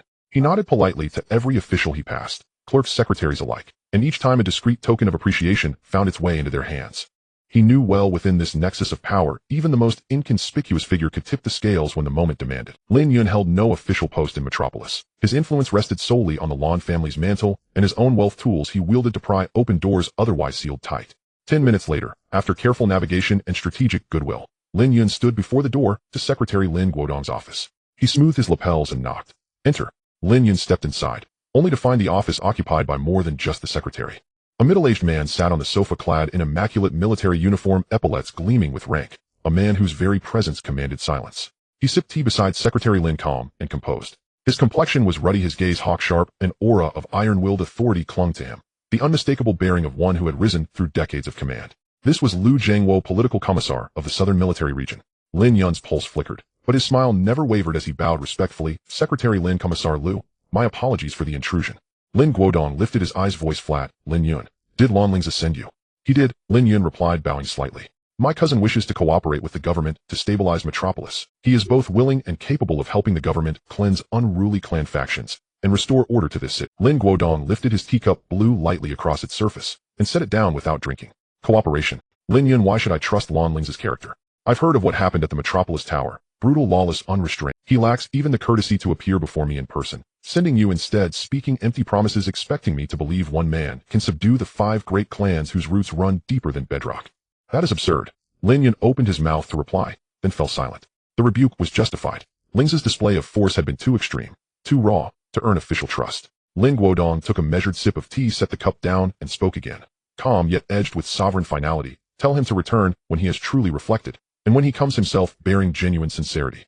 Were it not for his grandfather, Elder Lan, who served this nation with unwavering devotion, he would never have crossed this threshold, not even once, given his recent conduct. Though framed as rejection, Lin Yun sensed a sliver of opening. Reflected, come himself, negotiation remained possible. He bowed deeply, gratitude perfectly calibrated. Thank you, Secretary Lin, for your guidance. I shall deliver your word. With that he withdrew, leaving behind a silence thick with unspoken calculation. Commissar Lu set down his teacup and regarded Lin Guodong, a faint knowing smile playing at his lips. Old Lin, do you truly believe some young upstart can navigate the murky waters of Metropolis? The 5 great clans are no easy prey. Lin Guodong leaned back, massaging the bridge of his nose. Lu, you've spent your life in the trenches. You should sense danger faster than I. Didn't you catch it when Lin Yun entered? Though he concealed it well, that faint lingering aura of blood, no battlefield veteran could mistake it. The Metropolis Tower ran red. He paused, then added quietly, and you know the state of the Northern Military Region. Most senior officers, openly or covertly, have already pledged allegiance to the Lan family. Lan Lingze is their sole legitimate heir, the eldest grandson. That lineage alone is capital, formidable, undeniable. This youth is a calamity, yet perhaps also the very blade needed to sever Metropolis's tangled knot. Lu Jiangwo's eyes gleamed, sharp, appraising. Indeed, that blood aura cannot be faked. He is ruthless, but ruthlessness alone is insufficient. He must possess matching strength and control. His final words lingered, weighted with implication, as if he sensed something deeper, something veiled beneath the surface. Leaving City Hall, Lin Yun headed straight for the Wang residence, the foremost among Metropolis's 5 great clans. His approach here differed entirely from his diplomacy with the government. He was ushered directly into the ancestral hall, and before clan head Wang Xiong could speak, Lin Yun seated himself uninvited at the honored guest position, composed, poised, faintly imperious. Clan head Wang, he began bluntly, let us dispense with pretense. Your envoy dispatched to the Metropolis Tower perished in my cousin's demonstration of authority. He sends word he possesses the means to liberate the Wang clan, and all Metropolis clans, from excessive governmental oversight in certain domains. Or, he may intervene from Jingdu to reassign a new secretary, one more understanding, more aligned with Wang Xiong, a lean, sharp-eyed man, did not flare with anger. Instead, he offered a smile that never reached his eyes. Nephew Lin, you jest. The Metropolis Tower. Our reach does not extend there. We remain woefully uninformed. How could I possibly know whether my envoy lives or dies? As for young Master Lan Lingze, youthful vigor is commendable, but without proof, how am I to trust him? If he truly commands heaven-shaking ability, why not first secure a government post here in Metropolis? Let him deliver tangible results, then return to negotiate. Would that not carry far greater weight? His words were silk-wrapped steel, denying involvement while shifting responsibility squarely back. No proof, no. Lin Yun suppressed a cold smile, his expression unchanged. I understand your meaning, clan head Wang. Very well, we shall wait and see. He rose, gave a slight nod, and departed. Wang Xiong feigned escort, a Lin Yun politely declined. Next came the Li Lu and Wu clans. Their responses varied little, evasive platitudes, vague assurances of further consideration, and palpable hesitation. None dared stake their future on a volatile and proven youth whose methods defied convention. Only at the Yi residence did the pattern shift. Yi Nantian, a scholar-like man of refined bearing, received him. After hearing Lin Yun's proposal, Yi Nantian sighed softly. Nephew Lin, I'll speak plainly. I admire Lingze's capability and audacity, as relayed by my son Qingyu. The Metropolis Tower incident, though severe, may yet prove the necessary rupture to shatter stalemate. Personally, I support him. Lin Yun's eyes flickered with surprise. Yi Nantian's expression shifted to weary resignation. But the Yi clan is not mine alone. Elders abound, cautious, fearful. They fear Lingze's methods are too merciless, unsustainable, and dread backing the wrong horse, risking total ruin. Thus for now I offer only my personal endorsement, and limited backing from my faction. I trust you understand. It was the most favorable response of the day. Lin Yun clasped his hands in formal gratitude. Clan head Yi, your discernment is profound. Even this solitary support is a lifeline in winter, and Lingze will remember it always. When Lin Yun returned to the familiar suite at the Metropolis Tower, near dusk Lan Lingze still stood motionless by the window, as if time itself had paused around him. How did it go? Lan Lingze turned, his gaze restored to its customary calm, deep, and unervingly still. Lin Yun recounted every detail: the secretary's demand for a personal meeting and demonstrated sincerity, the clan's collective stance of no proof, no commitment. Lan Lingze listened in silence, fingers tapping rhythmically against the windowsill. Then a razor-thin smile curved his lips. Fine. So they wish to witness my ability, to weigh whether I merit a seat at their table. Then I shall show them, clearly, irrevocably. He strode toward the door. Come, cousin, let's visit City Hall. Lin Yun blinked. Now? It's late. The secretary has surely left. Now Lan Lingze's stated voice immutable. If he demands sincerity, I will give it. If they crave proof of ability, I will show them power sufficient to silence every doubt. Seeing protest was futile, Lin Yun hurried after him. They returned to City Hall. Leveraging Lan Lingze's status and unwavering insistence, they were, astonishingly, escorted once more to Secretary Lin's office door. Inside, only Lin Guodong remained, his expression suggesting he'd anticipated their arrival. Lan Lingze entered, bypassing pleasantries entirely. Secretary Lin, I understand you wish to see me, to assess my capabilities. How may I demonstrate precisely what you wish to witness? Lin Guodong studied him. The young man before him bore little resemblance to the frenzied butcher of rumor. His eyes were sharp, controlled, yet beneath their surface churned a storm no sane man would willingly confront. He tapped the desk once, voice stripped of inflection, simple. Proceed to the municipal underground training arena. Someone awaits you there. Go, and I shall see your ability. Lan Lingze's gaze sharpened, wariness flared, but he asked no questions. Understood. Guided by staff, they descended into a heavily guarded, brilliantly lit subterranean arena. At its center stood a broad-shouldered figure. Commissar Lu Jiangwo, arms crossed, eyes locked on Lan Lingze's approach. His voice boomed, direct and unvarnished. Lan Lingze, I hear you recently killed Zhao Di, a senior officer of our southern military region. Today I intend to see for myself what heaven-defying power do you possess that you dare strike at our ranks.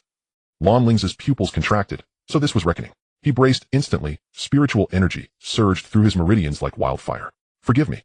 With a low cry, ochre light flared around him, his frame thickened, skin shimmering faintly with metallic luster as he merged with Zhao Yi, the strongest offspring of the celestial horned ant. Like a launched cannonball he charged, fist coiled with earth-shattering force, aimed straight at Lu Jiangwo's face.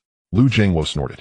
Light erupted before him, and a colossal dark brown bear materialized, its wood elemental essence radiating immense grounding power, the earth-shaking ancient bear. The bear rose upright, massive paws sweeping forward with unstoppable momentum, meeting Lan Lingze's fist. Heated. Boom.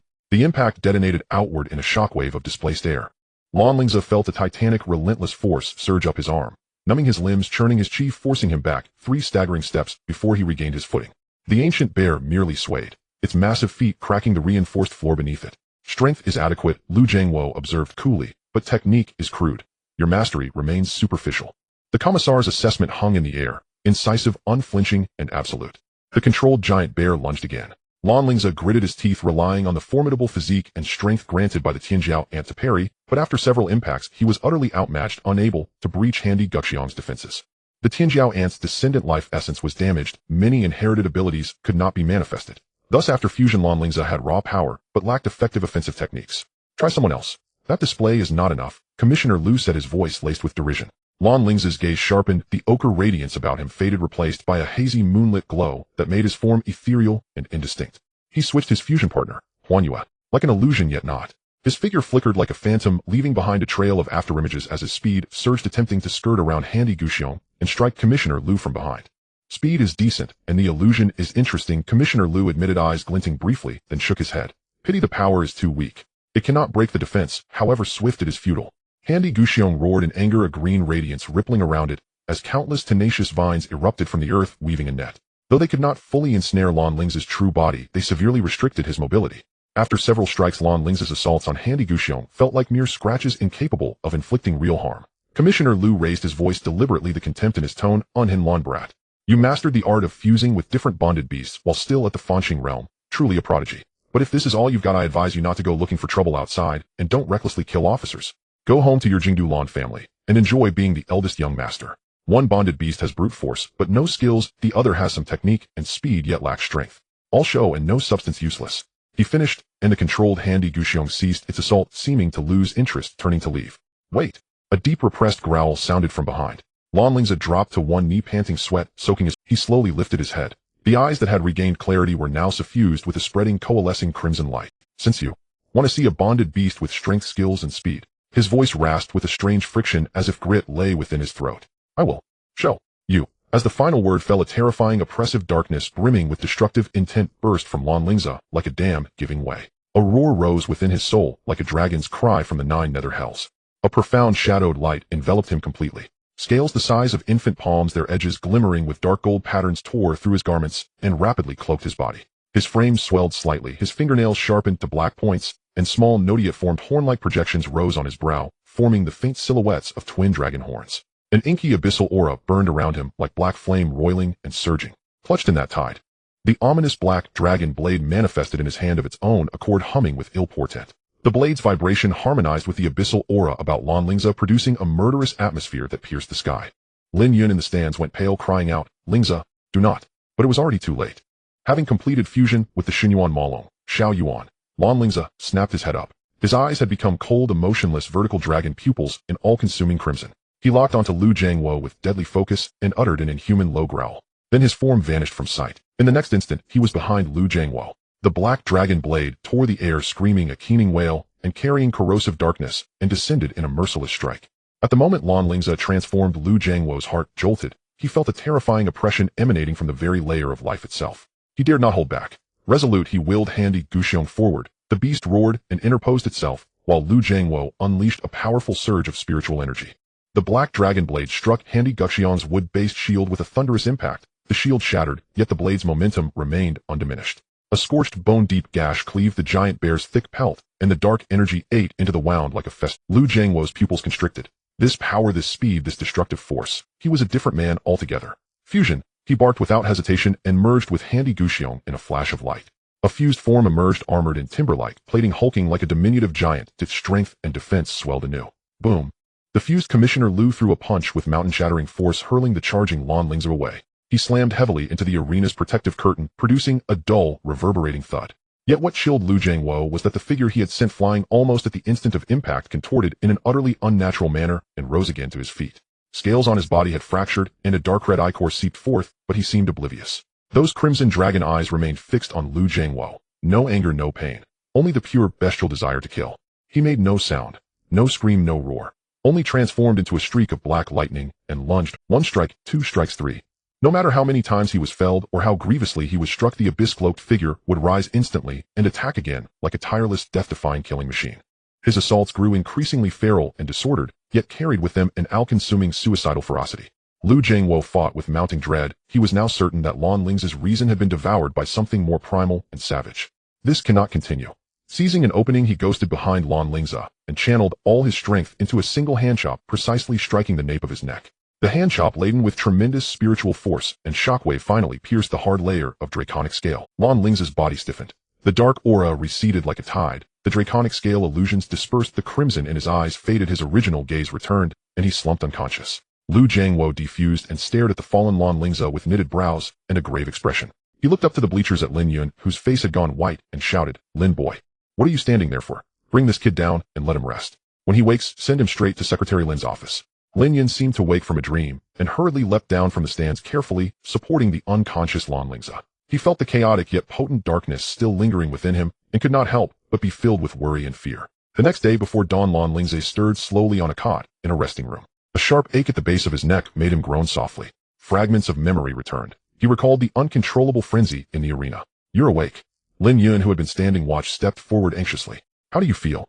"Commissioner Lu said to send you to see Secretary Lin as soon as you woke." Lan Lingze rubbed his still sore neck and cast a complicated glance at the black bracelet on his wrist. Xiao Yuan's aura was steady, seemingly unshaken. It was he himself who felt unsettled. "I understand." He inhaled deeply, tamped down his discomfort and turmoil, and rose from the bed. "We'll go now?" Ignoring Lin Yun's protest, Lan Lingze insisted on going immediately to the municipal party secretary's office. Facing Lin Guodong again, his demeanor had grown noticeably more deferential. "Secretary Lin." Lin Guodong regarded him with a penetrating gaze, as if to see straight through him. "Old Lu has already told me the details. I believe your abilities." Lan Lingze waited silently for what would follow. "From now on you will hold a titular position as a special advisor at the Magdu city government," Lin Guodong said, evenly, his tone carrying the weight of one who can settle storms. "This post has no concrete duties, but it carries one authority. When necessary, under this title you may investigate matters related to any family head within Magdu city. Of course it is investigation only. Final dispositions must follow legal procedure." It was a royal warrant in all but name. Though nominal, it gave Lan Lingze a lawful foothold to intervene in the city's familial affairs. "Thank you for your trust, Secretary Lin." Lan Lingze bowed shallowly, determined inwardly. You may go. Lin Guodong waved a hand. Give my regards to your grandfather. Lan Lingze bowed once more and left the office. No sooner had he departed than Lu Jiangwo emerged from an adjacent resting room, his expression still grave. Old Lu, you saw correctly right. That truly was Xinyuan aura, Lin Guodong asked in a low voice. There is no mistaking it. Lu Jiangwo replied firmly. I've dealt with those beasts for so many years. That pure exalted darkness full of destruction and sovereign majesty can only be Xinyuan. Moreover, when he fused, his body was covered in dragon scales. There is only one possibility. His contracted bonded beast carries the bloodline of the Xinyuan Malong royal clan. It might even be a stray member of the royal line. He inhaled and continued, by Lan Lingze alone perhaps there is little to fear. But if he truly commands a bonded beast with Xinyuan royal blood, it could mean that in the future he might qualify to summon forces from Xinyuan Valley, or even from the Diyuan dynasty behind it. You know how consequential that would be, old Lan. Lin Guodong tapped the table and fell into thought. Royal blood reaches. If it is royal, then in time Xinyuan Valley, or even the Diyuan dynasty, may send envoys to seek or negotiate. We have given him a nominal post, so we can maneuver freely. Let us wait and see how the Xinyuan side reacts. Far away in another plane where the barrier between spaces thinned and turned fragile, Xinyuan Valley stirred. A boundless dark continent spread out there, a violet-cursed moon hung in the sky, rivers of molten rock flowed across the land. The air reeked of concentrated demonic chi and sulfur. This was the beastly paradise, the abyssal realm, the Diyuan dynasty. At its core stood a grim, towering imperial palace. Deep within, in the imperial study, a middle-aged man clad in lacquer-black imperial robes, horns sprouting from his head, and an air as vast as the abyss itself, the Diyuan emperor, sat reviewing memorials. Merely by sitting there, he seemed to be the center of the world. Suddenly hurried, fearful footsteps sounded outside the study. An ancient, bent, yet keenly demonic retainer nearly tumbled and knelt with a thud, his voice trembling with excitement and terror. Your Majesty, this old servant. I have sensed it. I have sensed the prince's aura. Though faint and fleeting, it cannot be mistaken, the bloodline pulse of His Highness the Prince. The Diyuan Emperor's hand holding the brush paused, and he slowly raised his head. His molten eyes fixed on the retainer, his voice was calm, yet carried a pressure that could freeze the soul. Where? The retainer bowed, even lower, trembling. This old servant is powerless. I can only roughly sense the aura coming from that human main world plane. The precise coordinates have not been locked down yet. A cold snort escaped the Emperor's nostrils. The temperature in the imperial study dropped, and the air seemed to congeal. He raised his voice like a rumble of thunder. Then why have you not dispatched people at once to find him? Back when those damned thieves in the trade guild used spatial turbulence to steal the prince while he yet dwelt in his egg, you searched for decades and found nothing. Now the prince's bloodline has reappeared, and you still fail to determine his precise location. The old retainer trembled like a sieve, forehead pressed to the cold floor, afraid even to breathe. Your Majesty, calm your anger. Calm your anger. This old servant is a disgrace. I will dispatch more hands, exhaust every means, even scour every corner of that human plane to recover His Highness the Prince. If I fail again, this old servant will present my head. The Diyuan Emperor closed his eyes, inhaled deeply, and tamped down his fury and a faint, almost imperceptible longing. He waved his hand, and his tone returned to imperial coldness. Go. Mobilize the Dark Abyss Guard. Spare no expense. Find the prince at any cost.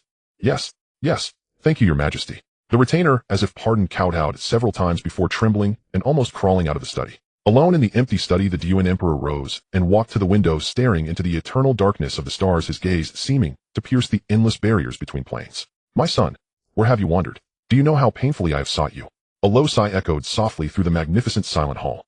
Inside Villanelle, warm water cascaded over his body, washing away the fatigue and metallic tang left by yesterday's savage clash. Lan Lingze stood beneath the shower with his eyes closed, letting the water trace the contours of his sculpted form, yet his mind kept echoing with the cold, violent, and monstrous strength he felt when fused with the abyssal demon dragon, and with the heavy, crushing blow from Lu Zhongwei. The backlash of that power hung over him like a sword suspended above a head, breeding a stubborn unease. He changed into clean clothes, descended the stairs with damp hair, and was surprised to find a familiar silhouette standing in the living room. Xie Yunhan stood there as fresh as ever, a chilled drink cradled in her left hand, and a half-open bag of chips in her right. Her clear eyes carried worry and a trace of reproach, staring straight at him. The pose, blunt and earnest, could have been a meme of a disgruntled little hamster. Softly, and with a hint of petulance, Xie Yunhan said, You didn't reply all day yesterday, and you were nowhere to be found. I thought something had happened. I was so worried, I even asked your teachers at Moda University. Seeing her like that, the shadow that had settled over him because of the latent danger in his power was for a moment dissipated. He stepped forward, casually took the drink from her left hand, twisted off the cap, and took a long swallow. His movements were fluid, as if ordained by habit. Nothing serious, he said lightly, wiping the corner of his mouth. I just want to deal with some unsightly filth. He paused, his gaze settling on the faint crease between Xie Yunhan's brows, then shifted his tone. Oh, Dongfang Huaishu mentioned that your birthday is coming up, isn't it? I was busy preparing your birthday gift yesterday, so I couldn't reply. Xie Yunhan's pout immediately brightened, but she quickly composed herself and held out her empty, right-hand eyes scanning him with expectant anticipation. A birthday present. Where is it? Lan Lingze smiled at her affected manner, unable to suppress a soft chuckle. He drank as he walked toward the front door. A present must be a surprise. If I hand it over now, what thrill would be left? He opened the door, sunlight pouring in.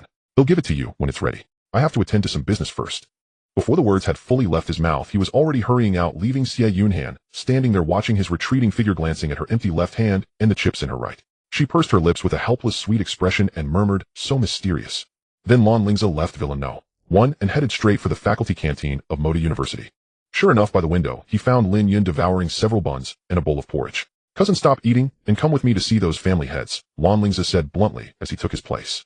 Just as the host prepared to start the countdown, Lan Lingze spoke again, his voice carrying clearly through the hall. 500, for heaven's sake, my good cousin, have mercy. Yesterday I ran around after you all day. At Modu Tower, I dealt with murders, then the government, then the big 5 families, and I didn't even get a decent dinner. For heaven's sake, my good cousin, have mercy. Yesterday I ran around after you all day. At Modu Tower, I dealt with murders, then the government, then the big 5 families. I'm tired, all right. Lan Lingze watched his performance with amusement, but made no delay. He snatched the bun Lin Yun was about to shove into his mouth and bit off more than half in one go, speaking through his mouth full. Tired. The business of sweeping out rival clans. Oh no, I mean the legitimate investigation and investment. There's profit in it. Secretary Lin said I can investigate any family head. With that authority used wisely, even the trickle through your fingers would keep you living large for a long while. When the time comes, you'll get your share of the windfall. Those 2 words, windfall, were like a spell. They instantly lifted the fatigue from Lin Yun's face.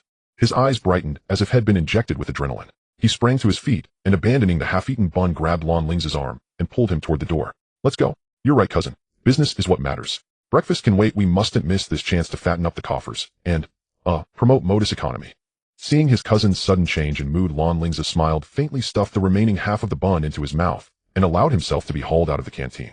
They returned to the Wang family mansion. This time the atmosphere was entirely different from when Lin Yun had come alone the day before. As he entered the main hall, Lan Lingze glanced around and saw not only Wang Xiong occupying the principal seat, but also Yi Nanshan, the head of the Yi family, and the heads of the Wu LV and Li families present as well. Wang Xiong remained in his place, wearing that surgically affixed amiable smile. A cold smile curled in Lan Lingze's chest. These seasoned foxes' intelligence inside the government was evidently efficient. The news that he was now a special advisor had already returned to their ears. He wasted no time with idle pleasantries and walked to the center of the hall. His voice carried an uncompromising pressure. Since you family heads already know the abilities and the authority I now wield, let's not beat around the bush. My cousin came on my behalf yesterday to present certain demands and proposals. After a night's consideration, what is your reply? Wang Xiong was the first to speak, his face all ingratiating warmth. On nephew Lan, what are you saying? Old Wang sees in you a man of talent, surely burdened with great ability and great fortune. Any earlier neglect was because family affairs have been complicated. Now the Wang family is cleared. We will fully support nephew Lan's every measure in Modu, without hesitation.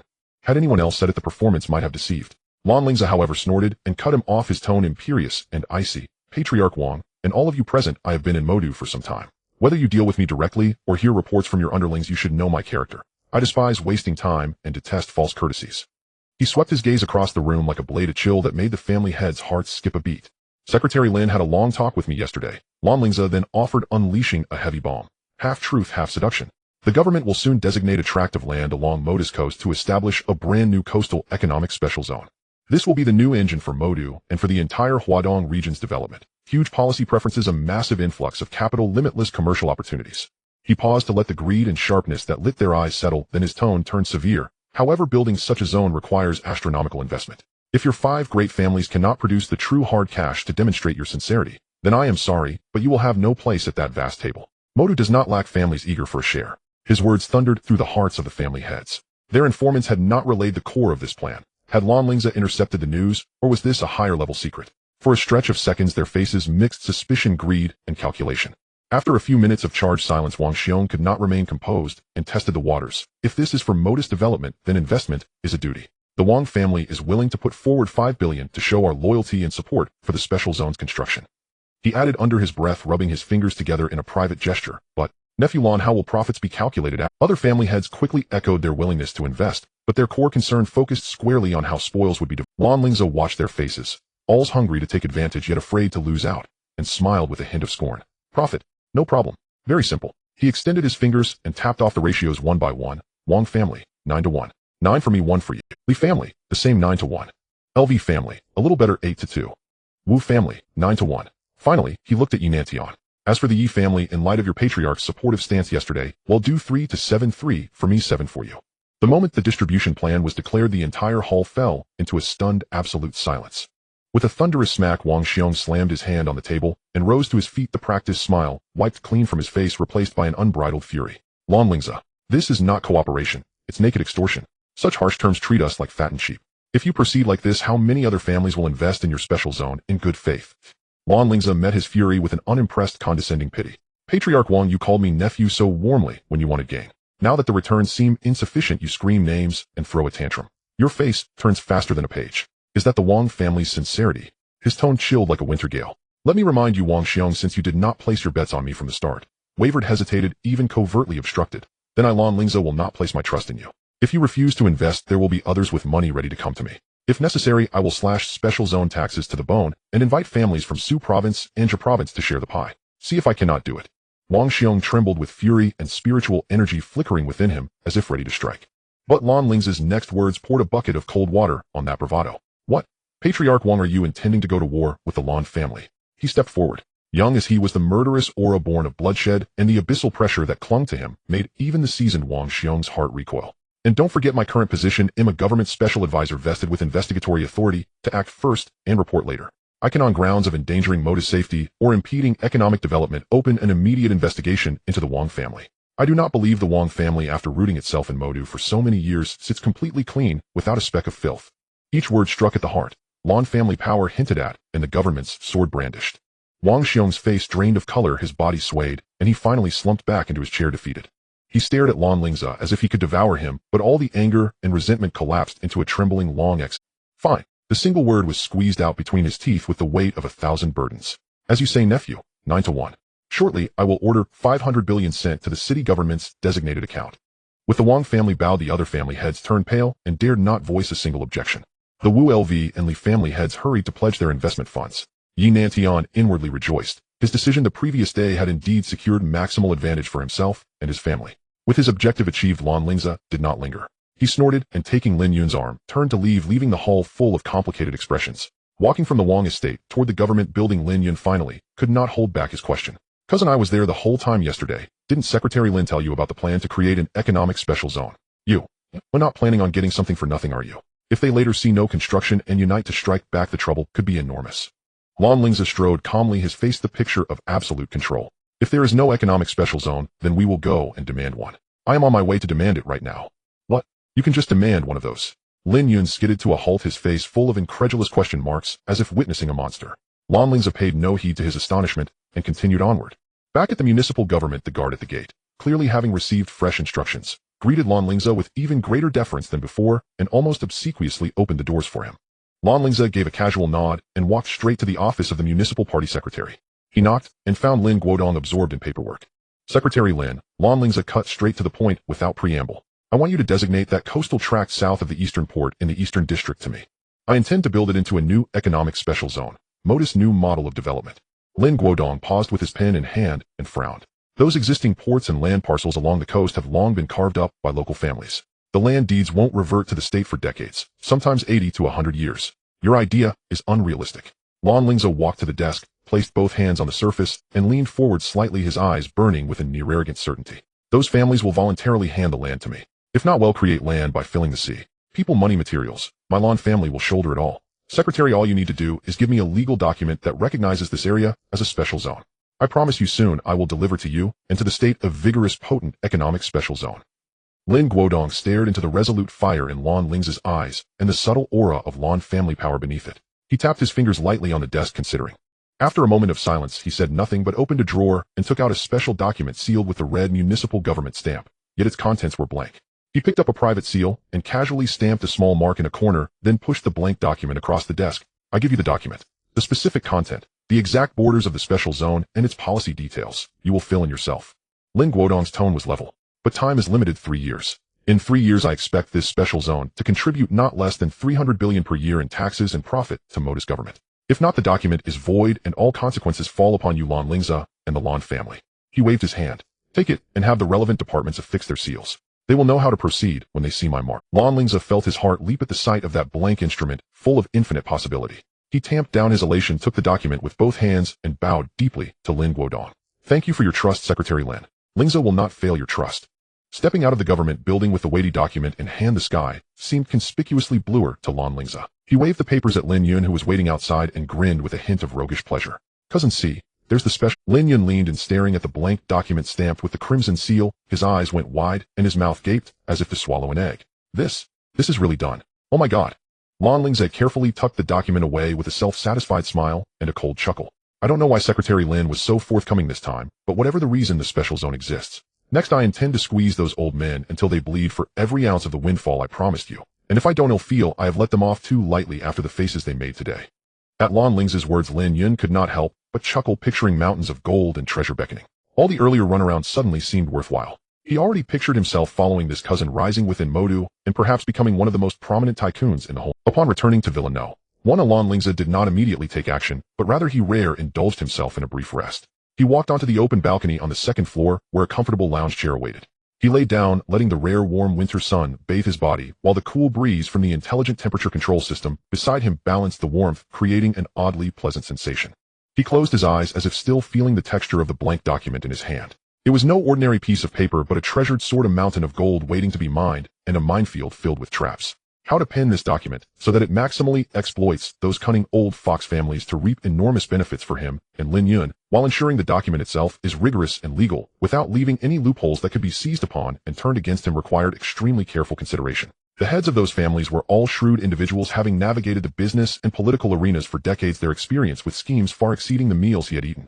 Any hint of unreasonable clauses could be magnified by them infinitely, becoming an excuse for future attacks. He needed the design of the terms to appear strong, yet cloaked in a guise of fair cooperation, and for the development of Magic City, and even leave some seemingly hard-won sweeteners for them, enticing them to willingly jump into this pit. Sunlight filtered through his eyelids, casting mottled shadows in the darkness.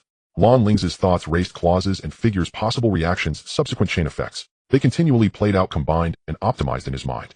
He did not know how long had passed when a light, teasing female voice interrupted his contemplation. Hey, is it comfortable, Lan? You rushed over to find me just to see you sunbathing here. Lan Lingze opened his eyes to see Dongfang Huaishu leaning against the doorframe at the balcony entrance, her face adorned with her signature, slightly mischievous smile. What do you need from me? She stepped closer, deliberately using a flirtatious tone. By the way, while you were away these past few days, I've been sleeping in the same bed with Yunhan every day, sharing a lot of sisterly secrets. If it were an ordinary man, hearing that his fiancée was being so intimate with another woman, even if it was a close friend, would surely evoke some jealousy. Yet Lan Lingze merely raised an eyebrow, picked up the juice from the small table beside him, took a leisurely sip, and replied flatly, oh, that's nice. Her sleep quality is generally poor. Having you with her might help her sleep better. He set down the cup, looked at Dongfang Huaishu, and got to the point. Of course, I have something to discuss with you. Since you were young, your curiosity led you to accompany your family to major banquets in Kyoto and various places, and you probably know more family heads and wealthy elites than I do. I need a list of contacts for influential family heads or big business owners in the vicinity of Magic City, primarily in Jiangnan Province and surrounding provinces. The more detailed, the better. Dongfang Huaishu blinked, her beautiful eyes not responding immediately, but pretending to think, tilting her head and asking contact information. I do have some. But young Master Lan, why should I give it to you? This isn't something that can just be handed over.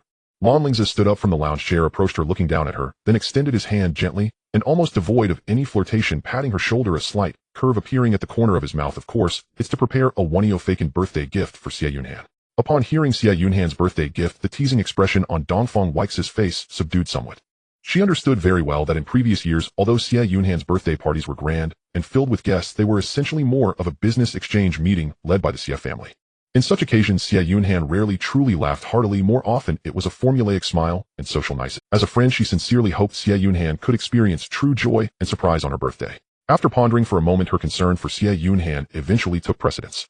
She shot Lan Lingze a glare. Humph, at least you know how to find excuses. Fine, for the sake of Yunhan having a happy birthday. She hesitated no longer, took out her customized communicator, and swiftly operated it a few times, transmitting a densely packed list with corresponding basic contact information to Lan Lingze's communicator. These are the individuals I can directly contact or relay through family connections. Most are from around Magic City, and several well-established families from Jiangnan are also on it. Whether you can persuade them depends on your ability. Thanks. Lan Lingze glanced at the list, nodding in satisfaction. Remember what you said, birthday gift. Dongfang Huaishu emphasized once, then waved her hand and gracefully left. Just after obtaining the list, Lan Lingze immediately contacted Lin Yun. He was well aware of his cousin's soft spot. Cousin, there's business again. Lan Lingze sent the list over, his tone carrying a hint of temptation. Negotiate with the individuals on this list. The goal is to get them to invest in the special economic zone as much as possible, squeezing out their maximum affordable funds. In their eagerness to secure better terms, they might privately offer you some benefits to speak favorably on my behalf, or you can accept all that money without hesitation. Lin Yun's breathing on the other end of the communicator had become slightly. Lan Lingze continued, I set a minimum requirement for the investment return distribution. For small families, the profits are 7 for us, 3 for them. For large families, 8 for us, 2 for them. As for the top few families in Jiangnan, and those local to Magic City, just like the Wang family, it's 9 to 1. There are also some pure merchants and business owners which can be relaxed to 6 to 4. Above this baseline, you can flexibly negotiate, raise your demands. Any additional squeezed portion, whether as benefits or under any other name, all belongs to you. All belongs to me. Lin Yun's voice shifted due to excitement. Cousin, you can rest assured. I'll handle this. I guarantee to extract every last drop of oil from them. With the promise of heavy rewards, Lin Yun was instantly filled with boundless motivation, immediately starting to take action, whether making phone calls or visiting in person, utilizing the Lan family's authority and his silver tongue to navigate among various forces. After sending Lin Yun off, Lan Lingze began to formally draft the Special Economic Zone document. He meticulously chose his words, ensuring to maximize his side's interests, while making the terms appear reasonable and fair, even leaving seemingly negotiable leeways in certain subtle areas to present himself as not entirely domineering, merely following higher directives. He emphasized the strategic importance of the Special Economic Zone's construction for the development of Magic City, cleverly distributing or blurring all possible risks and responsibilities, with the core message being invest money, provide manpower and resources. As for the construction methods and specifics, that will be led by me, Lan Lingze. At 2 o'clock in the afternoon, Lan Lingze brought the preliminary draft of the document to the Wang family again. Wang Xiong carefully examined the clauses on the document, his expression growing increasingly grave, ultimately slamming the document onto the table furiously, exclaiming, Lan Lingze, what does this document mean? We're providing the money. The land is being pooled by a few families. All right, we accept that initial investment is necessary for the future of the Special Economic Zone. But why should we, the few families, be responsible for covering all the construction labor and materials? Are you treating us as fools, or as the Lan family's laborers? Lan Lingze leisurely sipped the fragrant tea offered by the Wang family, waiting for Wang Xiong to finish his outburst before slowly putting down his teacup, feigning a look of helplessness. Family head Wang, calm down. I can't help it. The basic framework of this document was set by Secretary Lin. You see, it even has a seal representing the city's highest intentions. He pointed to Secretary Lin Guodong's seal on the document and continued to persuade. However, I understand the difficulties you family heads face, so I argued for you and secured some advantages. He leaned forward, slightly lowering his voice to appear sincere. You can send someone to inquire. My cousin Lin Yun is currently working hard to contact families and business owners around Magic City and Jiangnan. The investments he brings in will certainly not be small. This means the funding for the construction of the Special Economic Zone will be very abundant, easing the pressure on your upfront contributions. Moreover, as the first batch of core investors, you will have the right to choose the land in the Special Economic Zone first. This is an opportunity one fought hard to secure. He paused, adding a reassuring note, of course our Lan family will not stand idle. In addition to funding, we will also utilize the family's influence to dispatch top architects and engineers from Kyoto to ensure the high standards and smooth progress of the Special Economic Zone's construction. We will not let your family suffer in vain. Wang Xiong stared intently at Lan Lingze, trying to find a flaw on his face. This kid's words are 3 parts truth and 7 parts falsehood, but he brought up Secretary Lin and offered the sweetener of priority land selection, plus promised that the Lan family would contribute. He picked up the document again, reading it word for word, and indeed, aside from the requirement for them to bear the labor and material costs seeming a bit harsh, the logic of the document itself was sound, with no obvious legal traps or wordplay. Weighing the pros and cons compared to completely offending Lan Lingze and losing the opportunity for the Special Economic Zone bearing these costs seemed like a necessary price to pay. After all, if the Special Economic Zone was truly successful, the returns in the future would be astonishing. He remained silent for a moment, unconsciously tapping his fingers on the table, ultimately making a decision. Fine. We can bear most of the labor and material costs. However, the effort must be shared. 50-50. Your Lan family will be responsible for coordination, planning, and some high-end resources, counting as 5 points of effort. If our 5 major families of Magic City will provide funding, manpower, and materials responsible for the actual construction execution, contributing 5 points of effort. This is the bottom line. He paused, emphasizing again, also the most crucial location in the Economic Special Zone, the Central Business District, must belong to our 5 families. Lan Lingze silently mocked in his heart. The central location seems glamorous, but the truly profitable areas are often the port's logistics and high-end manufacturing zones. However, he put on a reluctant expression. All right, we can agree to what family head Wang said, with efforts split 50-50. As for the core central area, your 5 families can also be given priority consideration. We'll refine the specifics once all the investors are in place. Seeing Lan Lingze agree so readily, Wang Xiong was momentarily filled with doubt, but having spoken, he could not retract his words and could only nod. After settling the toughest Wang family, Lan Lingze hurriedly made his way to the Yi family. Unlike the tense atmosphere with the Wang family head, Yi Nantian warmly welcomed him, personally ushering him into the hall. After taking a seat, Lan Lingze got straight to the point. Family head Yi, I trust you have reviewed the Special Economic Zone document. Yi Nantian smiled warmly. I've seen it, although the terms are somewhat, while quite challenging. My Yi family is willing to support it for the future of Magic City. Yet Lan Lingze lowered his voice and revealed family. Head, you let me give you a heads up. Secretary Lin privately expressed a strong disapproval of your 5 families completely banding together to monopolize the benefits of the Special Economic Zone.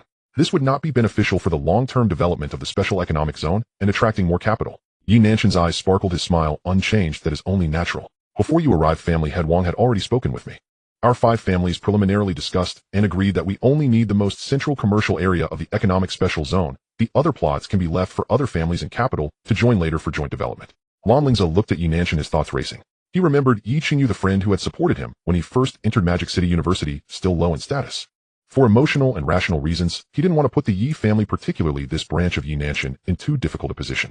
After careful consideration, he ultimately decided to do a favor. He leaned slightly forward, lowering his voice and speaking with earnest intent. Family head, Yi, if you trust me, I suggest you give up the contest for that seemingly glamorous central position. Oh, Yi Nantian appeared surprised. You should know, Lan Lingze explained, for any coastal economic special zone, the truly valuable and profitable areas are always the ports and their surrounding regions.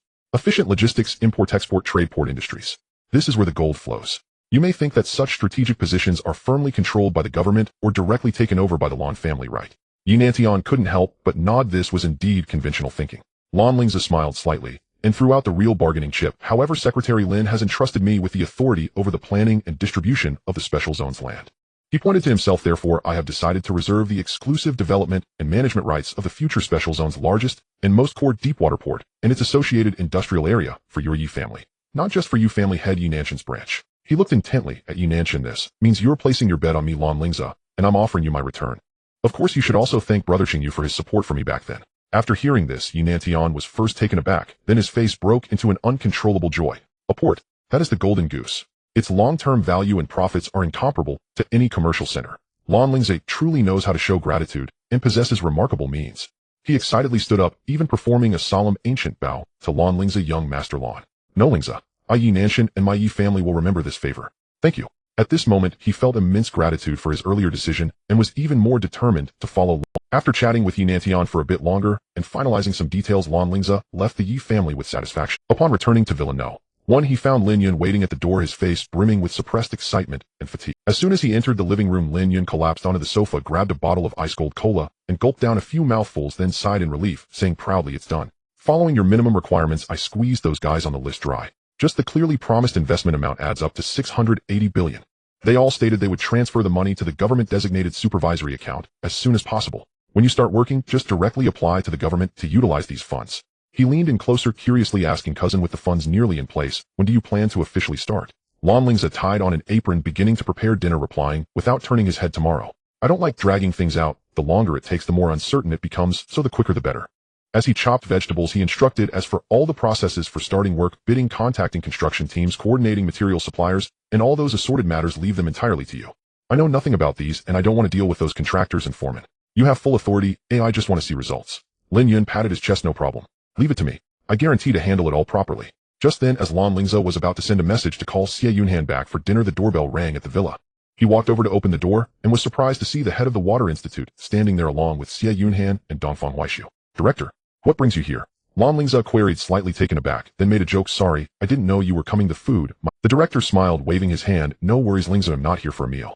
I came to specifically notify you of something." His expression slightly serious. "In a week, the academy will hold a student competition across the whole school. The participants will mainly be first and second year students, but according to past practices, there will always be some third year students who use various means to impersonate second year identities to compete, so you need to prepare." Lan Lingze raised an eyebrow at this, speaking with a hint of indifference. "Director, what's there to worry about? You know my strength. Within the starry realm, I consider myself invincible.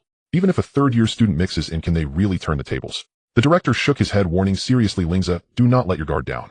I know you're powerful, but arrogance must have its limits.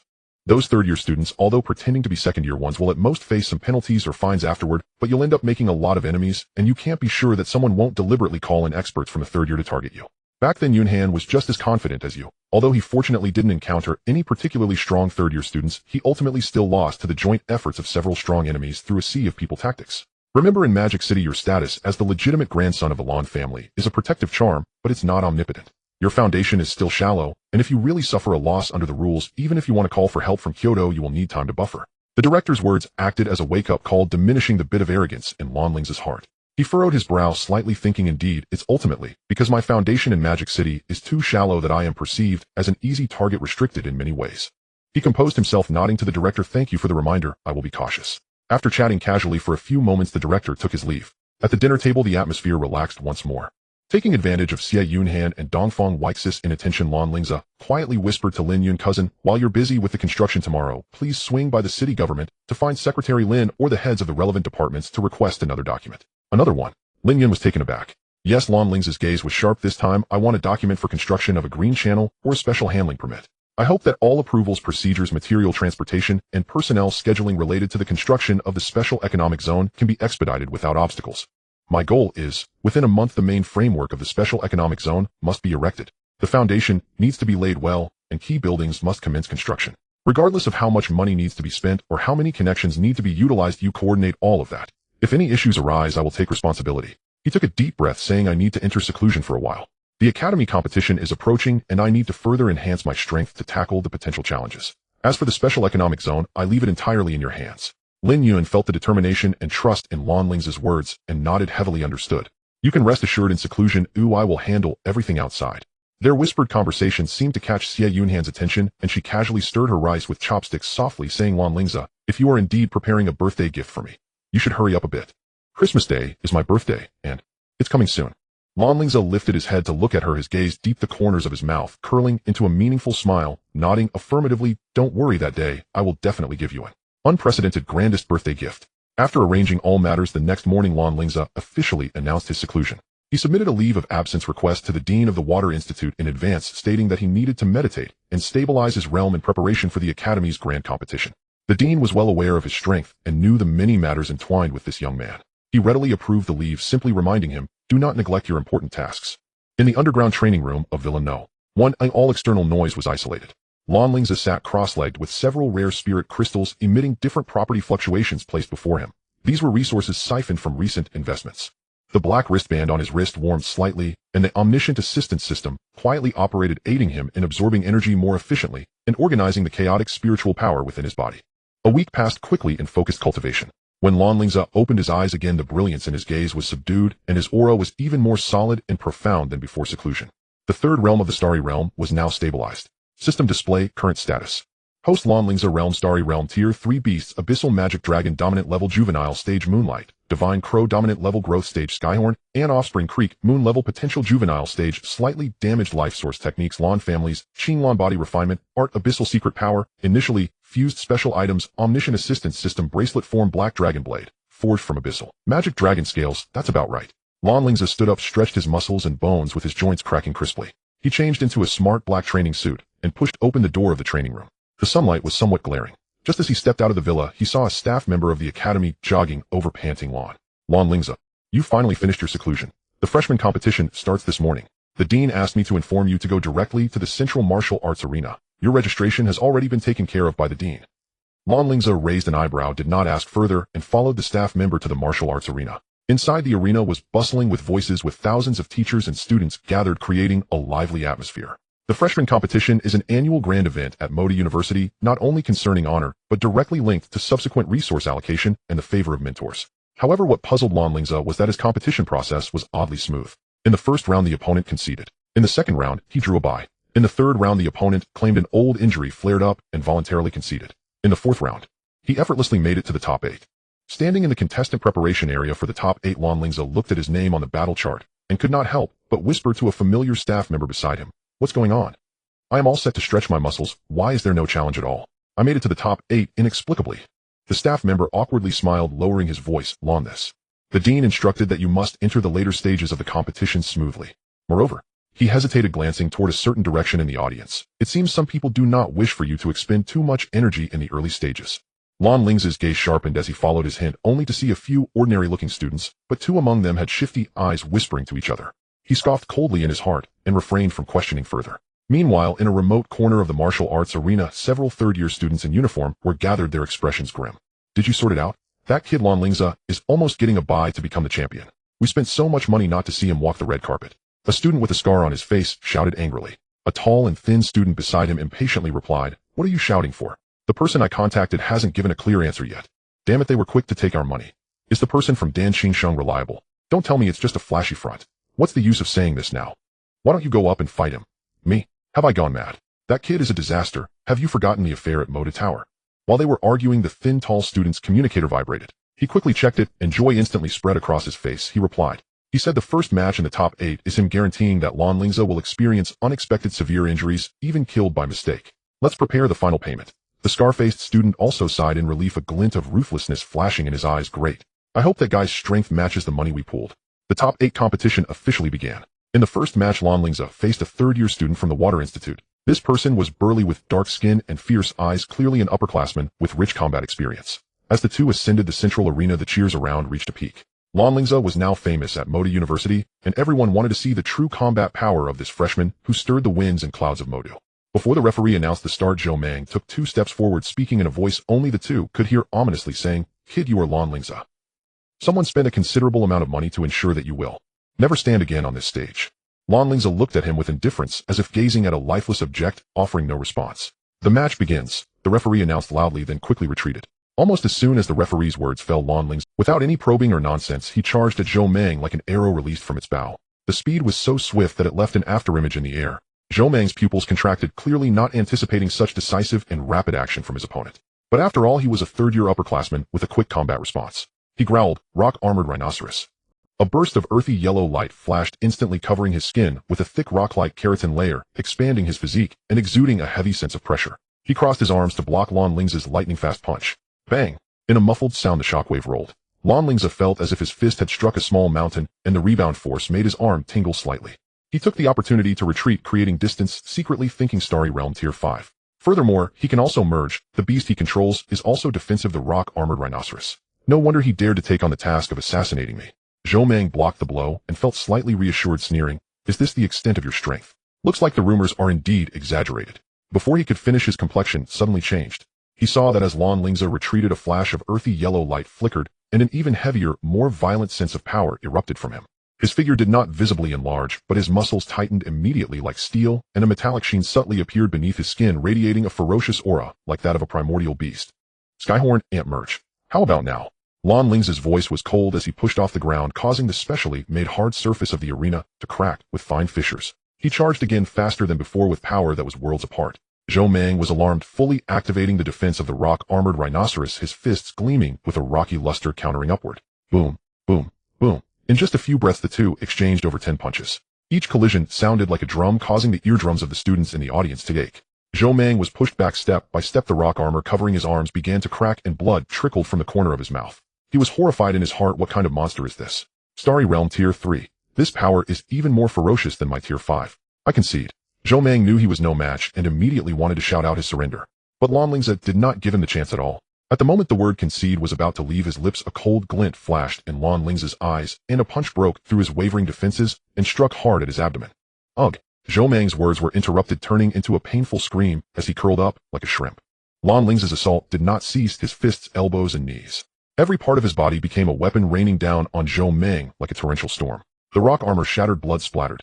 Zhou Mang was thoroughly beaten down like a sandbag, collapsing to the ground, lacking even the strength to scream. Lan Lingze stepped on his chest, applying slight pressure, and the sound of his bones creaking under the strain was audible. Zhou Mang, covered in blood, looked terrified, struggling with the last of his strength to hoarsely say, Lan Lingze, you can't kill me. I am Dan Qingsheng's man. If you kill me, the Dan family won't let you off. Oh, Dan Qingsheng. Lan Lingze increased the pressure underfoot, leaning down to whisper in his ear, his voice cold, without a trace of warmth. It seems the person who hired you didn't tell you about my working style, Lan Lingze. He paused, his voice even colder. Don't even mention Dan Qingsheng. Even if his father came in person to meet me, he would have to be courteous. Kill you. Not now. After I find out who is behind this. It won't be too late to kill you then. After speaking, Lan Lingze lifted his foot and then stomped down heavily. But it wasn't aimed at Zhou Mang's vital spots. It precisely landed on his right ankle. Crack. The sound of bone fracturing echoed painfully. Oh. Zhou Mang let out a pig-like scream, completely fainting. On the arena, an eerie silence fell. The audience was also deathly quiet, all shocked by Lan Lingze's ruthless, decisive, and controlling methods. The referee swallowed hard, forcing himself to remain calm as he quickly approached to check Zhou Mang's condition. Severely injured, but not life-threatening. He hurriedly announced loudly, the winner is Lan Lingze. Lan Lingze walked down the arena with an expressionless face, as if he had merely done something trivial. Returning to the preparation area, he immediately instructed the Lin family's attendant waiting there in a low voice. Go check the information on that person, Zhou Mang especially, who he has been in contact with recently, and any financial transactions. Yes, young master. The subsequent matches became even more dull for Lan Lingze. Perhaps Zhou Mang's gruesome fate had enough of a deterrent effect, as the opponents he encountered afterward either conceded decisively after a few symbolic exchanges or simply declared their abandonment as soon as they stepped onto the stage. No one was willing to provoke this clearly unscrupulous, well-connected, and ruthless disaster for the sake of a mere academy. Without any suspense, Lan Lingze achieved a complete victory.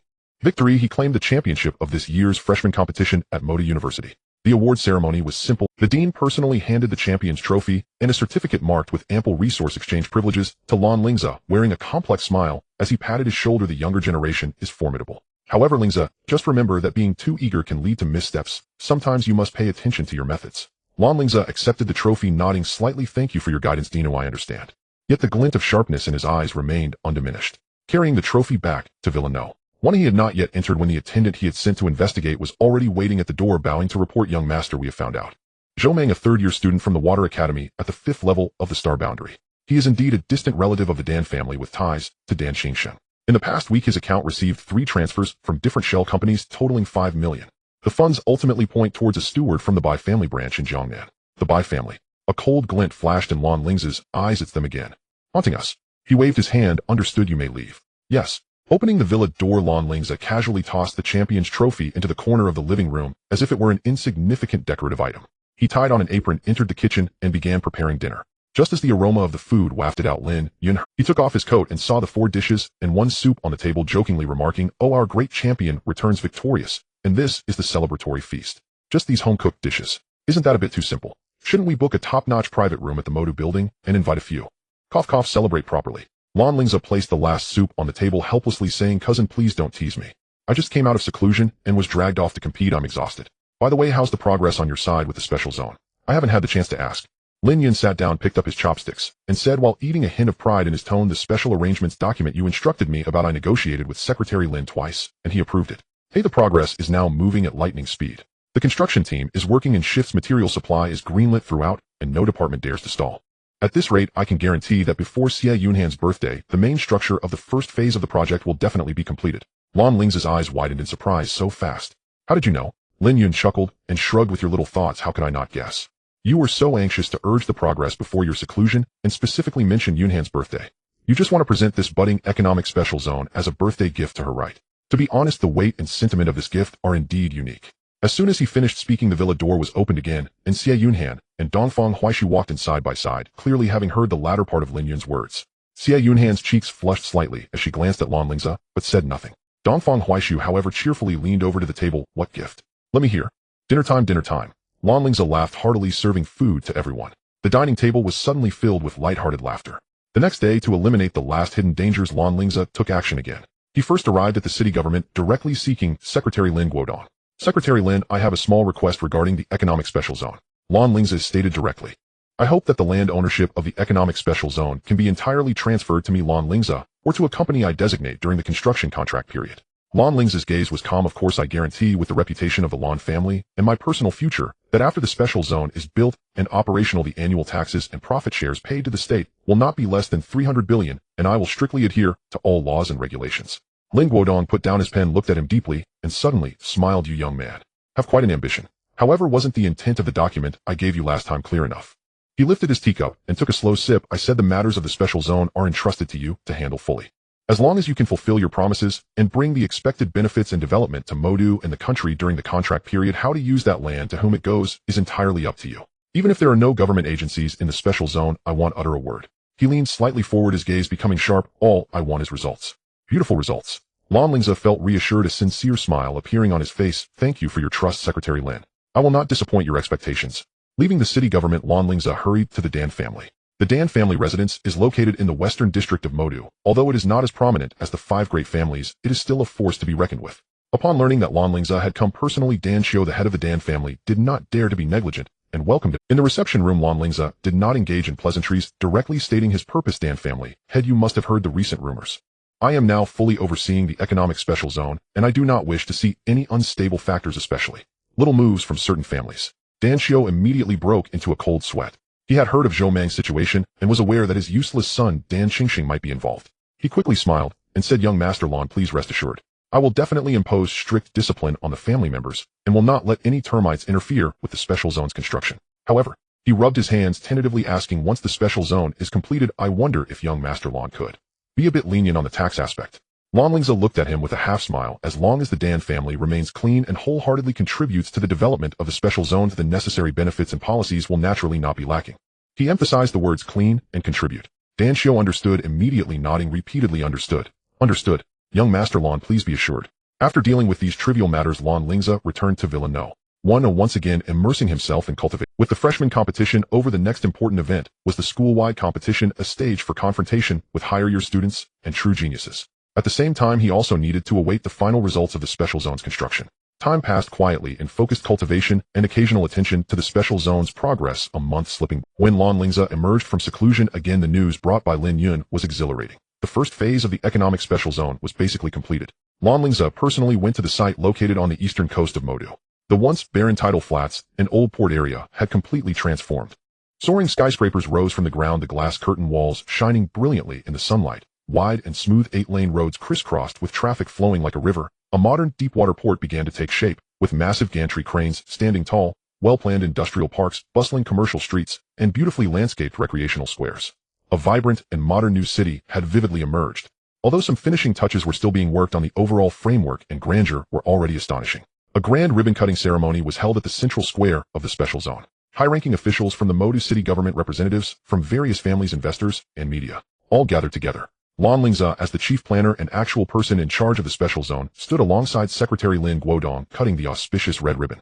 Thunderous applause erupted and fireworks lit up the sky. Soon after, representatives from various families and enterprises who had been waiting for a long time began to settle into the special zone according to previously agreed shares and locations, officially opening their businesses and launching projects. The most prominent buildings in the central area naturally belonged to the 5 great families of Modu. However, not long after the ribbon-cutting ceremony, Wang Xiong found Lan Lingze, who was inspecting the port, with an unhappy expression. Young Master Lan. Wang Xiong tried to keep his tone calm, but his dissatisfaction was nearly overflowing. The construction of the special zone, the Wang family has contributed labor and invested money. I cannot say it is the most, but it is definitely among the top. But why is it that the future gold-producing deep-water port and surrounding supporting areas were all allocated to the Yi family? Our Wang family can only stay in the central area and engage in trade. Lan Lingze had already anticipated this question. A look of appropriate helplessness and confusion immediately appeared on his face. Family head Wang, I was also wondering about this matter. Although I handled the specific land allocation plan, when it was finalized, Secretary Lin specifically inquired, suggesting that certain strategic positions needed balance. I guess. He lowered his voice, pretending to speak sincerely. It might be the higher-ups' intention, not wanting to see you 5 great families tightly united occupying all core resources. Or perhaps they want to divide and conquer. Wang Xiong's eyes flickered, filled with doubt. He did not completely believe Lan Lingze's words, but terms like Secretary Lin, the higher-ups, and divide and conquer pierced into his heart like needles. He dared not gamble on whether this was truly the government's intention. If so, the Wang family's rash demands for the port might bring disaster. I see. Wang Xiong's expression changed, ultimately forcing a smile. Since this is the higher-ups' arrangement, our Wang family will naturally obey the overall situation. The central area is also good, quite good. He clasped his hands and, filled with doubts and a hint of unwillingness, turned to leave. Lan Lingze watched his departing figure, a cold smile curving at the corners of his mouth, dividing and drawing and sowing seeds of suspicion. These tactics he had long mastered. As long as Secretary Lin was there, they would not be able to rise. In the days that followed, the economic special zone rapidly entered the right track at an astonishing speed. Favorable policies, ample funds, and the influence of the Lan and Lin families attracted capital and talent from across the country and even abroad. The port began trial operations. The first batch of container ships slowly arriving. E-office buildings lit up brightly as countless companies began operations. The commercial street was bustling with people, prosperity beginning to show. In a short time, this newly birthed land had a level of prosperity and vitality that was already close to Moda's core business district, even attracting more novel and cutting-edge industries. Yinlan Tower, a twin-tower building standing at 88 stories in the southern part of the economic zone, is one of the most prominent landmarks in the skyline of the special zone. It does not belong to any family or enterprise. The ownership certificate bears only one name, Lan Lingze. At this moment, Lan Lingze stands alone by the floor-to-ceiling window of the panoramic office on the top floor. Beneath him lies the kingdom he has created. In the port area, massive ocean-going cargo ships move slowly like iron beasts. In the business district, glass curtain walls reflect the midday sun, shimmering brilliantly. In the industrial zone, factories are neatly arranged with the faint roar of machinery in the background. Further out, the new land reclamation construction site remains bustling, already hinting at its future grand outline. He holds a glass of dark red wine in his hand, gently swirling it, his gaze deep and unfathomable, lost in thought. The office door swings open and Lin Yun walks in with a weary expression, his hair slightly disheveled and an expensive suit jacket casually draped over his arm. You're living the good life hiding here in this heavenly paradise, sipping wine. Lin Yun plops down onto the imported leather sofa, dramatically sighing. Meanwhile, I'm down there surrounded by a crowd of family heads and bosses. It's like water can't seep through. This one wants policies, that one wants land, and there are others trying to sneak people in and pry for internal information. Each of them smiling like the Buddha, their bellies full of schemes. My face is about to freeze from smiling. Lan Lingze turned around, leaning against the massive glass window, the backlight, making his features somewhat blurred, but the glint in his eyes remained sharp. He took a sip of wine and asked, how much liquid capital can we mobilize on the special zones account right now? Mentioning money has energized you. Lin Yun sit up straight. Lin Yun straightened his posture. Following your instructions, all the deposits from established enterprises, the first batch of rent, and our shares in projects have been consolidated into the Special Zone Development Fund. Currently on the account, after deducting the reserve funds for future construction and emergency reserves, around several billion can be mobilized. It's not a lot, but not too little either. The port area is indeed thriving with astonishing growth in import and export throughput. At this rate, meeting Secretary Lin's annual target of 300 billion in tax revenue and profit should not be a problem, and we might even exceed it. Several billion in cash flow may seem astronomical to individuals and many families, but for a rapidly expanding economic zone, it is merely not too much. Lan Lingze nodded, somewhat satisfied with this figure. He walked over to the wine cabinet, poured another glass, and handed it to Lin Yun. Take a break, cousin. There's still much to do ahead. Lin Yun took the wine glass, just about to drink, suddenly slapped his forehead. Look at my brain. I got so busy that I almost forgot the important matter. The Beast Control Association has sent someone, and they're waiting for you in the lounge on the first floor, specifically requesting to see you. Beast Control Association. Lan Lingze frowned slightly. What do they want? The construction of the special zone doesn't seem to fall under their jurisdiction, does it? What else could it be? They're looking for trouble. Lin Yun smirked, his tone laced with disdain and helplessness. They said they received numerous formal complaints accusing you of indiscriminate killings, harming colleagues, disregarding the nation's beast management regulations, and acting solely on personal whims, which has had an extremely negative impact. They demand the association intervene in the investigation and deal with it seriously. Heh. Lan Lingze let out a short, cold laugh, raising his head to drain the remaining wine in his glass, placing the crystal cup on the nearby coffee table with a crisp sound. Acting solely on whims. They're not entirely wrong. However, a glint of cold light flashed in his eyes. If their thoughts are muddled, trapped in their hearts, giving rise to inner demons, do they bear the responsibility? Let's go meet these guardians of justice. In the lobby of Yunlan Tower, inside the high-end VIP lounge, a few individuals dressed in Beast Control Association uniforms were sitting on the sofa, but the atmosphere was far from harmonious. Among them, two were obviously older with a steady demeanor, while the other three appeared relatively young, their faces showing clear signs of indignation or anxiety. A middle-aged man with serious features and gold-rimmed glasses whispered to his companion, Old Lin, tell me the truth. Who exactly is behind this, pushing us to act? The man referred to as Old Lin was Lan Lingze's uncle Lin Yin, the deputy director of the action department of the capital's Beast Control Association. His expression was also not pleasant as he replied in a low voice. The materials were submitted jointly by several branches from Jiangnan and Langya, and someone from the headquarters has also inquired about it. Procedurally, we have to come. But as for who is really behind this, he shook his head, not stating it explicitly. A younger association member could not help but interject, his tone agitated. Director Lin, brother Wang, what's there to hesitate about? The complaint letter clearly states, the former president of Magic City University, even if at fault, should be handled by the association or judicial authorities. Why is he taking matters into his own hands, causing widespread repercussions? Magic City Tower has openly slaughtered the offspring of various families, which is extremely harmful. If everyone acted like him, leveraging their family's power to do as they please, where would national laws stand? And what authority would the association have? Another younger member muttered softly, that's true. But he just arrived in Magic City and managed to uproot the forces that had entrenched themselves in the university for years, becoming the acting president himself. Now he's established such a large economic zone, even Secretary Lin supports him. Is it really okay to cause him trouble? What? Are you scared? The previously agitated young member glared at him. We're acting in accordance with the law. No matter how powerful his background is, can it surpass national law? Can it surpass the association's regulations? While the group was engaged in a hushed debate, the lounge door was pushed open silently. Lan Lingze, dressed in simple black shirt and trousers, hands in his pockets, walked in slowly. He calmly scanned the individuals in the room, lingering for a moment on Lin Yan's face, before casually taking a seat on the single sofa at the main position, his posture relaxed, yet exuding an invisible pressure. A few of you have traveled a long way. Oh, thank you for your hard work. Lan Lingze began, his voice devoid of discernible emotion. May I ask what the esteemed members of the Beast Control Association wish to discuss with me? Lan Lingze. The room fell silent instantly. The agitated young member opened his mouth, seemingly wanting to take the lead, but was stopped by a glance from Lin Yan. Taking a deep breath as the team leader, Lin Yan had to step forward. He stood up and approached Lan Lingze, his tone serious, yet tinged with subtle complexity. Lingze, we have received multiple formal complaints from various places and individuals accusing you of several serious violations of the Beast Control Master Management Regulations and Public Security Management Regulations during your time in Magic City, allegedly involving indiscriminate killings and abuse of power resulting in detrimental social impact. The association requires your cooperation in the investigation to clarify the situation. Lan Lingze raised his hand, interrupting the potentially more formal remarks that followed. He looked at the others and said flatly, "Uncle, some things are better discussed privately. Gentlemen, please step outside for a moment. There are refreshments available upstairs." His tone was calm, yet carried an unassailable weight. The young members wanted to say something, but when they met Lan Lingze's deep, unwavering gaze, an inexplicable chill ran through them, and they dared not refute him. Lin Yan also subtly nodded to indicate for them to leave. The group had no choice but to suppress their dissatisfaction and reluctantly exited the lounge. When the door closed again, only the uncle and nephew remained inside. Lan Lingze leaned slightly forward, fingers interlaced on his knee, his gaze sharp as he looked at Lin Yan. "Uncle, there are no outside. Tell me honestly, who are the main people behind the complaints against me? Or rather, which forces are pushing this from behind?" Lin Yan sighed, knowing he couldn't hide anything from his nephew and no longer beat around the bush. The materials were jointly submitted by the Jiangnan Provincial Branch and the Langya County Branch, accompanied by numerous witness testimonies. As for the specific instigators, the Bai family from Jiangnan is the most enthusiastic, providing many details. The Wang family from Langya is also involved, though not as overtly, but their influence is substantial.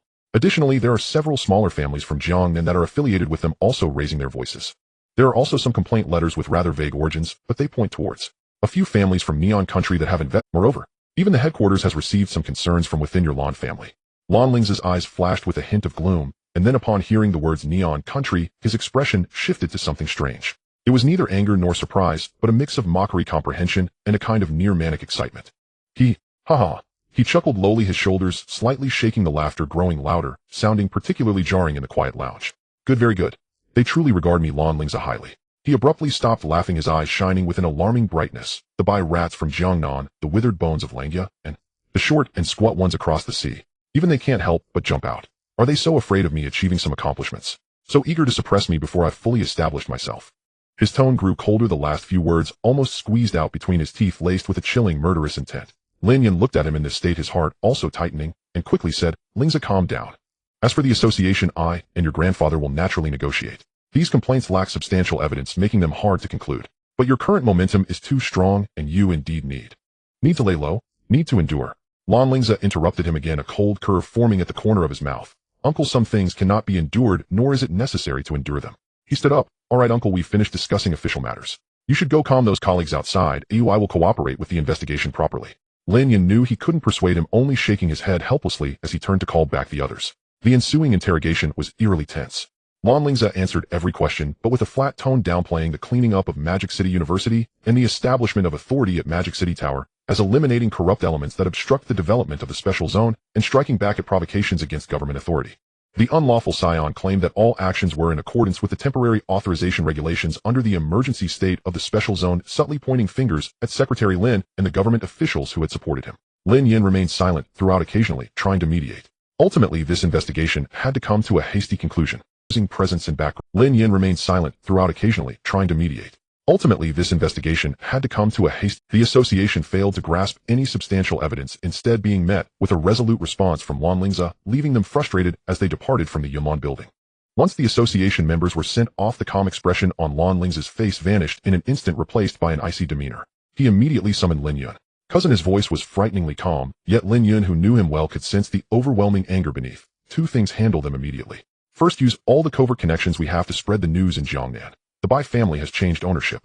At the same time, his eyes glinted with murderous intent. "Let our people in Jiangnan act to eliminate the core members of the Bai family, both from the main family and the branch families, especially those who have been jumping up and down to report me. Those pesky ants should have been dealt with long ago. They all deserve to die. Second, utilize the Lan family's intelligence network to thoroughly investigate the Wang family of Langya. Look into all their activities over the years, all their hidden connections. My father was too kind-hearted back then, failing to eradicate them completely. This time I will wipe them out." Lin Yun felt a jolt at these murderous words. He knew Lan Lingze was genuinely enraged this time, especially with the involvement of the Neon forces, which seemed to have touched a nerve. He opened his mouth, wanting to persuade him, perhaps questioning whether such a large-scale operation would provoke backlash or give the enemy more ammunition.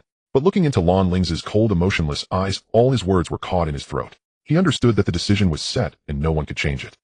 "Yes, I will arrange it immediately." Lin Yun finally relented, leaving in a hurry with a heart full of worries. At the same time, Lan Lingze was seething with anger due to the visit from the Beastmaster Association and issuing bloody orders. A true, uninvited guest arrived at the government office of the Demon City. There was no announcement, no appointment, and even the guards and secretaries at the entrance were blissfully unaware. A man dressed in a dark golden ancient robe, appearing to be only in his 30s yet with eyes as deep as a 1,000-year-old cold pond, materialized in the center of the office like a ghost. Lin Guodong and Lu Jiangwo, who were discussing the subsequent policies of the special zone simultaneously, felt a suffocating pressure enveloping them, as if they were being targeted by an ancient ferocious beast, causing their blood to nearly freeze. Both were seasoned veterans in high positions with formidable strength themselves, yet before this man they felt not a shred of rebellious spirit, only the sensation of ants gazing up at a mountain.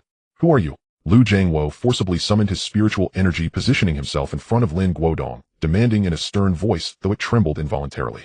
He recognized the subtle, infinite, abyssal patterns on the man's robe. The man, Li Jing, scanned the two with indifferent eyes as if brushing aside two specks of dust.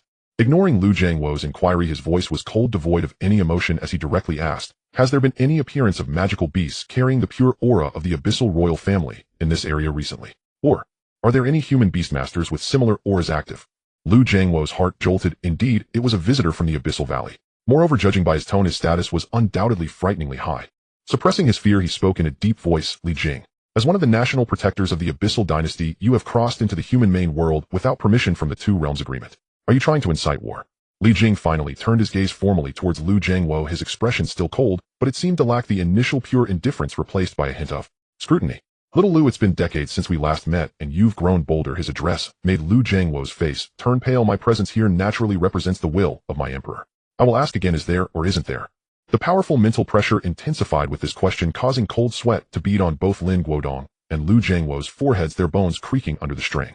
Lin Guodong understood that the other party would undoubtedly follow through with his threats, and his strength was unfathomable. If he truly decided to act, the entire Demon City government building might not withstand his fury.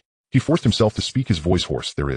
It's the Lan family, Lan Lingze. One of the beasts he has contracted emits a similar aura. It seems of a very high grade." "Lan Lingze, Lan family." Li Jing repeated the name softly, a fleeting elusive emotion flashing in his eyes. He did not ask any further questions, nor did he do anything to Lin Guodong and Lu Jiangwo. Just as mysteriously as he appeared, his figure blurred and vanished as if he had never existed. The terrifying pressure dissipated along with him. In the office, only the two men, drenched in cold sweat, remained, gasping for breath, still haunted by lingering fear. Almost simultaneously as Li Jing left the government building, his figure appeared in the living room of Villa No. 1. Lan Lingze had already returned to Villa No. 1, preparing to head to the kitchen for something to eat, when suddenly all the hair on his body stood on end. An indescribable, terrifying pressure descended in an instant, as if the entire sky had collapsed, heavily pressing down on his soul and body. Thud. Without any power to resist, he was immediately forced to kneel on one knee, hands on the ground, veins bulging on his forehead, every bone in his body screaming as if it would shatter completely the next second. A metallic sweetness surged in his throat, a sign of internal injuries. "What? Who are you?" Struggling to lift his head, he looked through his blurred vision, drenched in sweat, at the figure that had appeared in the center of the living room, resembling a demon god.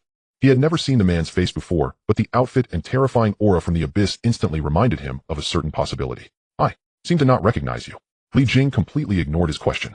He merely looked down at Lan Lingze coldly, then raised a hand, fingers slightly curved. Buzz!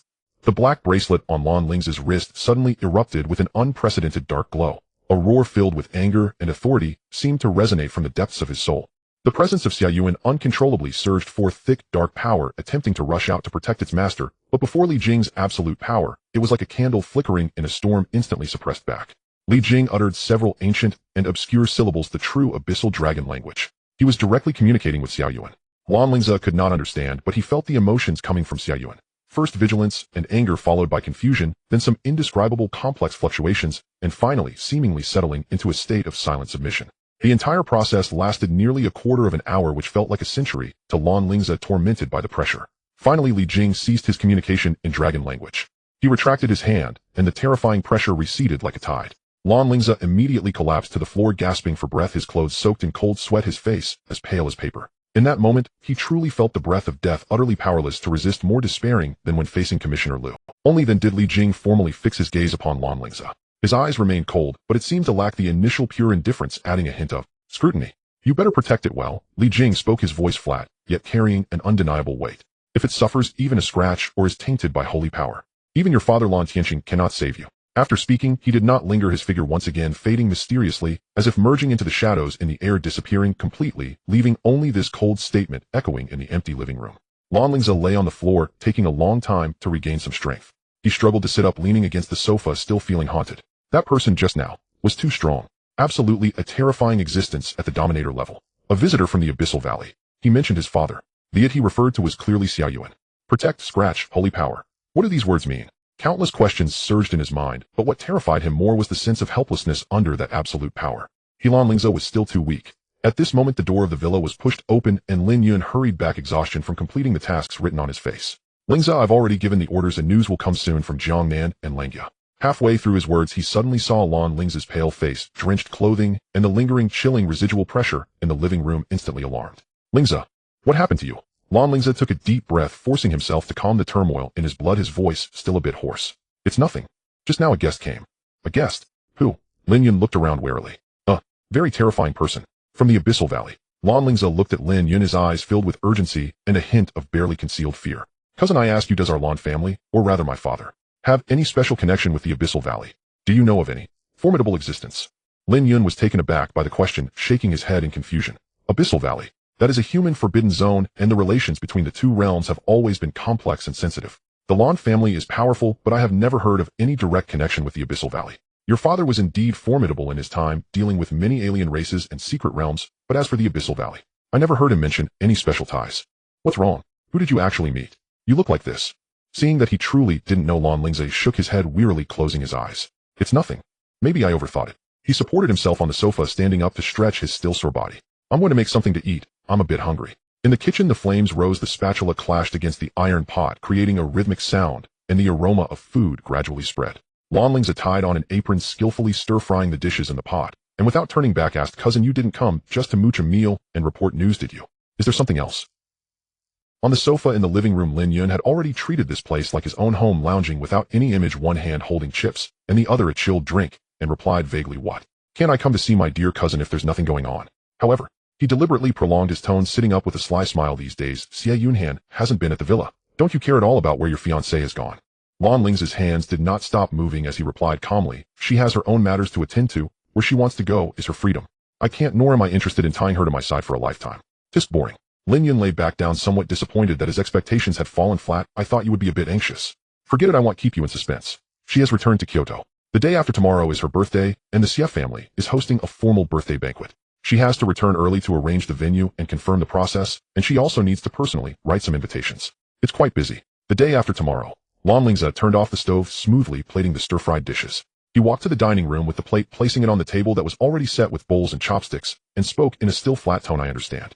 After we finish eating, we'll head back to Kyoto. Oh.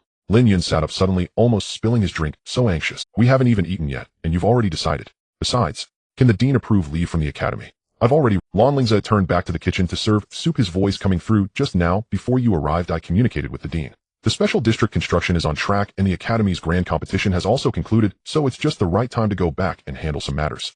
Moreover, more importantly, he silently thought that abyssal visitor Li Jing, who suddenly appeared, knew my father and was powerful to the point of despair, is like a thorn in my heart. He had to return and clarify some matters in person. Lin Yun watched him carry the soup out, opened his mouth, but ultimately said nothing, only mumbling, Your efficiency is truly unmatched. The two of them hurriedly finished their meal. Lan Lingze quickly tidied up, taking only a light bag. Lin Yun had already arranged for the Lan family's private aircraft passage in Modu. At Modu Airport at night, a streamlined, small high-speed aircraft was ready. The aircraft sliced through the night sky, speeding towards the northern direction of Kyoto.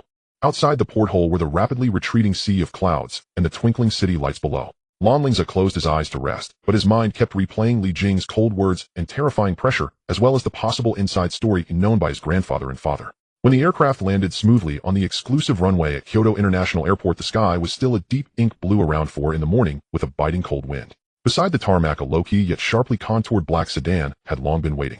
Next to the car stood an elderly man with graying hair and a vibrant spirit, the old housekeeper of the Lan family, Zhao Yunlan. Seeing Lan Lingze and Lin Yun walk out of the cabin, Uncle Zhao revealed a kind smile and hurried over. Young Master Lin, you've worked hard all the way. The old master knows you are coming back, so he specifically asked me to wait here. Uncle Zhao, thank you for coming so early. Lan Lingze held great respect for this old housekeeper who had watched him grow up. It's my duty, please get in the car. Uncle Zhao opened the car door. Without further pleasantries, the three got in the car, and the sedan silently glided onto the empty streets in the early morning, heading towards the Lan family estate. On the way, Lan Lingze did not admire the long-lost Kyoto night scenery. He merely gazed silently ahead, his heart yearning to return. When they arrived at the Lan family estate, the horizon had just begun to lighten with a hint of dawn. The estate was quiet, with only patrolling guards and servants cleaning up early.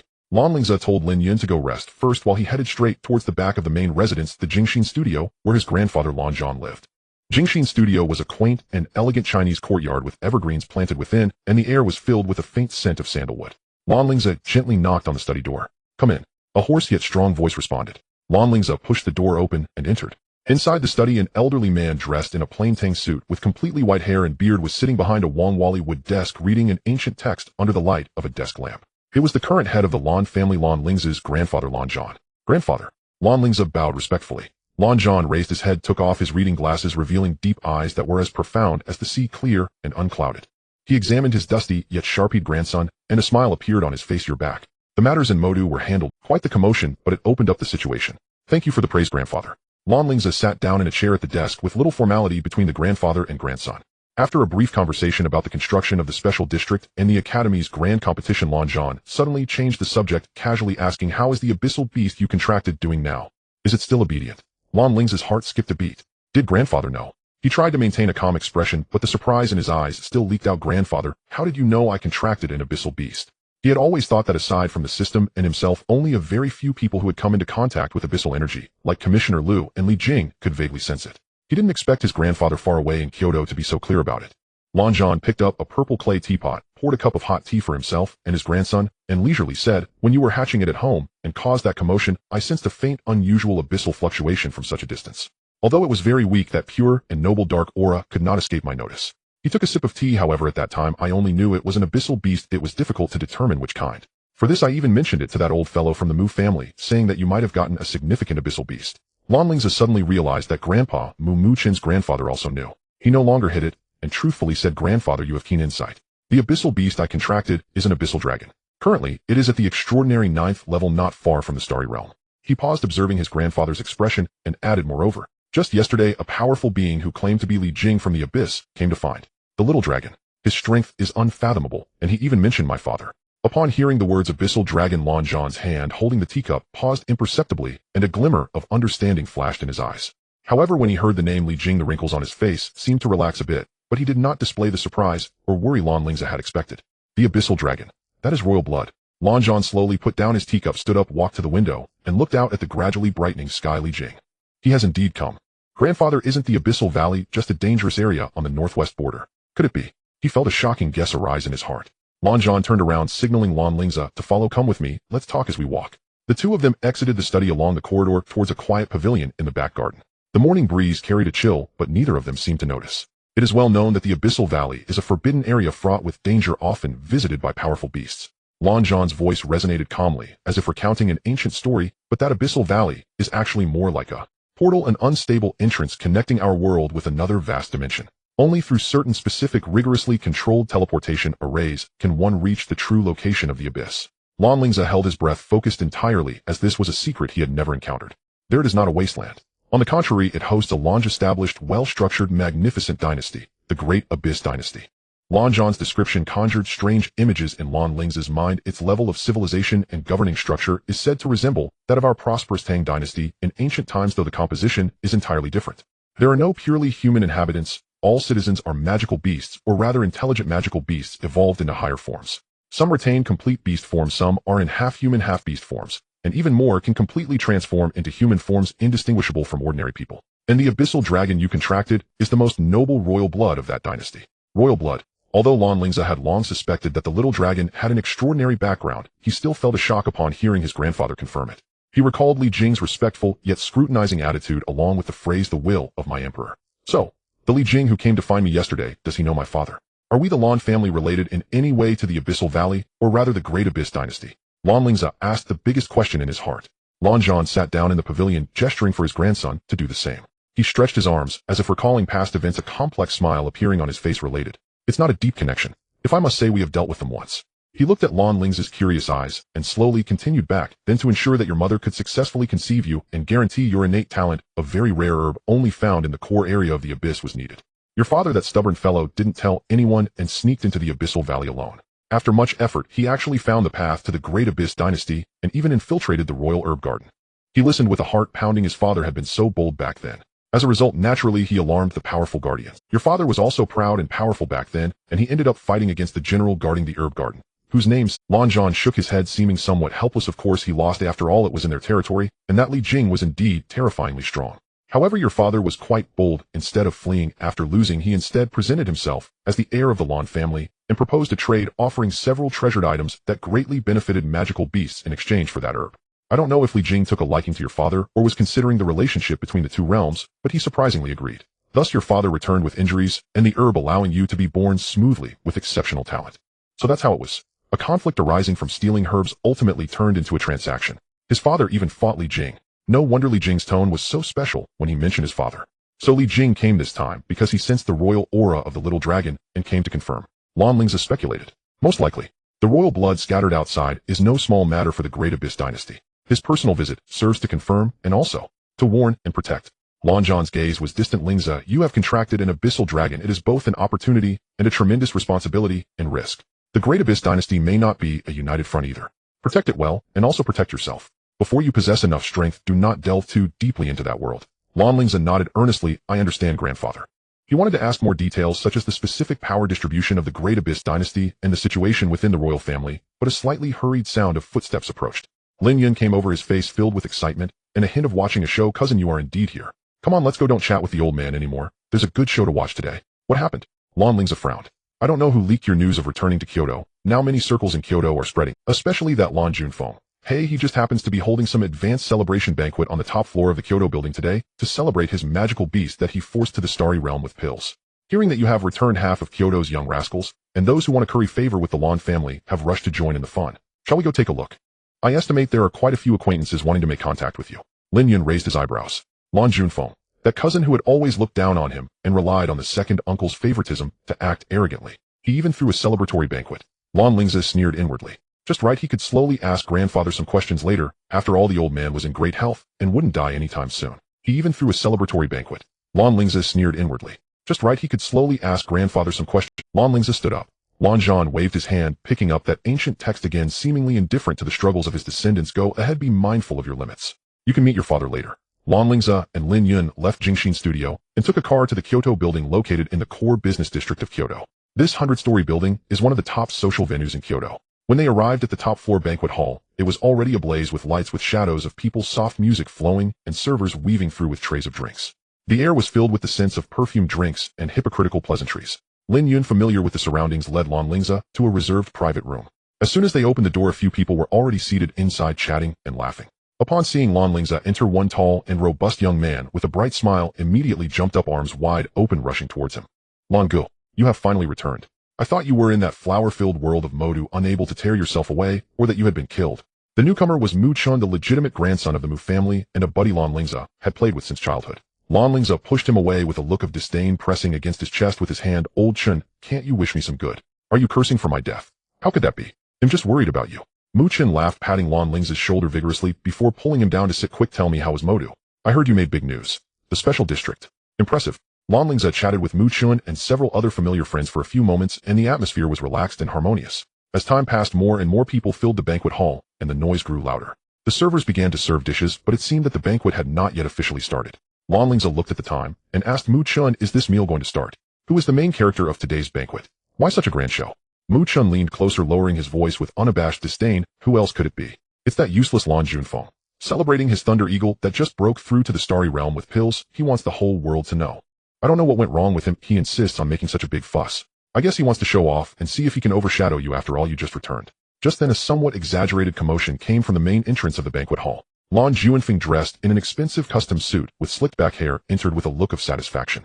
However, he did not go straight to the main seat. Instead, he stepped aside, putting on an almost obsequious smile, respectfully gesturing for others to take their seats. Following him was a middle-aged man in a white suit with an arrogant demeanor and a sinister gaze, walking in with measured steps. His appearance caused a moment of silence in the banquet hall as many recognized him. The white envoy who had once appeared in Modu only to leave in disgrace. He actually reappeared in Kyoto, and it seemed he had teamed up with Lan Junfeng. Upon seeing the white envoy, Lan Lingze first paused slightly, then his lips curved upward uncontrollably, revealing an unreserved mocking smile. This smile was not ostentatious, but in the gradually quieting banquet hall it appeared particularly clear and grating. Originally enjoying the crowd's attention and preparing to introduce the white envoy, Lan Junfeng's face instantly flushed upon hearing this light laugh. He turned sharply, his gaze locking onto Lan Lingze's private room, especially the striking smile on Lan Lingze's face, as if he had been slapped hard. He could no longer contain himself, disregarding the occasion, pointing at Lan Lingze, his voice sharp with anger. Lan Lingze, what are you laughing at? Do you even have the face to come back? Did you get kicked out of Mota University and rolled back to Kyoto? The more he spoke, the more excited he became, as if he had found an outlet for his emotions, his voice rising with boasting and provocation. Look at me. My magical beast has already broken through to the starry realm. What about you? Is your magical beast's level higher than mine? Can you even recognize a big shot like the White Envoy who has such a noble status and a sky-high background? Besides being able to play some underhanded tricks, what else can you do? The entire banquet hall fell silent, and all eyes focused on Lan Lingze, some curious, some gloating, some worried. Lan Lingze's smile did not diminish in the slightest. He calmly picked up his wine glass, gently swirling it, and then raised his eyes, his gaze sweeping over the blushing Lan Juanfeng, finally landing on the White Envoy, whose expression was somewhat unnatural and whose eyes were evasive. He spoke, his voice not loud, but clear enough for everyone to hear, carrying a casual, yet deeply confident mockery. Oh, really? Then may I ask, this so-called remarkable big shot you mentioned, does he dare to scold me, Lan Lingze, right now? He deliberately paused, locking eyes with the White Envoy's pale face. Let him try. As his words fell, the White Envoy's body trembled imperceptibly, his face growing even uglier, his lips moved, but he could not utter a single word, his eyes filled with complex emotions, fear, humiliation, resentment, and a hint of deep apprehension. He had personally witnessed and experienced how reckless this young man could be when he went wild. Seeing the White Envoy's reaction, the smug expression on Lan Juanfeng's face instantly stiffened, an ominous premonition, like a cold serpent silently coiling around his heart. Lan Lingze looked at the trembling Bai Miao with a face devoid of anger, instead bearing an expression of almost bored indifference. He gently swirled the remaining wine in his cup, his voice not loud, yet clearly cutting through the noise of the banquet hall, reaching everyone's ears. Bai, he paused, as if confirming the address, then casually ordered, "Come here, kneel down." This statement was like a spell. Bai Miao, who had just moments ago worn a proud expression and was treated as an esteemed guest by Lan Juanfeng, suddenly trembled, the color draining from his face. He showed no hesitation, not even a flicker of struggle or resentment in his eyes, as if he had long accepted his fate. Amidst the incredulous gazes of everyone, he swiftly walked to the couch, where Lan Lingze sat, his knees buckling, and with a thud he knelt on the cold marble floor, bowing his head deeply. Lan Lingze seemed not to notice the person kneeling before him, leisurely lifting his feet and casually resting them on Bai Miao's slightly trembling shoulders, as if placing them on a common footstool. Only then did he lift his gaze to Lan Juanfeng, whose face had turned from flushed to pale, his eyes filled with horror and disbelief, a mocking smile curving at the corner of his lips. Lan Juanfeng, this remarkable person you spoke of now, it seems, is merely a dog by my side that knows how to obey. What did you just say? Bai Juanfeng, like a cat whose tail had been stepped on, shrieked, trying to regain some dignity. You must have used some despicable means to threaten Bai Teshi. Lan Lingze, you dare to publicly insult and abuse a central special envoy. I will definitely report this to the clan elders and expose your heinous acts. I see your status as an heir has come to an end. Lan Lingze burst into laughter as if he had heard something incredibly ridiculous, his laughter echoing in the silent banquet hall, filled with unabashed disdain. Report to the clan elders. Feel free. As for the threats. He halted his laughter, his gaze coldly sweeping over the prostrate Bai Miao. Bai Miao, you tell me, did I threaten you? Bai Miao's body trembled again, his head bowing lower, his voice dry yet clear, devoid of any emotional fluctuation. No, it was my choice. I willingly follow young Master Lan. Lan Lingze turned to look at the ashen-faced Lan Juanfeng, his tone growing colder. As for the clan elders, Lan Juanfeng, I acknowledge them out of basic respect for family traditions and elders. But to be honest, some of them are merely relying on their age and seniority, their own strength having stagnated or even decayed. They have survived only because my father and grandfather have spared them, not exterminating them completely. Do you really think they can As he spoke, he applied slight pressure with his feet resting on Bai Miao's shoulders, slowly standing up, stepping on Bai Miao's back and shoulders, as if descending a step, firmly positioning himself in front of Lan Juanfeng. The two were extremely close. Although Lan Lingze was young, the murderous aura honed from the sea of corpses and blood, combined with the oppressive presence of someone in power, made Lan Juanfeng's breath falter, forcing him to involuntarily take a step back. Just as Lan Lingze was about to speak again, completely crushing Lan Juanfeng's pitiful self-esteem, there was another commotion at the door of the private room. A middle-aged man dressed in a deep blue administrative jacket with a stern expression and an aura of authority walked. He immediately spotted Bai Miao kneeling on the ground in a humiliating posture, and his face instantly darkened, a flicker of anger flashing in his eyes. How outrageous! What kind of decorum is this? He bellowed, his voice booming, his sharp gaze sweeping the entire room. Who is it? Who has the audacity to make a central special envoy kneel on the ground? This is a blatant contempt for the government, a trampling of the law. Lan Juanfeng, like a drowning man clutching at a lifeline, scrambled to that man's side, pointing at Lan Lingze, his voice choked with urgency and desperation. Uncle Wu. You're here? It's him, Lan Lingze. He not only forced Bai Teshi to kneel, but also stepped on him. He's simply lawless. You must do something. The newcomer was Wu Yang, head of a powerful department in the capital known for having a contentious relationship with the Lan family, frequently creating obstacles for them in various policies or minor matters, widely recognized as one of the figures opposing the Lan family. Upon hearing this, Wu Yang's piercing gaze immediately locked onto Lan Lingze, the oppressive aura of authority pressing down on him. You are Lan Lingze? I've long heard of your arrogant behavior defying the law. Today I see it is indeed well-deserved. I don't care what internal conflicts exist in the Lan family, or what transpired with Baiteshi, but making a state official kneel in public is a blatant insult to public servants, a severe violation of public security management regulations, and even constitutes a crime. You must apologize to Baiteshi immediately, and come back with me for investigation. Facing Wu Yang's authoritative presence and accusations, Lan Lingze showed no signs of fear. He even leisurely strolled back to the couch to sit down, rubbing his forehead, as if somewhat impatient. Wu Yang, Deputy Director Wu, Lan Lingze accurately addressed his title, his tone flat. I recognize you. Over the years you have found many trivial pretexts to trouble my Lan family. I have always been quite curious, what exactly did my Lan family do to offend you, making you so relentless? He shifted his tone abruptly, his voice turning cold. As for the law, which law explicitly states that a central official cannot kneel? Is it written on his face that he cannot kneel, or is it a law set by you, Deputy Director Wu? He leaned slightly forward, his gaze like a cold blade piercing through Wu Yang. If kneeling is a crime, then back when the American fleet amassed in the East Sea with missiles aimed at our inland, you peace-seeking faction, who shouted calm negotiation and do not escalate conflicts, were the first to kneel and beg them to spare us. By your logic, shouldn't you all be treated as traitors and executed? This statement was deeply cutting. It directly exposed the scars that some people desperately tried to hide. Wu Yang's face turned ashen, trembling with rage as he pointed at Lan Lingze. You slanderous scoundrel. Nonsense. Whether I am speaking nonsense or not, you know in your heart. Lan Lingze leaned back against the couch, though seated. The air of disdain enveloped the entire private room. I am too lazy to waste words with you. Wu Yang, you can relay my words today intact to those behind you. His voice suddenly rose, filled with an undeniable determination. By Miao, from now on you are mine. His personnel matters, work arrangements, you'd best not interfere. From now on, if anyone dares to make things difficult for him, to put him in a tough spot, Lan Lingze won't hesitate to pay a visit to his family and have a good discussion. He stood up, his gaze sweeping over the ashen-faced Lan Juanfeng, the trembling Wu Yang, and the surrounding crowd rendered speechless, finally sneering. This meal, it seems, cannot be eaten. It is unappetizing. He then turned away, no longer glancing at anyone striding directly out. Lin Yun and Mu Chun immediately followed. As he left, over half of the people in the private room, whether neutral or merely there to watch the show, all stood up silently and swiftly following suit. Their original intention for coming here was likely to get a closer look at this heir of the Lan family, who currently held immense influence in the capital and had built a vast empire in the Magic City.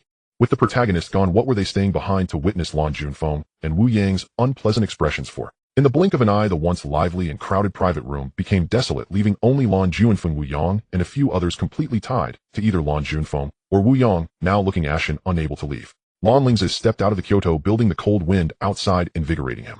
Bai Miao followed closely behind, still with his head lowered, his posture submissive. At the entrance, Lan Lingze paused, turned around looking at Bai Miao, and asked in a flat tone, Bai Miao, from now on you are following me. They may insult you behind your back, calling you a dog of the Lan family, a traitor. Do you mind? Bai Miao raised his head, the earlier arrogance and gloom long gone, replaced by an almost numb calmness with a barely perceptible flicker of ambition deep in his eyes. He shook his head, his voice hoarse yet firm. I don't mind. If I am a dog, then so be it. I want those who once looked down on me, bullied me, and used me as a pawn to experience my feelings one by one. Good. Lan Lingze extended his hand, patting his shoulder with moderate force. With this mindset, it's good. Do well for me, and I can provide you with status, women, resources, and money. Now I am giving you your first task. Young master, please give your orders. Bai Miao immediately bowed. Set off, immediately go to the Magic City. In my name, reach out to all the families that have invested in the Special Economic Zone. Wang Yilu, Wu Li, and the Bai family of Jiangnan, as well as all the notable bosses, one by one. A glint of sharpness flashed in Lan Lingze's eyes. Tell them that tomorrow is the birthday of my fiancée, Xie Yunhan. I hope they do not forget the appropriate gesture. The list of gifts. No need to keep it secret, understand? Understood. I will set off immediately and ensure it is done. Bai Miao nodded earnestly, not delaying at all, turning swiftly to leave, disappearing into the night. Lan Lingze watched the direction he departed, his gaze deep. This dog, if used properly, might be able to bite off quite a bit of flesh. He did not linger, returning to the Lan family estate. This time, he went directly to see his father, Lan Tianqing. In his father's study, he did not mention the conflict at the banquet, as those were merely trivial interludes. He was more concerned about the details of the Abyss Valley. The father and son talked late into the night. Lan Tianqing knew more specific details than Old Master Lan. He described in detail his experiences infiltrating the Abyss dynasty, the customs and power structure of that strange land, the distribution of strong individuals, and some rumors about the Abyss Dragon royal family. He also mentioned Li Jing, confirming that he was indeed a general stationed in the Abyss dynasty with unfathomable strength and utterly loyal to the royal family. Lan Tianqing reminded Lan Lingze that the identity of the young man was extremely sensitive. It could either be a protective talisman or a death warrant. Before his own strength reached a certain level, he must not easily expose the complete information of his royal bloodline, nor should he take the initiative to delve into the abyss. Lan Lingze took note of everything, his curiosity about that mysterious world growing, but also becoming more vigilant. The next day at the Xie family residence. As one of the top 5 families in Kyoto, Xie Yunhan's birthday banquet naturally would not be a small affair. Though it was merely a younger generation's birthday, not a full celebration, the status of the Xie family and Xie Yunhan's excellence along with the engagement to the Lan family made this banquet highly anticipated. The residence was festooned with lights and ribbons with guests arriving continuously. Lan Lingze arrived early dressed in a well-fitted dark suit, appearing more composed and less sharp than usual. He first went to pay his respects to Xie Yunhan's parents, presenting the gifts he had prepared in advance. Though not particularly extravagant, each was rare and practical, clearly showing thoughtfulness, expressing respect without appearing overly ostentatious, thus striking an excellent balance. Xie's father and mother had a rather amiable attitude towards him, clearly satisfied with the recent achievements and abilities of their. As the banquet had not yet officially started, guests had begun to arrive and started registering their gifts at the entrance. The Xie family specially arranged for a loud-voiced, robust steward to announce the gifts at the entrance, which was both a tradition and an invisible display of their status. The Jiangnan family presents 100 spirit stones and a coral jade tree. The governor's office of Su province presents a famous painting congratulatory gold worth 8. The Zhao family of Kyoto presents a star realm spirit beast egg. The announcements continued one after another, showcasing the connections and status of the Xie family. Xie Yunhan wore a moon-white gown today, stunningly beautiful. Upon seeing Lan Lingze arrive early, her eyes brimmed with delight, and she approached him to speak softly, the two standing under the corridor, their silhouettes entwined like a pair of perfect match. Just as the two were conversing in low tones, creating a warm atmosphere, a somewhat frivolous voice interrupted. Miss Xie, happy birthday. Today you are more radiant than the moonlight and more dazzling than the stars. The speaker was a handsome young man with blonde hair and blue eyes, dressed in a well-tailored white suit, exuding charm, with a confident smile gracing his lips. Behind him were 2 middle-aged men with restrained auras, clearly bodyguards. He walked straight towards Xie Yunhan, completely ignoring Lan Lingze beside her, performing a standard Western gentleman's bow, his gaze fixed on Xie Yunhan. Xie Yunhan slightly frowned, retreating half a step to draw closer to Lan Lingze, politely nodding in acknowledgement. Lan Lingze's eyes turned slightly cold as he quietly asked Xie Yunhan beside him, "Who is this person?" Before Xie Yunhan could respond, a head popped up from the side, revealing Mu Chun, who had wandered over without anyone noticing. "Today I come not only to celebrate your birthday, but also to formally present my request to you and your family. I have admired you for a long time and hope to have the honor of forming a marriage contract with you. I know you have a prior engagement with Lan Xiao, but that was a promise made by the elders, an arranged marriage from an old era. For someone as independent and exceptional as you, it may not be the best choice. As for me, Benjamin, I am willing to offer you a future that is more free and broader as the young master of the Tianshu Pavilion." At these words, the nearby guests who noticed the commotion instantly erupted in an uproar. To propose directly in front of the fiancé, this was simply a blatant slap in the face and provocation. Before Lan Lingze could speak, Mu Chun exploded first, stepping in front of Lan Lingze and pointing at Benjamin's nose, shouting, "You foreign devil! Are you deaf or blind? Xie Yunhan is my Lan guest's rightful fiancé. Who do you think you are to speak here? So you are the young master of Tianshu Pavilion? Is that supposed to be impressive?" Benjamin did not get angry. He merely smiled slightly, as if he looked down on arguing with Mu Chun. Yet his appearance and words acted as a signal. Soon several more groups of people walked into the Xie family gate, chatting and heading straight towards them.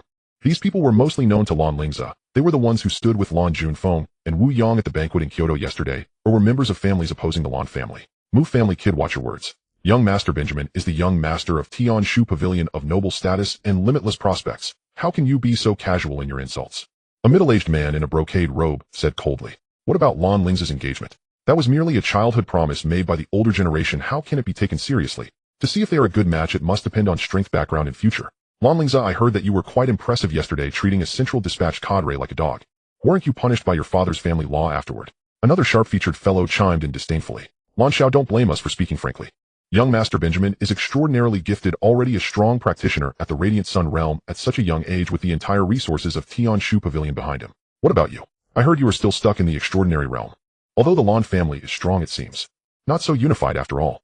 Your branch can mobilize resources, but compared to Tianshu Pavilion, I'm afraid. An apparently affable but shrewd-eyed elder said slowly, his words dripping with provocation and disdain. Your branch can mobilize resources, but compared to Tianshu Pavilion, I'm afraid. An apparently affable but shrewd-eyed, he merely gently pulled Xie Yunhan behind him, his arm naturally wrapping around her waist, and calmly scanned Benjamin and the noisy crowd. He lightly patted the back of Xie Yunhan's hand to reassure her, then spoke up, his voice steady, yet carrying a calm authority. So you are the young master of Tianshu Pavilion, right? I have a few questions to ask you. He raised 3 fingers. First, you claim to be at the Radiant Sun realm. May I ask which tier you are at? Second, is there truly only one young master in Tianshu Pavilion? Can you represent the will of the entire Tianshu Pavilion? Third, he paused, his gaze sharpening, you are not a citizen of our Hua country, but from the United States, yet here you are at a banquet of our top family, openly proposing to my fiancé. treating the engagement between our families as if it holds no value. Who gave you the audacity and courage? Benjamin's confident smile faltered slightly, but he quickly regained composure, raising his chin and saying, your questions are very direct, Lan Xiao. Alright, I will answer you. I am currently at the 4th tier of the Radiant Sun realm. The master of Tianshu Pavilion is my mentor, treating me like a son, and at present I am indeed the only one in the position of young master. As for my nationality and confidence, love knows no boundaries, and those who are outstanding naturally attract equally exceptional partners. I believe I can offer Miss Xia a better future and a purer choice of love. Lan Lingze let out a light laugh, shaking his head, as if he found the other party's response quite childish. He glanced around at those waiting to see him make a fool of himself, then looked at Benjamin, speaking with a hint of mockery. However, to propose, shouldn't there be some sincerity? May I ask how much dowry or bride price the young master has prepared today to prove your so-called better future? At this remark, the opponents of the Lan family immediately began to stir again. Lan Lingze, can the young master's future and the background of Tianshu Pavilion be measured by money? How vulgar. Exactly. Moreover, even if compared to money, the young master has the backing of Tianshu Pavilion and countless resources. Your Lan family. Perhaps only your father's side has some foundation. How can you compare with a global organization? Lan Lingze stopped speaking, merely gently stroking Xia Yunhan's hand. Minutes passed. The mocking and questioning voices grew louder, while Benjamin's smile remained calm as if victory. Even some neutral guests observing felt that Lan Lingze might truly be cornered this time. After all, the reputation of Tianshu Pavilion was too great. Just then a series of hurried and powerful footsteps approached. In came by Miao, looking weary yet spirited, rushing into the Xia family gate, coming straight to Lan Lingze, bowing and greeting loudly, young master. The congratulatory gifts from the families of Magic City and Jiangnan have all been delivered. Here is the list of gifts. Saying this, he presented a scroll of gilded gift records with both hands. Lan Lingze nodded slightly, signaling to the old steward at the entrance who was announcing the gifts. Bai Miao immediately understood, running over to the old steward, handing him the gift record and whispering a few words. The old steward took the gift record, opened it, and even though he had seen much, he could not help but narrow his pupils, taking a deep breath, then using all his strength began to announce with an even louder, clearer voice. Magic City Wang family, congratulating Miss Xia Yunhan on her birthday, offering 10 vials of Beast King's blood, a certificate for a share of high-grade spirit crystal mine. Magic City Yi family, offering 1 box of 1,000-year crystal pears, 100 pounds of deep-sea black iron. Magic City Wu family, offering 1 mature rock dragon heart, 1 rare earth-type gem core of the year. Magic City Lu family, offering Magic City Li family, offering Jiangnan Bai family, offering a young ghostly fox cub, and attached is the business license of the 3 cities in Jiangnan. Magic City Municipal Government Secretary Lin Guodong, personal congratulatory gift, 10 million Hua country dollars. Magic City Special Economic Zone United Chamber of Commerce, congratulatory gifts. A series of names, a series of treasures that would cause anyone's heart to race just by hearing their names, came out of the old steward's mouth like a barrage.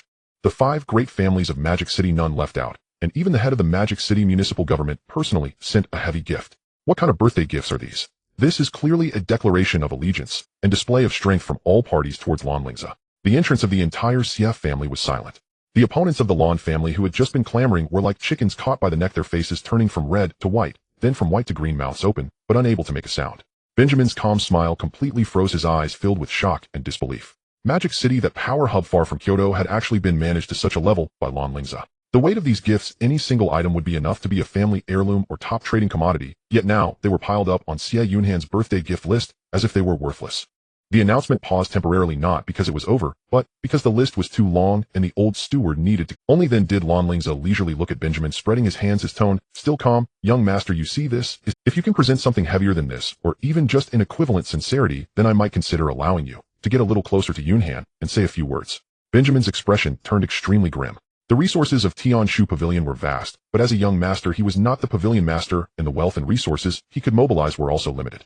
Moreover, many resources were strategic and could not be squandered just for a proposal. The value of this gift list had already far exceeded what he could easily manage. The opponents of the Lan family still tried to struggle, attempting to belittle Lan Lingze from another angle. However, Lan Lingze did not give them the opportunity. Seemingly casually, he took out a copy of a document with a bright red seal from his pocket, waving it in front of everyone with a clear voice, saying, "Additionally, there is something that perhaps you all do not know yet, but will know sooner or later.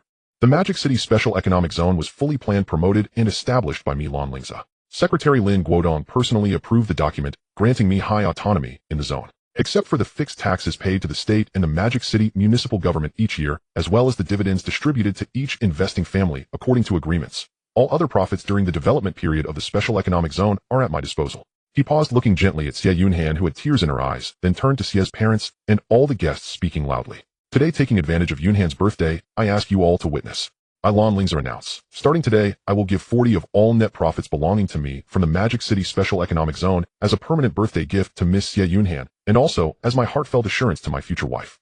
Boom. This declaration was like thunder exploding in everyone's ears once again.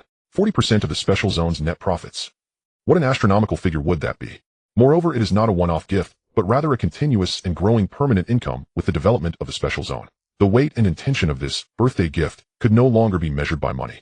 This is a true kingdom as a bride price. Xie Yunhan could no longer hold back tears streaming down her face as she tightly grasped Lan Lingze's arm. Xie's father and mother were also filled with shock, which soon transformed into immense relief and joy. Mu Chan was so excited beside them that she almost jumped up. The opponents of the Lan family and Benjamin were now completely pale, dazed by this series of heavy news, barely able to stand. However, it was not over yet. Just as everyone was shocked beyond measure by this astonishing move, a low and uniform sound of footsteps suddenly echoed outside the Xie family gate. The footsteps carried a strange power, as if stepping on everyone's heartbeat, causing a strange heaviness to settle in everyone's hearts. 4 towering figures in dark golden ancient armor with stern faces and an aura that sent shivers down people's spines marched in heavy steps directly through the gate of the Xie family. They ignored everyone, walking straight to the old steward who was announcing the gifts. The leader, an elder with a gruesome scar on his face and a terrifying aura, coldly swept his dark golden vertical pupils over the old steward, then tossed a nondescript black storage ring at him, his voice hoarse, like metal scraping. Note it down. The old steward's hand trembled, nearly dropping it. The scarred elder spoke slowly, his voice not loud, but it struck deep into the souls of everyone present. Deep Abyss Valley congratulating Miss Xie Yunhan on her birthday. Offering 1 drop of blood of the Abyssal Dragon royal family.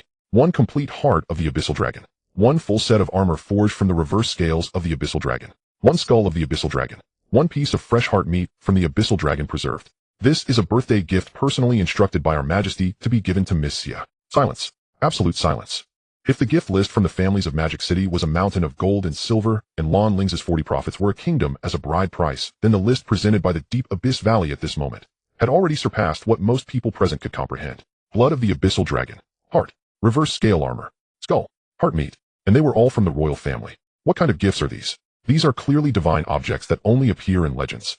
Each of these items, if spread out, would be enough to incite bloodshed, making countless ancient families and top powerhouses go crazy. In the Deep Abyss Valley, that mysterious and terrifying forbidden force actually sent such a lavish gift for Xie Yunhan's birthday. The 4 envoys of the Deep Abyss Valley finished delivering their gifts without lingering even a moment, not even glancing at anyone, including Lan Lingze, as if they were merely completing a task. They turned around, stepping heavily as they had come, leaving the Xie family and vanishing outside, leaving behind an aura that sent chills down the spine and a gift list that left everyone petrified, their thoughts frozen. After a full 10 seconds, Xie Yunhan's father, the head of the Xie family, suddenly snapped back to reality, forcibly suppressing the raging waves in his heart, and called out loudly with a barely noticeable tremor in his voice, Quickly take care of the gifts from the esteemed guests of Deep Abyss Valley. Store them safely. Everyone, the auspicious time has come. Please proceed to the main hall. The banquet is about to begin. The guests, as if waking from a dream, began to mechanically and silently walk inward, each face reflecting shock, fear, confusion, and deep reverence. Many people looked with complex expressions at Xie Yunhan, who was protected by Lan Lingze, and then at Lan Lingze, who appeared calm, as if everything was within his grasp. Some of the more astute heads of families walked among the crowd, unable to resist speaking in low voices, their tones still trembling. The gifts from Magic City can still be understood, but the Jiangnan family, didn't they have a grudge against Lan Lingze? How could they? Send someone, check immediately. Investigate what changes have occurred in the Jiangnan family and the Deep Abyss Valley. How can their people freely enter the human world? Just a few days ago, there were rumors of a Deep Abyss powerhouse going to Magic City. Investigate. We must find out. This Lan Lingze is too terrifying. What other powers does he hide that we do not? Lan Lingze held Xie Yunhan's hand, following Xie father towards the main banquet hall. He could feel the mixed gazes of fear, inquiry, reverence, and disbelief coming from all directions. His expression remained normal, only gently tightening his grip on Xie Yunhan's slightly cold hand. Xie Yunhan looked up at him, her eyes still glimmering with tears, yet shining with unprecedented brilliance and determination. In the main hall, the lights shone brightly, and the guests took their seats according to the prearranged seating plan. The atmosphere, compared to the earlier shock and severity at the entrance, had eased slightly, yet an invisible tension still lingered in the air. Lan Lingze and Xie Yunhan naturally sat at the main table, accompanied by Xie's parents, several elders from the Lan family who had arrived, as well as close friends like Mu Chan. The heads of other families and dignitaries were seated at various other tables. Dishes of exquisite delicacies began to be served by well-trained attendants, and wine was poured into crystal glasses. Many faces broke into smiles as they began to toast towards the main table, particularly to Lan Lingze and Xie Yunhan, offering auspicious words and compliments. Phrases such as a match made in heaven and Lan Xiao is young and promising with a bright future ahead echoed. Lan Lingze maintained a calm expression, nodding in response without saying much. However, there were always discordant notes attempting to disrupt this superficial harmony. Just as the atmosphere began to warm, Wu Yang, seated at a side table, still wore a gloomy expression. He did not raise his glass, but gently tapped the bone dish in front of him with his silver chopsticks, producing a crisp sound that caught the attention of some. He looked towards Lan Lingze at the main table, his voice not loud, yet distinctly questioning, audible in the gradually quieting hall. Lan Lingze, today is Miss Ye's birthday banquet, a festive occasion. However, there are some words I must express. Earlier at the entrance, you openly accepted lavish congratulatory gifts from various factions, showing no restraint in your intentions to win them over. This is the CF family's banquet, not a stage for you, Lan Lingze, to form cliques and show off. Such behavior, what does it say about the laws of the nation and the other families? Moreover, as far as I know, in recent years, many high-ranking officers from the Northern Military District have had close dealings with your Lan family, even subtly indicating a trend of favoring the Lan family. Lan Lingze, what exactly do you intend to do? Do you want to turn the national army into your Lan family's private soldiers? This accusation was extremely serious, nearly implying military self-importance and malicious intent. The previously easing atmosphere instantly plummeted to freezing point. All eyes were focused on Lan Lingze. The gentle expression he had maintained due to Xie Yunhan's presence vanished completely after hearing Wu Yang's words. He did not immediately explode with rage, but a terrifying storm of ice had already formed in his deep-set eyes. He set down his wine glass gently, yet the action made those nearby feel a sudden tightness in their chests. He slowly turned his head, his gaze sharp as a sword, piercing towards Wu Yang, his voice low, yet laced with an extreme suppressed fury, each word deliberate. Wu Yang. If you were placed in ancient times, perhaps you would be considered a loyal minister or renowned official in some historical texts for worrying about national affairs and making a fuss over trivial matters. Unfortunately, I am not an emperor, nor do I have the interest or obligation to listen to your grandstanding here, pretending to be a role of loyalty and righteousness. He stood up, and although there were several tables between them, his imposing aura seemed to envelop the entire hall. How the military leaders align themselves and which families they cultivate relationships with is their personal choice and judgment. As long as they are loyal to the country, adhere to military regulations, and do not violate laws, what right do you have to interfere here? You speak of national laws, so I ask you, has my Lan family ever moved a soldier without authorization? Has any military pay ever fallen into private pockets? Has any order ever overstepped military jurisdiction? He pressed closer, his tone growing colder. You have made things difficult for my Lan family in every way these years, grasping at straws and making a fuss over minor issues. Do you really think my Lan family is made of mud? Or do you believe that with those behind you, you can shake my Lan family even a little? Wu Yang, I warn you for the last time, do not mistake others' tolerance for your reckless capital. Wu Yang's face turned red and pale as he was met with Lan Lingze's words. Although his official authority was heavy in terms of imposing aura and the ruthlessness of tearing faces, he was far from a match for Lan Lingze, who had walked through a sea of corpses and rivers of blood. He trembled with anger, pointing at Lan Lingze. You are being unreasonable. You show no respect for your elders. Respect for elders. Lan Lingze sneered. What respect can there be when one is unworthy of age?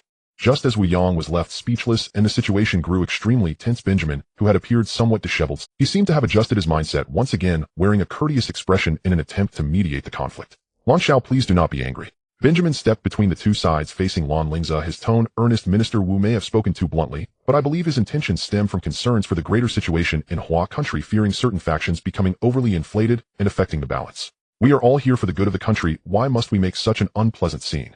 After all, today is Miss Ye's birthday banquet. Harmony should be valued. His words seemed to advocate for peace, yet each one subtly hinted at Lan Lingze's inflation of power and disruption of balance, placing himself and Wu Yang on the moral high ground of considering the bigger picture. Lan Lingze directly ignored Benjamin's hypocritical remarks. He couldn't even be bothered to glance at Benjamin again, instead slightly turning to Xie Yunhan, who had been quietly seated beside him.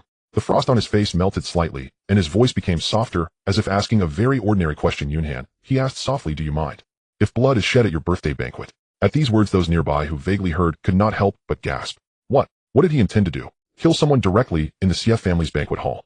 Xie Yunhan was sipping her wine when she heard this. She lifted her clear eyes, glancing at the tense Wu Yang and the hypocritical Benjamin, then looked at Lan Lingze, whose gaze was gentle, yet concealed endless sharpness. She gently set down her wine glass, elegantly wiped her mouth with a napkin, and then broke into a smile, a bright smile that carried a rare playfulness and rebelliousness not in line with her usual cool demeanor. I don't mind. Her voice was crisp, clearly reaching the ears of everyone nearby. If every year's birthday banquet is like before, just everyone eating and drinking and exchanging boring pleasantries, how uninteresting would that be? This year with you here, I think a bit of excitement would be nice. This statement made lightly sent chills down the spines of countless individuals. The CF family's young lady, who usually appeared cool and noble, unexpectedly had such unconventional thoughts. She truly was someone who could be engaged to Lan Lingze. With Xie Yunhan's permission, the last trace of warmth faded from Lan Lingze's face. He straightened his posture, turning his gaze towards Benjamin, his demeanor arrogant and domineering, as if looking at an insect he could crush with ease. Benjamin, you have stayed at the Tianshu Pavilion for so long. Having read countless books, you should have heard an ancient saying from our Hua country. Those not of my clan must have different hearts. His voice suddenly rose, resonating like a bell, echoing throughout the entire banquet hall, as if not only addressing Benjamin, but also speaking to all those present with ulterior motives. Today I am in a very bad mood. Lan Lingze's gaze locked onto Wu Yang, whose complexion was turning pale. This old man with the surname Wu has repeatedly gotten in my way, tarnishing my Lan family's reputation. Right now I want his life. I am very curious, can you, the young master of Tianshu Pavilion, protect him today? What? Benjamin was utterly shocked. He never expected Lan Lingze to be so insane, so reckless. To kill a deputy minister from a powerful department right in front of everyone at the Xie family's birthday banquet. This is simply madness. Lan Xiao, calm down. Benjamin hurriedly shouted, trying to stop him. Minister Wu is a central government official. If you kill him, it will be treason. You will be at odds with the entire national machine. There will be no turning back. Is it worth it for a mere verbal dispute? Turning back. Lan Lingze scoffed. I, Lan Lingze, have always only moved forward. Why would I need to look back? He stopped wasting words, slightly raised his hand, making a simple gesture towards Lin Yun, who had been standing near the main table with a blank expression. Lin Yun's eyes flashed with brilliance, instantly understanding. He had long found this Benjamin, who was jumping around, displeasing. Young Master Benjamin, it seems you have a keen interest in mediation. Lin Yun stepped forward. The frivolous aura around him vanished, instantly replaced by a calm and sharp demeanor honed through training. Then allow me, as your cousin, to chat with you first. So you won't always interfere with my cousin handling serious matters. Before his words fell, Lin Yun was already in motion. He did not summon his beast, but directly charged forward, his speed as swift as a ghost, delivering a fierce hand strike aimed directly at Benjamin's neck. It was indeed an initiation of close combat. Benjamin, though startled, remained composed. Though after all, he was a Sunlight Realm beast master with physical capabilities far beyond ordinary people. He let out a low shout, crossing his arms to block, while his internal spiritual energy surged, a layer of faint golden light appearing on his skin. Bang! The hand strike collided with his arm, producing a muffled sound. Benjamin felt a sharp force surge through him, causing his arms to go numb as he retreated 2 steps. Alarmed, this Lin Yun, his close combat skills and strength were also so formidable. It seems the young master is not all show. Lin Yun retreated after the strike, not entangling further, wearing a mocking smile. He formed seals with his hands before his chest, shouting, "Shadow bind." Suddenly the shadow beneath Benjamin's feet twisted and several dark, tangible shadow tendrils shot out swiftly, wrapping around his ankles. This was Lin Yun's signature control skill from his first beast, the Shadow Badger, Shadow bind. Benjamin reacted extremely quickly, his faint golden light surging, attempting to shake off the shadow tendrils. At the same time, he urgently called out, "Light Feather Sparrow, attach." A pure white light shone, a pair of pristine light element wings unfurling behind him, his speed skyrocketing as he tried to escape the shadow bind and create distance. The light attribute has a certain advantage over the shadow attribute. However, Lin Yun, being experienced, would not let him escape easily. Just as Benjamin dispelled the first wave of shadow bind and spread his light wings, Lin Yun had already switched his fusion target. Stone, armored turtle, shield reflect. A thick yellowish glow enveloped Lin Yun, and turtle shell-like patterns instantly appeared on his skin, dramatically boosting his defense. He no longer pursued, but instead slightly bent his body, assuming a defensive posture. Seeing Lin Yun shift to defense, Benjamin thought it was an opportunity. With a flap of his light wings, his figure darted like lightning, and he condensed a dazzling light spike at his fingertips, piercing straight towards Lin Yun's chest, light piercing. Now, a fierce look flashed in Lin Yun's eyes, the yellow glow around him instantly transforming into a deep crimson hue. An intense and violent aura erupted. The power of his third beast, the fire-type explosive flame dog, took over in an instant. Explosive flame. Lin Yun did not dodge or evade, taking the light spike heat in his entire body, igniting like a cannonball, charging forward with an unstoppable momentum and scorching heat, crashing fiercely into Benjamin, who had slightly paused due to the attack. This change of tactics was too rapid. From an extreme defense to a frenzied attack, the attributes also switched from shadow earth, which was suppressed by light, to fire, which had a certain restraining effect against light. Benjamin was caught off guard. In defense, he could only fold his luminous wings to shield himself. Boom! The scorching flames violently collided with the pure white feathers, producing a deafening explosion. The shockwave surged, sending nearby tables and chairs flying. The guests gasped and retreated. As the light faded, Benjamin was seen crashing backward, heavy against a pillar, barely managing to stop. The wings on his back had dimmed with scorch marks appearing, a trickle of blood seeped from the corner of his mouth, and his elegant attire had become tattered and charred. In contrast, Lin Yun, though his shirt was also torn by the light, revealing a faintly glowing armor beneath, maintained a steady breath, evidently unscathed. The disparity was clear. Lin Yun retracted the flames around him, clapped his hands as if he had merely warmed up. He approached the barely standing Benjamin, looking down at him with undisguised disdain in his eyes. "Fourth stage of Radiant Sun. How is this all you can do? I see your cultivation is most likely propped up by the resources of the Tianshu Pavilion, right? You have the realm, but are utterly hopeless in actual combat. With those pitiful skills, you dare to compete with my cousin for a wife. Who gave you the courage?" He stepped closer, lowering his voice, but with a chilling coldness. "Get lost quickly. If you continue to be oblivious next time, it won't just be a matter of spitting blood." The young master of the Tianshu Pavilion, a dead genius, is nothing at all. Benjamin's face turned as pale as paper, his body racked with pain, but more so, he felt an unprecedented humiliation. How had he ever been treated like this? Yet under Lin Yun's cold, murderous intent and the predatory gaze of Lan Lingze, all his pride and confidence were He trembled as he wiped the blood from the corner of his mouth with the back of his hand, forcing himself to stand up, even daring not to look at Lin Yun and Lan Lingze again. He turned towards the main table, casting a complex glance at the calm Xie Yunhan, who was shielded by Lan Lingze, and managed to squeeze out a sentence, his voice dry. Miss Xie, my previous proposal still stands. I hope you can seriously consider it. I shall take my leave now. After speaking, he dared not stay for a moment longer, even neglecting to bid farewell to the host, stumbling out of the banquet hall like a stray dog amidst countless gazes filled with mockery, pity, or indifference. Those who had previously supported Benjamin and belittled Lan Lingze now appeared pale, wishing they could bury their heads under the table, fearing being noticed by Lan Lingze, and called out. Lan Lingze watched the direction Benjamin had vanished, his eyes devoid of any ripple. It seemed as if he had merely shooed away an annoying fly. He returned to his seat, lifted his wine glass, surveyed the room, and even wore a faint smile. His voice returned to its earlier calmness, but carried a greater authority. Ladies and gentlemen, the entertainment segment has concluded. The auspicious time is about to arrive. I believe the birthday banquet can officially begin. Please do not hold back. As his words fell, the halted music resumed, and the waitstaff, as if awakening from a dream, began to serve with even. The guests forced smiles, raising their cups and exchanging drinks, striving to create a lively atmosphere. But each person understood that after this incident, Lan Lingze's fearsome reputation and authority had been firmly established in the capital circles. Wu Yong sat in place with a gray complexion, no longer daring to utter a word, as if he had aged 10 years in an instant.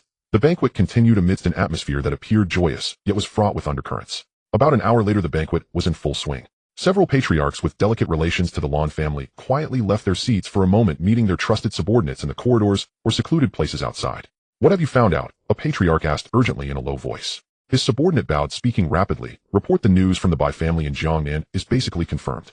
The head of the Bai family has indeed changed. The new master is a sideline female relative named Bai Yu. She seems to be closely acquainted with Lan Lingze, and the congratulatory gifts from the Bai family to Lan Lingze were sent by her in the name of the family head. As for the Abyss Valley, our people cannot even approach the core area. There are masters like clouds there, and the aura is terrifying. A slight misstep could lead to life-threatening danger.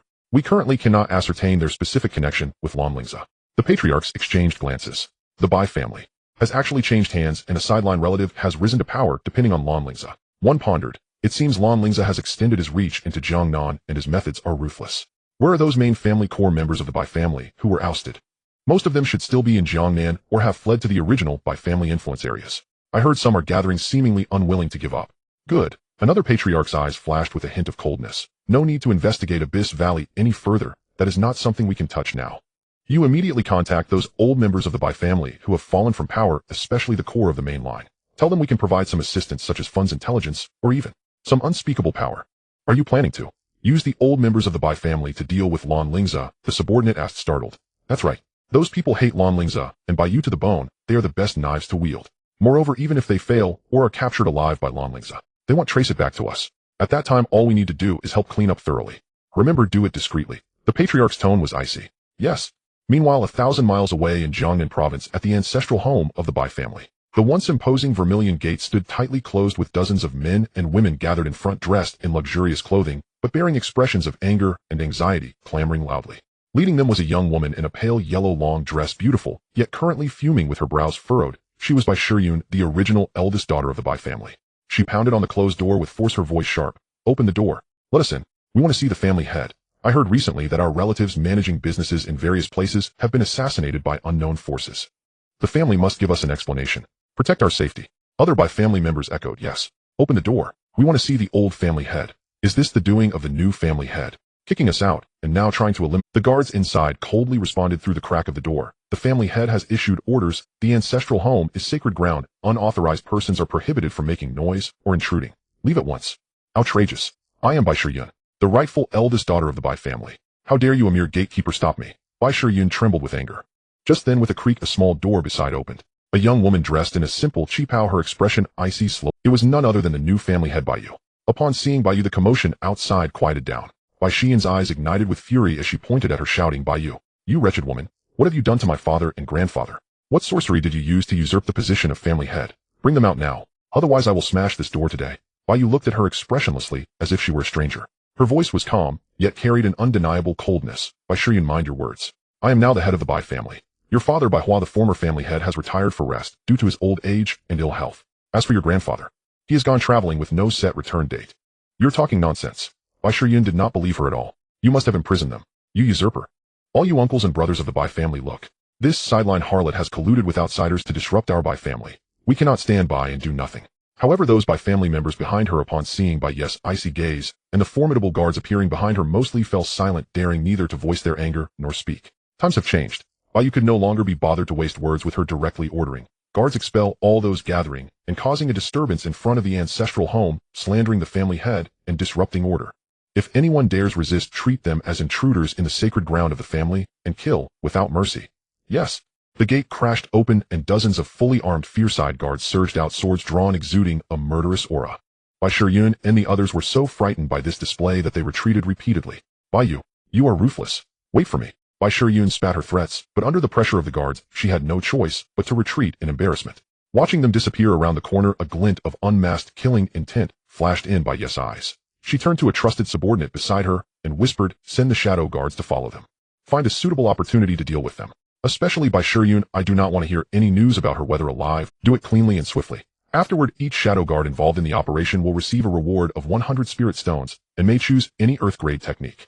Understood. I will not fail you. Bai Yu nodded and turned back to the ancestral home, the heavy vermilion gate slowly closing behind her, isolating the inside from the outside. Inside was the new era of the Bai family. She had already taken control of. Outside was the remnants of the old era, soon to be washed clean in blood. Meanwhile, Bai Shiyun and the others, having retreated, stopped in a secluded alley, still shaken. Sister Shiyun, what do we do now? That wretched Bai Yu is now in power. We can't get into the ancestral home at all, a young member lamented. Yes, with the old family head and Uncle Hua's fate uncertain, where should we go? Another person expressed their confusion. Bai Shiyun gritted her silver teeth, her eyes flashing with resentment and unwillingness. We cannot just sit back and wait for death. Does Bai Yu think that controlling the ancestral home means controlling everything? Dream on. She quickly assigned tasks. You few set out immediately to find my second uncle Bai Yan in the Jinling military district. He is the deputy chief of staff in the military district and has troops. Inform him of the situation here and ask him to send a reliable team of personal soldiers. As long as we have the military, we can force our way into the ancestral home and rescue my father and grandfather. You few, she pointed to a few others, dispersed to contact the sideline family members and old subordinates in Jiangnan who are dissatisfied with Bai Yu, and tell them that the legitimate main line is here, urging them to secretly gather strength and wait for the opportunity. Lastly, she looked at the remaining core members, including her younger brother Bai Hao, and solemnly said, "How come with me? We will go to the Wang family of Lingze. The Wang family has a grudge against the Lan family, and my father had some dealings with the head of the Wang family before. We will seek an audience with the head of the Wang family and lay out our case. As long as the Wang family is willing to help, we can strike from within and without, and we may not be unable to topple Bai Yu and Lan Lingze. The Bai family must not fall into the hands of a sideline harlot and outsiders." Upon hearing this, the group seemed to have found their backbone, nodding in agreement. Good. We will follow Sister Shiyun. Yes, let's go find help. Rescue the family head. Soon this group of ousted Bai family members scattered, acting on Bai Shiyun's instructions, fueled by flames of revenge and faint hopes, hastily disappearing into the night and streets of Jiangnan.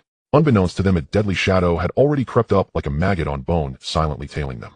In the main hall of the Xie family banquet, goblets clinked and songs and dances flourished, as if the previous tension and bloody threats had never occurred. The faces of the people were once again adorned with smiles, striving to focus their attention on fine wines and exquisite dishes. Bai Yes' communication arrived quietly midway through the banquet. Lan Lingze took the opportunity to step away, briefly connecting in a quiet side room. Young Master Bai Shiyun has caused a commotion at the entrance of the ancestral home with a group of former Bai family loyalists, and has already been expelled by me. Bai Yes' cold voice came through, carrying a hint of imperceptible killing intent. They seem unwilling to accept this, and are currently reaching out to others, very likely seeking external support. Especially Bai Shiyun, her second uncle, is in the Jinling military district, and she herself may go to the Wang family of Lingze. Please advise on how to handle this, young master. Lan Lingze stood by the window, gazing at the hazy lights in the Xie family's garden, his expression unwavering, only a chilling aura frozen in place. Exterminate the roots. His voice was flat to the point of being cold, yet carried an undeniable decisiveness. Since they chose to become my enemies, chose to step forward, then there is no need for them to continue living. Bai Yu, I grant you full authority to use any means necessary to eliminate all the restless former members of the Bai family, especially Bai Shiyun and her core loyalists. I do not wish to hear any more news about them possibly causing trouble. What I want is a definitive result. Their disappearance. Yes, young master. I understand. Bai Yes' voice carried a bit more solemnity. I will handle it.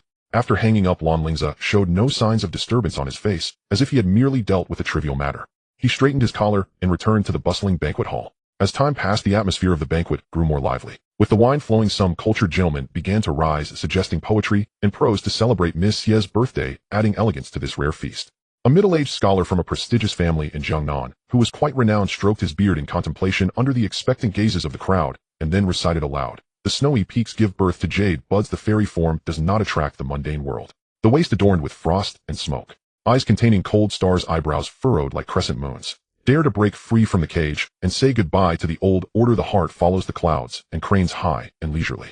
Why must mundane rituals hinder pure joy? The verses were elegant and transcendent, comparing the woman to an ethereal, unparalleled snowy peak, and jade bud embodying both a cold, solitary demeanor and a liberated spirit, concluding with the spirit surpasses spring mountains, praising her inner character far beyond external splendor. The artistic conception was lofty, the word choice exquisite, clearly a meticulously prepared piece. After reciting, the hall erupted in applause.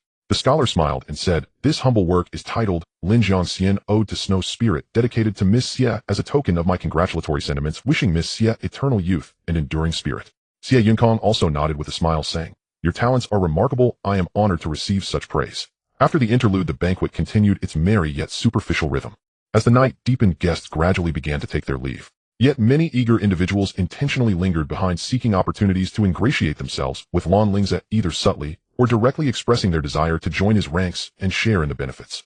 Lan Lingze's expression remained neutral, neither warm nor cold, simply handling them with simple responses, not giving any clear commitments. He could not afford to offend all these people, but neither would he easily recruit them. Time was needed for observation and selection. Finally, after sending off the last batch of enthusiastic guests, Lan Lingze formally bid farewell to Xie father and mother at the main seat. Stepping out of the brightly lit gates of the Xie family, the night breeze refreshed him. Just as he was about to get into the car, a hurried and light footstep sounded behind him. "Lingze." Lan Lingze turned around to see Xie Yunkong running out, her skirt held up. The moonlight cast a soft glow upon her, giving her an ethereal sheen. The playful rebellion she had exhibited earlier in the banquet had now vanished, and at that moment her eyes were clear and determined like the purest obsidian, gazing directly at him. She ran up to him, slightly out of breath, her chest rising and falling. She did not say any tender words nor complain about the tumult of the banquet today, as she simply gazed at him, with eyes seemingly able to see through to the heart, speaking each word clearly and solemnly. "Lan Lingze, I want to stand with you. On the stage of this world. Not hiding behind you, but standing side by side. Let those with ill intentions, those who underestimate us, and those who wish to harm us, bow down before us." She paused, took a deep breath, her voice more resolute, even carrying a sense of determination. "No matter what we may encounter in the future, be it mountains of knives or seas of flames or a bottomless abyss. Even if it means death, I am willing to die with you." Perhaps this is the true Xie Yunkong. Beneath her cold exterior lies a soul equally fervent, equally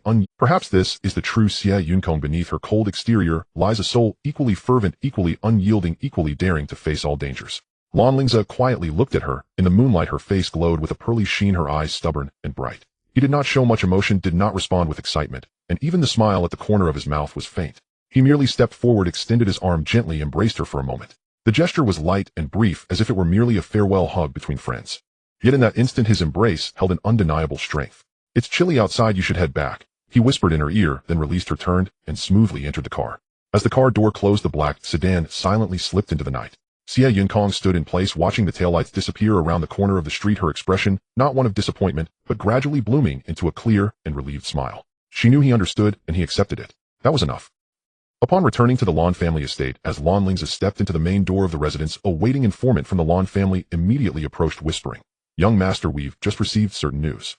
Bai Shiyun and her brother Bai Hao have set off towards Lengye County. They are expected to arrive at the Wang family in Lengye tomorrow afternoon. Furthermore, the heads or representatives of the Zhao, Qiansun, Li, and Zhou families from the capital, as well as those from the Zhengfeng and Chun families in Jiangnan, all brought heavy gifts to visit the Wang family this afternoon, seemingly with ulterior motives.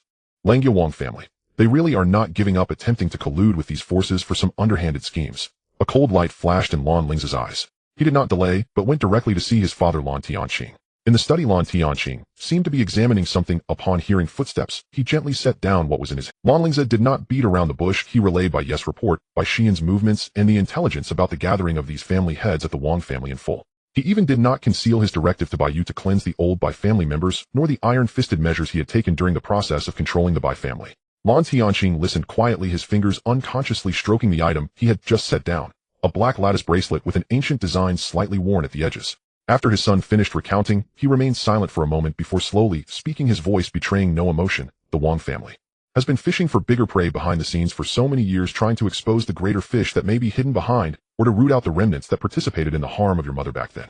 Unfortunately, they didn't catch the fish, though instead the bait has become increasingly unruly, starting to bite back." He raised his gaze to look at Lan Lingze, his eyes deep, "Since the bait has lost its effectiveness, and may even become a nuisance, then dispose of it. You may deal with the Wang family as you see fit." He paused and added, "As for those families that have jumped out to echo them, Eliminate them together to set an example. Our Lan family has been silent for too long. Some people seem to have forgotten the pain. You go take the dark guards to handle it. As for how far to handle it, you decide. Yes, father. Lan Lingze bowed in response. His gaze swept over the black bracelet in his father's hand. His heart stirred. His mother's relic. His father had always carried it close, wiping it regularly. He turned to leave, but stopped at the door, turning back to ask, "Father, what you were wiping just now? Is mother's bracelet right?"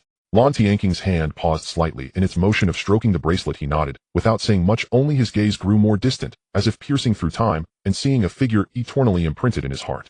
Lan Lingze no longer asked further, gently closing the door to the study. Leaving the main residence, he immediately sought out Uncle Zhao, Lan family's steward, and one of the actual managers of the Dark Guards.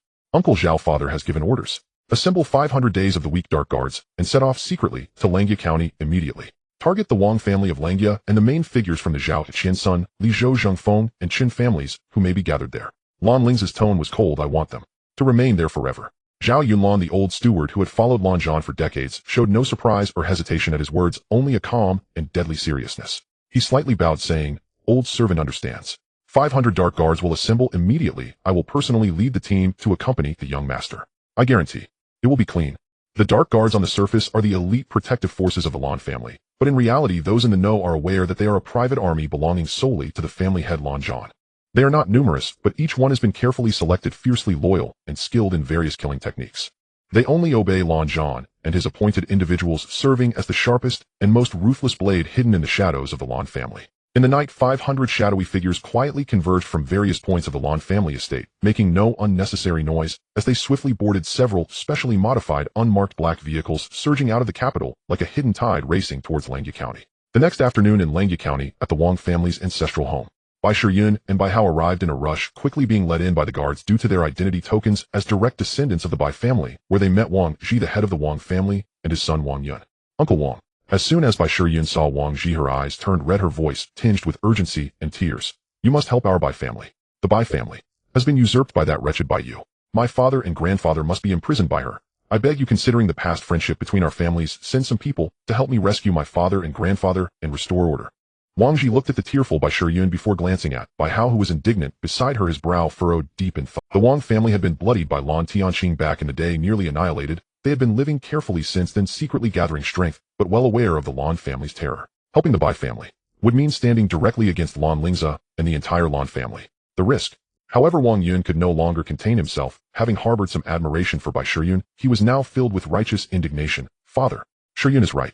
The Bai family is a great clan in Jiangnan. Oh, how could they fall into the hands of a side family's wretched girl? It must be that Bai Yu used some underhanded means, perhaps even climbed into Lan Lingze's bed to gain support. Our Wang family has been friends with the Bai family for generations, both publicly and privately. We should lend a hand. As long as we rescue Uncle Bai and grandfather by the Bai family, we'll surely be grateful." Wang Ji remained indecisive. Just then the butler reported that the heads or representatives of the Zhao, Qian Sun, Li Zhou, and 8 other families had come to visit together, all carrying heavy gifts. Soon 8. The family head, who possessed an extraordinary demeanor but harbored a hint of dissatisfaction or apprehension towards the Lan family, entered the side hall. They clearly had learned of Bai Shiyun's presence here and exchanged a tacit glance. The Zhao family head spoke first, his age lending a certain gravitas to his words. "We have come uninvited, Wang family head Miss Bai, and we hope for your understanding. We have heard about the turmoil in the Bai family and feel deeply sympathetic."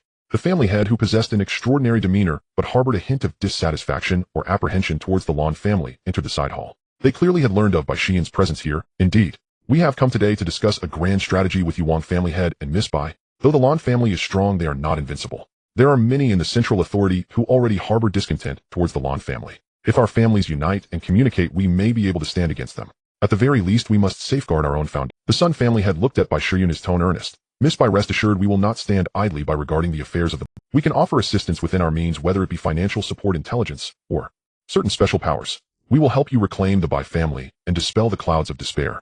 Other family heads expressed their willingness to support as well. Seeing so many influential families standing by her side, Bai Shiyun was overwhelmed with emotion, tears welling in her eyes. She quickly stood up and deeply bowed to everyone. "On behalf of the Bai family, I thank all of you for your righteous support. This kindness will never be forgotten by the Bai family."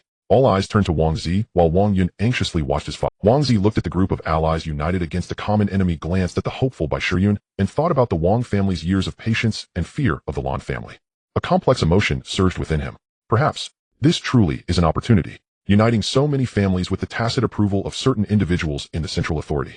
It may not be impossible to challenge the Lan family. At the very least, rescuing the Bai family father and son and curbing Lan Lingze's expansion in Jiangnan should be achievable, right? He took a deep breath as if making a resolute decision and was about to speak in agreement. At that moment, bang!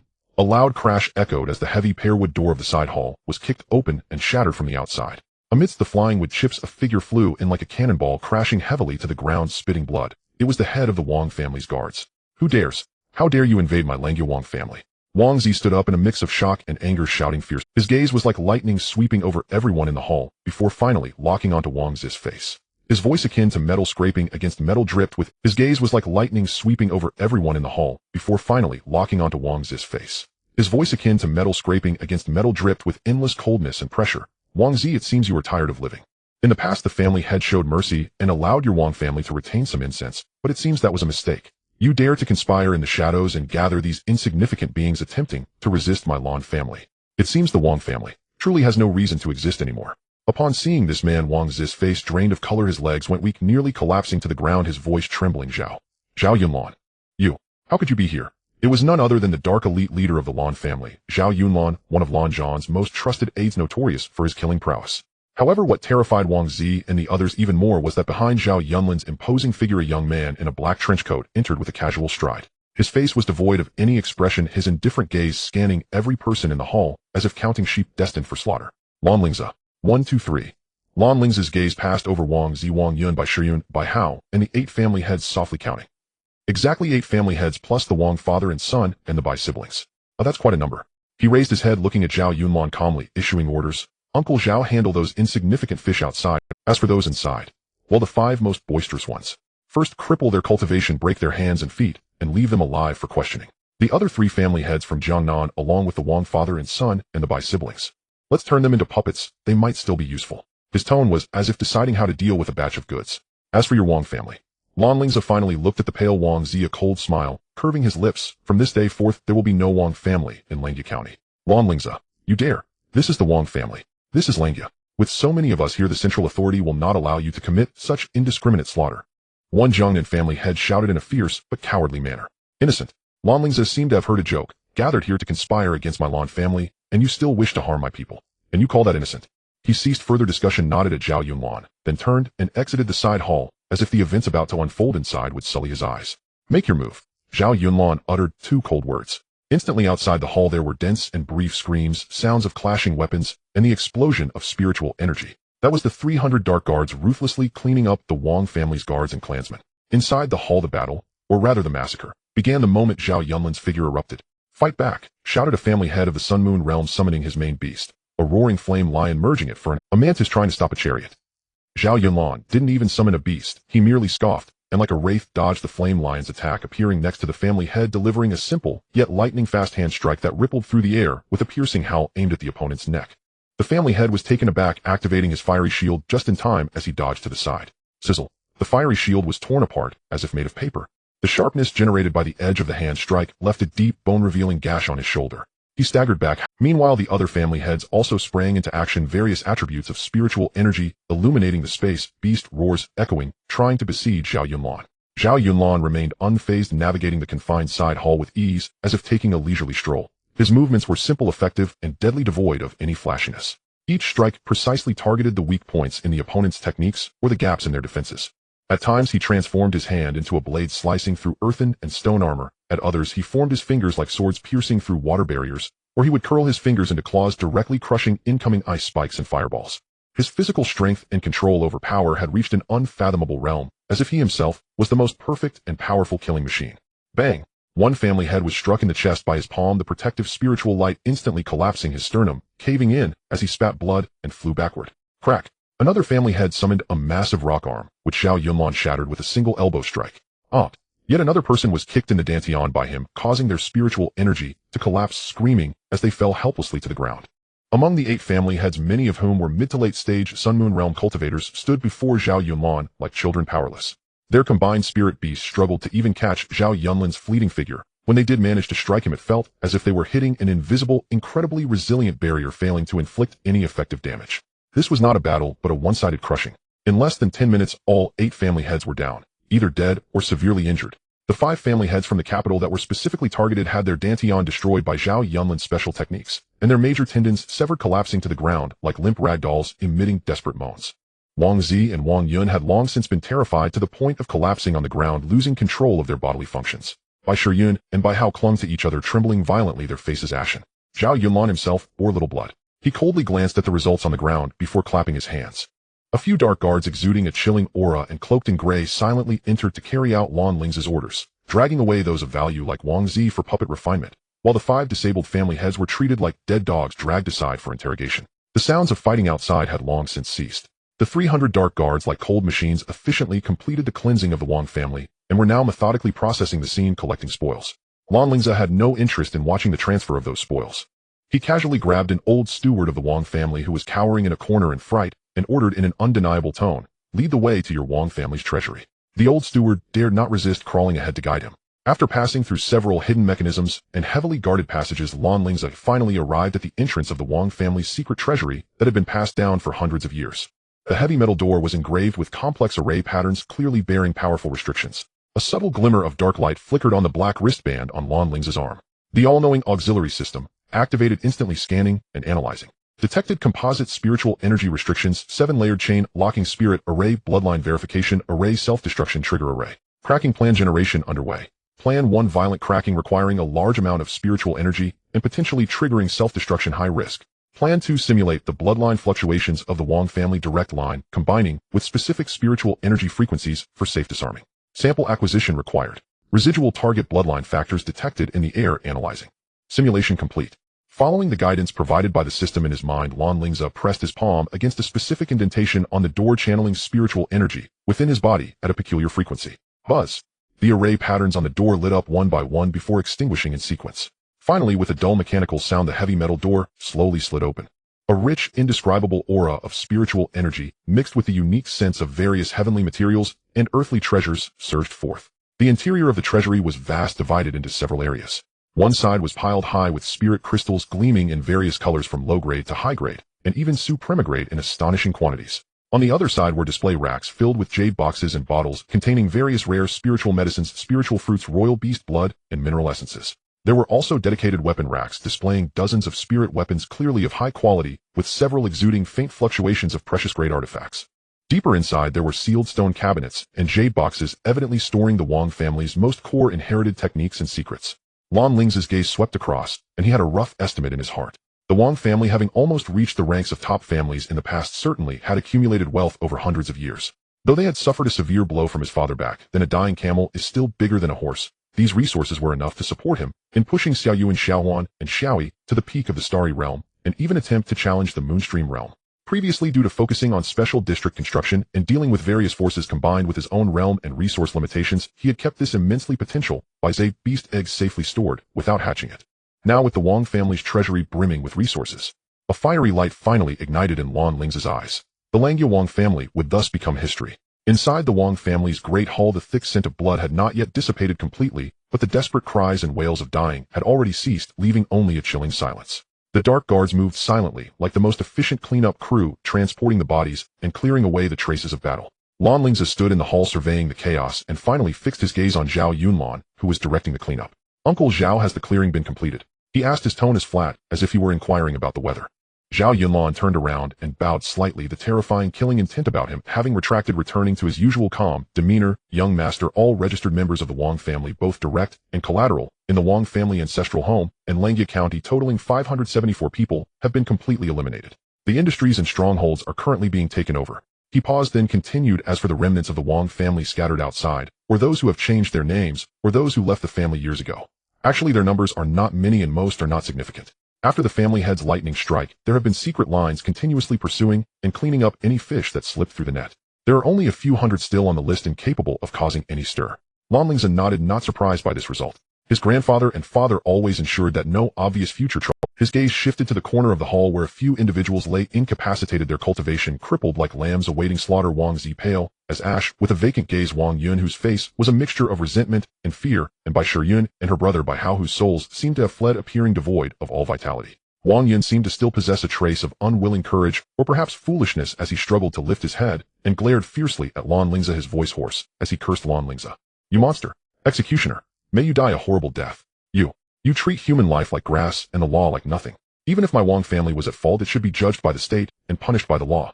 By what right who do you think you are? The emperor. Lan Lingze looked at him with great interest, a neat-arpedying sneer on his face. Wang Yun, it seems your father indeed protected you too well. So well that you have lived this long yet remain like a naive and ignorant child, believing the world operates according to the principles in books. He slowly approached, looking down at Wang Yun's twisted face from anger and fear. Law, rules, such things have always been established by the strong to constrain the weak. And executing, that is the task of the weak. The strong only need to decide the outcome. He shook his head as if losing the last of his patience. Unfortunately, you no longer need to understand these words. He then turned to Bai Shiyun, whose eyes were vacant as if her soul had been drawn out, and his tone carried a near cruel kindness. Miss Bai, before you die, I think I should tell you the truth lest you remain a fool. Your father Bai Hua and your grandfather, they were not imprisoned. Bai Shiyun's empty gaze flickered slightly, as if igniting a faint, unrealistic hope. Lan Lingze ruthlessly snuffed out that hope. They are dead. On the day the Bai family changed ownership, they died peacefully. Now I will send you down to reunite. No need to thank me. No. Impossible. You are lying to me. Father. Grandfather. Bai Shiyun's lips trembled, uttering dreamlike sounds. Her last psychological defenses completely crumbled, tears rolling silently down her cheeks, yet she could no longer gather any emotions. Lan Lingze no longer looked at them and instructed Zhao Yunlan, Uncle Zhao, these people are of no use. Dispose of them cleanly. Also spread the news of the Wang family's destruction and the execution of these family heads. You can mention my name, no need to conceal. He pondered for a moment and added, as for those family heads that have been turned into obedient puppets, send them back to their respective families. A light warning will suffice. There is no need for complete assimilation at this time. The Lan family is now attracting attention and is not suitable for digesting too much at once. The old servant understands. Zhao Yunlan bowed in acceptance, casting a cold glance at the few people in the corner of the hall. Lan Lingze turned and walked toward the door. Behind him came the short, desperate groans and the sound of blades slicing through the air, which soon fell into complete silence. He did not pause his steps, as if those were merely the sounds of wind brushing past fallen leaves. Listening to the dying sounds, Lan Lingze felt an oddly pleasant calm rising within him. With the dust settling, threats eliminated, and power about to grow. This feeling was not bad. Upon returning to the Lan family estate, he wasted no time and immediately began seclusion. In the cultivation room, resources piled up like mountains. The spirit crystals, pills, and spiritual herbs looted from the Wang family's treasury, along with the cultivation supplies prepared by the Lan family for him, emitted a heart-pounding aura of spiritual energy.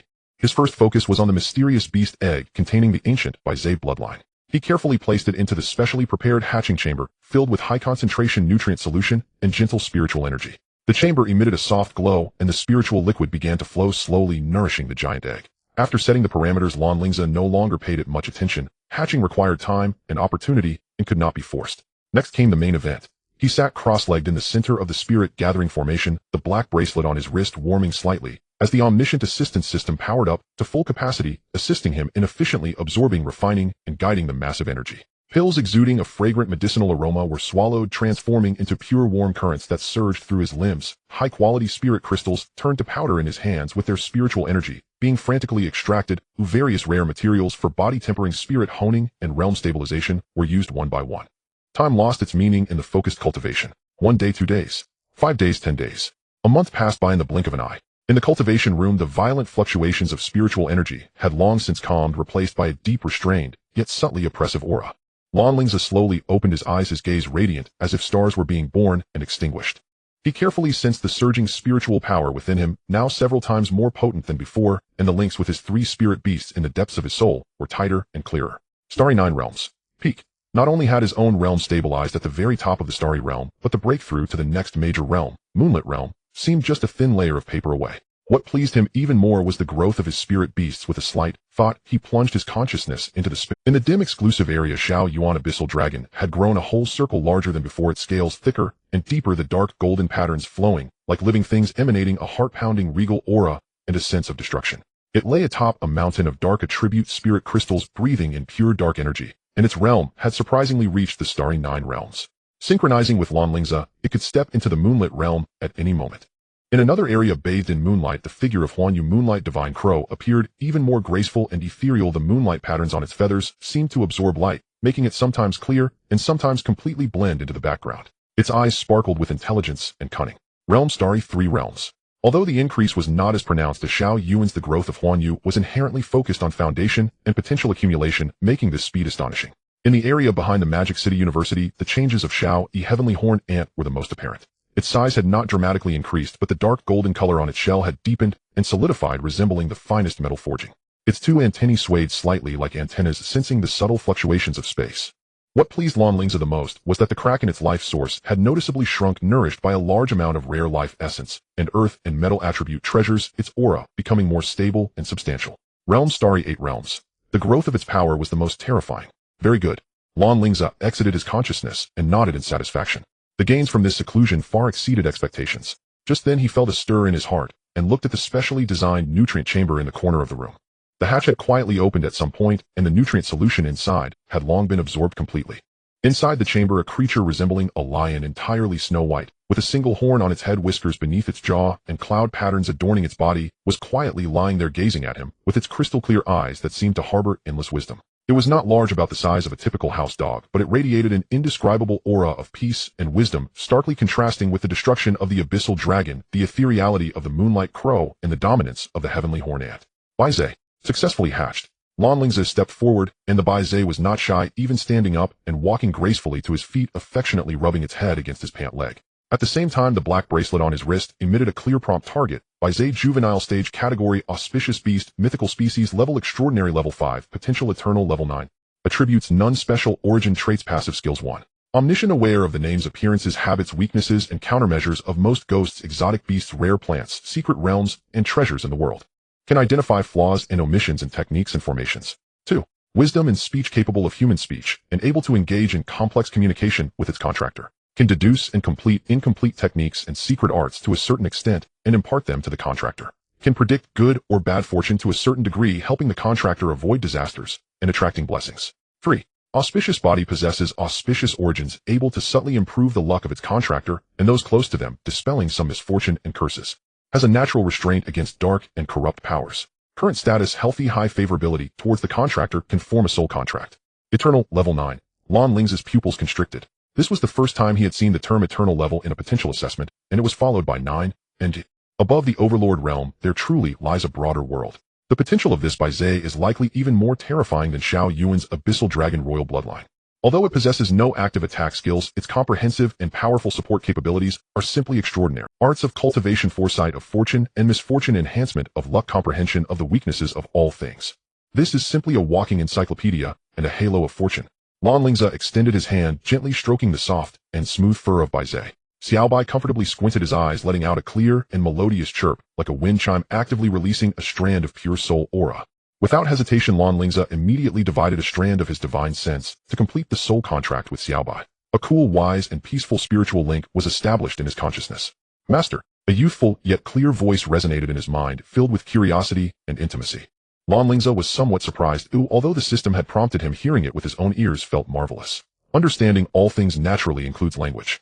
Xiaobai's voice carried a hint of natural pride. I can also sense a familiar and beloved aura from you, Master. As Lan Lingze's heart stirred slightly, but he did not delve deeper. He also brought Xiaobai into the living space of the Black Ring, specially creating an area filled with spiritual mist and elegantly arranged for it.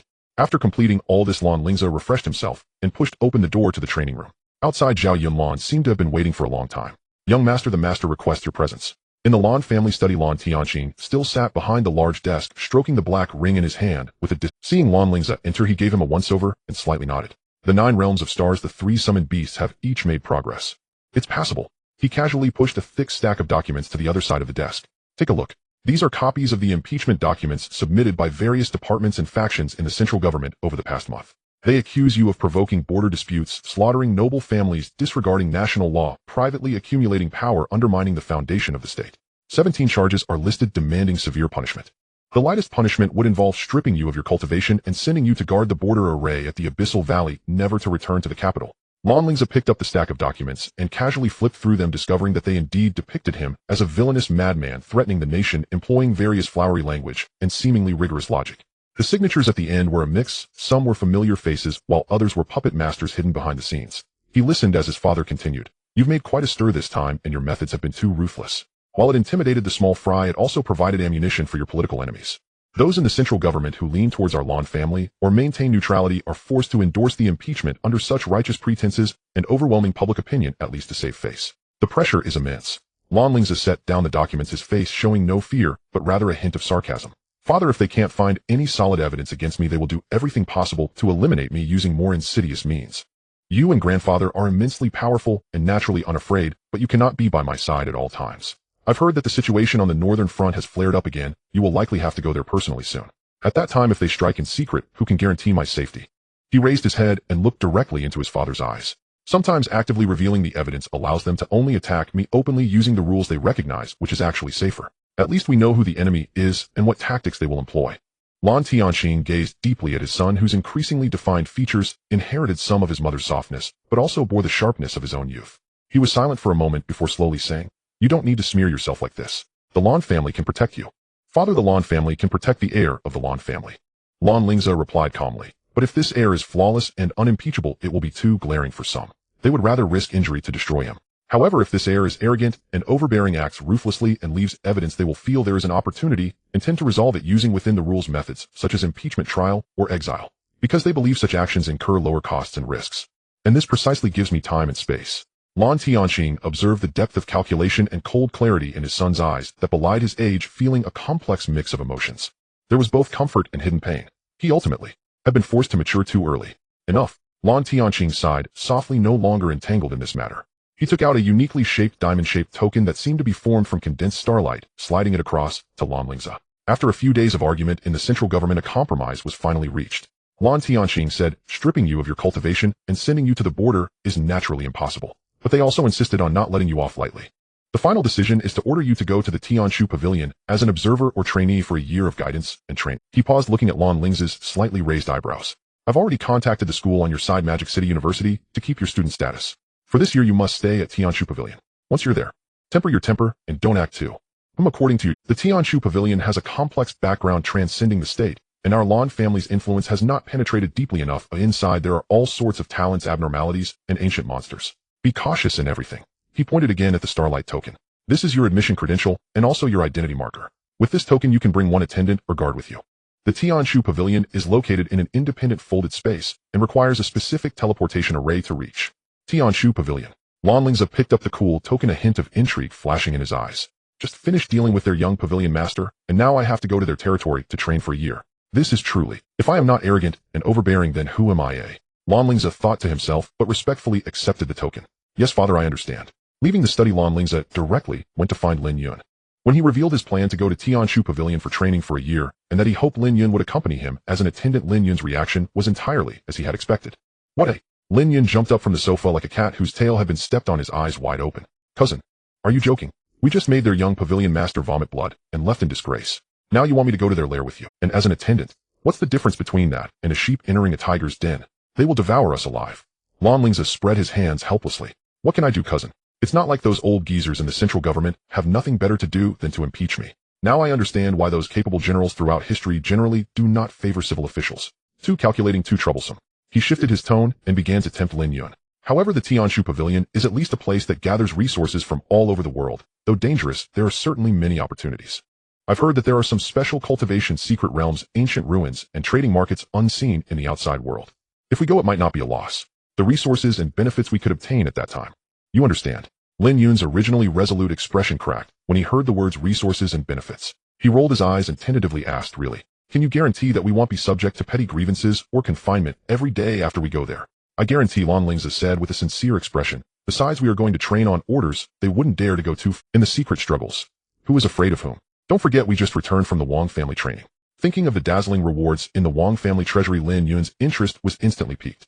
He gritted his teeth and slapped his thigh. "All right.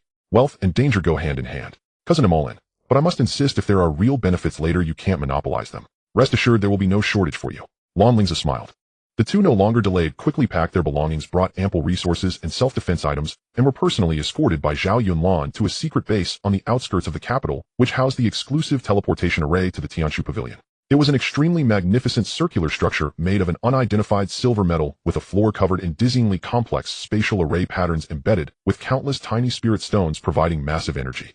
After verifying the starlight token and confirming their identities and numbers, Lan Lingze and Lin Yun stood at the core area of the teleportation array. Young Master Lin, take care," Zhao Yunlan said solemnly. Lan Lingze nodded. The next moment, the array patterns suddenly lit up with blinding white light, and a massive wave of spatial energy enveloped the two of them completely. A strong sense of weightlessness and spatial pulling came, and their vision was filled with white light. It was unclear how much time passed, perhaps just a moment or perhaps a long time. As the white light dissipated and they found solid ground, Lan Lingze opened his eyes to find himself and Lin Yun standing on a similarly silver metal platform, but with a more streamlined sci-fi style. Above them was not the sky but a deep dome that seemed to shimmer with flowing starlight. Surrounding them were various uniquely styled and towering structures, some resembling crystal towers, others appearing like ancient trees entwined, and some were simply floating inverted pyramids. The air was astonishingly fresh, and the concentration of spiritual energy was alarmingly high, nearly several times that of the outside world. This is the Tianshu Pavilion, transcending national boundaries, gathering the world's top talents and resources, said to be capable of glimpsing some of the world's mysteries. And the platform beneath their feet was evidently a designated arrival area.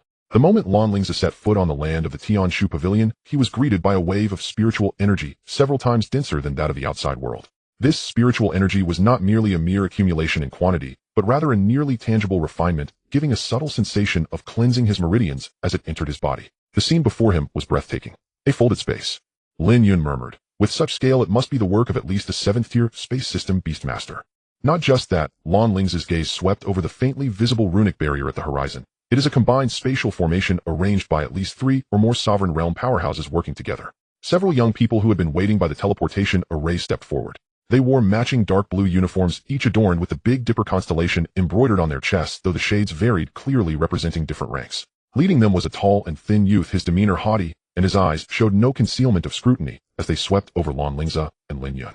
He was followed by 3 men and 1 woman, among whom a slightly plump, amiable-looking young man sensed the stiff atmosphere and took a step forward. Lord Lan Lingze, welcome to the Tianshu Pavilion. The plump young man forced a smile. I am the external pavilion steward, disciple Yun Tianhe, responsible for guiding new members. I will now introduce you to the basic layout of the Tianshu Pavilion. Yun Tianhe stopped fawning over him. The tall and thin youth interrupted with a cold smile. I have heard that this young Master Lan was exiled from the central region. In Jiangnan, he was decisive in his killings, annihilating entire clans. And what happened as a result? He offended the wrong people, and is now sent here for tempering. The female disciple beside him covered her mouth with a chuckle. Brother Yin, you won't gain any benefits by currying favor with him. You'd better think carefully about how to complete this month's task quota. Another lean young man turned directly to Lan Lingze, his tone unfriendly. Listen, kid. The Tianshu Pavilion is not your territory. No matter how formidable you were before here, if you are a dragon, you must curl up. If you are a tiger, you must lie down. Our deputy pavilion master was once at a loss under your hand. Many in the pavilion remember that debt. Lin Yun's eyes turned cold, his right hand slightly clenched into a fist, but was stopped by a glance from Lan Lingze. Lan Lingze remained expressionless throughout, calmly surveying the group, finally resting his gaze on Yun Tianhe, nodding slightly. Please lead the way. Ignoring the provocation entirely, his demeanor made the tall and thin youth and others' expressions grow even darker. However, Yun Tianhe breathed a sigh of relief and quickly led the way. Please follow me. The group descended the stone steps along the floating mountain. As they walked, Yun Tianhe introduced the surroundings, maintaining a calm tone. Lord Lan may have some misunderstandings. Although the Tianshu Pavilion is called a pavilion, it is actually an independently operating city. The entire space is divided into 3 layers: the core area, inner city, and outer city. We are currently at the junction between the inner and outer cities. The highest 9-story tower ahead is the main pavilion, Tianshu Hall, where the pavilion master and elders handle affairs. The inner city mainly serves as a training ground, featuring the 7-star Trial Tower, 100 Battle Arena, 10,000 Methods Pavilion, which houses cultivation methods and secret arts, Spirit Beast Garden, the place for contracting and nurturing spirit beasts, and the living quarters for disciples from various sects. The outer city, on the other hand, is the trading and living area. Yun Tianhe pointed towards a dense cluster of buildings in the distance. There is the Treasure Pavilion for trading magical artifacts and materials, Spirit Medicine Workshop for pills and medicinal materials, Spirit Beast Market for buying and selling spirit beasts, and even Spirit Beast Master Slaves, as well as branches established by major trading firms. Additionally, the outer city connects to 3 small secret realms for disciples to train in. There are slave trades. Lin Yun frowned. Yun Tianhe forced a smile. Members of the Tianshu Pavilion come from all over the world, and in some regions the culture, indeed, still practices slavery. As long as it does not violate the pavilion's rules, the pavilion generally does not interfere. As he spoke, the group had already arrived in front of the main pavilion. It was a grand building made entirely of deep green jade, standing 9 stories tall, with bronze bells hanging from the eaves of each level, ringing crisply in the breeze, creating a calming effect. On either side of the entrance stood 2 stone statues. On the left was a fierce tiger with wings, and on the right was a 3-headed 6-armed demon, both vividly lifelike, exuding a faint pressure. Upon entering the main pavilion, a solemn atmosphere greeted them. The hall was extremely spacious, with a dome rising over Tianzhong adorned with a celestial map of the stars, the starlight flowing as if it were a real night sky. Dozens of people stood on either side, wearing robes of various colors with a differing number of star patterns on their chests, representing different identities and statuses. Their gazes were all directed towards Lan Lingze, filled with hatred, scrutiny, curiosity, and indifference. On a platform directly ahead, 3 figures were seated. The one in the middle had white hair and beard with a face showing age and wisdom, and his eyes sparkled with insight. He was the pavilion master of Tianshu Pavilion Lansu. To his left sat a middle-aged woman with a sinister expression, and to his right was a jovial plump old man. The pavilion master Lanzu's voice was not loud, yet it reverberated clearly throughout the hall, carrying an undeniable authority. By decree of the central authority, from today onwards you shall enter the external pavilion of Tianshu Pavilion for tempering for a duration of 1 year. A low murmur arose within the hall. Lansu raised his hand to silence the discussion. He continued, however, your temperament is violent and your methods ruthless. You have committed excessive killings in Jiangnan. Upon entering my Tianshu Pavilion, you must reflect and temper your heart. He paused, his gaze like a lightning bolt piercing Lan Lingze. I hereby appoint you as the steward disciple of the external pavilion's medicinal fields, responsible for the cultivation and care of all spirit medicine fields in the external pavilion. After 1 year I expect to see all the medicinal fields flourishing with none wilting. If you fail to accomplish this. Lansu did not elaborate further, but the invisible pressure made the temperature in the hall drop a few degrees. Do you have any objections? The sinister-faced woman spoke coldly. Lan Lingze slightly raised his head, meeting the pavilion master Lansu's gaze for a moment, then slowly shook his head. No objections. Very well. Lansu waved his sleeve. Take him to the medicinal fields. From now on, without permission, do not step into the inner city. After saying this, the 3 high-ranking officials stood up and left through a side door. The crowd in the hall also began to disperse, casting various looks at Lan Lingze as they left, but none were friendly. Yun Tianhe stepped forward, whispering, Brother Lan, please follow me. The two left the main pavilion, walking along a secluded path towards the depths of the outer city. Lin Yun followed behind, his face dark enough to drip water. After walking a distance and confirming that there was no one around, Yun Tianhe finally lowered his voice. Brother Lan, I don't know who you offended in the pavilion, but this task is almost impossible to complete. He sighed. The external pavilion's medicinal fields are vast, covering over 300 miles, divided into 72 districts, each with different climates, soils, and concentrations of spiritual energy. There are over 3,000 types of spirit medicines planted, among which more than 1,200 have extremely stringent environmental requirements, and nearly 100 types still do not have mature cultivation methods. The pavilion master said, none wilting. Yun Tianhe forced a smile. Those troublesome spirit medicines, even if left unattended to grow naturally, might not mature in 100 or 1,000 years, let alone in 1 year. He took out a thick handwritten notebook from his pocket and handed it to Lan Lingze. I was originally a servant disciple in the medicinal fields, barely promoted to external pavilion steward 3 years ago. This notebook records my experiences over the years and some insights into cultivating commonly found spirit medicines that might. Lan Lingze took the notebook, feeling its weight. The edges of the pages were already worn and yellowed, clearly showing signs of frequent reading. He opened the first page and saw neat handwriting detailing the growth habits of a certain first-tier spirit medicine, accompanied by simple hand-drawn illustrations. Thank you, Lan Lingze said earnestly. Yun Tianhe waved his hand. No need to be polite. The medicinal fields are just ahead. I'll take you to the General Affairs Office to report, and then I must return. Brother Lan, take care. The 3 continued forward, passing through a sparse grove, and suddenly the view opened up. The vast medicinal fields spread out like a colorful carpet across the land, extending to the horizon. The nearby furrows were neat and uniform, planted with low-tier spirit medicines that emitted colorful glimmers. In the distance, a thin mist shrouded the area, revealing vague outlines of bizarre plants. On the edge of the medicinal fields, a few simple wooden houses were built against the mountain. In front of the largest house, a burly middle-aged man with a round face was sitting with his legs crossed, munching on sunflower seeds, while supervising several servant disciples working. Seeing Yun Tianhe bringing someone over, the man lazily stood up, glancing over Lan Lingze with a look of disdain. Oh, so this is the young master sent here for tempering.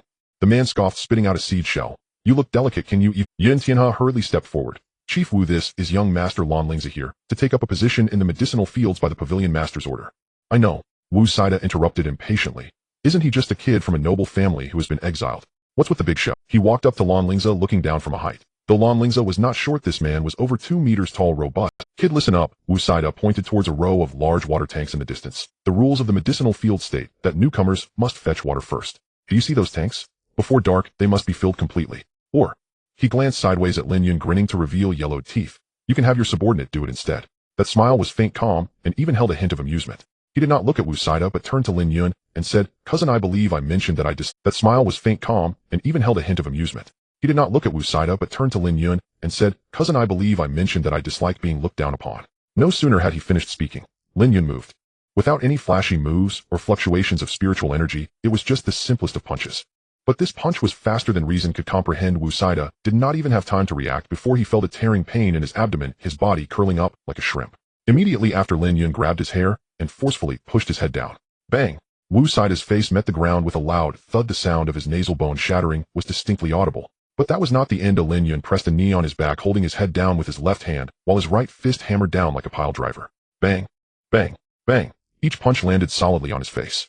The surrounding servant disciples turned pale, with fear, some collapsing to the ground, others scrambling away. Yun Tianhe was also stunned, wanting to step forward to intervene, but a single glance from Lan Lingze kept him rooted in place. After landing over 20 punches, Wu Saida's face was unrecognizable, blood mixed with dirt smeared all over the ground, leaving only weak groans. Only then did Lan Lingze step forward, slowly crouching down, taking out a jade bottle from his robe, pouring out a pitch black. He pried open Wu Saida's mouth, though it was hard to distinguish where the mouth was now, and stuffed the pill inside, then pressed at his gulp. The pill went down. Lan Lingze stood up, taking out a handkerchief and leisurely wiping his hands. His tone is calm, as if discussing the weather. This pill is called Obedience Pill, though I forgot the full name, as it is too long. But you can inquire. It's a unique pill of the Lingze royal family, and now belongs to my Lan family. Wu Saida struggled to say something, but could only emit raspy sounds. The effect of the pill is simple. Lan Lingze looked down at him. You must take the antidote once a month, or else you will suffer from the pain of 10,000 ants gnawing at your heart for 7 days and nights, ultimately leading to the rupture of your meridians and death. Of course, if you don't believe me, you can go verify it right now. He kicked Wu Saida's shoulder. Now gather all the information about the medicinal fields in the external pavilion, every spirit medicine's characteristics, cultivation methods, and maturation cycles, and bring it all to me. Within an hour, I want to see everything placed before me. Wu Saida struggled to get up, his face covered in blood and dirt, his eyes filled with fear. He opened his mouth, finally managing to squeeze out a muffled sentence. I will go right away.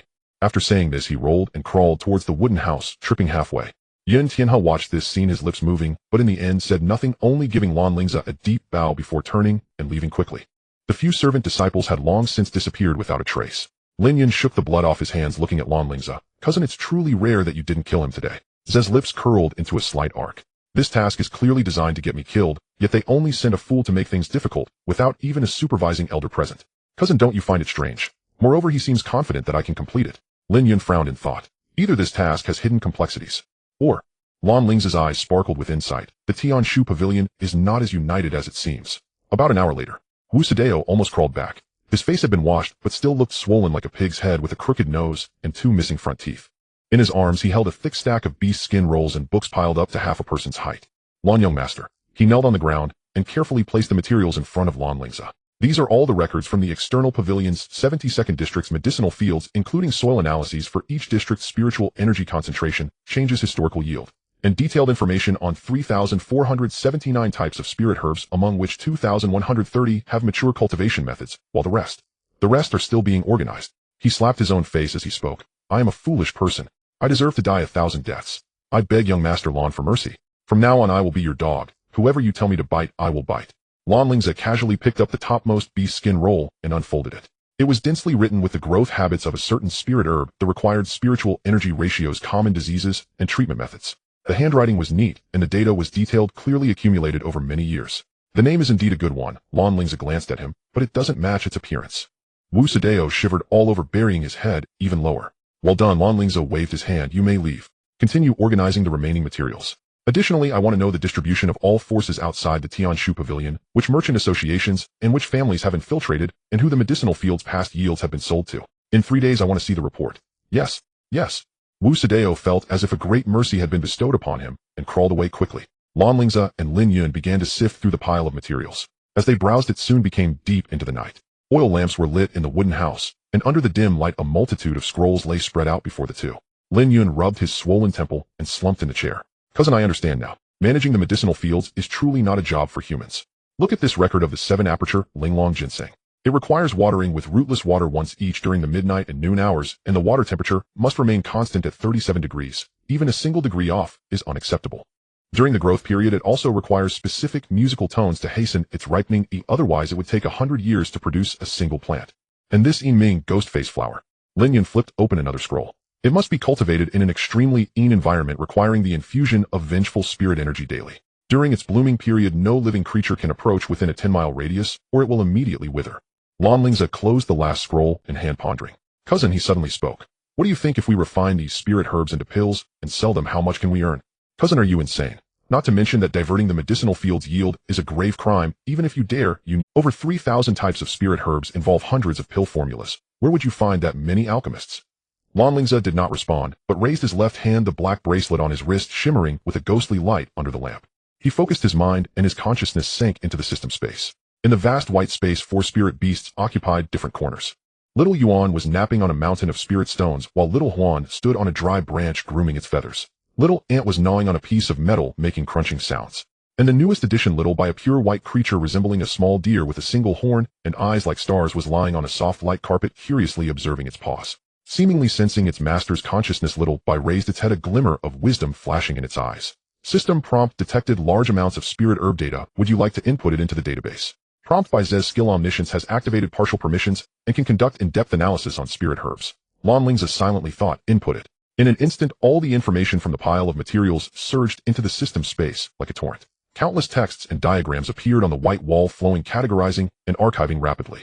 Input complete. A total of 3,479 types of spirit herb data were recorded, among which 2130 have complete cultivation plans, 899 are incomplete plans, and 450 are unknown plans. Bizez's skill triggered omniscience is completing the incomplete plans. Completion finished. Current complete cultivation plans, 3,029 types. There are still 450 unknown plans remaining, which require physical samples or more detailed descriptions for analysis. Lan Lingze withdrew his consciousness from the space, a glint of insight flashing in his eyes. He looked at Linyan seriously and said, "Cousin, I actually think I might have a talent for alchemy." Linyan looked at him with a dumbfounded expression. "Cousin, I know you have extraordinary talent, but alchemy requires inherent. Having talent alone is useless. You need formulas, techniques, experience, and a vast amount of resources to support it. What if I tell you?" Lan Lingze interrupted him. "I can master at least 100 types of third-tier or higher pill refining within a month."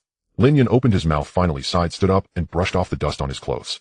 All right, you're impressive. Let's go find a place to eat in the outer city and gather some news.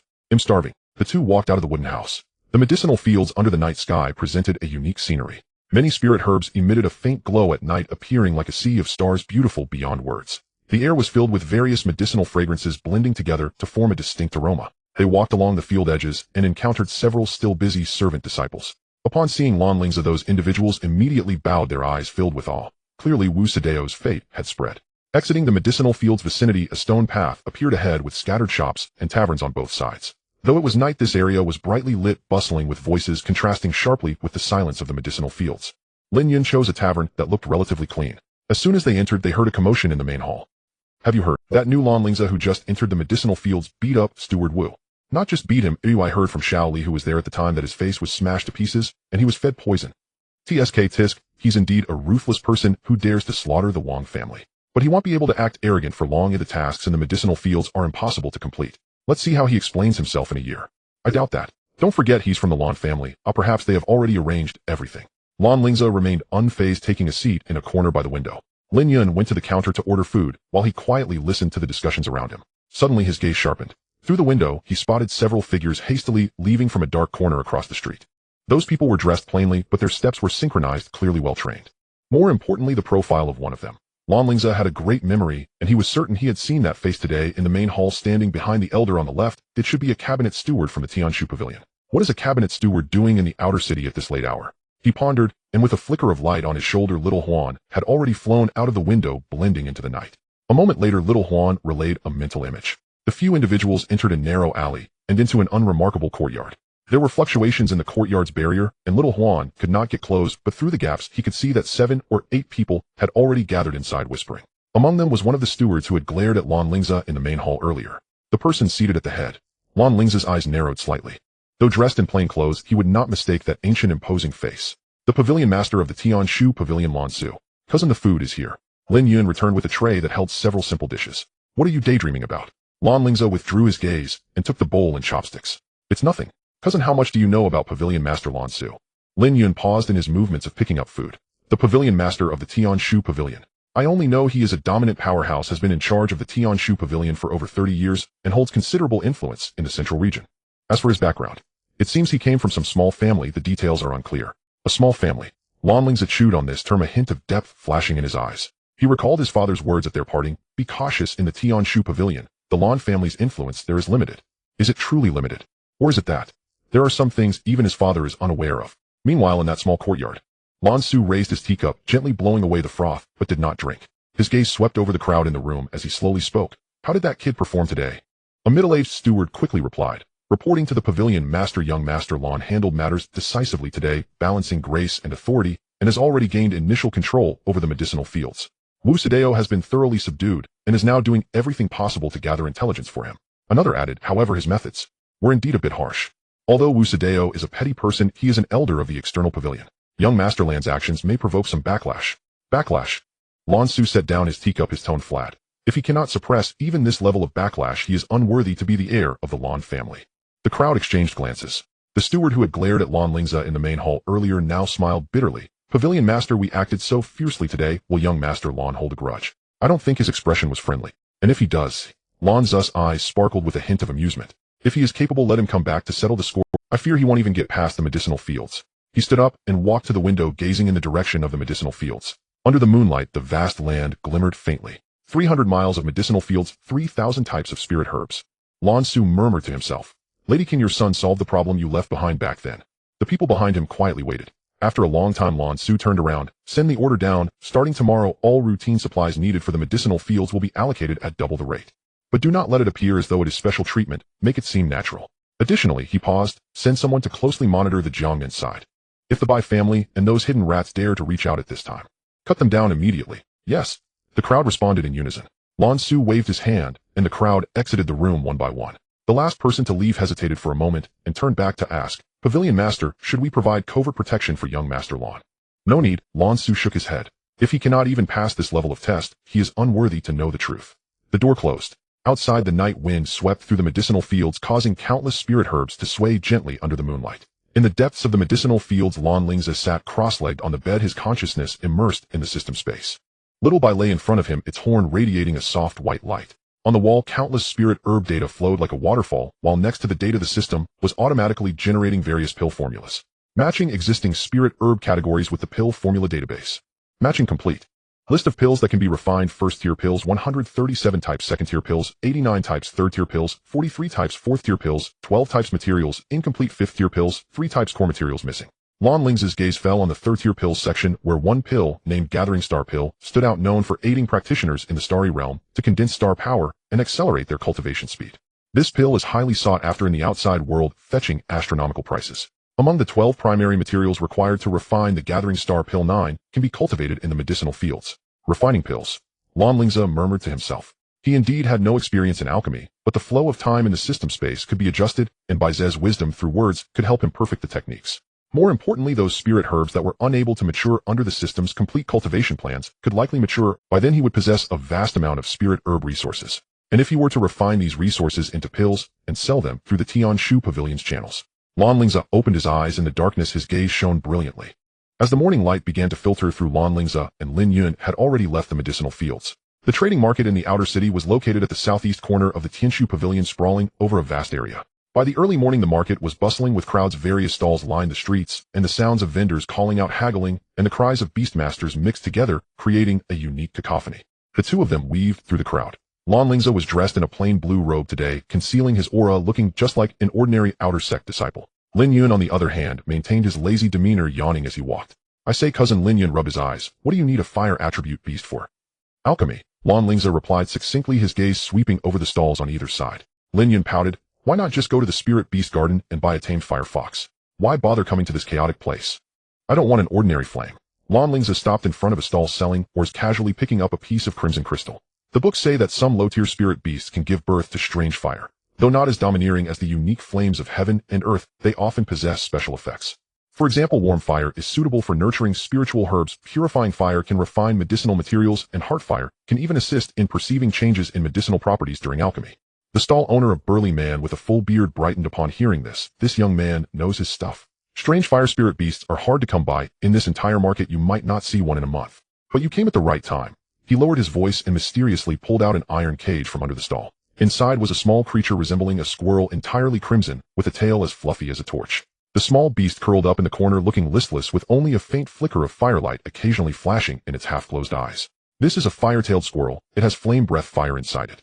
The burly man promoted. Though it's just ordinary fire, the temperature is stable, making it most suitable for novice alchemists to practice fire control. As for the price, 3 mid-grade spirit crystals. Lan Lingze stared at the small beast for a moment, shook his head. The flame is too weak. It can't even refine first-tier medicinal materials. He turned and left. Hey, don't go. The burly man became anxious, too. 2 mid-grade spirit crystals.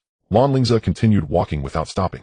The two wandered around the market for a little less than half an hour, checking out no less than 10 types of fire attribute spirit beasts. There were fire lizards that spouted flames, red-feathered birds with burning wings, and even a mountain pig that could spit fireballs. But Lan Lingze was not satisfied. Either the flames were too fierce and difficult to control, the quality of the fire seed was too low, or the spirit beasts themselves were unruly. Just as Lin Yun was about to lose patience, Lan Lingze suddenly stopped in front of a stall in a remote corner. This stall was quite unremarkable, and the stall owner was an elderly man with graying hair who was currently meditating with his eyes closed. The stall only displayed a few items, a few dull or several worn ceramic bottles, and a rusted iron cage. Inside the cage lay a dog. To be precise, it was a puppy no bigger than a palm. Its fur was dark red and dirty, appearing malnourished. It lay listlessly with half-closed eyes and weak breathing. Yet Lan Lingze's pupils slightly contracted.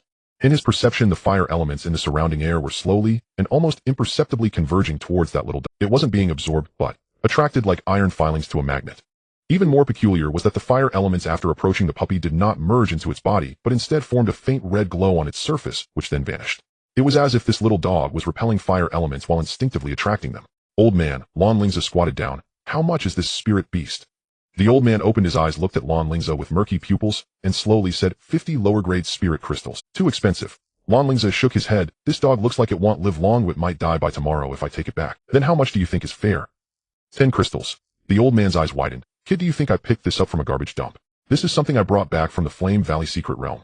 I almost got surrounded and killed by a group of fire spirits trying to catch it. Lan Lingze remained unmoved. The creatures from the Flame Valley secret realm all carry fire attributes, but the fluctuations of fire elements in this dog are so weak that they're almost non-existent. It's either inherently deficient or has such a thin bloodline that it can be ignored. 10 lower-grade spirit crystals, I can take it home as a pet. 30 crystals, 12 crystals, 25, no less, 15 crystals, or I'm leaving. Lan Lingze pretended to get up. The old man gritted his teeth. 20 crystals. Any lower, and I'll be at a... Lan Lingze took out 20 lower-grade spirit crystals from his pocket. This was the tiny change he brought from the demon city, placing them on the stall, and picked up the iron cage. The old man accepted the money, muttering, young people really know how to bargain. But I remind you, this dog is a bit strange. I've had it for 2 months. It won't eat fire-type beast cores or ordinary food, and just keeps wilting away day by day. If you take it back, be careful. Lan Lingze nodded, carrying the cage as he left. After walking a distance, Lin Yun came over. Cousin, did you make a mistake? This dog looks like it's about to die. On the contrary, Lan Lingze's eyes sparkled. The fact that it's still alive means it's drawing energy from something. But we don't know what that is. He found a secluded corner and placed the iron cage on the ground. The puppy remained listless, too lazy to even lift its eyelids. Lan Lingze extended his right hand. At the tip of his index finger, a thread of extremely subtle star force condensed. He didn't directly touch the puppy, but transformed the star force into the most basic fire element, slowly approaching. Just as the fire element was an inch away from the puppy's fur, an abrupt change occurred. That thread of fire element, as if subjected to some strong pull, whooshed dove into the puppy's body. The puppy trembled slightly, its eyes opening a slit, a fleeting look of satisfaction flashing across its face, before, although it remained listless, Lan Lingze keenly noticed that its aura had strengthened slightly. Extremely subtly. Oh, without his sharp senses it would have gone unnoticed. Indeed. Lan Lingze murmured to himself. He no longer hesitated, biting the tip of his finger to squeeze out a drop of blood, while activating the contract incantation. The blood transformed into a red symbol, slowly drifting towards the puppy's forehead. The contract process was surprisingly smooth. The puppy showed no signs of resistance, or rather it was too weak to resist. The symbol embedded itself in the forehead, forming a faint flame mark. At the moment the contract was established, Lan Lingze felt a weak consciousness connection. That consciousness was chaotic and weak, yet it contained an instinctual longing for flames. From today on you shall be called Little Fire, Lan Lingze whispered. The puppy, now named Little Fire, barely lifted its head and let out a barely audible whimper from its throat. All right, the first condition is met. Lan Lingze picked up the cage. Cousin, you go wander around the outer city and inquire about any recent movements of Tianshu Pavilion, especially regarding the medicinal fields. I'll return to the medicinal fields to prepare for alchemy. Lin Yun raised an eyebrow. Are you really going to do the alchemy yourself? Should I find an alchemist to collaborate with? No need. Lan Lingze shook his head. Some things must be done by oneself to feel at ease. The two parted ways. When Lan Lingze returned to the wooden house in the medicinal fields, Wu Sadeo was directing a few servant disciples in watering the plants. Seeing Lan Lingze return, he quickly ran over, a smile plastered on his face, though his swollen face looked worse than when crying. Young Master Lan, you're back. Lan Lingze placed the cage on the ground. Go gather all the mature first-tier spiritual herbs from the medicinal fields. Remember, be careful when picking and don't damage the roots. After picking, immediately replant new seeds in the same place. Wu Sadeo was taken aback. Young Master, this. Although first-tier spiritual herbs aren't worth much, such a large-scale harvest might be discovered by the inspecting steward. So what if it's discovered? Lan Lingze glanced at him. The medicinal fields are under my management now. I harvest my own herbs. Who do I need to report to? Yes. Wu Sadeo broke into a cold sweat. I'll go handle it right away. He turned to leave, but was called back by Lan Lingze. Wait. Be careful when harvesting. For those with special effects or rare varieties, pick a few more. Additionally, record the characteristics, best harvesting times, and preservation methods of each type of spiritual herb in detail. Understood. Wu Sadeo hurriedly left with a few servant disciples. Lan Lingze entered his room with the cage. Although the residence of the medicinal field steward was simple, it was fully equipped with necessary facilities. After all, some previous stewards had attempted alchemy. In the corner of the room stood a bronze alchemy furnace about half a person tall, with simple fire-gathering array patterns etched on its body. On a nearby shelf were some bottles and jars, dusty, but likely usable after cleaning. Lan Lingze took little fire out of the cage. The little guy curled up in his palm, breathing weakly. System, Lan Lingze silently thought, scan this spirit beast. Scanning. Target unnamed fire attribute mammal spirit beast juvenile phase status extremely weak energy deficient bloodline level unknown no matching records and database special ability suspected to possess flame devouring characteristics but the manifestation is abnormal suggestion provide pure fire attribute energy for observation even the system can't find its origins. Lan Lingze frowned slightly. He then attempted to connect with Xiao Bei's consciousness. Xiao Bei, can you discern this dog's origins? The little white creature lying on the light mat raised its head and its horn glimmered. After a moment, a tender yet clear voice directly echoed in Lan Lingze's mind. Master, its bloodline is very ancient, but I cannot see through it. However, I can feel that what it needs is not ordinary flames, but the source of flames. Source? The initial form of flames. For example, the source of earth fire is the earth's heat, the source of heavenly fire is the light of the stars, and the source of beast fire is the vitality. It's too weak now, only able to passively attract surrounding fire elements, but unable to absorb them. Lan Lingze pondered thoughtfully. At that moment, a voice came from outside. Young master, the first batch of spiritual herbs has been gathered. Bring them in. A few servant disciples brought in 7 or 8 bamboo baskets filled with various spiritual herbs. Some still carried the fragrance of soil while others had been minimally processed. Lan Lingze glanced over quickly and waved his hand. Put them there, continue gathering.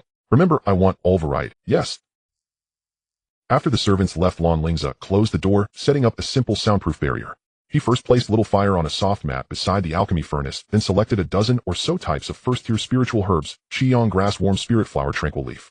All needed for crafting the most basic spirit nurturing pill.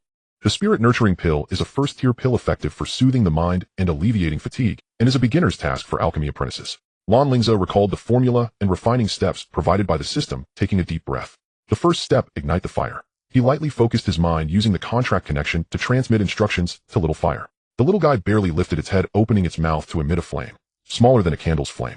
The flame floated to the base of the alchemy furnace, igniting the fire-gathering array with a poof. The internal temperature of the alchemy furnace began to rise slowly. The second step, heat the furnace. According to the formula, the furnace temperature needs to be raised to 3 parts heat, meaning that one can feel warmth, but not burn their hands when hovering their hand over the furnace mouth. Lan Lingze controlled little fire, carefully adjusting the size of the flame. This process seems simple, but it actually required great fire control skills. If the flame is too large, the temperature will spike and the medicinal materials will burn. If the flame is too small, the temperature won't be sufficient and the materials won't melt. In just a short quarter of an hour, beads of sweat began to form on Lan Lingze's forehead. Finally, the furnace temperature stabilized within a suitable range. The third step, add the medicinal materials. Lan Lingze picked up a qiyang grass. According to the steps, the main herb should be added first, and once it melts into liquid, the auxiliary herbs can be added. But he suddenly thought, since the system can complete the formula, perhaps there's a better order to add the herbs. He focused his mind and tossed all the dozen or so herbs into the alchemy furnace at once. Boom! A dull explosion echoed from within the furnace. The alchemy furnace shook violently, the lid bursting open, and a cloud of black smoke mixed with a burnt smell erupted, covering Lan Lingze's face. Cough, cough, cough. He staggered back, repeatedly waving away the smoke. Inside the furnace, the herbs he had just added had turned into a pile of black sludge sticking to the walls of the furnace. His first attempt at alchemy ended in an explosion. Lan Lingze wiped his face, chuckling bitterly. I can't believe these low-tier spiritual herbs caused the furnace to explode. At that moment, Xiao Bei's voice rang in his mind, tinged with a hint of helplessness. Master, it's not just about putting the herbs into the furnace. Alchemy requires control over time and fire temperature, and more importantly, adding the right herbs at the right moment. If you just throw everything in like that, the medicinal properties will conflict, and of course it will explode. Lan Lingze's face flushed with embarrassment. Xiao Bei continued, according to understanding all things analysis of the spirit nurturing pill formula, the optimal order for adding the herbs is first add the tranquil leaf, wait until it transforms into a light green liquid, then add the warm spirit flower to harmonize the properties, and once the liquid turns milky white, add the qiyang grass pieces in 3 batches with 10 breaths intervals. It explained every step in detail, including temperature requirements, flame size, and stirring techniques. Lan Lingze listened carefully, cleaned the alchemy furnace, and began anew. This time he strictly followed Xiao Bei's guide, adding the tranquil leaf. The furnace temperature was maintained at 2 parts heat, and little fire released a flame as thin as a strand of hair. The tranquil leaf slowly melted, turning into a small pool of green liquid. After the refining was completed, it transformed into a fist-sized pale golden elixir. The fourth step is to condense the elixir. This is the most critical step, requiring the removal of impurities from the elixir and condensing it into a pill. The flames must be steady, the temperature precise, and the mental focus highly concentrated. Lan Lingze formed hand seals, and the star power transformed into an invisible hand probing into the alchemical furnace to begin stirring and compressing the elixir. The small flame seemed to sense its master's concentration, striving to maintain a stable fire, although the flame remained pitifully weak. 1 hour. 2 hours passed. Inside the alchemical furnace, the elixir gradually shrank, the color deepening from pale gold to pure gold, finally shimmering with a layer of lustrous jade-like sheen. When the elixir condensed to the size of a dove's egg, Lan Lingze shouted, "Condense." The furnace fire suddenly extinguished. Within the alchemical furnace, a golden pill the size of a longan quietly hovered, its surface smooth as a mirror, faintly shimmering with moving light. "It's done." Lan Lingze opened the furnace lid and took out the pill. The pill felt warm in his hand, exuding a pure medicinal fragrance that invigorated the spirit. He examined it closely. The surface of the pill bore no flaws, the color was uniform, and the medicinal fragrance was restrained. This is the characteristic of a top-quality pill. "I did it." Lan Lingze couldn't help but laugh out loud. He glanced at the small flame lying on the cushion. The little creature seemed exhausted from the earlier effort, and had already fallen into a deep sleep, but its aura was slightly stronger than before. Lan Lingze did not pause, cleaning the alchemical furnace and starting the second round of refining. With the experience of the first success, the second attempt went much more smoothly. Although there was still a close call due to unstable flames midway, he ultimately succeeded in condensing the pill, which remained of top quality. The third, fourth attempts. By the time the sky outside began to darken, 5 top-quality spirit-nourishing pills were already placed before Lan Lingze. Meanwhile, the bamboo basket of spiritual herbs had lost more than half. For different types of first-grade spiritual herbs, nearly 100 pounds were used. Lan Lingze looked at the empty bamboo baskets and rubbed his nose. This conversion rate is indeed a bit low, but to succeed in pill-making on the first attempt, and all of them being top quality, should still be considered acceptable. He tidied up the pills and pushed open the door. Lin Yun was leaning against the wall outside the door, looking impatient. Seeing Lan Lingze come out, he sized him up with a strange expression. "What's wrong with you?" Running around laughing, shouting, "I did it. I did it. Like you've gone mad." Lan Lingze did not explain, directly handing over a spirit-nourishing pill. "Cousin, with your extensive experience, take a look at how this pill turned out. How is the efficacy?" Lin Yun took the pill, initially indifferent, but after a careful look his eyes widened in shock. He pinched the pill, observing it against the light, then brought it to his nose to smell, and even scraped off a bit of powder to taste. Lin Yun exclaimed, "Although this is just a first-grade pill for restoring mental energy, its quality is top-notch. Absolutely top-notch. The pill body is flawless, the medicinal properties pure, and the impurity content is so low that it is nearly undetectable. If it truly has no impurities, then this pill can be perfectly absorbed with efficacy increased by at least 30%. You made this, say?" Lan Lingze wiped his nose, hands on his hips with a proud expression. "Naturally. Am I not talented in alchemy?" Lin Yun stared at him for a long time, suddenly asking, "How much spiritual herb did you use?" "For different types of first-grade spiritual herbs, nearly 100 pounds. Lin Yun slapped his forehead, speechless. 100 pounds of herbs for 5 pills.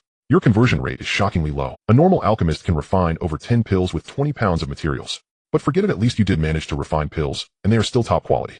He put away the spirit-nourishing pill. "Let's go, we'll treat you to a meal, and we can sell this pill to see how much it's worth." Although top-grade first-grade pills aren't as valuable as higher-grade ones, their rarity should fetch a good price. The two left the medicinal fields and returned to the outer city. This time they headed straight for the Alchemy Tower, the official trading venue for pills established by the Tianshu Pavilion, with 5 grand and magnificent floors. The hall on the first floor was bustling with people, with many disciples buying or selling pills. As soon as they entered, a staff member approached a smiling middle-aged man. "Are you gentlemen here to buy or sell pills?" Lin Yun struck a flamboyant pose, selling pills. The middle-aged man's eyes lit up. "Please head to the 3rd floor for assessment. May I ask what grade the pills are?" "How many are there?" "Top-grade spirit-nourishing pills." Lin Yun said casually. "For now, just one, but there will be more in the future." "Top-grade." The middle-aged man's tone changed. "Please follow me. We'll go directly to the VIP room on the top floor." He personally led the way, taking them up the special staircase to the 5th floor. The environment here was elegant, with each booth equipped with soundproof barriers. Shortly after sitting down, a gray-haired old appraiser rushed in, skipping pleasantries and going straight to the point. "Where's the pill?" Lin Yun handed over the spirit-nourishing pill. The old appraiser received the pill and took out a set of exquisite tools: a jade plate, silver needles, sniffing bottles, and a crystal that magnified minute structures. He skillfully conducted various tests, occasionally observing intently and muttering to himself. After a full quarter of an hour, the old appraiser put down his tools, sighed deeply, and exclaimed with astonishment, "Indeed, it is a top-grade spirit-nourishing pill. The pill body is flawless, the medicinal properties pure, and the impurity content is below 1 part per thousand. This refining technique is at least the level of a master who has immersed themselves in alchemy for over 30 years. He looked at Lan Lingze and Lin Yun. "This building offers 2 top-grade spirit crystals. May I ask, is this the only one you have?" 2 top-grade spirit crystals. Lan Lingze's heart trembled. The normal market price for first-grade pills is only a few dozen low-grade spirit crystals, and at top quality, it would be multiplied by 5, yielding only 2 or 3 middle-grade spirit crystals. But this spirit-nourishing pill could actually be sold for 2 top-grade crystals. Clearly, the rarity of top-grade pills exceeded his expectations. Lin Yun put on a full performance, adopting an even more arrogant demeanor. "My cousin here is the alchemist. He offended someone in the cabinet and was sent to the medicinal fields to train. You can ask around. The medicinal fields supervisor Wu Sadeo is currently serving my cousin. We certainly have more than one of these pills, however many you want we have. The old appraiser's expression grew serious upon hearing. After pondering for a moment, he apologetically said, "I'm sorry, gentlemen. The transaction of pills at this quantity and quality exceeds my authority. Tomorrow our owner will return from the cabinet. Could you please come back then to discuss the price?" Lin Yun feigned dissatisfaction and huffed, retracting the pill. "Fine. Then we'll come back tomorrow." The two left the alchemy tower. As soon as they stepped out, Lan Lingze whispered, "Cousin, you spoke too. I only refined 5 pills in total. It's impossible to refine more in a short time." Lin Yun was surprised. "Why? Is it due to a lack of materials? Aren't there plenty of them in the medicinal fields?" "It's not a material issue." Lan Lingze smiled bitterly, summoning the small flame. The little creature was still looking droopy, cradled in Lan Lingze's palm, barely opening its eyes. "It's too weak," Lan Lingze said. "Refining pills requires stable fire control, and in its current state, it's exhausted after sustaining 1 furnace of pills. I wanted to check what was wrong with it using the bracelet, but I couldn't find any information. Even Xiao Bai can't see through its origins." Lin Yun frowned and stared at the little flame for a while, suddenly saying, "Could it be? It's hungry." "Hungry?" Lan Lingze was taken aback. "I've tried feeding it beast cores, spiritual herbs, and even regular food, but it won't eat. Not that kind of hunger." Lin Yun stroked his chin. "I mean, it might need some special kind of food. Just like some beast tamers only feed their beasts specific ores, or some only drink dew from moonlight. Isn't your little dog a fire attribute? Could it be that it needs to eat fire?" Lan Lingze was stirred. He recalled Xiao Bei's words. What it needs is not ordinary flames, but the essence within the flames. And the reminder from the old man, when buying it, want eat fire attribute beast cores, nor ordinary food. In the scene he observed, fire elements were attracted, but not absorbed. "Let's go." Lan Lingze turned and left, saying, "No time for a meal," back to the medicinal fields. "Hey, I'm hungry. We'll eat when we get back." The two hurried back to the medicinal fields. As they passed a street of snacks in the outer city, Lan Lingze suddenly stopped. There was a barbecue stall by the roadside with meat skewers sizzling over charcoal, fat dripping and hissing.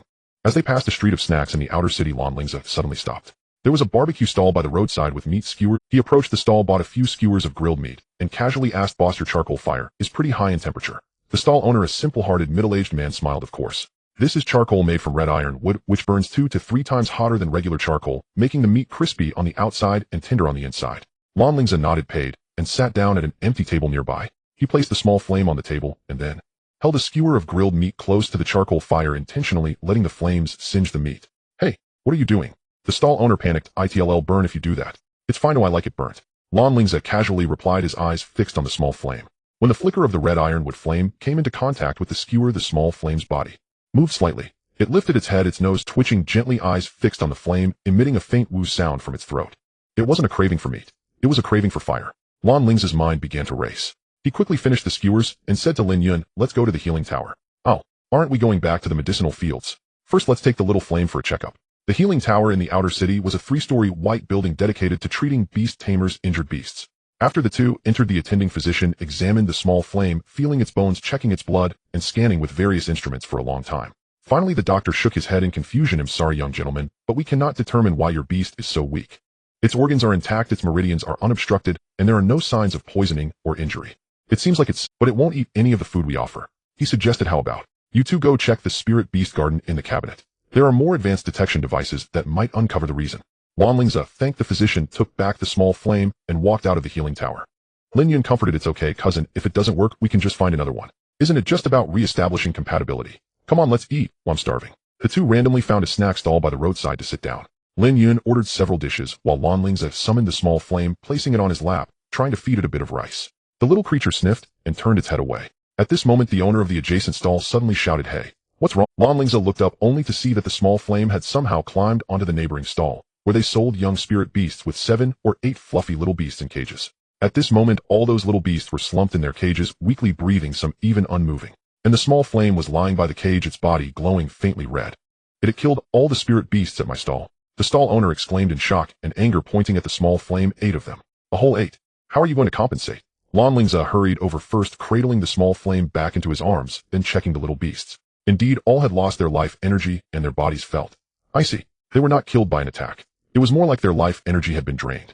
Lan Lingze's heart trembled, yet he remained composed. "On the surface, boss, I'm truly sorry. How much for these spirit beasts?" "He'll compensate." The stall owner's anger lessened a bit as he quoted a price. Lan Lingze readily paid, an amount not small, totaling 5 top-grade spirit crystals. The stall owner accepted the money, and his expression softened considerably. He glanced at the small flame in Lan Lingze's arms and kindly reminded, "Young man, this dog seems a bit sinister. I just saw it approach the cage, and all my spirit beasts fell dead one by one. I advise you To get rid of it or it might be. Lan Lingze's heart stirred. He asked boss what attributes do these spirit beasts have. All fire attribute. The stall owner counted the money, otherwise why would I say it's sinister? Fire attribute spirit beasts dying from being near a fire attribute dog. That doesn't make sense. Lan Lingze's eyes lit up. He cradled the small flame and hurried back to his stall. Lin Yun had just returned with the dishes when he asked what happened. How much did you pay, cousin? Lan Lingze sat down, lowering his voice. Have you ever thought about the possibility of spirit beasts feeding on fire elements? Lin Yun was taken aback. Feeding on fire elements. That's like eating air, right? How is that possible? He paused mid-sentence, his eyes gradually widening. You mean this dog doesn't eat physical objects that consumes fire? So when it was near fire attribute spirit beasts, it drained the fire elements from their bodies, causing their deaths. Lan Lingze nodded, excitement flashing in his eyes. Not just that. It may not be eating ordinary fire elements, but rather the life fire of fire attribute life forms, meaning the source energy within fire attribute spirit beasts. That's why it want eat beast cores, since the energy in beast cores is already solidified, and it want eat regular flames because they lack life force. What it wants is living fire. Lin Yun's understanding dawned. So that's why it's so weak. Because it can't find its food. The life fire within those fire attribute spirit beasts is exactly what it truly needs. The two exchanged glances, forgetting about their meal, and hastily left behind a few low-grade spirit crystals. They needed to return to verify this hypothesis. If it were true, then the small flame might not simply be an ordinary fire attribute spirit beast, but rather a type of unrecorded anomaly that feeds on fire. In the night, the two hurried towards the medicinal fields. Lan Lingze held the small flame, feeling the weak tremor within it, a primal instinct of hunger. He looked down at the half-closed eyes and whispered, just hang on a little longer. Soon we'll make sure you are well fed. Lan Lingze returned to the wooden house and called for Wu Sadeo, saying, I have over 10,000 low-grade spirit crystals here. I don't care what method you use, you need to get me all the fire attribute or fire-related beasts from the outer sect. Now, immediately, go do it. Wu Sadeo scrambled out of the wooden house, clutching the spirit crystals with cold sweat dripping down his forehead. Inside the wooden house, Lin Yun picked up the teapot on the table and took a large gulp, panting, cousin, why are you in such a hurry? That dog won't die anytime soon. Didn't it just consume 8 beasts? Lan Lingze stood by the window watching Wu Sadeo disappear into the night, his eyes flickering with an almost frenzied excitement. Cousin, do you think I might have discovered a brand new category of beasts? Beasts that feed on fire elements. Lin Yun set down the teapot, wiped his mouth, sat on the stool, and leisurely replied, what are you dreaming about? Since the first person could contract a beast, it has already been 10,000 years. While there are certainly many undiscovered beasts in the world, the characteristic of feeding on fire elements surely exists, but we just don't know about it. He raised his fingers to provide examples. You know about flame spirits, right?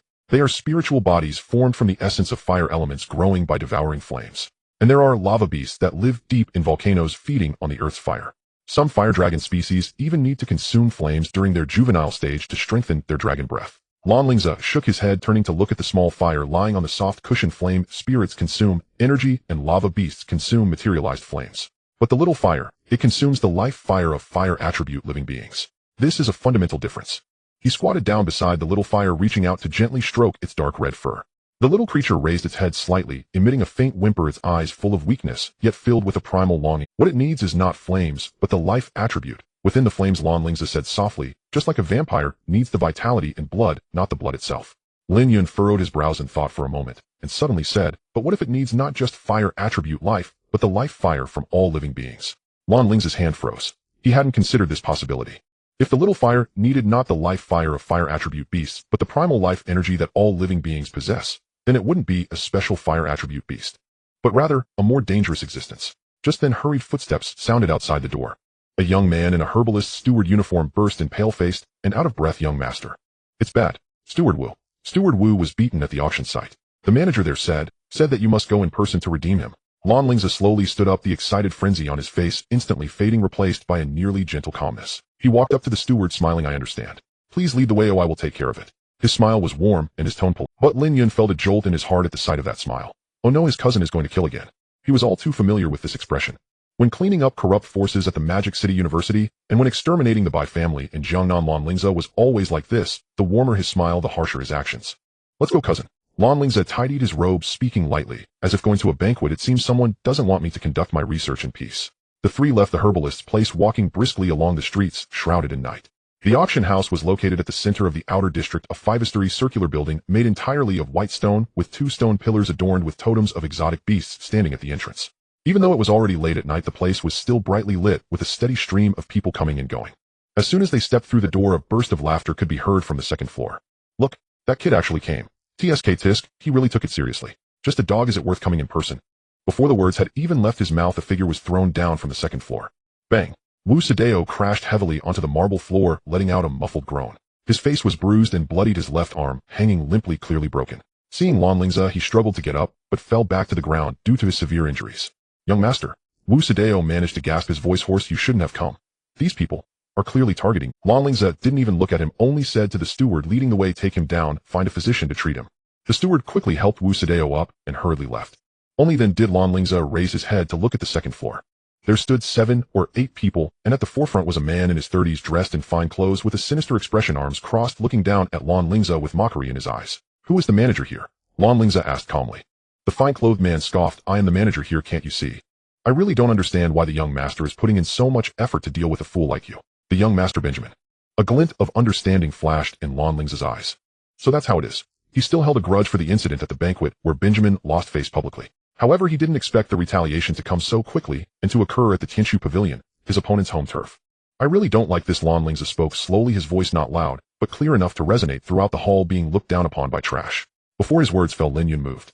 Without any unnecessary movements, he lightly tapped his toe on the ground, and his whole body shot towards the second floor like an arrow released from a bow. The fine-clothed man didn't even see what happened. He only felt a flash before his eyes, a sharp pain in his abdomen, and his whole body flew backward, crashing through the railing and heavily landing on the first floor. Bang! At the same time, a series of muffled sounds came from the second floor. Lin Yun darted among the remaining 7 people, lightly tapping a key point on each of them as he passed. The 7 didn't even have time to scream before freezing in place, unable to move. They were rendered puppets due to blocked mirror. The entire process took only 3 breaths. The onlookers in the hall all held their breath at this moment.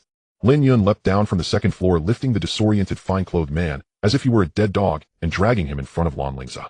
Lan Lingze crouched down, grabbing the man's hair, forcing him to raise his head. Now that's better, Lan Lingze said with a smile. What will you do if you fall from so high? The fine-clothed man was covered in blood, yet his eyes brimmed with resentment. He opened his mouth to say something, but could only emit gasping sounds due to the intense pain. Cousin Lan Lingze released his grip, stood up, and brushed off non-existent dust. Take care of those on the second floor. Lin Yun nodded and jumped back to the second floor. This time he held nothing back. 7 cold lights flashed. 7 heads rolled away. Blood sprayed, staining the walls and floor of the second floor. The 7 headless corpses trembled slightly and collapsed. Silence. A deathly silence. Everyone in the auction house hall stood frozen in place, even forgetting to breathe. Some turned pale, some had weak knees, and others quietly retreated, wishing to escape this hellish scene. Lin Yun returned to the first floor bloodless. He looked at Lan Lingze and asked, what about this one? Lan Lingze glanced at the fine-clothed man on the ground who was looking at him in terror, his eyes finally devoid of resentment, leaving only fear. Spare his life, Lan Lingze said casually. Take him back. I have more questions to ask. Lin Yun nodded, lightly tapping the back of the man's neck to knock him out, then dragging him out, as if he were a sack. Lan Lingze walked ahead with Lin Yun dragging the man following behind. The two walked out of the auction house boldly, and no one dared to stop them. On the street, many passers-by stopped to watch and whispered among themselves. Isn't that Steward Liu from the auction house? What's going on? Oh my, who are those two? The jade tube exploded in the air, transforming into countless purple light dots.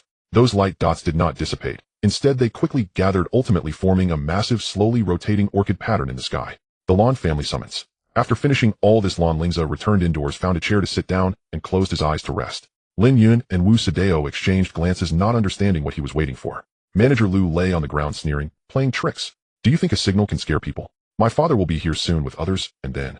Shut up. Lan Lingze did not even open his eyes. Time passed second by second. About half an hour later, a faint sound of wind breaking came from outside the house. It was not just one person. It was dozens of people. Lan Lingze opened his eyes and walked out of the wooden house. Under the moonlight, more than 30 figures stood quietly in the empty field of the medicinal herb garden. They wore various outfits, some dressed like merchants, some like mercenaries, and a few even in the attire of outer sect steward. Their ages, appearances, and temperaments varied, but at this moment, all their gazes conveyed the same thing: reverence. At the forefront stood a middle-aged man in his 40s with an ordinary appearance, the kind that would be lost in a crowd. He stepped forward, knelt on one knee, his voice steady and powerful. Young master, I am Zhao Hu, serving under the command of General Zhao Yunlan. I have been waiting here for a long time. More than 30 people behind him knelt down in unison, their movements synchronized like a well-trained army. Lan Lingze looked at them, a smile gradually appearing on his face. Indeed, he knew that when his father said, the influence of the Lan family in the Tianshu Pavilion is limited, it was far from the truth. Get up, Lan Lingze said calmly. How long have you been lurking here? How many people in the outer sect are ours? Zhao Hu stood up, still maintaining a respectful posture. Young master, we entered the sect when the new master of Tianshu Pavilion, Lord Lan Su, had just taken office, which has been over 30 years now. Among the various forces in the outer sect, our people have infiltrated over 70%. Close aides of Liu Tianxiong, the second manager of the Han's Merchant Association, the third captain of the Ross mercenary group. All of them are our people. He paused and added, even within the inner sect we have our spies. It's just that their identities are sensitive and cannot be exposed. Lan Lingze smiled. He laughed heartily with a hint of sarcasm. Damn it, he muttered softly. When my father said not fully infiltrated, I thought he meant we hadn't infiltrated much. Turns out he meant we haven't infiltrated cleanly. The Tianshu Pavilion is almost becoming our Lan family's backyard. Zhao Hu lowered his head, not daring to reply. Lin Yan walked out of the house, stunned at the sight of more than 30 masters whose auras were restrained, all at least at the radiant sun level. He had originally thought that the Lan family had merely planted a few spies in the Tianshu Pavilion. Unexpectedly, this was essentially an army. Zhao Hu. Lan Lingze's smile faded, and his expression grew serious. How many people do you have under your command? What is there? There are 37 of us, all holding the rank of 1,000-man commander, each with over 2,000 soldiers under their command scattered across various industries in the outer sect. Zhao Hu said in a deep voice, our 37 people range in strength from 6th to 8th levels of the Radiant Sun realm. The soldiers under their command are at least at the Starry realm, with those above the 100-man rank being at the Stream Moon realm. 37,000-man commanders, 2,000 soldiers each. That totals 74,000, and they are all elite above the Starry realm. Lan Lingze took a deep breath. He finally understood why his father dared to send him to the Tianshu Pavilion for training. Because in the outer sect of the Tianshu Pavilion, the Lan family already possessed a force capable of overturning everything. Very good, a glint of cold light flashed in Lan Lingze's eyes. Convey my orders, everyone must prepare to set out immediately, but do not alarm the other forces first. The first thing I want you to do. He turned around, pointing at the wooden house. Bring that waste inside along with his father Lu. Remember, it's bring, not capture. I want them to willingly give up the position of the outer sect leader. Zhao Hu's eyes flashed with brilliance. Understood.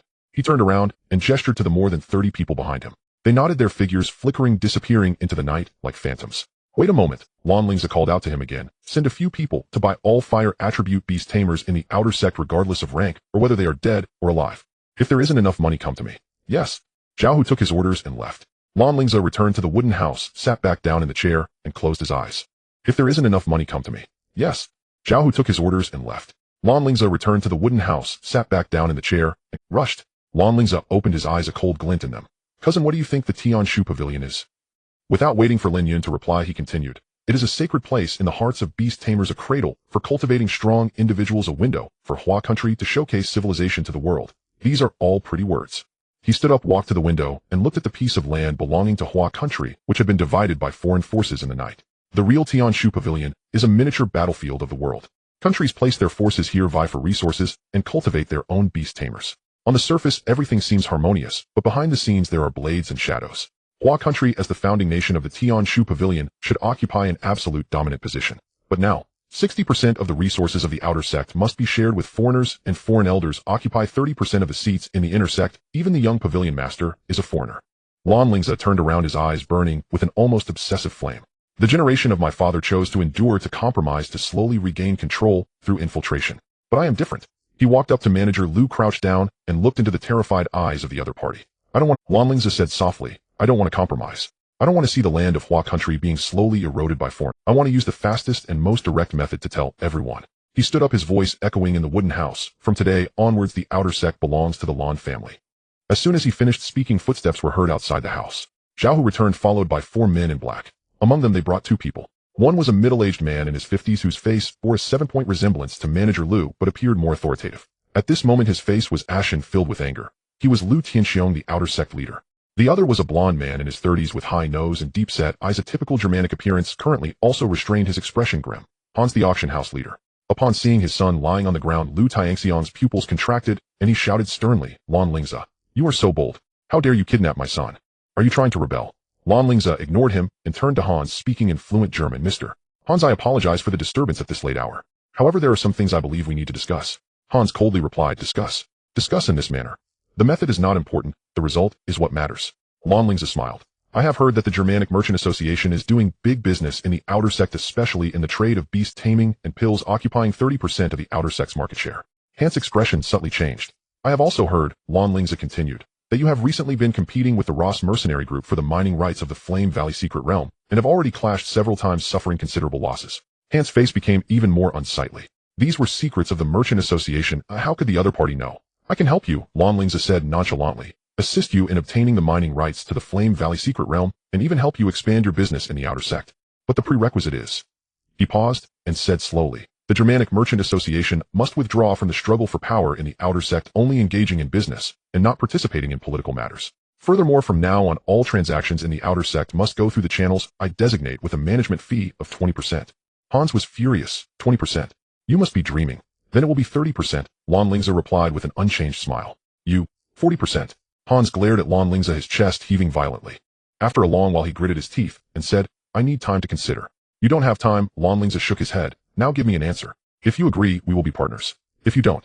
He glanced at Zhao Hu. Zhao Hu stepped forward, releasing the full pressure of an 8th level Radiant Sun realm.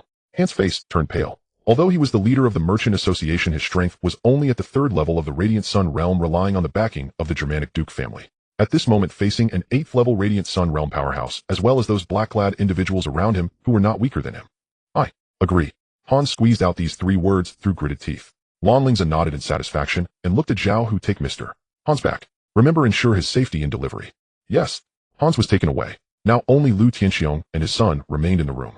Lu Tianxiong watched the scene, feeling a chill in his heart. He suddenly realized that this young man who had just arrived at the Tianshu Pavilion for less than 2 days was not some easily manipulable scion of a noble family, but rather a wolf in sheep's clothing. Master Lu, Lan Lingze turned to him, his tone polite, as if a junior were seeking guidance from a senior. Do you think the current situation in the outer sect is reasonable? Lu Tianxiong snorted coldly. You have no right to judge. I think it is unreasonable. Lan Lingze continued, the outer sect is originally the land of Hua country, yet it is headed by foreigners, with foreign forces occupying 60% of the resources and foreign merchant associations monopolizing trade. Is this reasonable? Lu Tianxiong fell silent. Therefore, I want to change this unreasonable situation. Lan Lingze walked up to him, looking at him calmly. I need you to voluntarily resign from the position of outer sect leader and recommend to the inner sect that I serve as the interim leader. Lu Tianxiong's eyes widened as if he had heard the biggest joke. You serve as the interim outer sect leader? You a rookie just entering the sect, what right do you have? By my surname Lan Lingze replied calmly, by the fact that I have 70,000 elite soldiers under my command, by the fact that I can make the Germanic Merchant Association bow down, by the fact that I dare to kill. He said the last 3 words softly, but Lu Tianxiong detected the murderous intent within them. He glanced at his barely breathing son on the ground, then at the black-clad individuals surrounding him, and finally at Lan Lingze's eerily calm eyes. After a long while he dejectedly lowered his head. I agree. Lan Lingze smiled. Very good. Zhao Hu, take Master Lu back to prepare the resignation documents. Tomorrow morning, I want to see the announcement posted all over the outer sect. Yes. Lu Tianxiong was also taken away. The wooden house finally fell silent. Lin Yun looked at Lan Lingze, wanting to say something, but hesitating. Cousin, if you want to say something, just say it, Lan Lingze said as he sat back down in the chair looking weary. Cousin, won't you make too many enemies like this? Lin Yun expressed his concerns. The Germanic Merchant Association, the Ross Mercenary Group, and other foreign forces. They won't let it go easily. I know, Lan Lingze closed his eyes, but some things must be done by someone. What have my father and the others gained after enduring for so many years? The outer sect is still controlled by foreigners. Since they chose to infiltrate slowly, I choose to seize power directly. He opened his eyes, a hint of madness flashing in them.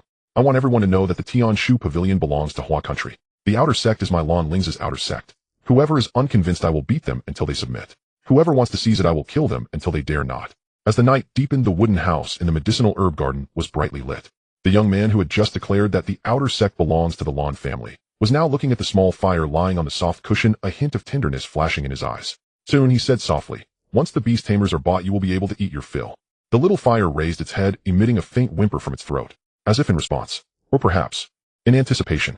Time flows in silence. Perhaps it is just a moment, or perhaps it is a long night. The lanterns in the wooden house of the medicinal field have not gone out. Lan Lingze sits at the table, the materials regarding the medicinal field sent by Wu Sadeo spread before him, yet his gaze does not rest on the pages. He is waiting for 2 things. First, for Zhao Hu to return with the fire attribute beast. Second, for those whose interests he has touched to reveal themselves.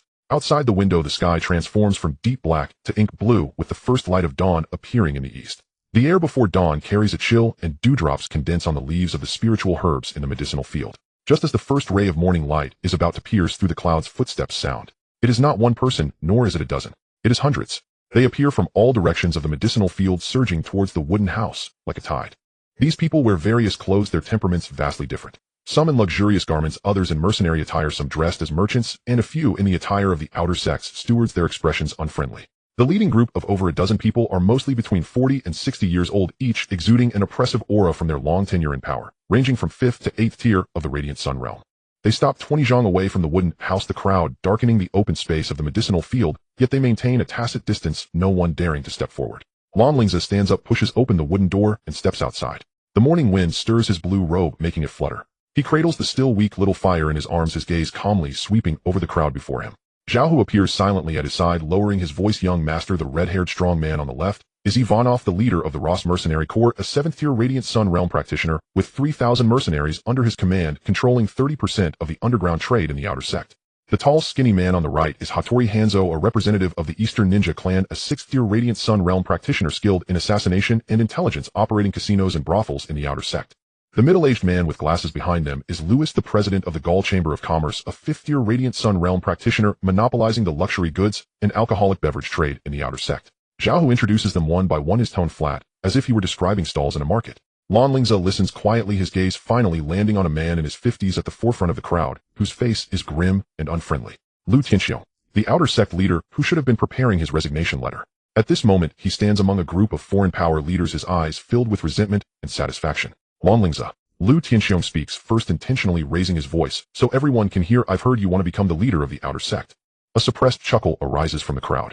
Lan Lingze says nothing, merely stroking the dark red fur of the little. Seeing him unresponsive, a golden-haired, blue-eyed Gaul man, Louis steps forward, speaking Mandarin with a heavy accent. Mr. Lan, we have all heard about you. Winning the college entrance examination, annihilating the Bai family in Jiangnan. You are the most renowned young genius in Huagua during this period. He pauses, his tone turning contemptuous, but this is the Tianshu Pavilion. As a young master here for training, you should honestly focus on your cultivation and complete your tasks rather than thinking about. Exactly.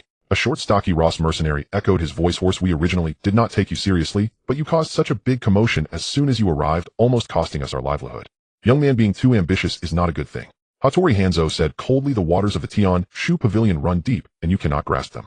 Lan Lingze finally raised his head, his gaze sweeping over the faces of these people, finally landing on Lu Tianxiong. How did you find out? He slowly began, his voice not loud, but clear enough for everyone to hear. That I want to sit in the position of the outer sect leader. A grim smile appeared on Lu Tianxiong's face. Lan Lingze, do you think those words last night could scare me? I, Lu Tianxiong, have operated in the outer sect for so many years. My foundation is so deep that a mere rookie like you cannot shake it. These people, he pointed to the crowd behind him, are all my partners. If you touch me, you are touching their interests. Do you think that with a little threat, I will obediently step aside? Lan Lingze nodded as if he understood something. So he said you purposely agreed to me, then turned around to find them wanting to unite and force me to back down. So what if it is? Lu Tianxiong sneered. Lan Lingze, I now give you two choices. First, present enough sincerity. For example, we take 70% of the medicinal field's output for the next 3 years and compensate us for the mental damages from last night. In that case, we can let bygones be bygones. He took 2 steps forward, his eyes fierce. Second, we report everything you did last night to the cabinet. Kidnapping the leader, threatening the Chamber of Commerce, attempting to seize power. Each charge is enough for you to lose your cultivation and be sent to the frontier. By then, don't even think about holding on to the leader's position. Keeping your life would be a good outcome. The morning light brightens. The dewdrops in the medicinal field begin to evaporate, turning into thin mist. Lan Lingze stands in the mist, the little red dog in his arms, stirring slightly. He raises his head, looking at Lu Tianxiong's triumphant face, and suddenly smiles. That smile is faint calm, yet it makes Lu Tianxiong's heart inexplicably tremble. Zhao Hu, Lan Lingze says softly, at your service. Send people, eliminate them. Lan Lingze's voice is as calm as if instructing what to have for lunch.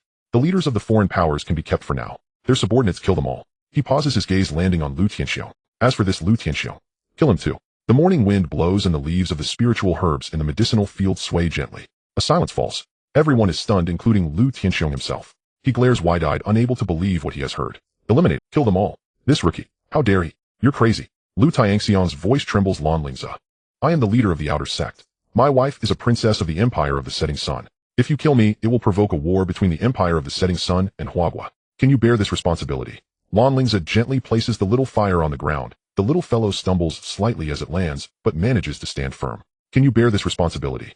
Lan Lingze gently places the little fire on the ground. The little fellow stumbles slightly as it lands, but manages to stand firm. The princess of the Empire of the Setting Sun. Lan Lingze stands merely 3 feet away from Lu Tianxiong. Leader, Lu, do you really think no one knows certain things? Your princess consort has been bedridden with illness for 10 years and has yet to recover. And you, taking the enormous living expenses allocated monthly by the royal family for the princess, have kept 3 mistresses and fathered 5 illegitimate children outside. Lu Tianxiong's face turns pale instantly. Your son.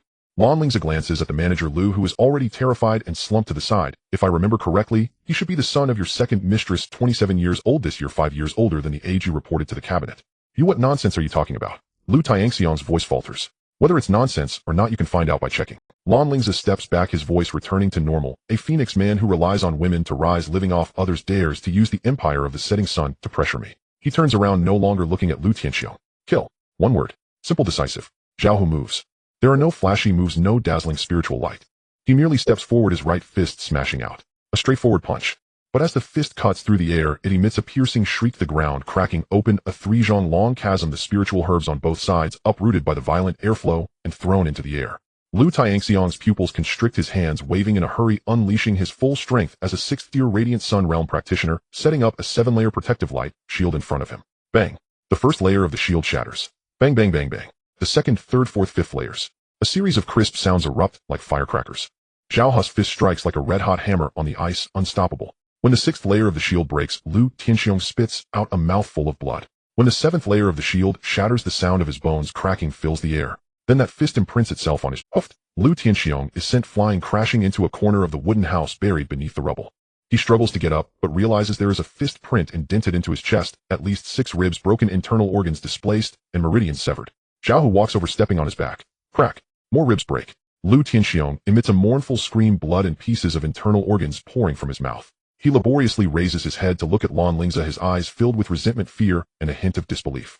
He truly did not expect this young man dared to openly kill the outer sect leader in Tianshu Pavilion in Lan Lingze. He utters each word while spitting blood. You will regret this. The cabinet. Lan Lingze crouches down in front of him. Whether the cabinet lets me go or not, that is a matter for the future. He says calmly, but right now you deserve to die. He stands up and nods to Zhao Hu.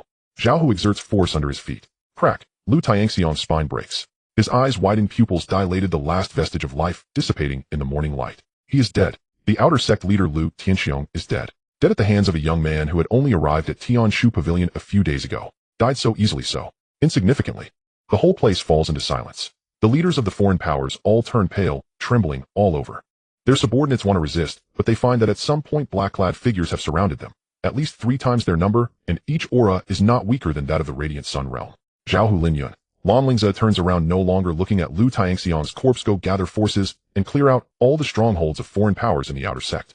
Remember, only kill the resistors. The surrenderers lose their cultivation and are expelled from the territory. Zhao Hu and Lin Yun exchange glances and bow together. Yes. They turn and leave. Lan Lingze looks at the remaining foreign leaders. As for you, he smiles, your cultivation will be crippled and you will be locked up in the latrine. When you come to your senses and are willing to sign the agreement to voluntarily give up all industries of the outer sect, we will let you out. No, you can't do this. Louis screams, I am a Gaul citizen. I have diplomatic immunity. Here, I am the one in charge. Lan Lingze says indifferently, take them away. The black-clad figures move and, like wolves entering a flock of sheep. Screams pleas for mercy and curses rise and fall, but soon quiet down. In just a quarter of an hour, the open space of the medicinal field returns to silence. Only the remnants of chaos and the faint smell of blood linger in the air. Lan Lingze returns to the wooden house, picks up the little fire, walks inside, and closes the door. He sits cross-legged, taking out the fire attribute beast bought by Zhao Hu from the Black Ring. 37 iron cages, each holding 1 or several fire attribute beasts ranging from the lowest tier fire rabbits to 3rd tier fire lizards.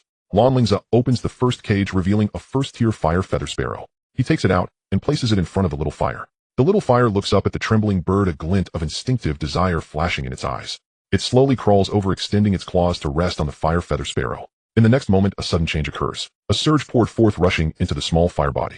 The fire feather sparrow gave a piercing, tragic cry, though its flesh visibly withered, its plumage dulled, and in the end it collapsed into a desiccated husk. And Xiaohua, the little fire, its fur seemed to brighten slightly, its breath strengthening by a measure.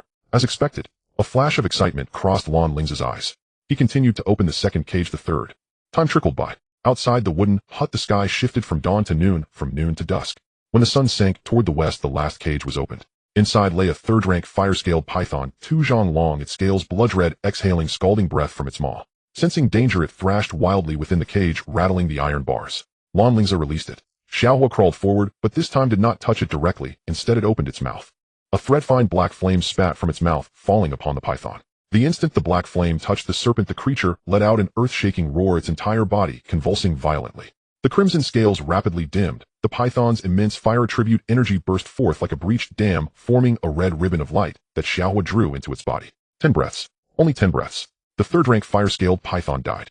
Its corpse shriveled, scales shattered, as if every ounce of essence had been siphoned away. Xiaohua's entire form began to glow. Not a red light, but black radiance. Deep, uncanny, as if capable of devouring all things. Its body swelled in size from the span of a palm to half a qi, 1 qi, 2 qi. Finally stabilizing at around 3 qi. Its fur shifted from dark crimson to pure black, ink dark, yet with a metallic sheen. On its forehead, a twisted flame pattern appeared, equally pitch black. The strangest thing was that though no flame flickered upon it, the temperature of the surroundings climbed steeply. The hut's tables and chairs began to smoke, the floor cracked, dry, the air warped. In Lan Lingze's mind at last the system's prompt sounded scan complete. Target Huodo category ferocious beast ancient species rank awakening realm stage 5 potential overlord realm stage 9 attribute fire active skill Finchen Lidi unleashes black flames that cause everything within a 5-kilometer radius to burn ceaselessly until utterly consumed. Passive skill Sure Hua Fire Devour capable of swallowing all flames and fire attribute energy including, but not limited to natural fire beast fire exotic flames and the fire of life. Note descendant of the ancient ferocious beast Huodo, bloodline diluted activated by special means. Requires sustained consumption of high-quality flames or fire attribute life forms to evolve. Huodo, an ancient ferocious beast. Lan Lingze stared at the small holy black reed creature before him, his heart pounded. He had heard the name.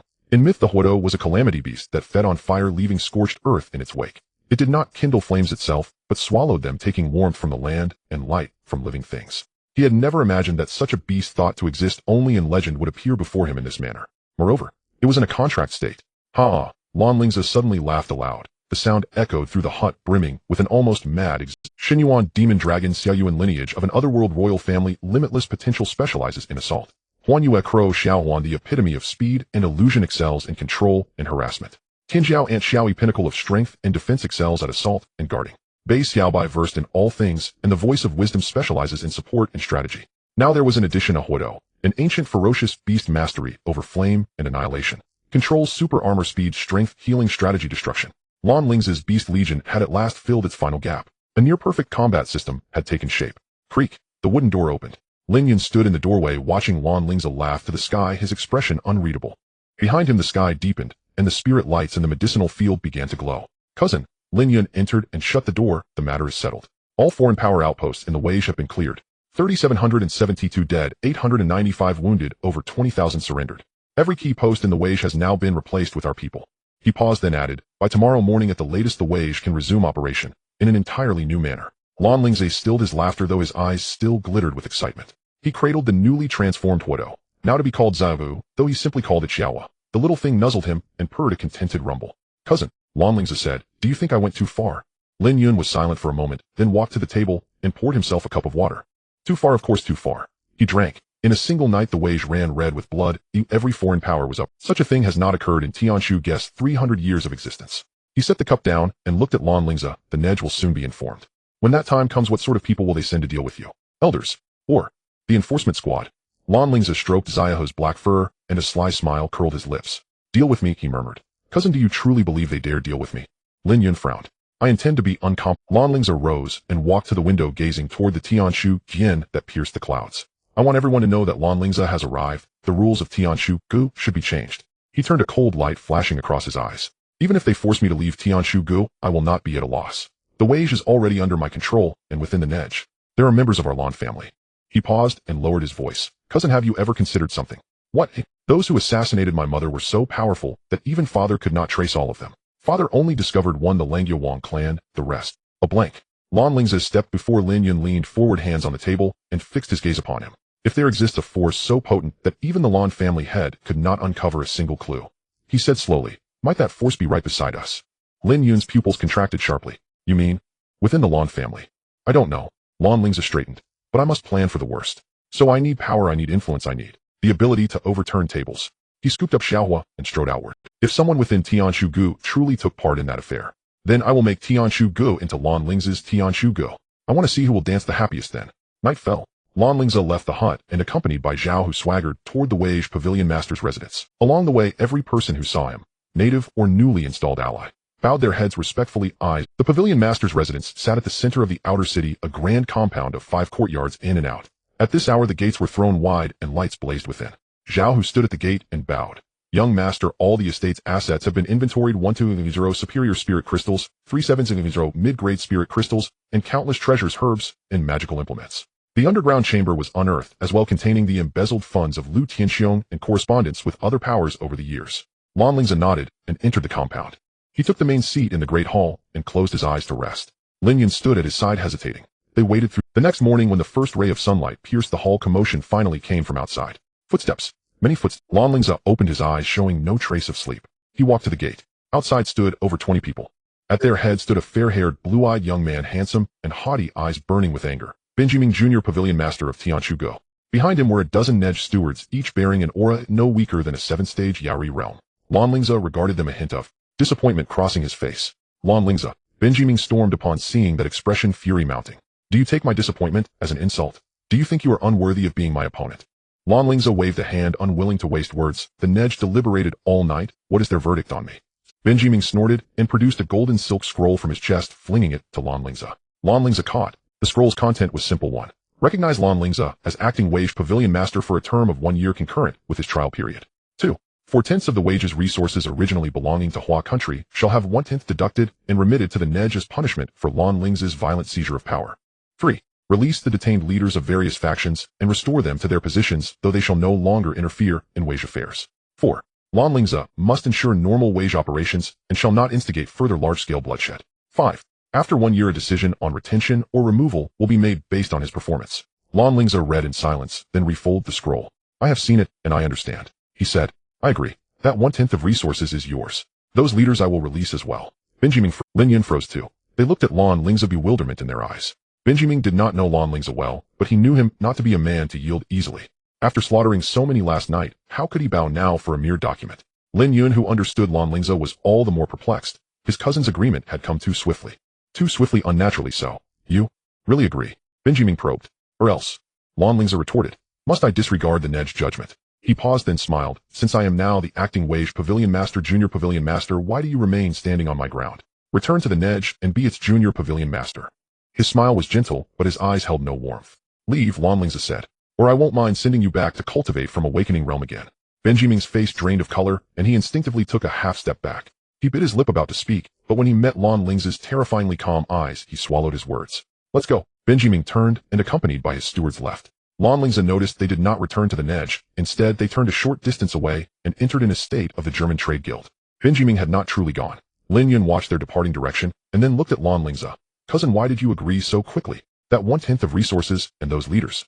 Lan Lingze turned and walked back inside the residence. Cousin, he said as he walked, the Nej didn't punish me. They only demanded I hand over 1/10 and release the prisoners back. What kind of punishment is that?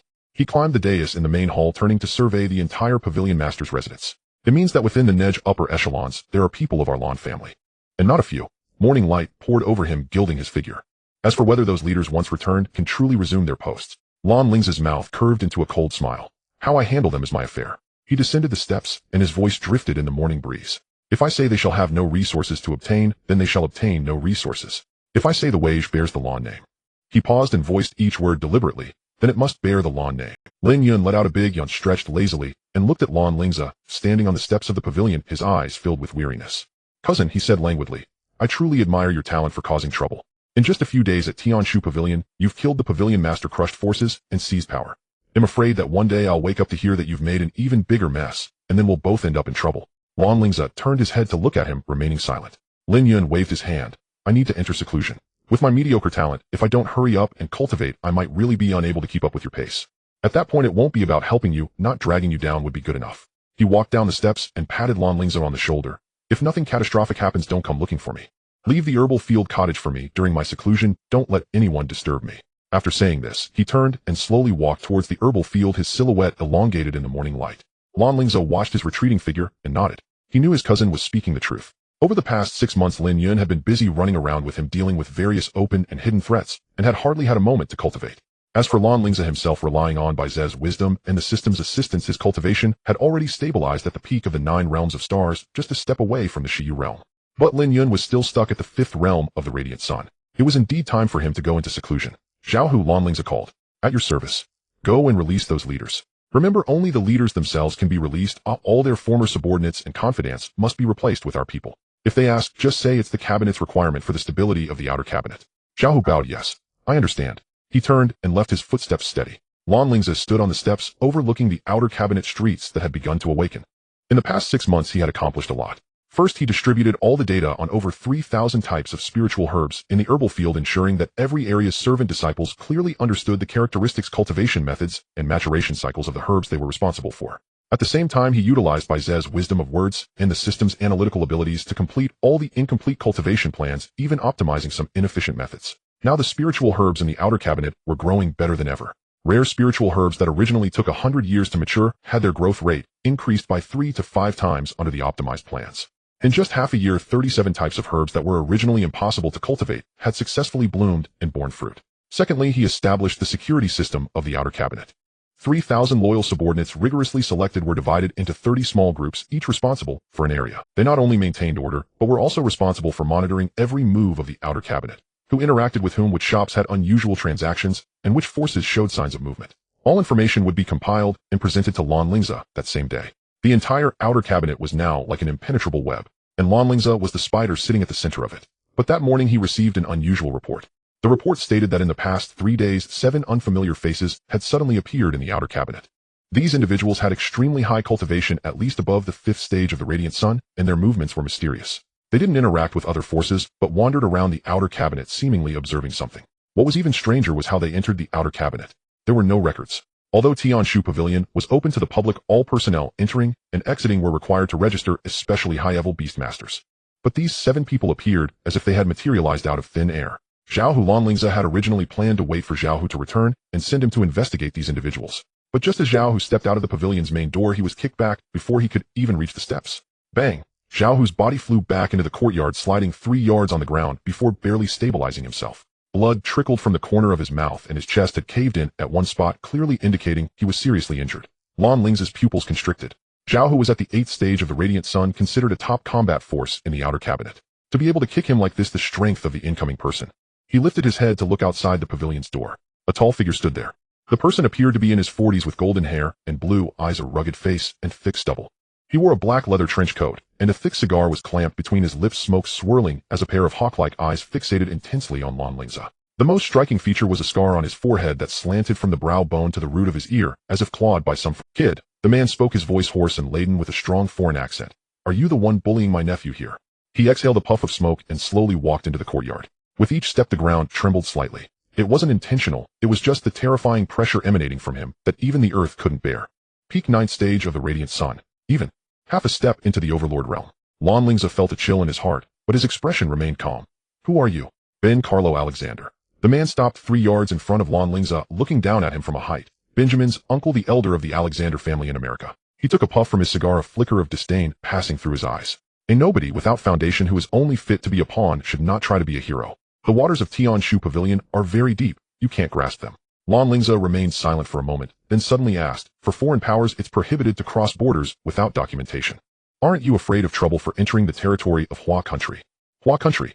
Ben Carlo sneered, spitting out the cigar from his mouth. "Humph, I admit this country is strong. But the neighboring countries around you don't seem to be on good terms with you, do they? The Northern Ross Empire, the Western Germanic city-states, the Southern Gaul Republic, the Eastern Japan Islands. Which of them isn't watching you like a hawk?" He took 2 steps forward, lowering his voice. "Moreover, I've heard that you have a Valley of Abyss on your border, which requires a strong military presence to prevent invasions from other dimensions. Under such circumstances, does Hua country still have the energy to manage the small affairs of Tianshu Pavilion?" He stared at Lan Lingze, enunciating each word. "To put it bluntly, you Hua country are nothing but the sick man of East Asia. You were that way hundreds of years ago, and you still are now." Lan Lingze's body stiffened, not out of fear, but because of anger. A chilling, almost tangible killing intent emanated from him. The temperature in the courtyard plummeted, and the ground even formed a thin layer of frost. The sick man of East Asia. These 4 words pierced into his heart like 4 poisoned daggers. Hundreds of years ago, when Hua country was weak and foreign powers invaded, it was these 4 words that humiliated the entire. Countless martyrs sacrificed their lives, and it took 3 generations to barely wash away this shame. And today, in this holy land established by Hua country, in this place that should showcase the civilization and strength of Hua country, a foreigner uttered these 4 words before him again. "You?" Lan Lingze's voice was very soft, almost inaudible. "Say it again."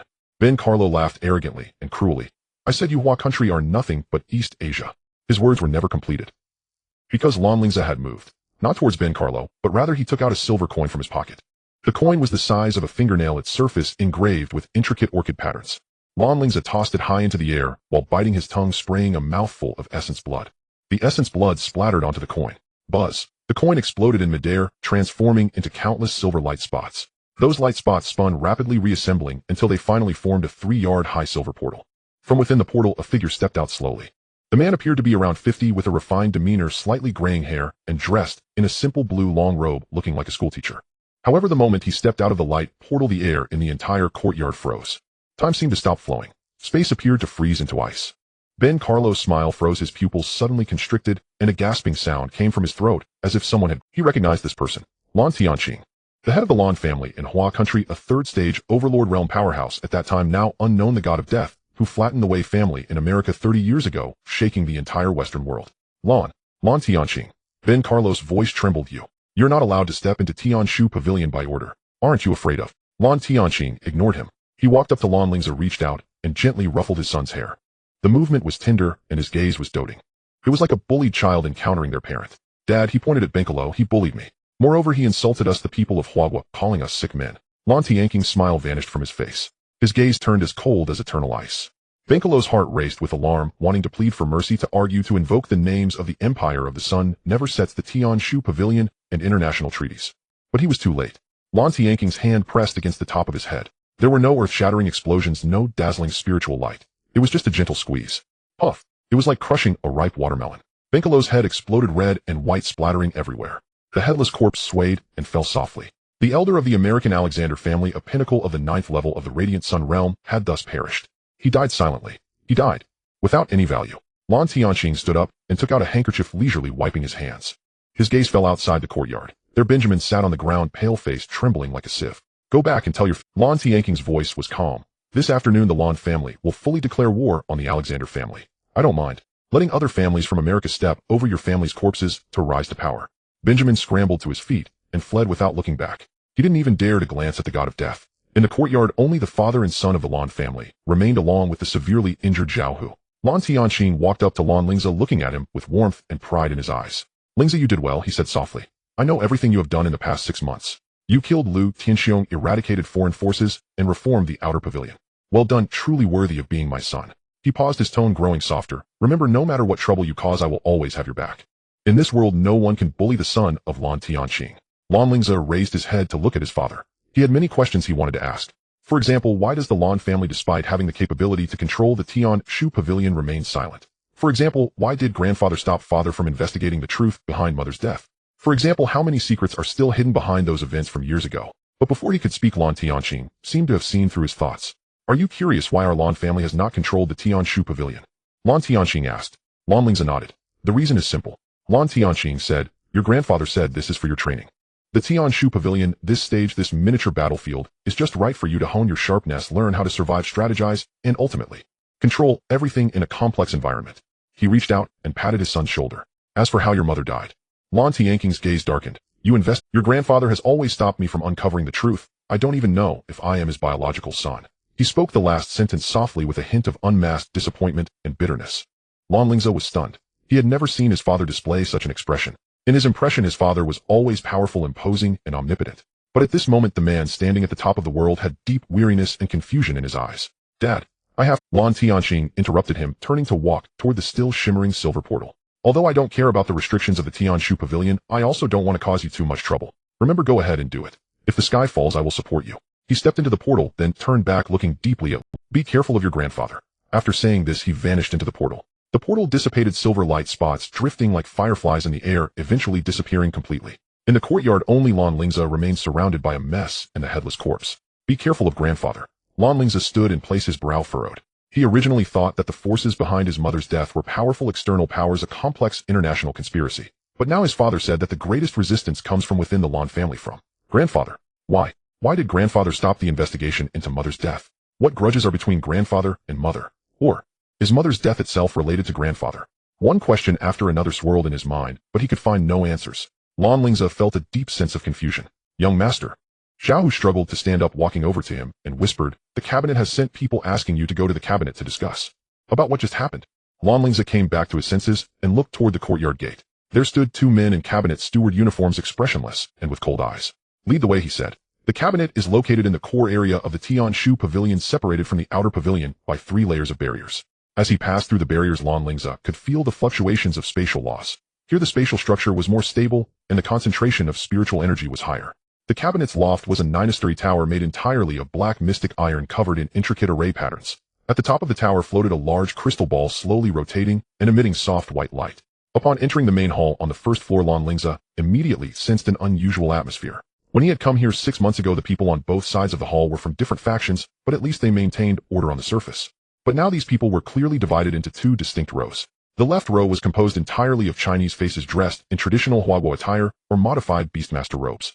They stood silently, calm expressions, showing no emotions. The right row consisted of various races, golden-haired and blue-eyed representatives from the Empire of the Sun, never-sets, high-nosed, and deep-eyed Germans, curly-haired brown-skinned Gauls, and short, yet tough Japanese. Their faces were filled with anger and impatience. Meanwhile, above the platform pavilion, Lord Lan Su remained seated in the grand chair, eyes closed in meditation, seemingly oblivious to the standoff below. Lan Lingze walked to the center of the hall and stopped. Just as he stood still, a German stepped forward from the right row, speaking harshly. Lan Lingze, I think the previous punishment was still too light for you. What despicable means did you use to kill Elder Bankalo? And you scared the young pavilion master into insanity. Another Gaul chimed in. Exactly. The taxes that should have been submitted monthly have been delayed for 6 months. And why is our influence in the outer pavilion so stifled? The tax rate has reached 98. This is blatant robbery. Lan Lingze, don't think just because you are the son of the Lan family that we dare not touch you. A ninja dressed Japanese style spoke ominously, but his voice noticeably weakened at the last sentence, lacking confidence. Lan Lingze stood in the center of the hall like a condemned prisoner. He quietly listened to these accusations, and once they were finished, he slowly raised his head, scanning each person in the right row with his gaze. Are you done? He asked. Without waiting for a response, he continued. Then I also have a few questions I would like to ask you all. He took 2 steps forward, his voice echoing in the hall. First, in this world, there are not only one global Beastmaster organization, Tianshu Pavilion.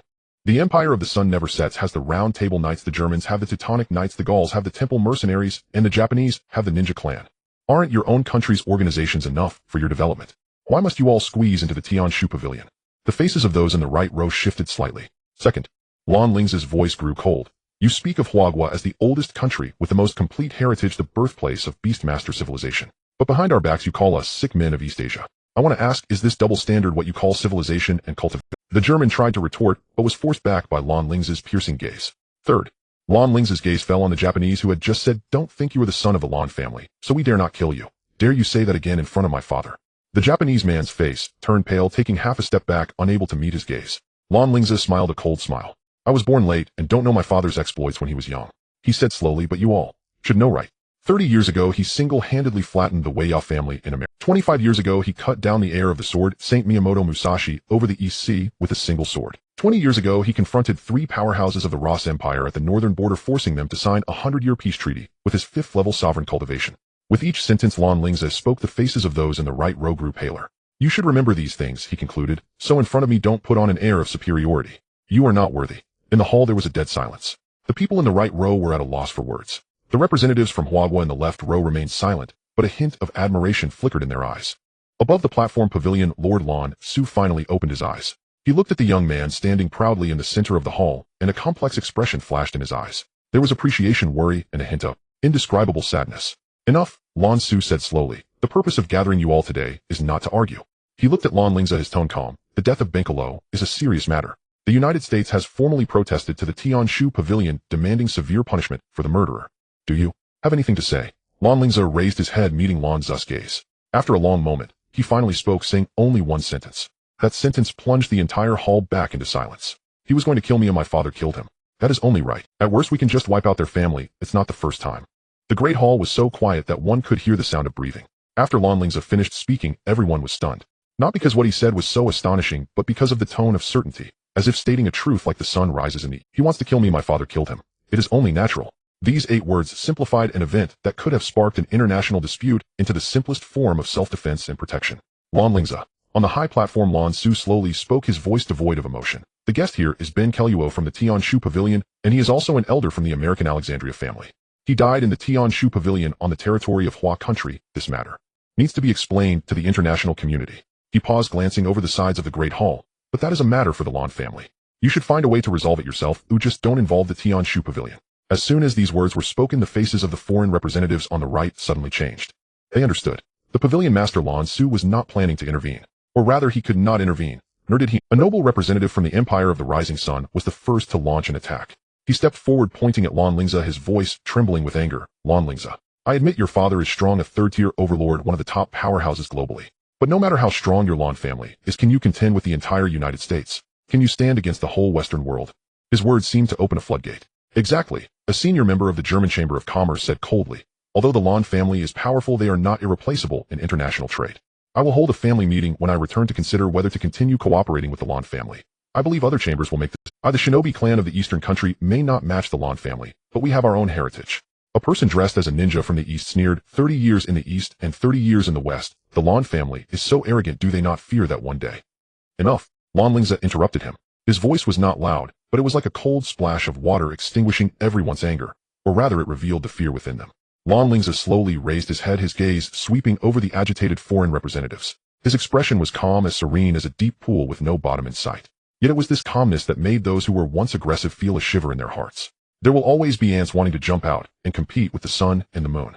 Lan Lingze spoke slowly, his voice echoing in the great hall. They always think of themselves as destined individuals, the protagonists of this era. Little do they know, in the face of true power, you do not even have the qualification to be a pawn. He took 2 steps forward, reaching the center of the great hall, facing the foreign representatives. The distance was very close. Close enough to see the fear in their eyes.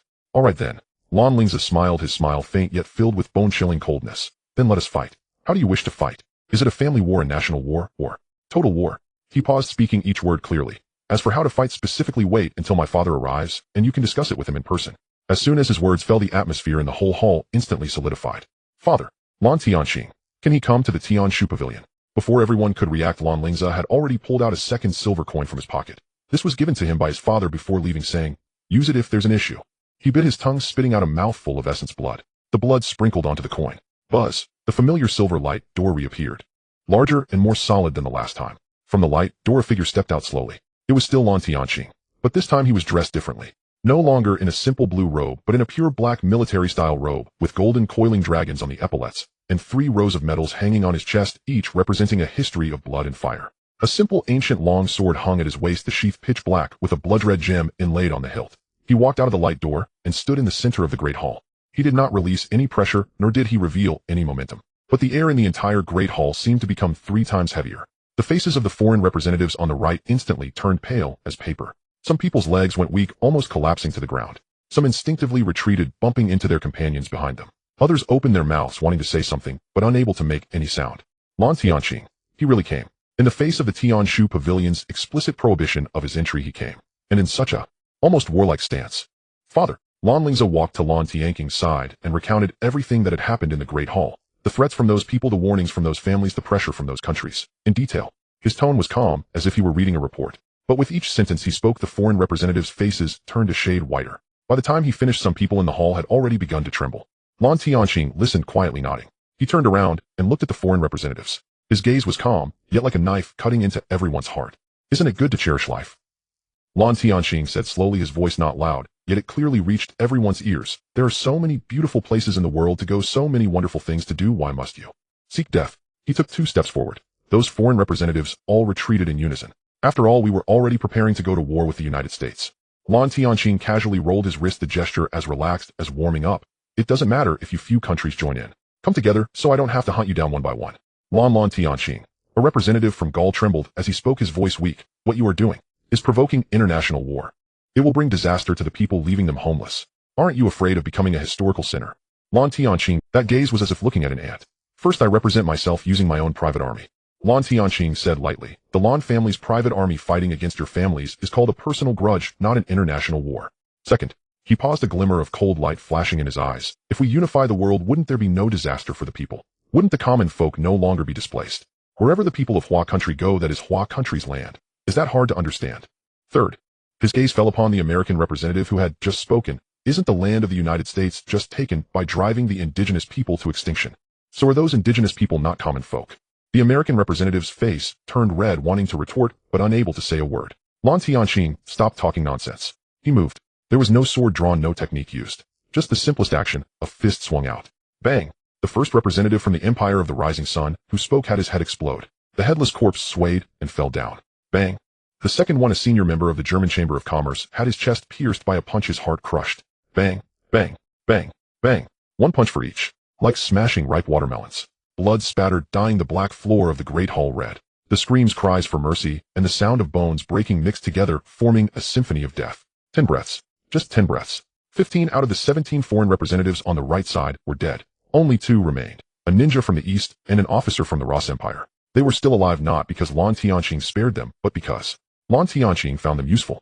The 2 sat on the ground, trembling, all over their pants soaked.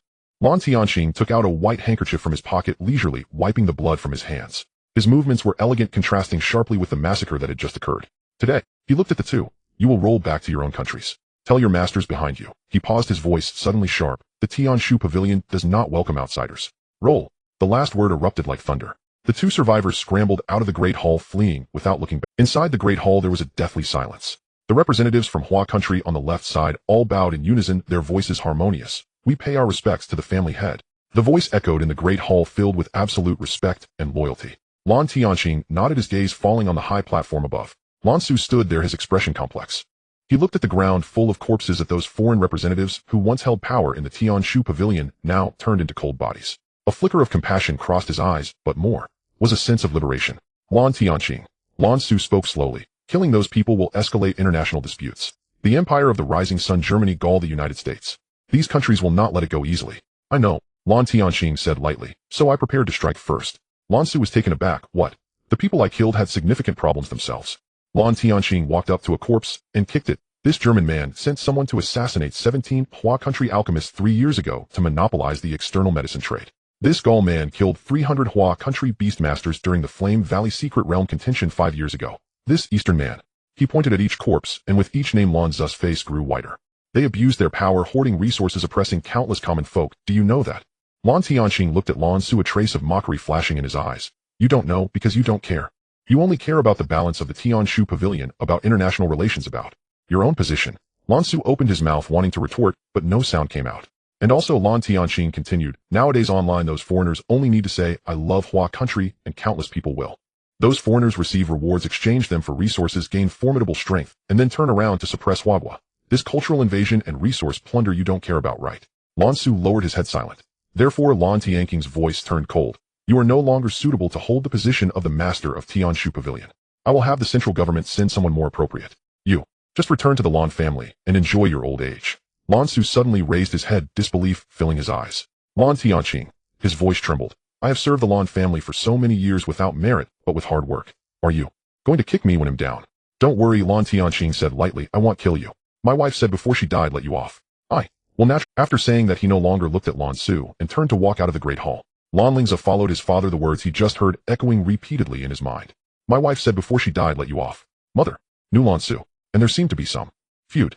Stepping out of the Great Hall and into the square, the sunlight was just right, warm on his skin, contrasting sharply with the bloodshed. Lan Tianqing paused, turning to look back at his son. "Father," Lan Lingze could no longer hold back, asking the question in his heart. "Does that Lan Su?"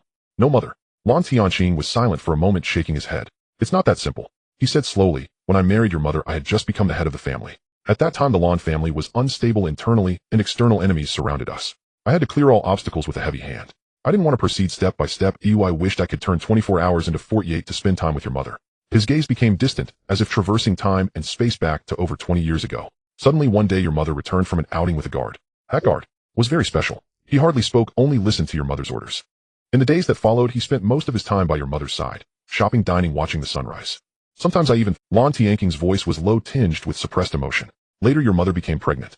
He paused. "That guard, he vanished without a trace. I sent people to search the entire world, even to Abyss Valley, but found not a single clue." He looked at Lan Lingze, his eyes filled with complexity. "And Lan Su is the subordinate of that guard. He originally did not have the surname Lan, but was granted the surname by your mother." After speaking, Lan Tianqing did not linger, turning and stepping out, disappearing into the void, leaving Lan Lingze standing alone in the square, lost in thought. Mother, guard, granted surname. One clue after another connected in his mind, yet formed an even greater mystery. Who was that guard? Why did he disappear? Why did mother grant the surname to Lan Su? And why did Lan Su have such a promise to mother? Let you off. These questions pierced Lan Lingze's heart like needles. But he knew that now was not the time to investigate. His father was right. First deal with the matter at hand. 1 hour. Just 1 hour. Lan Tianqing returned to the Lan family, mobilizing private soldiers, simultaneously declaring war on the Alex family in the United States, several merchant families from Germania, the noble forces of Gaul, and the ninja clans of the East. No reason, no excuse. It was simply a declaration of war. The news spread, shaking the world. Western media called it the madness of the Lan family, while Eastern media remained silent, or rather were waiting. The war lasted for half a year. During this time, Lan Lingze stayed at Tianshu Pavilion, reorganizing the outer pavilion, while keeping an eye on his father's military situation. Unexpectedly, this seemingly one-sided war, one family of the Lan against over 10 Western families, did not fall into a stalemate.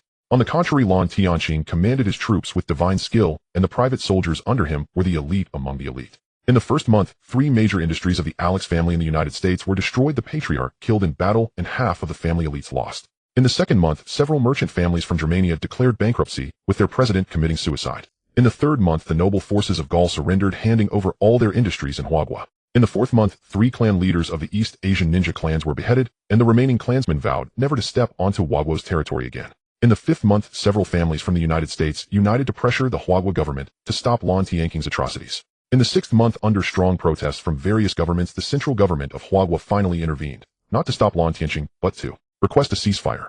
The reason was almost done with the killing, it was time to stop. Lan Tianqing graciously halted his actions. It was not out of fear, but indeed he had almost finished the slaughter. In these 6 months, more than 30 powerful experts from the Radiant Realm died at his hands, and 2 from the Dominator realm also perished.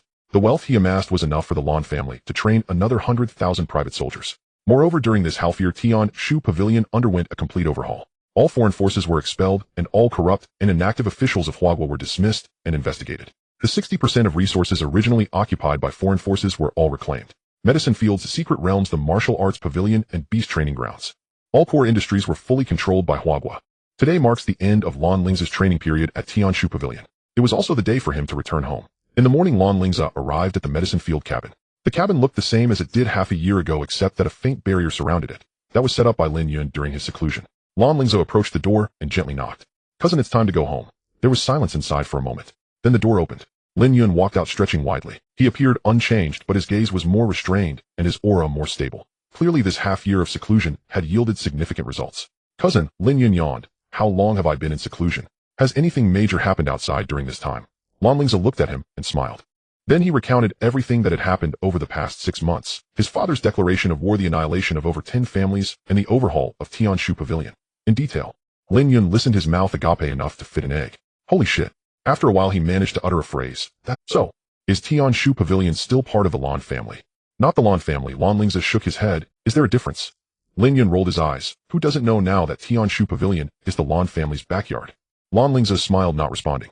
Some things are better left unsaid as long as they are understood in the heart. Lin Yun stretched lazily, working out his stiff muscles. Forget it, let's not think too much about it. He patted Lan Lingze's shoulder. The year-long trial period is over, it's time to go home.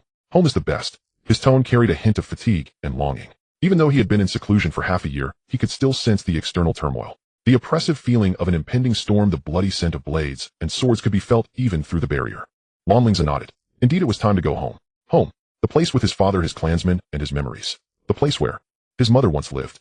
The two packed their belongings, though there wasn't much to pack, mainly some notes on alchemy and records of the harvest from the medicine field over the past 6 months.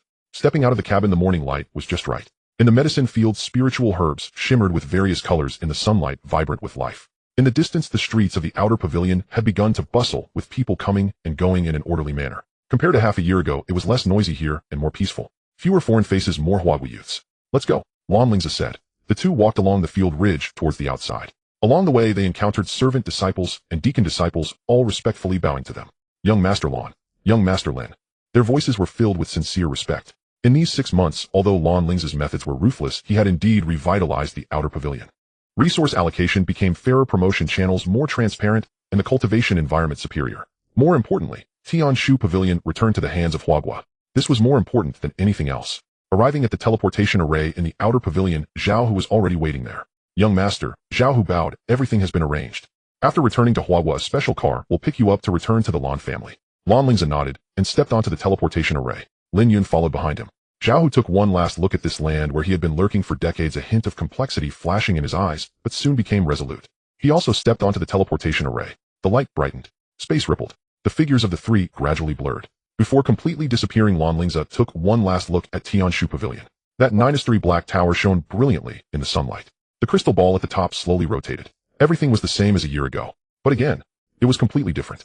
Goodbye, Lan Lingze said softly. It was unclear whether it was to Tian Shu Pavilion or to everything that had happened on this land. The light surged. In the next second, the three disappeared. The teleportation array returned to calm. Meanwhile, far away at the ancestral land of the Lan family, a grand welcome ceremony had been prepared. The elders of the family and the younger generation gathered in the ancestral square. They were waiting for the young master who had been away from home for a year to return.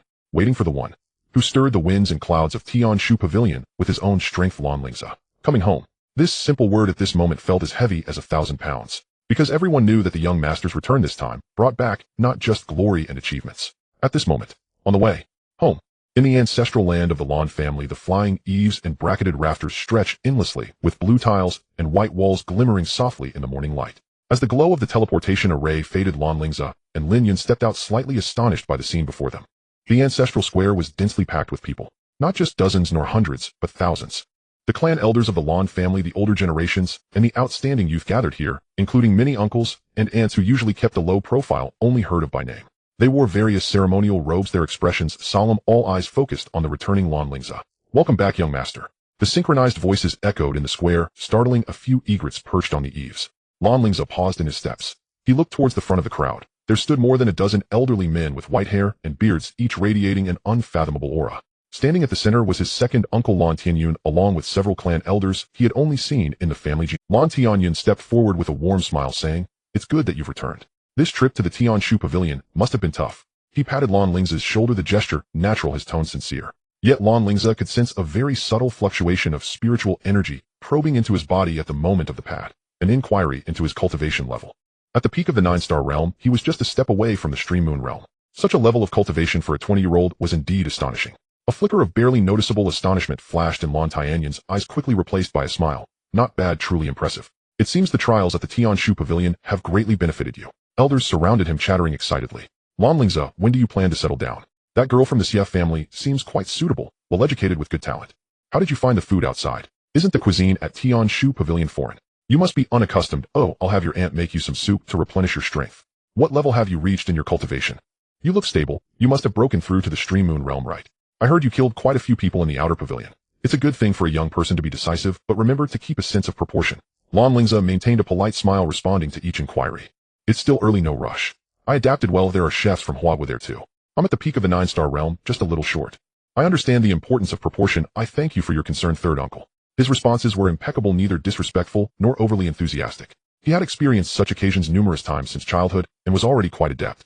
This time, however, he could distinctly feel the way the elders looked at him was different from before. There was less scrutiny and more, less scheming and more caution. Indeed, a 20-year-old youth, after spending a year at the Tianshu Pavilion, had killed the outer pavilion master, destroyed over a dozen foreign powers, forced a major overhaul of the Tianshu Pavilion, and even attracted the family head of the Lan family to personally eliminate several Western families. With such accomplishments, such means, and such a background, who would dare to underestimate him?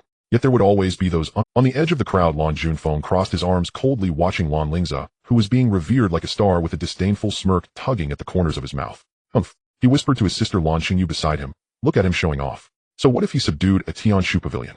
What's so great about it? I could do it too." Lan Xingyu was startled, quickly tugging at his sleeve. "Brother, are you trying to get yourself killed? Lingze has. He has killed quite a few people. If he hears you, I don't know if he would kill you, but he would definitely cripple you." "Cripple me?" Lan Junfeng scoffed, lightly tapping his sister's head gently. "Are you my sister? Why are you always boosting his ego? Just let him be arrogant for a while longer. When my mother returns from her family home, they'll show him the difference between having a mother." Lan Xingyu wanted to say something else, but was silenced by a glare from Lan Junfeng. At this moment, Lan Tianyun noticed the commotion over there. He furrowed his brow, walked up to Lan Junfeng, and said sternly, "Junfeng, mind your words. Today is your cousin's homecoming day, but don't cause trouble." Lan Junfeng pursed his lips, not responding, but his defiance was evident in his eyes. Lan Tianyun ignored him further and turned to Lan Lingze, saying, "Xiaoze, don't just stand here. Let's go to the study. Your grandfather is waiting for you. Your father will return later." Lan Lingze nodded. He did not harbor any dislike towards this second uncle. Lan Tianyun was upright and fair in his dealings, well regarded in the family. However, his son Lan Junfeng. Lan Lingze glanced at Lan Junfeng, a hint of coldness flashing in his eyes, but he quickly concealed it. Now was not the time to dwell on such matters. He made his way through the crowd under the watchful eyes of many, heading towards the depths of the ancestral land to the study. It was a standalone 3-story small building with flying eaves and curved corners, exuding an ancient and weathered charm. In front of the building stood a 1,000-year-old ginkgo tree, its golden leaves carpeting the ground, rustling underfoot. Pushing open the door to the study, a faint scent of ink wafted out. The study was spacious, with 3 walls lined from floor to ceiling with bookshelves filled with ancient texts, scrolls, and jade slips. At the center stood a massive rosewood desk, behind which sat a man.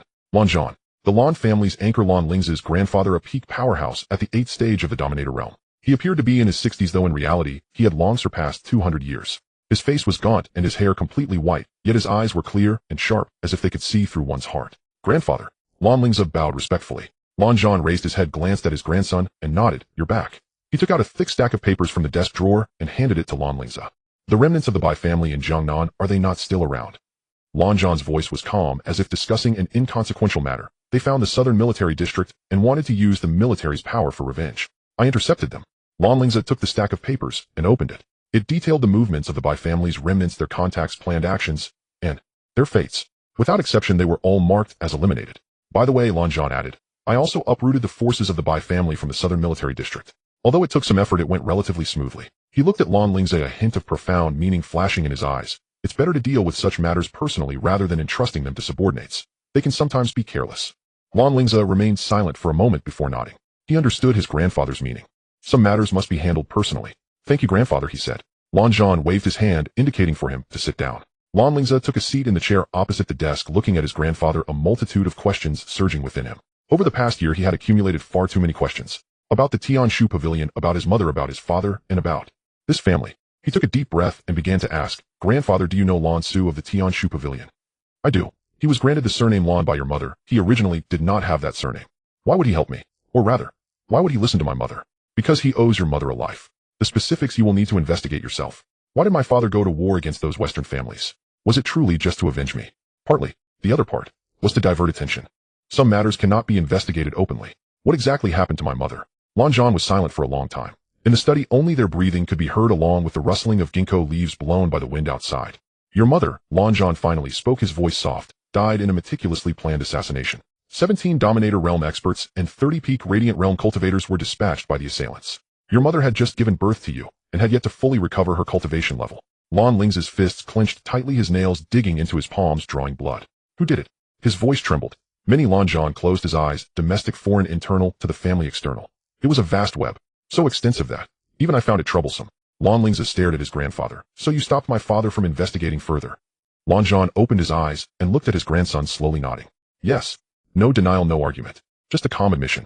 Lan Lingze's emotions instantly spiraled out of him. He abruptly stood up, hands pressed on the desk, leaning forward, eyes fixed intently on his grandfather. Wise. Did you wish for my mother to die as well? Why allow those murderers to roam free?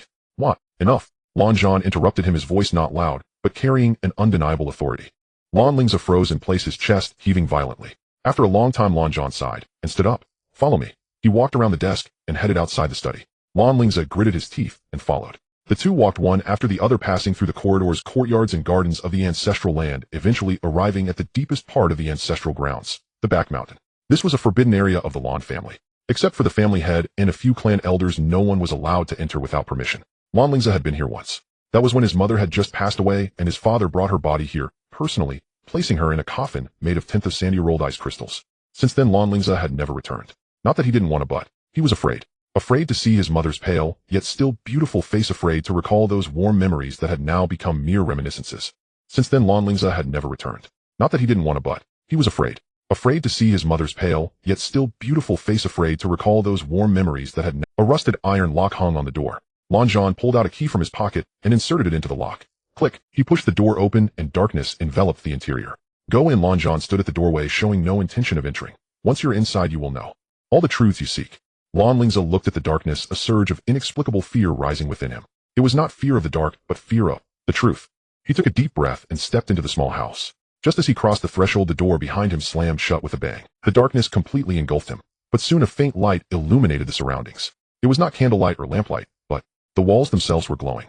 Lan Lingze looked around and found that this was a very small secret chamber, no more than 10 square meters. The walls were covered with portraits. Some portraits were clear, depicting the same person, a woman. A very beautiful, breathtakingly beautiful woman. Lan Lingze's heart skipped a beat. That was his mother. No, it wasn't right. Though she looked similar, there were differences, and his mother's eyes were more gentle. Gentle, yet the gaze of this woman is even more piercing and weathered. He stepped closer to a portrait, wanting to see it more clearly. But strangely, no matter how close he got, the details of the portraits remained perpetually blurred. Clearly the outlines and colors were there, yet it was as if separated by a layer of frosted glass, rendering everything indistinct. It felt as though an invisible force was obstructing his line of sight. Lan Lingze furrowed his brows, abandoning the view of the portraits to instead look towards the center of the secret room. There stood a crystal towering like a giant mirror, entirely transparent.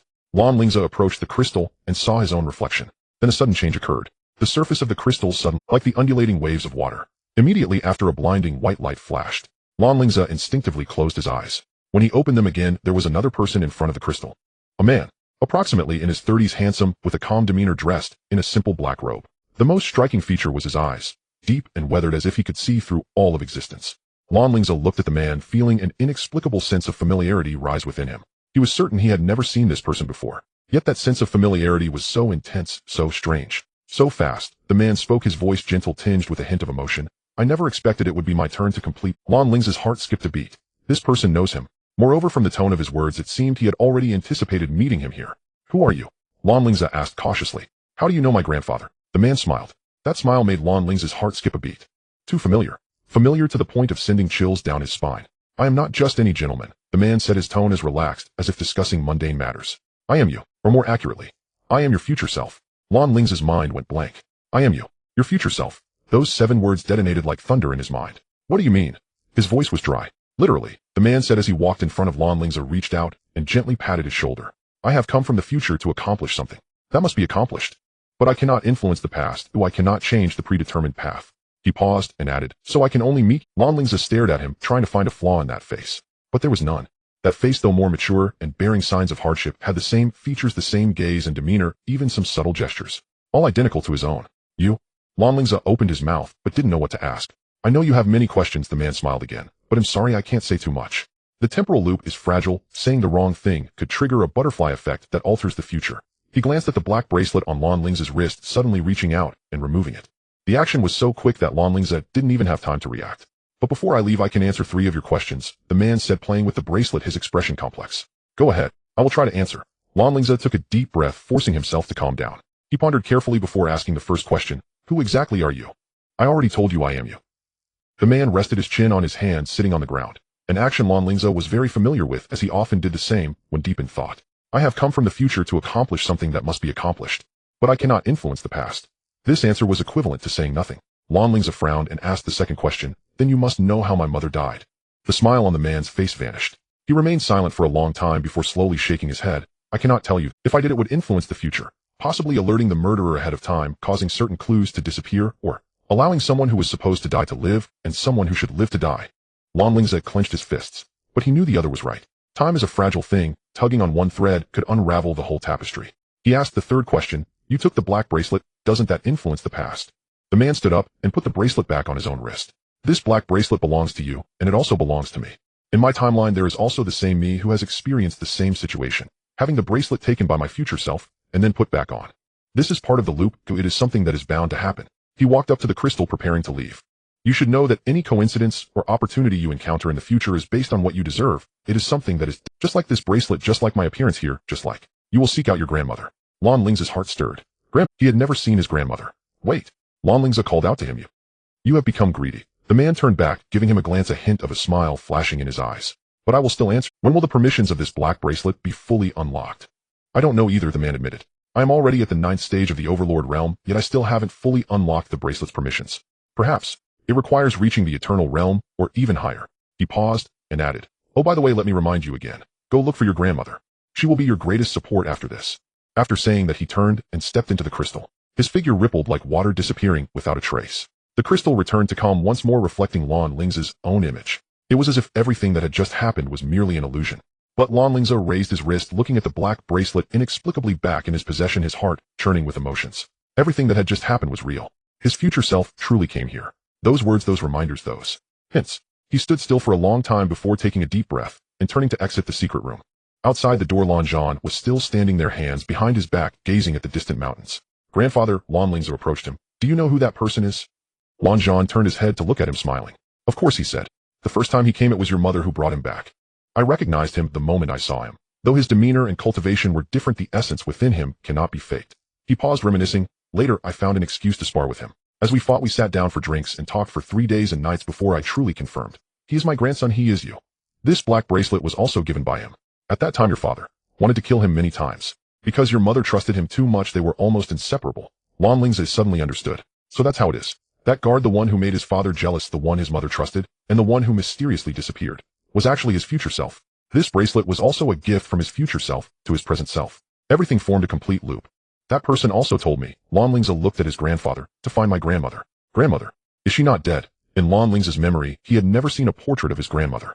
He had asked his father, who only said, when I became the head of the family, your mother disappeared, and after that he refused to elaborate. Lan Zhan's expression suddenly became a bit unnatural. He turned his head to look towards the direction of the Sunless Empire, his voice somewhat vague. I am not clear on the specifics, but you can go look for her in the Sunless Empire. She left in a fit of anger back, then saying she would never return to this family. He paused and added, but you are her grandson. She may be willing to see you. That night, Lan Lingze learned many truths, but it also added more new mysteries. Why did grandmother leave in anger? Why is she in the Sunless Empire? Why does his future self say that grandmother is his greatest support? These questions tangled in his mind like a mess. But Lan Lingze knew this was not the time to dwell on these matters. He needed to take action. The next morning, Lan Lingze, Lin Yun had just finished his closed-door training and was energetically stretching his muscles. Upon seeing Lan Lingze enter, he grinned widely. "Cousin, what's up? Planning something again?" Lan Lingze pulled out a small cloth bag from his pocket and tossed it to him. Lin Yun caught it and opened it, his eyes instantly lighting up. Inside were 10 high-quality spirit crystals and 3 jade bottles labeled Premium Sun Yang Pills. "This is a deposit," Lan Lingze said. "Come with me to the Sunless Empire. After the task is completed, there will be 10 times this amount in rewards." Lin Yun gulped. 10 high-quality spirit crystals is already a significant sum. Adding 3 bottles of Premium Sun Yang Pills. These are treasures that are priceless and far more valuable than spirit crystals to cultivators at the Radiant Sun Realm. And after the task is completed, there will be 10 times. "Let's go. We must go." Lin Yun's eyes sparkled. "When do we leave?" "I can go right now." Lan Lingze smiled. He knew his cousin, though appearing lazy and greedy, was more reliable than anyone in a situation. "We leave now," he said. "I have already booked the flight. It's a 2 p.m. flight to Mist City." Lin Yun was taken aback. "Flight? We're not taking the teleportation array." "The Sunless Empire has strict controls over teleportation arrays," Lan Lingze explained. "Private teleportation arrays require layers of approval and take at least 3 months. Flying is slower but the most convenient option." He paused. A glint of cold light flashed in his eyes. "Besides, I want to see who dares to jump out and seek death along the way." Lin Yun caught the killing intent in his words and grinned. "All right then, we'll take the plane. It's been a while since I've been abroad. Oh, I want to see if the moon is rounder there." The two exchanged smiles. After a brief packing, they left the Lan family ancestral grounds and headed to the airport. On the way, Lan Lingze looked back. The outline of the ancestral grounds loomed in the morning mist like a dormant beast. He knew that this time he left, everything would change when he returned. He would uncover the truth behind his mother's death. He would find his grandmother, the one who is his greatest support. He would make all those who should pay the price pay the price. But before that, he needed power. He needed resources. He needed more chips. And the Sunless Empire, once the world's hegemon and still a powerful nation, is the best place for him to seek those chips. As the plane smoothly landed at Fog City International Airport, it was already evening. Through the window, Lan Lingze saw a scene starkly different from that of Hua country. Gothic spires outlined a gloomy silhouette in the twilight, and the Thames flowed through the city like a black satin ribbon with lights gradually illuminating both banks. However, it lacked the lively essence of Hua country's cities, replaced instead by an air of restraint and detachment. "Cousin, we have arrived." Lin Yun yawned, standing up from his seat. "To be honest, I still prefer using the teleportation array. This thing, the airplane, is so slow, and we still have to go through security checks. What a hassle."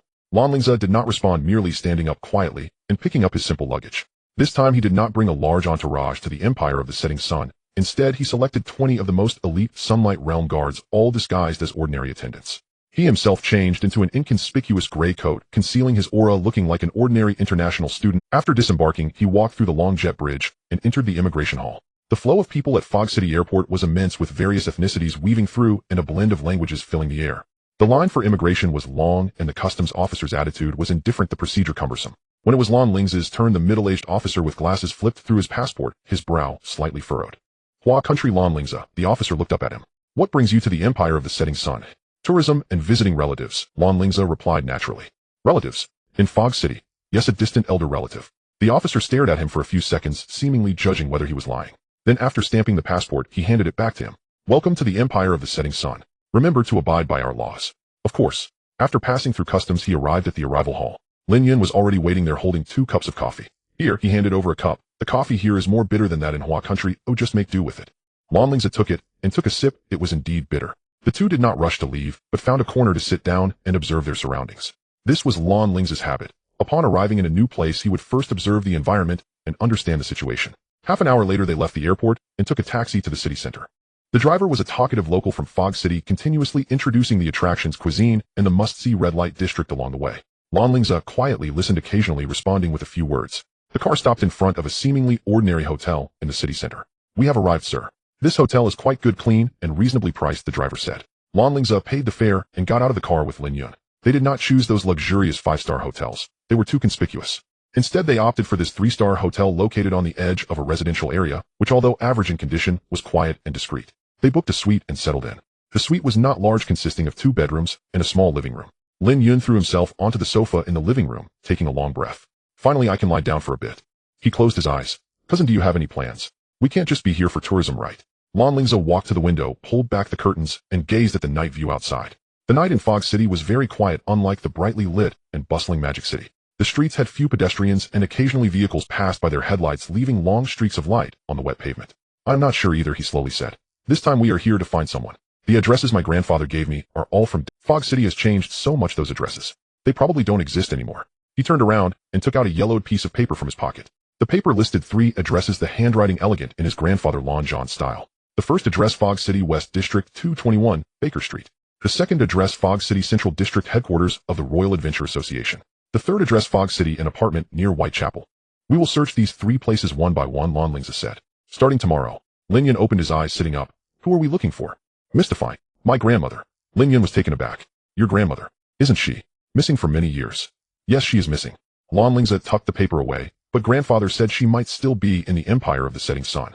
Moreover, she might have an extraordinary identity. What do you mean by extraordinary? I don't know. Lan Lingze shook his head. But she could possibly be my biggest support in the future. Lin Yun blinked, processing. These concepts were a bit beyond his understanding.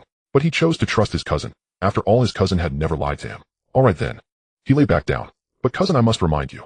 This is someone else's territory. Let's keep a low profile. Your decisive methods are best kept in check here in Fog City. Although the empire of the setting sun has declined, its foundation still exists, and there are at least 3 eternal realm powerhouses.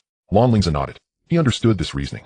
Early the next morning, the two left the hotel and began their quest to find the first address, 221 Baker Street. It was now the location of a detective agency, with a sign outside reading Sherlock Holmes Museum. Lan Lingze went inside, took a look around, and asked a few people, receiving only responses of, I have never heard of a Chinese lady with the surname Lan living here.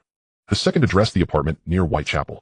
That area was now a slum with chaotic law and order and a filthy. Lan Lingze and Lin Yun were dressed plainly, but they still attracted quite a few suspicious glances. They found the apartment building according to the address, only to discover it had long been demolished and now lay in a deserted construction site.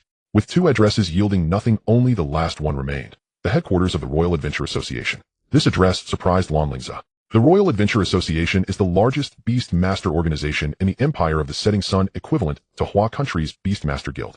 Its headquarters is located in the central district of Fog City, a vast Gothic building 7 stories high, with spires towering and ivy crawling up the outer walls. At the entrance of the association, people came and went, most of them dressed as beastmasters. Some were carrying the corpses of slain beasts, some were holding bags full of materials, and others were selecting tasks at the bulletin board. Lan Lingze stood in front of the association, looking up at the building, feeling an inexplicable sensation rising within him. Would there be clues here? He stepped inside the association's hall. The hall was spacious, with black marble flooring that shone like a mirror. Various beast heads were mounted on the surrounding walls, from 1st-tier fire rabbits to 6th-tier thunder lizards. Everything was on display. In the center hung a massive crystal chandelier radiating a soft white light. At the front desk stood 3 young women, all in matching dark blue uniforms, wearing professional smiles. Lan Lingze approached one of them. Good day, sir, the woman asked in a standard British accent. How may I assist you? Are you looking to hunt beasts, sell materials, or join the association? Her attitude was polite, but her gaze held a hint of scrutiny. She clearly recognized Lan Lingze as a foreigner. I'm looking for someone, Lan Lingze said. Do you offer a locating service here? The woman smiled slightly. Finding people falls under our intelligence services. Depending on the difficulty of finding the person you seek, we need to charge an appropriate fee. Lan Lingze took out 5 high-grade spirit crystals from his pocket and placed them on the counter. The spirit crystals shimmered with a warm glow under the lights, attracting the attention of several people nearby. The woman's eyes brightened, but she quickly returned to her professional smile. Who are you looking for, sir? I want to meet your president, Lan Lingze said. The smile on the woman's face froze. She scrutinized Lan Lingze again, this time her gaze more careful and more disdainful. Sir, I don't think you are a local. Her tone remained polite, but the sarcasm in her words was unmistakable. Since you are in Fog City, you should understand the situation here. Our president of the Royal Adventure Association is not someone just anyone can meet. An appointment is required, and it's at least 2 years out. She paused and added, those who can meet the president are all internationally renowned figures or top nobles of the empire. You. She didn't finish, but the meaning was clear. You are not worthy. Lan Lingze's expression darkened, but he did not because Lin Yun was right. This place is not Hua Country, not the Tian Shu Pavilion, not a place where he could act recklessly. Just as he was about to speak, 2 men in association uniforms walked by. They were tall, their aura strong, at least at the peak of the starry realm. Mary, what's going on? One of them asked. This gentleman wants the front desk girl. Mary shrugged. I told him he needs an appointment, but he didn't listen. The 2 men looked at Lan Lingze, their gazes unfriendly. Sir, please leave, one man said. Do not cause trouble here. Lan Lingze remained silent for a moment, put away the spirit crystals from the counter, and turned to leave. Lin Yun followed behind him, his expression also not looking good. As they walked out of the association's doors, Lin Yun couldn't help but curse. What's this? Looking down on people. Cousin, let me tell you, we should just what? Lan Lingze interrupted him. Tear down the association, then be wanted by the entire city of Fog City. Lin Yun was left speechless. Back to the hotel, Lan Lingze said. Let's plan carefully. Back at the hotel suite, Lan Lingze sat on the sofa, closing his eyes in deep thought. Lin Yun paced around the room, getting more and more agitated. No, I need to find someone to investigate this association, he said. The Empire of the Setting Sun also has Chinese business associations. If I ask for their help, I can definitely No need. Lan Lingze opened his eyes, taking out a communication jade slip from his pocket. He activated the slip and connected with his... On the other end of the slip, a cacophony of sounds came through. There were the sounds of mahjong tiles clashing, laughter, and his grandfather's indistinct voice. Wait. I'm taking a call. Hello. Xiaoze, what's the matter? Grandfather, the address you gave me has issues. Lan Lingze said directly. The second address, the headquarters of the Royal Adventure Association. It is not even a place for people to live, it's an association. Oh yes, Lan Zhan's voice was very calm. Your grandmother is the president of the Griffin Royal Adventure Association. One moment. I'm taking a call. Lan Lingze was stunned. His grandmother is the president of the association. Grandfather, are you sure? Absolutely sure, came Lan Zhan's voice, accompanied by the sounds of water splashing. The clatter of tiles faded as he spoke. Your grandmother loved adventure in her youth, and later founded this association. But that was decades ago. Whether it still exists today, I honestly don't know. You'll have to investigate it yourself. I'm swamped right now. And the transmission ended. And Lan Lingze stood holding the jade slip, silent for a long while. And Lin Yun leaned. And what did grandfather say? He said, my grandmother is the president of the Royal Adventurers Association. And president. Lin Yun's eyes lit up. Then if we meet the president, won't we find your grandmother? The problem is, we can't meet her. Lan Lingze rubbed his temples. An appointment is required, scheduled 2 years from now. And Lin Yun curled his lip. That's for ordinary people. We're not ordinary people. And he sat across from Lan Lingze and spoke earnestly. Cousin, I know you wanted to keep a low profile this time, but sometimes discretion solves nothing. You want to see the president. Surely it's just a matter of resources. Stack wealth high enough that they cannot refuse. Wouldn't that suffice? And Lan Lingze studied him. You mean? And tomorrow we'll visit the association again. Lin Yun grinned. We'll bring all our subordinates and every coin we possess. I refuse to believe an association president would turn away fortune, not blind to gold, but blind to opportunity. Lan Lingze pondered in silence, then nodded. Nice. It was indeed a viable solution. And simple. Blunt. Moreover, it was time he revealed some of his strength. Not with arrogance, but to make those who underestimated him understand precisely whom they dared provoke. The next day, Lan Lingze changed into new attire. Not ornate ceremonial robes, but a flawlessly tailored black suit, its fabric luxurious, its craftsmanship impeccable. He rarely wore suits, but today he chose one deliberately. When operating on another's turf, one must abide by their rule. Lin Yun also dressed formally. Though his posture remained effortlessly nonchalant, at least he now resembled a man of consequence. In they departed the hotel, flanked by 20 radiant Sun Realm guards. The guards had exchanged armor for civilian clothes, but their aura remained sharp and commanding, drawing glances from passers-by along the street. In they arrived once more at the Royal Adventurers Association. It was the same grand hall, the same receptionist Mary. In when Mary saw Lan Lingze return, accompanied this time by such a formidable entourage, her expression flickered. Yet she swiftly regained her professional detachment. And sir, she stated coldly, I've already explained, an appointment is mandatory to meet the president. Bringing others changes nothing. Lan Lingze ignored her. And he strode to the center of the hall, a clear expanse of open floor. Then under the gaze of everyone present withdrew over 1,000 premium spirit crystals from his spatial ring. Clatter, and the crystals tumbled onto the marble floor, chiming with crystalline clarity. In their radiance shimmered, spiritual energy coiled like mist. And the entire hall fell utterly silent. All eyes widened in disbelief, breaths quickening as they stared at the gleaming mound before them. And over 1,000 premium spirit crystals. And what did that even signify? A single premium spirit crystal could sustain an ordinary family for 10 years. Not 1,000. And enough to purchase an entire small city. Mary's mouth hung slightly open. No words emerged. And Lan Lingze met her gaze, voice calm and unwavering. I find it implausible that a receptionist holds such authority to reject a transaction of this magnitude on behalf of the president. He paused, then added softly, I merely wish a brief audience. Upon meeting her, I will depart immediately. These crystals are a token of respect. And Mary's face flushed crimson. She longed to protest, to uphold principle, to preserve the association's dignity. But confronted by that glittering hoard and the terrifying aura of the guards standing behind Lan Lingze, she yielded. Please wait a moment, she stammered. I must consult my superior. And she turned and hurried away. 10 minutes later she returned, accompanied by a middle-aged man. The man wore the formal uniform of the association's senior hierarchy, 7-star insignias gleaming upon his chest, the mark of a 7-star executive.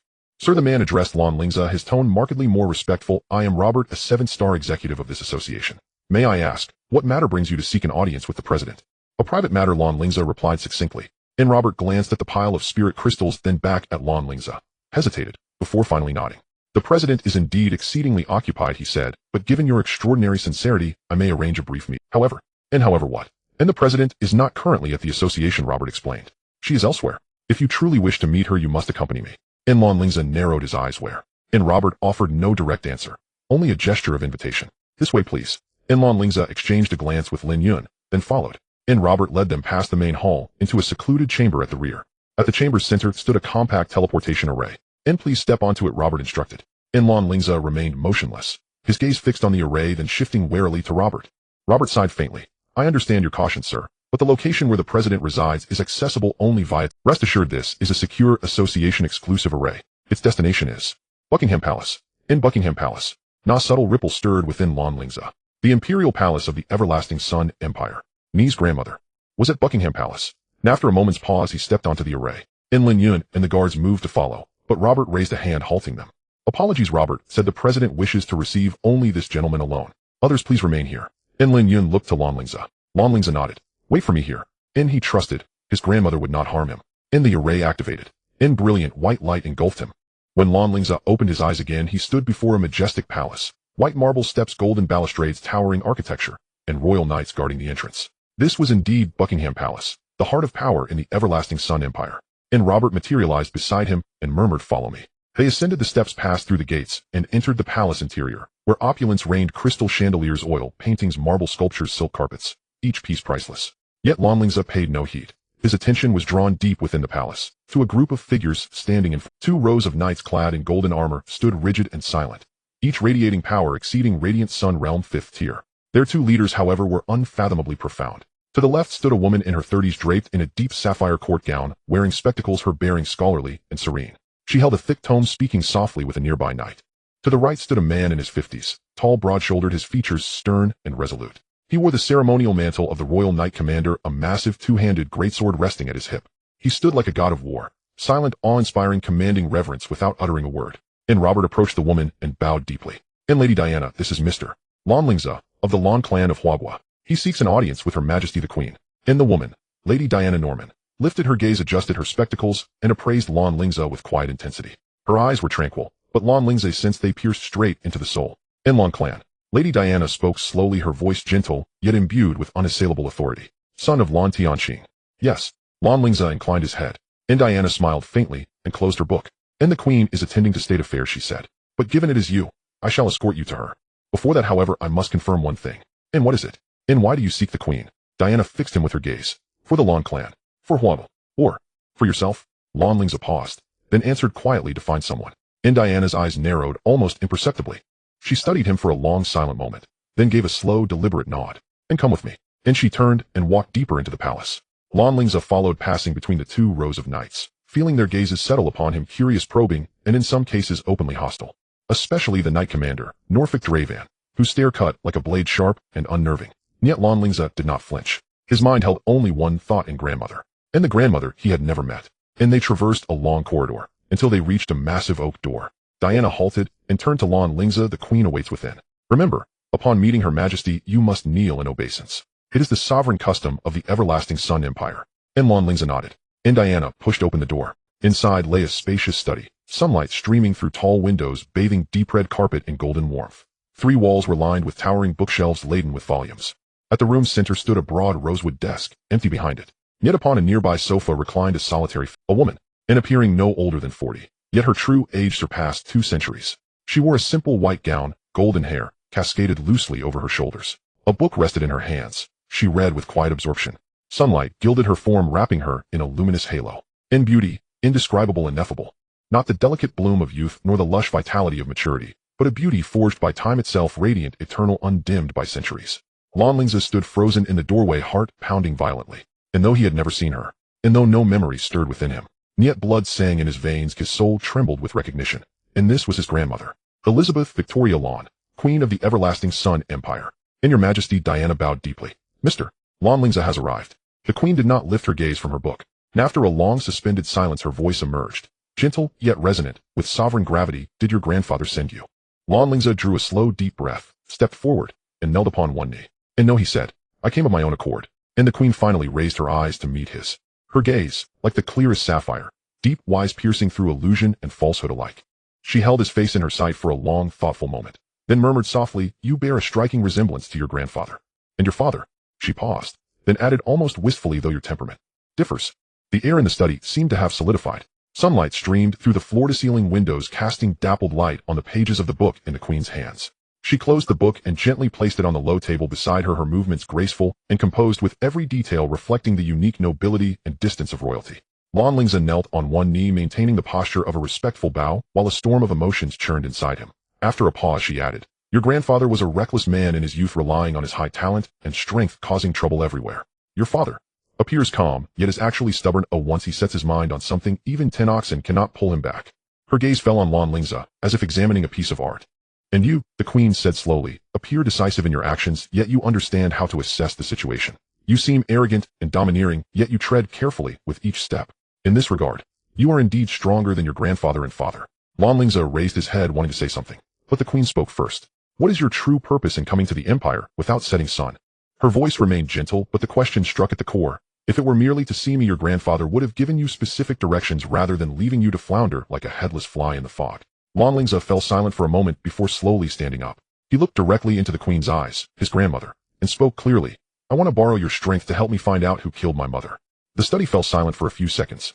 The queen smiled. It was not a warm and kind smile, but rather one that carried a sense of amusement and scrutiny. Why should I help you? She countered, her tone as flat as if discussing the weather. Though I am your grandmother, I am also the queen of... Although the empire without setting sun has diplomatic relations with the Hua nation, they are ultimately two separate countries. Why should I deploy the empire's resources to investigate a case that happened decades ago in Hua nation? Lan Lingze did not back down. He took 2 steps forward, closing the distance between him and the queen. Grandfather often tells me how beautiful and great my grandmother is. His voice was soft, yet carried an unwavering determination. He said you loved adventure, freedom, and all things beautiful when you were young. He said that although you left the Lan family, you never truly hated grandfather and father. He gazed into the queen's eyes, those deep, sapphire-like eyes. I do not believe you are the kind of cold-blooded and heartless person. Lan Lingze continued. I also do not believe you truly hate grandfather, father, and me. He paused, his tone becoming more sincere. If you are willing to help me, I can guarantee that grandfather will come to the Fog City to apologize to you in person. The queen's smile gradually faded. She leaned back against the sofa, her hands resting on her lap, her gaze shifting from Lan Lingze's face to the sky outside the window. The sky in the Fog City was always gray and hazy, even in the best afternoon sunlight, as if covered by a thin veil. He is one of the strongest in Hua nation. The queen said slowly, a hint of barely perceptible fatigue in her voice. 8th stage of the Dominator realm, former head of the Lan family, advisor to the military of Hua nation. Every move he makes is watched by countless eyes. From what I know of him, he would not easily step outside the borders of Hua nation, let alone come to the empire without setting sun. Her tone was calm, but Lan Lingze sensed the regret within. It was a regret deeply buried within which had become a mere breeze over the years, yet still existed. Grandmother, Lan Lingze called softly. The address felt strange and somewhat awkward when he said it. Yet he called out. The queen's shoulders trembled slightly. She looked back at Lan Lingze, her expression becoming complex. You know very well what kind of person your grandfather is, Lan Lingze. He must love you, but he is not good at expressing himself and does not know how to make amends. This sentence was like a fine needle gently piercing the softest part of the queen's heart.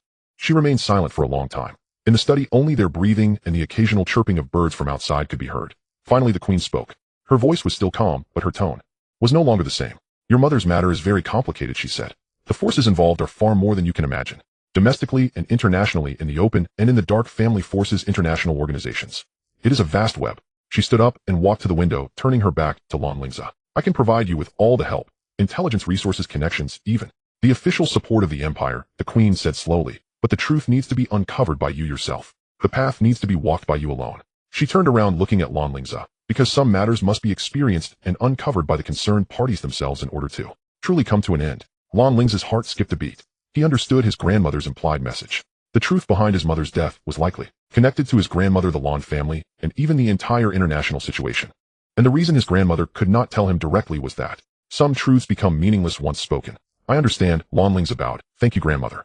The queen smiled this time. The smile finally held a hint of warmth. But before that, she walked in front of Lan Lingze, reached out, and gently patted his shoulder. You must first raise your level. Your father was already on the verge of breaking through to the Radiant Sun realm when he was your age. Lan Lingze scratched his head awkwardly. Indeed, at 20 years old, being at the peak of the 9 realms of stars is already considered a genius outside. But in the Lan family, it could only be considered above average. When his father Lan Tianqing was 20, he was already at the 3rd stage of the Radiant Sun realm. When his grandfather Lan Zhan was 20, he had even reached the 5th stage of the Radiant Sun realm. Yet he was still stuck in the Star realm. I will work hard, Lan Lingze said. The queen nodded and chatted with him about some family matters, asking about his experiences at the Tianshu Pavilion, inquiring about his life in recent years and his views on the current state of the Lan family. Lan Lingze answered one by one, his attitude respectful, yet not servile. An hour later, he left the study accompanied by Diana and walked out of Buckingham Palace. Outside the palace gates, Lin Yun was becoming somewhat impatient. Upon seeing Lan Lingze come out, he immediately rushed over. How was it? Lin Yun whispered. Did you meet Lan Grandma? Lan Lingze nodded, a complex smile appearing on his face. I did, he said, and I never imagined she would be such a person. Lin Yun was curious. What kind of person? Lan Lingze did not answer immediately, but pulled him into the car and returned to them. In the suite, he recounted his experiences to Lin Yun in detail. From meeting the Queen to making his request to the Queen's change in attitude, and finally, to their last conversation. Lin Yun listened stunned. So, he swallowed hard. Your grandma really is the Queen of the Empire without setting sun? Then you are. Theoretically, yes, Lan Lingze rubbed his forehead. But I always feel that things are not that simple. How is it not simple? Lin Yun's eyes lit up. Isn't this a tremendous good fortune? With this identity, can't we just walk boldly in the Empire without setting sun? We can investigate anything we want, kill anyone we desire. You're overthinking it, Lan Lingze interrupted him. The Empire without setting sun is a constitutional monarchy. Although the Queen has significant power, it is not unlimited. Moreover, he paused, his tone becoming serious. Though my grandmother is the Queen, I am a grandson who suddenly appeared without any prior indication, without any background, not even proof of royal blood. Do you think those nobles, those ministers, those vested interests will easily accept me? Lin Yun was taken aback. They will think I am here to take a share of the cake, to seize power, or even to overthrow the Empire, Lan Lingze continued. So while Grandma has given me support, this path is still fraught with thorns. Lin Yun fell silent. After a while he waved his hand. Forget it, I won't think about it. Where there's a will, there's a way. Let's go, it's time to eat, I'm starving.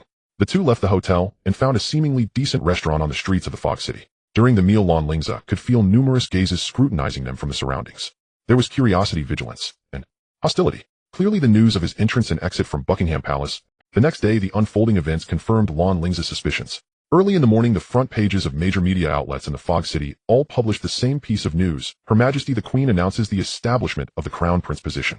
The news did not explicitly state who the Crown Prince was, but included a blurry photo. Exactly the silhouette of Lan Lingze taken outside the palace gates yesterday. Upon the release of the news, the entire nation was in an uproar. Before this news was published, however, a heated argument had already taken place in Buckingham Palace's conference hall. At 6 o'clock in the morning, 37 important ministers, noble representatives, and high-ranking military officials of the Empire were urgently summoned to the conference hall. The Queen sat in the main seat with Diana and Driven standing beside her. I have called you all today to announce something. The Queen stated bluntly, I will establish the position of Crown Prince, and the candidate is my grandson Lan Lingze. Instantly the conference hall erupted into chaos. I disagree. An elderly noble with white hair stood up first, his voice booming. To make an unknown brat the Crown Prince, this is against the rules. The Crown Prince must be of royal blood, raised in the Empire, and educated within the Empire. I also disagree.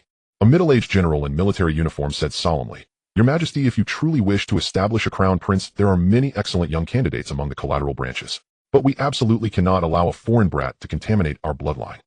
Exactly. A bespectacled civil official echoed, Your Majesty, I do not know what that brat came to see you for yesterday, but you must not fall for his tricks. This could very well be a conspiracy from Huan Nation intending to infiltrate and control the Empire in this manner. Voices of opposition arose in succession. Some ministers were emotional, some spoke earnestly, and some even threatened to resign. Yet the Queen listened calmly, her face showing no expression. Once everyone had finished speaking, the conference hall fell silent again. The Queen slowly stood up. Today she wore a deep purple court gown, a crown on her head, and a scepter in hand, exuding an undeniable majesty. Are you done speaking? She scanned the crowd, her voice not loud, but clearly reaching everyone's ears. Are you done shouting? No one dared to respond. Then let me say a few words, the Queen continued. First, Lan Lingze is my grandson, and this is beyond doubt. His bloodline can withstand any scrutiny. Second, I am informing you, not consulting with you. Third, she paused, her gaze turning sharp. Anyone who dares to call him a foreign brat, unknown origin, or contaminating bloodline, I will let them know what the majesty of a monarch truly means.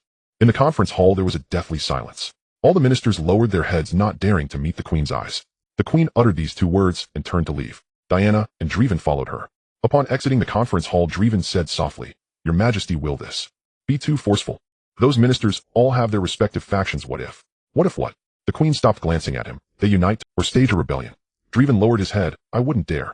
They wouldn't dare, the Queen replied lightly, because they know I would truly kill. She continued, walking forward, her tone calm. Moreover, that child Lingze is worth my efforts. At 9 in the morning the official edict was issued. By divine will the Queen decreed, I am advanced in years for the long-term benefit of the Empire. I hereby establish the position of Crown Prince. The candidate for Crown Prince is my grandson Lan Lingze. From this day forth Lan Lingze shall enjoy all the rights and privileges of the Crown Prince. Thus decreed. Upon the issuing of the edict, the entire Empire without setting sun, and indeed the whole world, was stunned. When Lan Lingze saw the news in the hotel, sweet, his coffee cup nearly fell to the ground. This is too. Lin Yun's eyes widened. You just met yesterday, and today you're announced as Crown Prince. Your grandmother's efficiency is.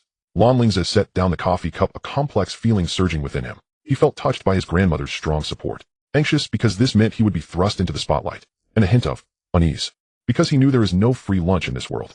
His grandmother's support undoubtedly came with her considerations. Just then there was a knock on the suite door. Lin Yun opened the door and two individuals in royal guard uniforms stood outside. Prince Lan, the guards bowed. Her Majesty the Queen summons you. Please proceed to Buckingham Palace immediately. Lan Lingze nodded, changed into formal attire, and left with the guards. Upon returning to Buckingham Palace, the atmosphere was noticeably different. Guards, maids, and officials he encountered along the way all stopped to bow upon seeing him, addressing him as Your Highness. Their attitudes were respectful and impeccable. Yet Lan Lingze could sense that beneath the surface of their respect various emotions lurked. Curiosity, jealousy, hostility, scheming.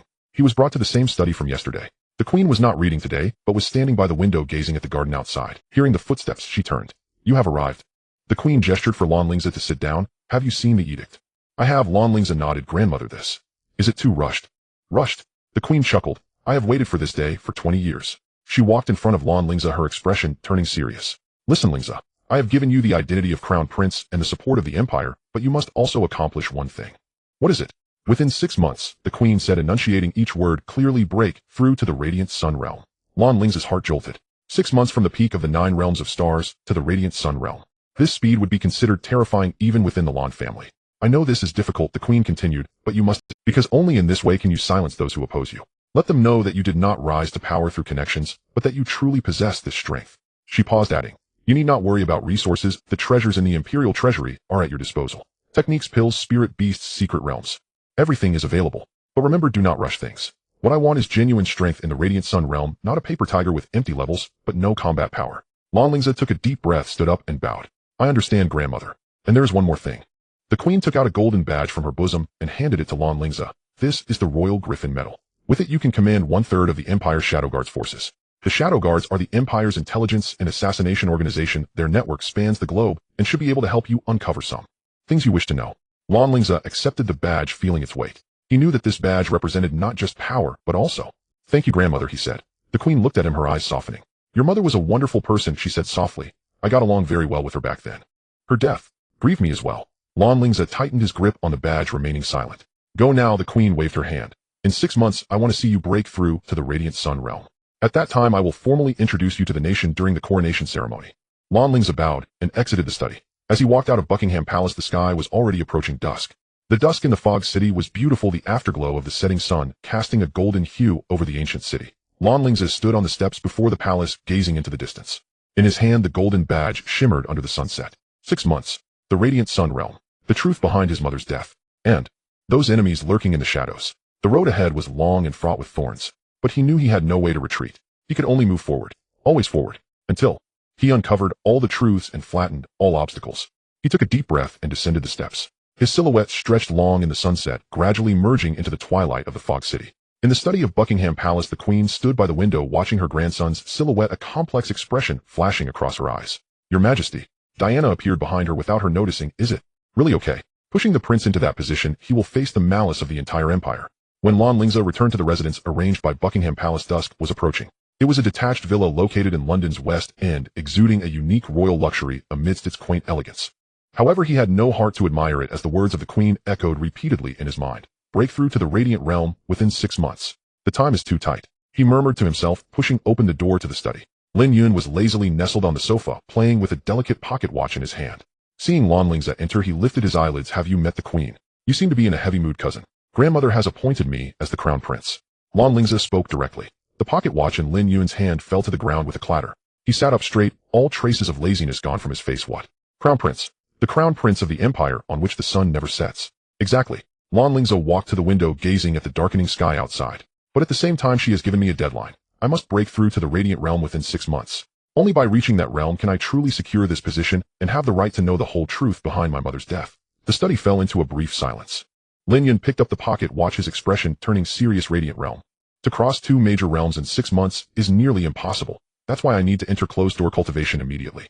Lan Lingze turned around, taking out the Royal Griffin Medal from his pocket. The dark golden badge gleamed coldly under the light, the relief of the griffin spreading its wings vividly detailed. This medal can mobilize 1/3 of the power of the Empire's Shadow Guard. During my closed-door cultivation, I need you to investigate something.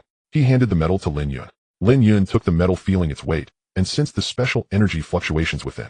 This is the Royal Griffin Medal, a symbol of the Crown Prince's identity and a credential to mobilize the Shadow Guard.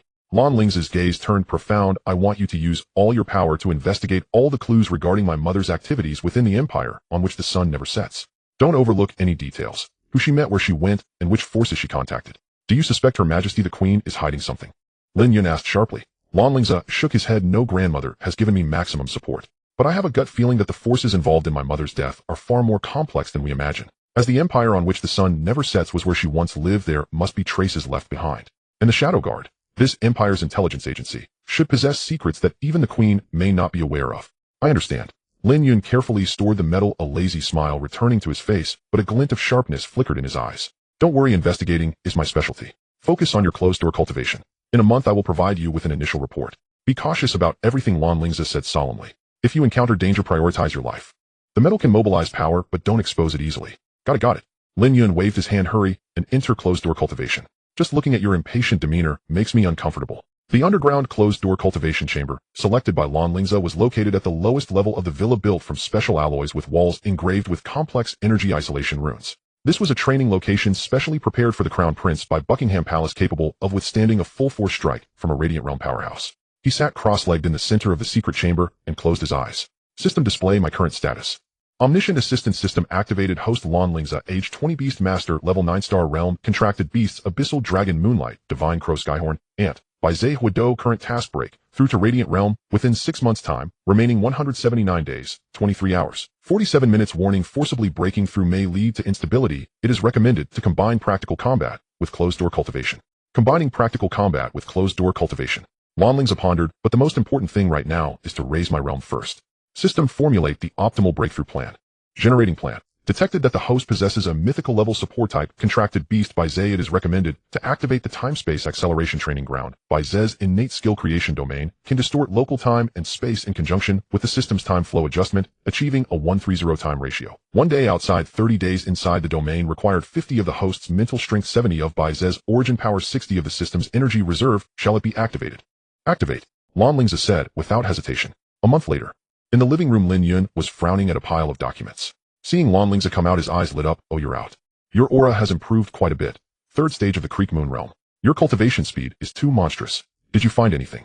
Lan Lingze cut straight to the point. Lin Yun's expression became serious. He pushed the documents on the table. I've used the Shadow Guard to investigate for a month, almost flipping through all the Empire's records from the past 20 years. The records about your mother are pitifully scarce, and they have obviously been deliberately processed. Get to the point. The point is there are no substantial clues. Lin Yun spread his hands. She studied at Oxford University for 3 years, majoring in ancient runes and beast mastery. During that time, she performed excellently, but her social interactions were simple, only having connections with a few classmates. After graduation, she worked at a research institute in London for 6 months, focusing on the possibility of interdimensional beast bloodline fusion, and then suddenly resigned and left the empire on which the sun never sets, returning to the Hua Kingdom. Is that all? Lan Lingze frowned. That's all. Lin Yun shook his head. What's even stranger is that the research institute experienced an accidental fire 3 months after her departure, destroying all research materials.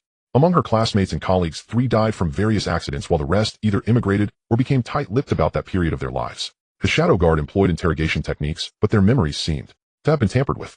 Lan Lingze's eyes grew cold. Memories modified. That requires at least a sovereign-level mind master to accomplish. Exactly.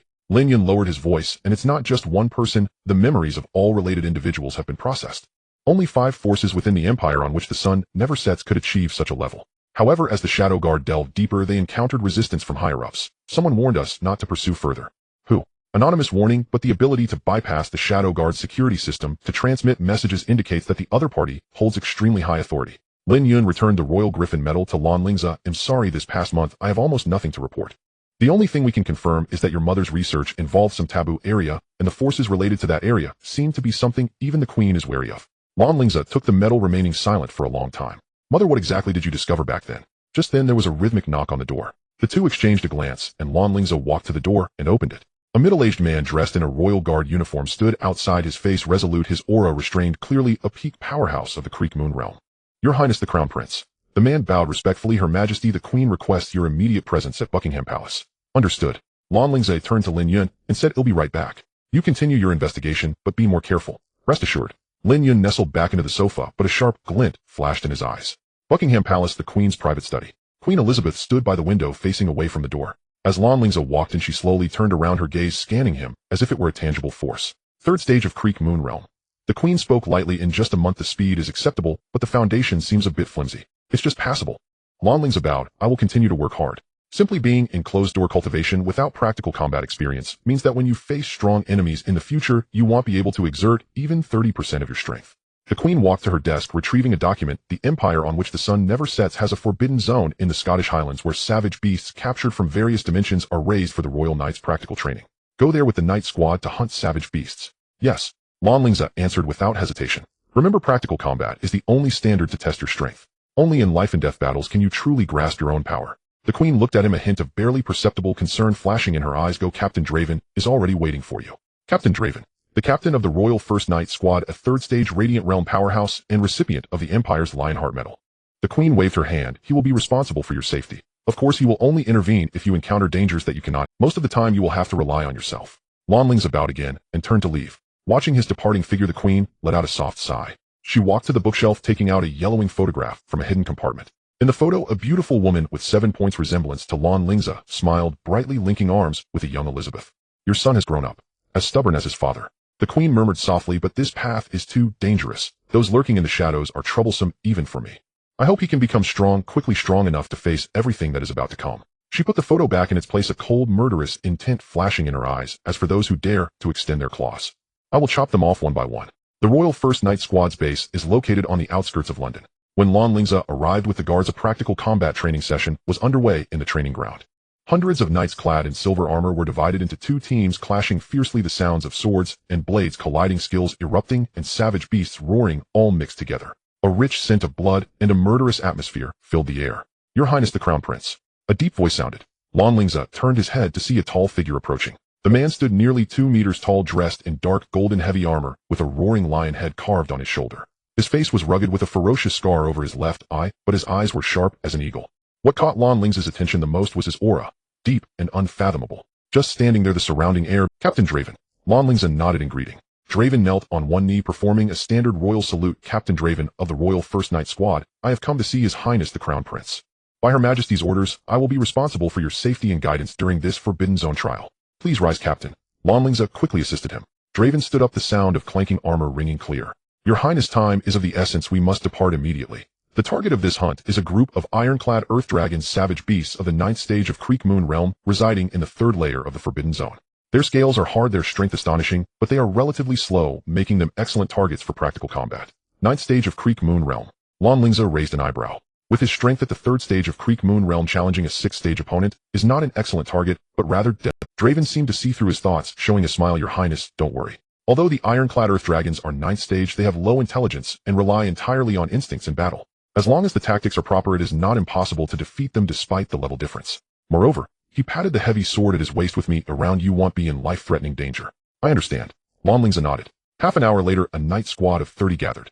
Except for Draven, the remaining 29 were formidable warriors ranging from 5th to 8th stage of Creek Moon Realm. They stood in neat rows, their gazes towards Lan Lingze containing curiosity, scrutiny, and a hint of barely perceptible. After all, a suddenly parachuted crown prince who is also a foreigner is hard to gain immediate recognition from these elite knights. At Draven's command, the team stepped into the teleportation array. With a flash of light, they vanished from the base. The Forbidden Zone is located deep in the Scottish Highlands, shrouded in a powerful spatial barrier. From the outside, it appeared to be an ordinary wasteland, but once through the barrier, the scene changed dramatically. Towering ancient trees reached over 100 meters high, their trunks entwined with glowing vines.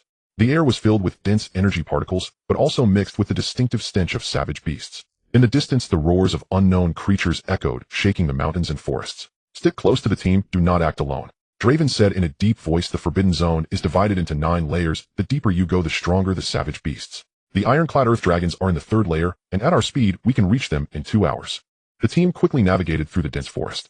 Lan Lingze observed his surroundings. The ecological environment here was entirely different from Earth, many plants he had never seen before. Occasionally, low-level savage beasts would leap out from the bushes, but upon sensing the murderous intent emanating from the night squad, they fled in panic. An hour and a half later, the terrain ahead became rugged with numerous caves appearing. We've arrived. Draven raised his hand to signal the team to stop. The ironclad earth dragons are burrowing creatures, and these caves are their nests. Everyone follow the plan. Teams 1 and 2 will flank from the sides. Team 3 will charge Hedon with me, and Team 4 will protect His Highness the Crown Prince, waiting for opportunities to hunt isolated targets. Yes. The knights quickly dispersed. Lan Lingze was assigned to Team 4, surrounded by 5 knights of 6th stage of Creek Moon Realm, who shielded him in the middle. Their gazes were clear. Your Highness, you just watch from behind, and occasionally deal the final blow. This made him somewhat displeased, but he did not show it. Roar! A deafening roar erupted from the cave ahead. Immediately after, 5 massive figures charged out. They were enormous beasts over 10 meters long, resembling lizards, their bodies covered in thick, dark gray scales. Their eyes were blood red, and they exhaled caustic mist from their mouths. Ironclad earth dragons. Attack. Draven's heavy sword struck, first a golden sword wave tearing through the air and striking fiercely against one of the dragon's heads. Clang. The sound of metal clashing erupted. The dragon was pushed back several steps, but the scales on its head only showed a white mark, not even breaking through its defenses. Such strong defenses. The battle erupted instantly. The knights formed a battle array, creating a dazzling display of blades and skills that enveloped the 5 dragons. However, these tough-skinned, thick-fleshed creatures proved to be extremely troublesome. Their scales were nearly immune to physical attacks of the same level, and only by targeting weak spots like the eyes and mouth could they inflict effective damage. Your Highness, do you want to join the fight? The captain of Team 4 asked. Lan Lingze shook his head. Wait a little longer. He carefully observed the battle. Although Draven was said to be holding the line, his frequency of engagement was low most of the time. He merely stood on the outskirts, occasionally striking with a sword to repel dragons attempting to break through. The true pressure of battle lay entirely on those knights. Is this to train them, or to train me? Lan Lingze wondered. At that moment, one dragon was injured in its right eye by 3 knights working together, letting out a pained roar, before turning to flee deep into the cave. And the direction it fled happened to pass near Team 4. Opportunity. The captain's eyes lit up. Your Highness, this dragon is injured. Let's go together. The 5 rushed out, Lan Lingze closely following behind. Sensing the danger, the injured dragon became even more frantic. It fled wildly, darting into a narrow rock crevice where the knights encumbered by their armor found it difficult to pursue. The captain pointed towards another path. However, Lan Lingze fixed his gaze on the direction in which the earth dragon had vanished, a surge of impulse welling up within him. You all take the detour, I will pursue it. It's injured and won't be fast, so I can ensnare it. But, follow the orders. Lan Lingze's tone left no room for doubt. The captain hesitated for a moment, but eventually nodded. Understood. Be careful, Your Highness, we're almost there. Lan Lingze leaped into the crevice. The passage twisted downward, growing darker. He focused his spiritual energy in his eyes to see in the darkness. The blood and scent left by the earth dragon were clear, and he followed its trail. After about 5 minutes, he heard the pained gasps of the earth dragon ahead. Lan Lingze slowed his pace and crept closer. At the end of the crevice was a small cave where the injured earth dragon lay, licking its right eye wound with its tongue. Its aura was significantly weaker than before, indicating serious injury. Now's my chance. With a thought, Lan Lingze summoned the little ant. A flash of golden light appeared, revealing a fist-sized golden ant on his shoulder. After a month of nurturing, the little ant's aura had reached the 2nd stage of the Stream Moon realm. Although its life essence was still damaged, its combat capability was not to be underestimated.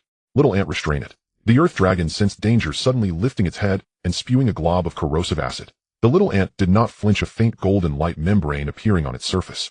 The acid splashed against the light membrane, hissing as it failed to penetrate. This was the innate defense of the Tianjiao ant clan, indestructible. In the next moment, the little ant lunged at the earth dragon. Its 6 limbs sharp as the finest blades plunged deep into the gaps of the earth dragon's scales. Roar. The earth dragon thrashed wildly, its massive body slamming against the rock wall, sending debris flying. Yet the little ant clung on tightly, its limbs piercing deeper. Simultaneously, it opened its sharp mandibles and bit at the scales on the earth dragon's neck. Crack. A disconcerting sound of shattering filled the air. The armor-like scales, reputed to withstand attacks from the 9th stage of the Stream Moon realm, were actually bitten through by the little ant. Blood gushed forth, and the earth dragon's struggles weakened. Seizing the opportunity, Lan Lingze gathered his spiritual energy in his palm. Star-shattering palm. He struck, and his spiritual energy transformed into countless starlight, precisely pouring into the wound created by the bite. The starlight exploded within its body, destroying its internal organs. The earth dragon convulsed once more before completely losing its life. Well done, little ant. Lan Lingze recalled his beast. The little ant shrank back to the size of a fist, jumping back onto his shoulder, proudly waving its antennae. However, just as Lan Lingze prepared to retrieve the earth dragon's core, an unexpected change occurred. A figure silently appeared at the cave entrance. Not bad, Crown Prince. Lan Lingze abruptly turned to see Draven, standing there, his heavy sword resting on the ground, a look of approval on his face. Killing an armored earth dragon at the 6th stage, though assisted by a beast, still demonstrates your combat ability. Captain, Lan Lingze sighed in relief. What brings you here? I couldn't rest easy knowing you were pursuing alone, so I followed you, Draven replied, stepping into the cave next to the earth dragon's corpse. A single strike to kill, clean and efficient. It seems Her Majesty the Queen was overly concerned. You are fully capable of handling it. Before he could finish, Draven suddenly moved. He didn't approach Lan Lingze, but instead swung his sword at him. The heavy sword descended with terrifying pressure reminiscent of the Sun Realm, tearing through the air at such a speed that Lan Lingze had no time to react. Even before the blade arrived, the sharp sword energy had already stung his skin. At the brink of life and death, Lan Lingze's potential surged forth. He forcibly twisted his body while activating a life-saving secret technique, instant shadow step. Puff! The blade grazed his left shoulder, drawing a spray of blood. Agony surged through him, but Lan Lingze could not afford to dwell on it. He used the momentum to violently retreat, crashing against the rock wall. You are not Draven. He stared intensely at the figure before him. The Draven wore a strange smile, quick reflexes. Unfortunately, you will still die here today. His aura began to change. The formerly bright, knightly spiritual energy gradually took on a cold gray hue. His features twisted, ultimately transforming into a completely unfamiliar face. A gaunt man with a scarred eye. Lan Lingze's pupils constricted. Who are you? What happened to Captain Draven? That fool. The false Draven scoffed. He should still be playing with the Earth Dragon on the third. I used a phantom talisman to create an illusion of you, and then employed spatial exchange to lure you here. I have invested heavily. Allow me to introduce myself. I am a rank assassin of the Shadow Kill organization code named Grey Crow. Someone has offered a high price for your life, Crown Prince. Lan Lingze's mind raced. The Shadow Kill organization was infamous internationally for assassinations. For the right price, they would kill anyone. To hire a rank assassin, the price must start at least in the hundreds of millions. Who wants me dead? The Shangwan family, the Langyawang family, or Benjamin. How much did they offer? I can pay double. Lan Lingze attempted to stall for time while discreetly communicating with the system and Xiaobai. Warning: spatial blockade detected, communication signal is jammed. Warning: high-level illusion barrier detected, unable to seek external assistance. Suggestion: escape immediately. Run. How could he run? The opponent was in the Sun realm, while he was merely at the third stage of the Stream Moon realm. The disparity in strength was like a chasm. Double. Grey Crow laughed. Kid, your head is worth 3 billion alliance coins. Double, that is 6 billion.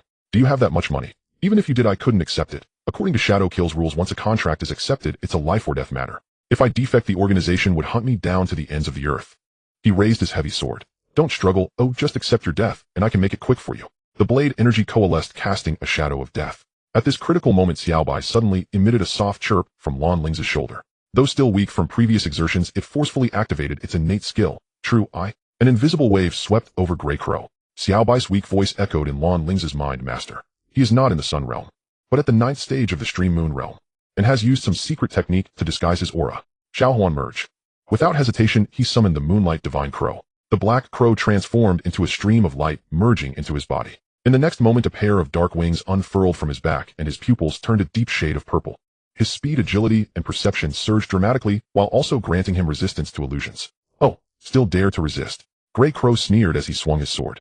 Lan Lingze flapped his wings, narrowly avoiding the attack. Simultaneously, he formed hand seals. Dozens of strands of spiritual energy shot from his fingertips, wrapping around Grey Crow. Skill: 1,000 threads bind. This was a control skill he had exchanged from the system store. Though of low rank, it was quick to activate and required minimal energy. Grey Crow swung his sword to sever the threads, but his actions were a moment too slow. In that brief moment of delay, Lan Lingze burst out of the cave, racing towards the depths of the forbidden area. Think you can escape? A glint of killing intent flashed in Grey Crow's eyes as he pursued closely behind. The two raced through the dense forest, with Lan Lingze pushing his speed to the limit. In the shadow merge state, he was as fast as an 8th-stage Stream Moon realm cultivator. However, Grey Crow was at the pinnacle of the 9th stage, and the distance between them continued to close. This wouldn't work. Lan Lingze's mind raced, suddenly halting and turning to face the pursuing Grey Crow. Giving up resistance. Grey Crow stopped 10 meters away, his heavy sword tilted towards the ground. No, Lan Lingze took a deep breath. I was just thinking about the grand scheme you set up to kill me, even fooling Captain Draven. But if I die, the Queen will definitely investigate thoroughly. Do you think you can escape? Grey Crow laughed. You need not worry about that, Your Highness. I have my own escape plan. Oh really? Lan Lingze smiled back. Then what if you can't kill me? At that moment, he brought his hands together in a fierce clap. Illusion or not, swish, swish, swish, swish. Dozens of identical clones of Lan Lingze burst forth from his body, fleeing in all directions. Every clone matched the original in aura, appearance, and movement. Even their soul fluctuations were nearly in. Each clone possessed 1/10 of the original strength and could act independently, releasing skills. Unless they were attacked, it was extremely difficult to discern the real one from the illusions. Grey Crow's expression changed. Damn it. He swung his sword, shattering 3 clones, but more clones had already vanished into the forest. He could not determine which one was the real body, and could only choose a direction to pursue based on instinct. Meanwhile, Lan Lingze had retracted all his aura, hiding in the hollow of a giant tree. He listened as Grey Crow's furious curses and the sound of his sword slicing through the air gradually faded away, finally breathing a sigh of relief. The wound on his left shoulder was still bleeding. He took out a hemostatic potion and sprinkled it on the wound, then swallowed a few. I must leave the forbidden area immediately and find Captain Draven. With that thought, Lan Lingze cautiously crawled out. However, as soon as he took a step out, a mocking voice came from above. Tisk, tisk, tisk. I didn't expect the Crown Prince's head to be worth so much. 3 billion, enough for me to live carefree for several lifetimes. Lan Lingze's body stiffened slowly, raising his head. Perched on a branch was a small, slender figure clad in tight black clothing, wearing a devil mask. He played with a pitch-black dagger in his hand, the blade shimmering with a ghostly blue light, evidently coated in deadly poison. When did he arrive? Lan Lingze had not sensed this person's presence at all. You are also an assassin. Lan Lingze's voice was hoarse. Shadow Kill, an Earth-level assassin code named Ghostface. The masked man gracefully leaped down from the tree, landing silently. That fool Grey Crow let you escape using your clone technique. Fortunately, I left a hand. I laid down a phantom spider's web nearby. Any creature that passes through will leave a soul mark. He stepped closer, the dagger spinning on his fingertips. Your Highness, don't struggle. I am at the 8th stage of the Stream Moon realm, but we shadow kill assassins excel at killing those above our level. You cannot escape. Lan Lingze's mind raced. One gray crow was already difficult to deal with, and now another ghost face appeared, and the latter was evidently more adept at stealth and assassination. Escape. Where could he run? The depths of the forbidden area were even more dangerous, while heading outside could encounter gray crow. He had no choice but to gamble. I can offer you more money, Lan Lingze said, secretly channeling his spiritual energy.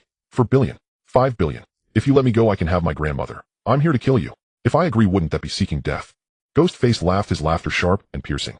Besides, your head is worth 3 billion. According to Shadow Kill's rules, failure to complete the task means death. So I'm sorry, Your Highness. He moved. His speed reached its peak, leaving only an afterimage in place. The dagger struck like a venomous snake, aiming for Lan Lingze's throat. This strike sealed off all escape routes, imbued with a will to kill. However, just as the dagger was about to strike, Ghostface's expression changed drastically. The dagger pierced Lan Lingze's throat, but met no resistance, and did not spray any blood. Illusion. What a... Ghostface turned sharply. Enraged, he sliced through a nearby branch. Damn it, how many clones does this guy have? Each could hold a conversation with me, but none were real. Meanwhile, the real Lan Lingze was already fleeing desperately towards the depths of the forbidden area. He dared not stop or look back. The wound on his left shoulder tore open, blood staining half of his body. The weakness from blood loss surged over him like a tide, and his consciousness began to blur. But he could not fall. To fall meant death. After running for an unknown duration, he finally reached a fog-covered area. The mist was a strange grayish-white, emanating an unsettling aura. Lan Lingze could sense that an extremely terrifying presence lurked within the fog. But he had no choice. Behind him, the auras of Grey Crow and Ghostface were closing in. If they caught up to him in his current state, he was doomed. Time to take a gamble. Lan Lingze bit his tongue, using the pain to sharpen his focus as he plunged into the thick mist. The moment he entered the fog zone, he felt a violent spinning sensation. The surrounding scenery distorted, as if the space had gone awry. Even more frightening, the black bracelet on his wrist suddenly became scorching hot, the system's voice crackling through. Warning. High-level interference detected. System functions partially restricted. Warning. Temporal and spatial coordinates chaotic. Unable to locate. Suggestion. Leave immediately. Then communication was completely severed. The system was jammed. Lan Lingze's heart sank.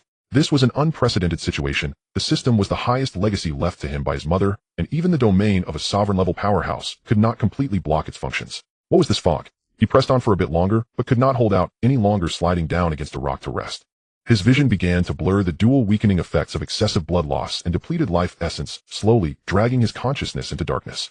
The third layer of the forbidden area. Draven had slain the last armored earth dragon, wiping the blood from his face. He surveyed his surroundings, his brow gradually furrowing. Where is the Crown Prince? The captain of the 4th squad knelt on one knee.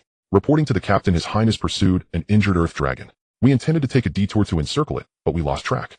Nonsense. Draven's expression darkened. Did I not say not to act alone? He immediately released his divine sense, scanning a 10-kilometer radius. However, Lan Lingze's aura seemed to have vanished into thin air. He could not sense it at all. Something's off. Draven suddenly noticed an anomaly. There are signs of spatial disturbance. Is it an illusion? And the aura of exchange-type ruins. He shot up, a fierce light flashing in his eyes. Someone has set a trap. Everyone disperse and search immediately. Activate the highest grade communication talismans to contact the forbidden area guards and seal off all exits. Yes. The night scattered. Draven stood still, his expression a mix of darkness and light. If something happened to the Crown Prince under his protection, the Queen would not spare him. Even more terrifying was that someone had set such a sophisticated trap under his nose. The opponent's strength and background were certainly not simple. It seems some people can no longer hold back. He tightened his grip on the heavy sword, his figure flickering as he pursued deeper into the forbidden area. At that very moment, in a dark corner of the forbidden area, Grey Crow and Ghostface had joined forces.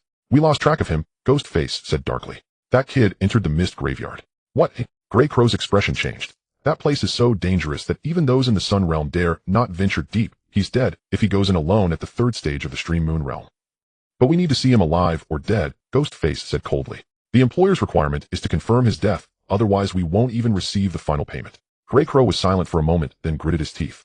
Then we wait. The mist graveyard is a one-way entrance. He won't last long. Well, guard the edges, and once he emerges we will strike him down. The two exchanged glances, their figures gradually melding into the shadows. In the depths of the forbidden area, the mist writhed like a living creature. Lan Lingze lay unconscious by the rock, blood staining the ground beneath him. Within the depths of his consciousness, the core program of the system was frantically operating, attempting to break through some kind of invisible blockade. Wake up. You must wake up. Uncertain how much time had passed, a glimmer of light pierced the darkness. Lan Lingze suddenly opened his eyes. What came into view was not the eerie thick fog, but a strange ceiling, constructed from some kind of pale golden wood with natural patterns forming mysterious runes, subtly emitting a gentle wave of energy. He lay on a wooden bed made of the same material covered with soft fabric that felt like clouds. The wound on his left shoulder had been properly bandaged using a fragrant green ointment that brought a cooling sensation to the wound, significantly alleviating the pain. Where's this? Lan Lingze propped himself up and looked around. It was a small wooden house, simply yet exquisite. A wooden table, wooden chairs, and wooden shelves with some crystal bottles and ancient scrolls displayed on them. Several star charts hung on the walls depicting a constellation arrangement he had never seen before, as if illustrating another universe. Most peculiarly, the entire room had no windows, yet was well lit. The light source came from the walls themselves, as those pale golden woods emitted light. He lifted the blanket and discovered that his clothes had been changed. He was now wearing a loose white linen outfit. His storage ring, bracelet, and other items were still there, neatly placed in a small wooden box at the head of the bed. System. Lan Lingze silently murmured. System restarting. 10:25. High-level interference, detected some functions compromised. Current available functions, status check, basic, skin storage space. High-level functions, evolution, route, simulation, time, space, acceleration, omniscient, perspective, temporarily locked. Estimated repair time, unknown. Indeed, the system had not fully recovered, but at least it was functional. Lan Lingze checked his own condition. His spiritual power had recovered about 30%, but his vitality was still severely depleted, his face pale as paper. The wound on his left shoulder was healing quickly thanks to the ointment, but to fully restore his combat ability would take at least 2 more days. I must leave here and find Captain Drelvin, he thought to himself as he got out of bed. The door of the wooden house was slightly ajar. He gently pushed it open, revealing a corridor also constructed from that luminous wood. On both sides of the corridor were several rooms with stairs leading upwards at the end. It was eerily quiet here with no sounds to be heard. Lan Lingze ascended the stairs, arriving at the ground level. This was a larger hall arranged like a living room with a fireplace, sofa, and bookshelves. Blue flames burned in the fireplace, producing no smoke, with a pleasant temperature. Through the hall's windows, he finally saw it was not the anticipated thick fog, but a village. Scattered wooden houses were nestled within the valley, surrounded by towering cliffs above which rolled the gray-white thick fog. The very fog cemetery he had previously entered. The fog was obstructed by an invisible force at the edge of the valley, unable to encroach even slightly. Inside the valley, sunlight shone brightly with lush green grass and babbling streams. In the distance were terraced fields growing luminous crops. There were pastures housing creatures resembling deer, but with 6 legs, and workshops emitting the sound of clanging metal. But what shocked Lan Lingze the most were the people moving about in the village. Most retained a human appearance, yet had varying degrees of non-human features. Some had crystalline horns on their foreheads, some had fluffy tails dragging behind them, some had pure golden or silver eyes, and others had skin covered in fine scales. Moreover, their auras were terrifyingly powerful. Lan Lingze sensed that the nearest woman hanging clothes had an aura at least at the 7th level of the Searing realm. The elderly man working in the fields in the distance was even more unfathomable, possibly at the Radiant Sun realm. What place is this? Grandpa the outsider has woken up. A clear voice came from behind. Lan Lingze suddenly turned around to see a little boy around 7 or 8 years old. The little boy was adorable with delicate features, but had furry ears standing on either side of his head, amber slit pupils for eyes, and a fluffy tail dragging behind him. He curiously stared at Lan Lingze, his tail swaying unconsciously. Lan Lingze's body tensed, instantly entering a combat stance, though he knew he was so weak that he might not even be able to defeat this child. Don't be nervous, the little one means no harm. An elderly, gentle voice resonated. Another door in the hall was pushed open, revealing an old man leaning on a wooden staff. He appeared to be in his 70s or 80s with white hair and beard, but his complexion was rosy and he looked spirited. The old man wore a simple gray robe, looking like an ordinary elderly human, but his eyes, pure silver, lacking pupils, as if containing endless stars. What was even more frightening was that Lan Lingze could not sense the old man's aura at all. It felt like facing an empty void, unfathomable. This was definitely a powerhouse beyond the Radiant Sun realm. Old senior. Lan Lingze bowed respectfully. Did you save me? The old man smiled, his wrinkles smoothing out sort of.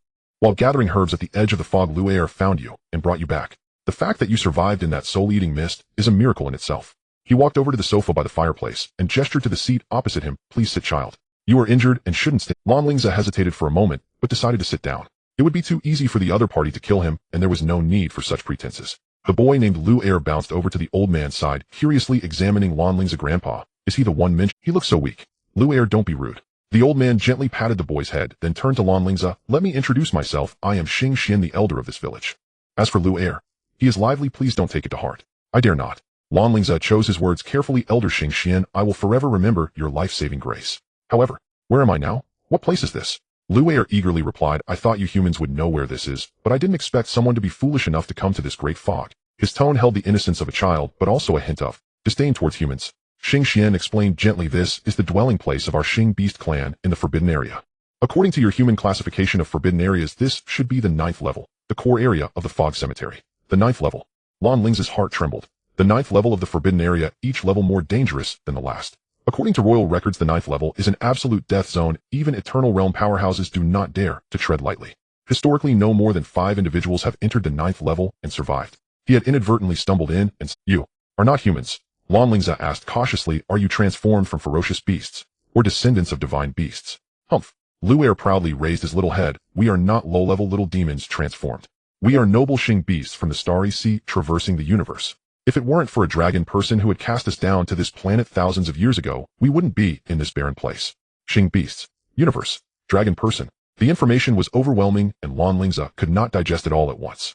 Xing Xian noticed his confusion and said slowly, to put it simply, we are not natives of this planet. 1,000 years ago, our ancestors sailed the universe on starships when they encountered a time-space storm arriving in this star system, where a dragon person discovered us and sealed our lineage deep within the forbidden area, using the soul-eating mist to isolate us from the outside world. Dragon person. Lan Lingze suddenly thought of Xiao Yuan. The abyssal demon dragon, could it be? What about you now? He cautiously asked. After 1,000 years of sealing combined with the thin spiritual energy of this planet, our powers have diminished greatly. Xing Xian sighed. Many of our clansmen can no longer maintain the adult form of the Xing beast and can only live in this human form. But we have never given up hope of leaving this place. He looked at Lan Lingze, a hint of expectation flashing in his silver eyes. The prophecy states that a human who can pass through the soul-eating mist will come here, and he will help us retrieve an important item, breaking part of the seal, allowing us to at least leave this valley and see the outside world. Prophecy. Savior. Lan Lingze felt overwhelmed. He was already burdened with so many troubles and did not have the time to play the savior. Senior, I am very grateful for your life-saving grace, but He organized his words. I am just a small cultivator at the Sea realm carrying deep blood feuds, and I am afraid I cannot take on such a heavy responsibility. You misunderstand. Xing Xian smiled. We do not need you to be enemies with anyone, nor do we need you to save us. We just want to ask you to help us retrieve something that belongs to us from deep within our clan's territory. A star staff that is inserted into the altar. That star staff is the symbol of our lineage and the key to controlling part of the seal. Once we obtain it, we can briefly open a passage through the soul-eating mist and leave here. Is it really that simple? It's that simple. Xing Xian nodded. Of course, deep within the clan's territory, there are some trials and protective mechanisms left by our ancestors. With your current state, entering would be certain death. So you can stay here to recuperate and recover and try again when your strength is. Lan Lingze fell into deep thought. The other party saved him, and asking for a return favor was reasonable. Moreover, this task, while dangerous, seemed clear-cut and did not involve any unacceptable stances, for instance being enemies with humans. But he still had concerns. What if these Xing beasts harmed humans after they got out?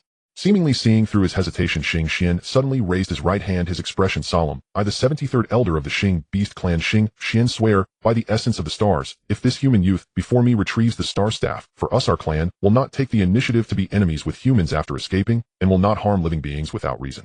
We just want to go to the Abyss Valley to find another clansman who fell and got lost with us back then. If I violate this oath, the stars will extinguish and our bloodline will be severed.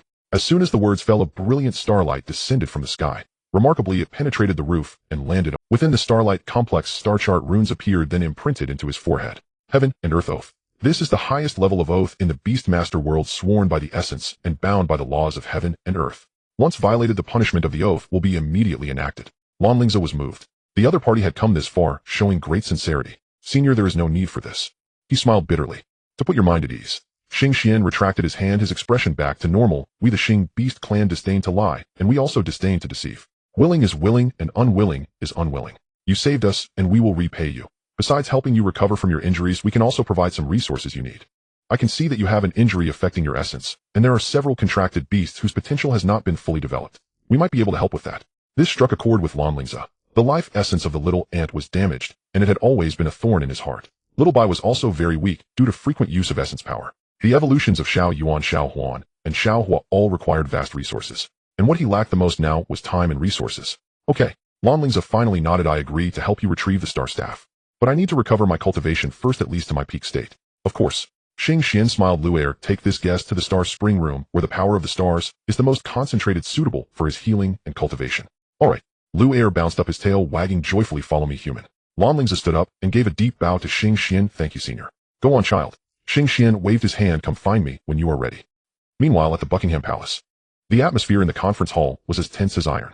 Queen Elizabeth sat on the throne, her face expressionless, but her ice-blue eyes swept over the ministers below, causing everyone to feel a chill down their spine. Just yesterday the heir was announced, and today someone dares to make a move against him in the forbidden area. The Queen's voice was calm, revealing no signs of anger. Do you think that, because I haven't killed anyone for a while, I can no longer do it? Do you think I have any reservations? No one dared to respond.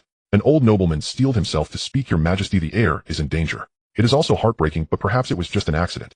The Queen smiled coldly. The report from Captain Draven shows traces of phantom runes and spatial exchange runes at the scene. These two items can only be found in the royal treasury and a few ancient families. Tell me, is this an accident? The old noble was drenched in cold sweat. Some of you have already transferred your assets to the United States, Germania, Desania, and Francian, haven't you? The Queen slowly stood up, her royal robe trailing on the ground. Do you think this means I cannot take action against you? Her gaze was like a blade sweeping across the ministers present.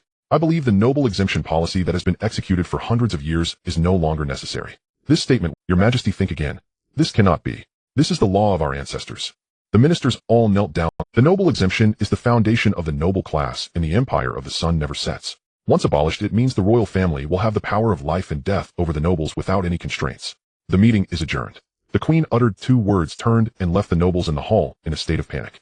In the study, the Queen stood in front of the floor-to-ceiling window, gazing at the garden outside. Her fingers gently tapped the windowsill, maintaining a steady rhythm, but those who knew her understood that this was a sign of her extreme anger. Send the knights to eliminate some useless people. Without looking back, she said to the shadow behind her, let those people know my intentions and make them prepare for a response. I don't want to hear them calling for help when I personally intervene. The shadow bowed. Who should we kill? The list is in the second, from the top down, kill until they submit. The Queen's voice was cold. Remember, it must be a public execution for all to see. Yes.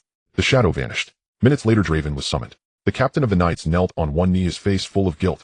Your Majesty, I have failed to protect His Highness the Crown Prince.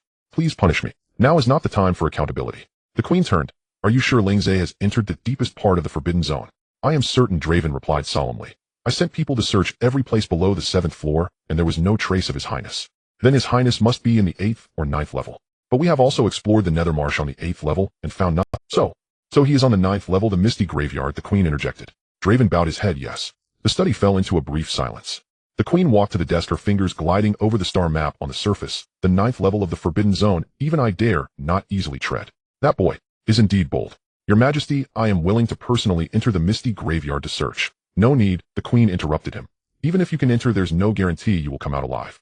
Moreover, if he is indeed on the 9th level, he may already be. She did not finish her sentence, but the meaning was clear. Draven clenched his fists, his nails digging into his palms. Compile the information from here and send it to the Lan family in Huagua. The Queen ordered. If Lan Tianqing, that madman, knows his son is in trouble, he will definitely come personally. At that time, let the Lan family handle it themselves. Yes. Additionally, you need to handle another matter. A cold light flashed in the Queen's eyes. Investigate who leaked Lingze's whereabouts, who provided those runes, and who contacted the shadow killing organization. I want to see results within 3 days. Understood. Draven accepted the order and retreated. The study returned to silence.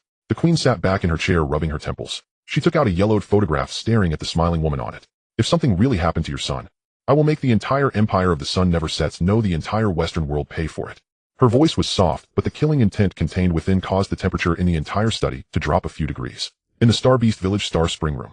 This is a natural cave located underground with countless glowing crystals embedded in the ceiling, resembling the starry sky. In the center of the cave is a spring with a diameter of 3 meters, its water a pale silver color, exuding a rich star power. Lan Lingze sat cross-legged by the spring, performing his cultivation technique. The pale silver spring water vapor was inhaled into his body, quickly transforming into pure spiritual power. Even more astonishingly, this star power can also nourish the soul and repair the origin. He could feel that the lost blood essence was slowly recovering, and the wound on his left shoulder was visibly healing. System scan this spring water. Scanning. Name Star Spirit Spring. Rank mythical effects. Rapidly restores spiritual power, repairs physical injuries, nourishes the soul, replenishes life. Origin enhances affinity with star attributes. Suggestion, soaking in it for cultivation yields the best results. A mythical spirit spring. Without hesitation, Lan Lingze took off his shirt and stepped into the spring. The icy sensation immediately enveloped his entire body, then transformed into a warm embrace. The star power surged into him through every pore, coursing through his body. He guided this energy to repair the damaged meridians and condense the ethereal spiritual power. A day passed, and his cultivation returned to the peak of the 3rd stage of the Creek Moon Realm. 2 days passed, and he broke through to the 4th stage of the Creek Moon Realm. 3 days passed, and he reached the 5th stage of the Creek Moon Realm, breaking through 2 stages in a row. Moreover, his physical strength, soul refinement, and purity of spiritual power all significantly improved. The foundation that had become unstable due to rapid breakthroughs became incredibly solid after being tempered by the star power. On the 4th day, Lan Lingze opened his eyes, the starlight swirling within them. He felt the surging power within him, at least 5 times stronger than before his seclusion. Now if he were to encounter the Grey Crow again, although he still couldn't defeat it, he could at least last longer and have a greater chance of escape. It's time to check on the little ants. He focused his thoughts and entered the system space. The contracted beasts were all resting in their respective areas. Little Yuan nestled in the abyss magma, his aura even stronger. Little Huan was preening her feathers on the moonlight tree. Little Hua rolled in the fire mountain. Oh, Little Bai was the weakest, lying by the spirit spring sleeping. And Little Ant. Lan Lingze walked to the life tree where Little Ant was, his brow furrowing. Little Ant was struggling to move a stone 10 times its size to train its strength, but its movements were clearly sluggish, and its life force remained weak. Damage to the life origin is like a leaking bucket. No matter how much energy is poured in, it will slowly drain away. Master, Little Bai sensed him waking up and rubbing against his feet. Little Bai, thank you for your hard work. Lan Lingze picked it up. How is your origin power recovering? Much better. Little Bai's voice remained weak, but this spring water is beneficial for the life origin. It can let Little Ant soak in it. Lan Lingze's eyes brightened. Of course, the star spirit spring has the effect of replenishing life origin. Although it can't cure completely, it can at least alleviate. He immediately took Little Ant out of the system space and placed it in the star spirit spring. Squeak. Little Ant looked around in confusion, then sensed the energy contained in the spring water, excitedly squeaked, and submerged its entire body into the spring. The pale silver spring water began to ripple, and strands of star power actively surged towards Little Ant, seeping into its body. Lan Lingze observed nervously. An hour later, Little Ant floated up from the bottom of the spring, its aura noticeably stronger. Although its life origin was still damaged, the rate of loss had slowed by at least 30%. Effective. Lan Lingze was overjoyed. He took the other contracted beasts to soak in the spring in turns. Little Yuan's dragon scales shone brighter. Little Huan's feathers glimmered with starlight at the edges. Little Hua's flames gained a hint of silver, and Little Bai had restored much of its vitality. On the 5th day, Lan Lingze decided to visit Xingxian. It was time to obtain that star staff. In the central meeting hall, when Xingxian saw Lan Lingze, a hint of surprise flashed in his silver eyes. 5th stage of the Creek Moon Realm, still with a solid foundation. Kid, your recovery speed is faster than I imagined.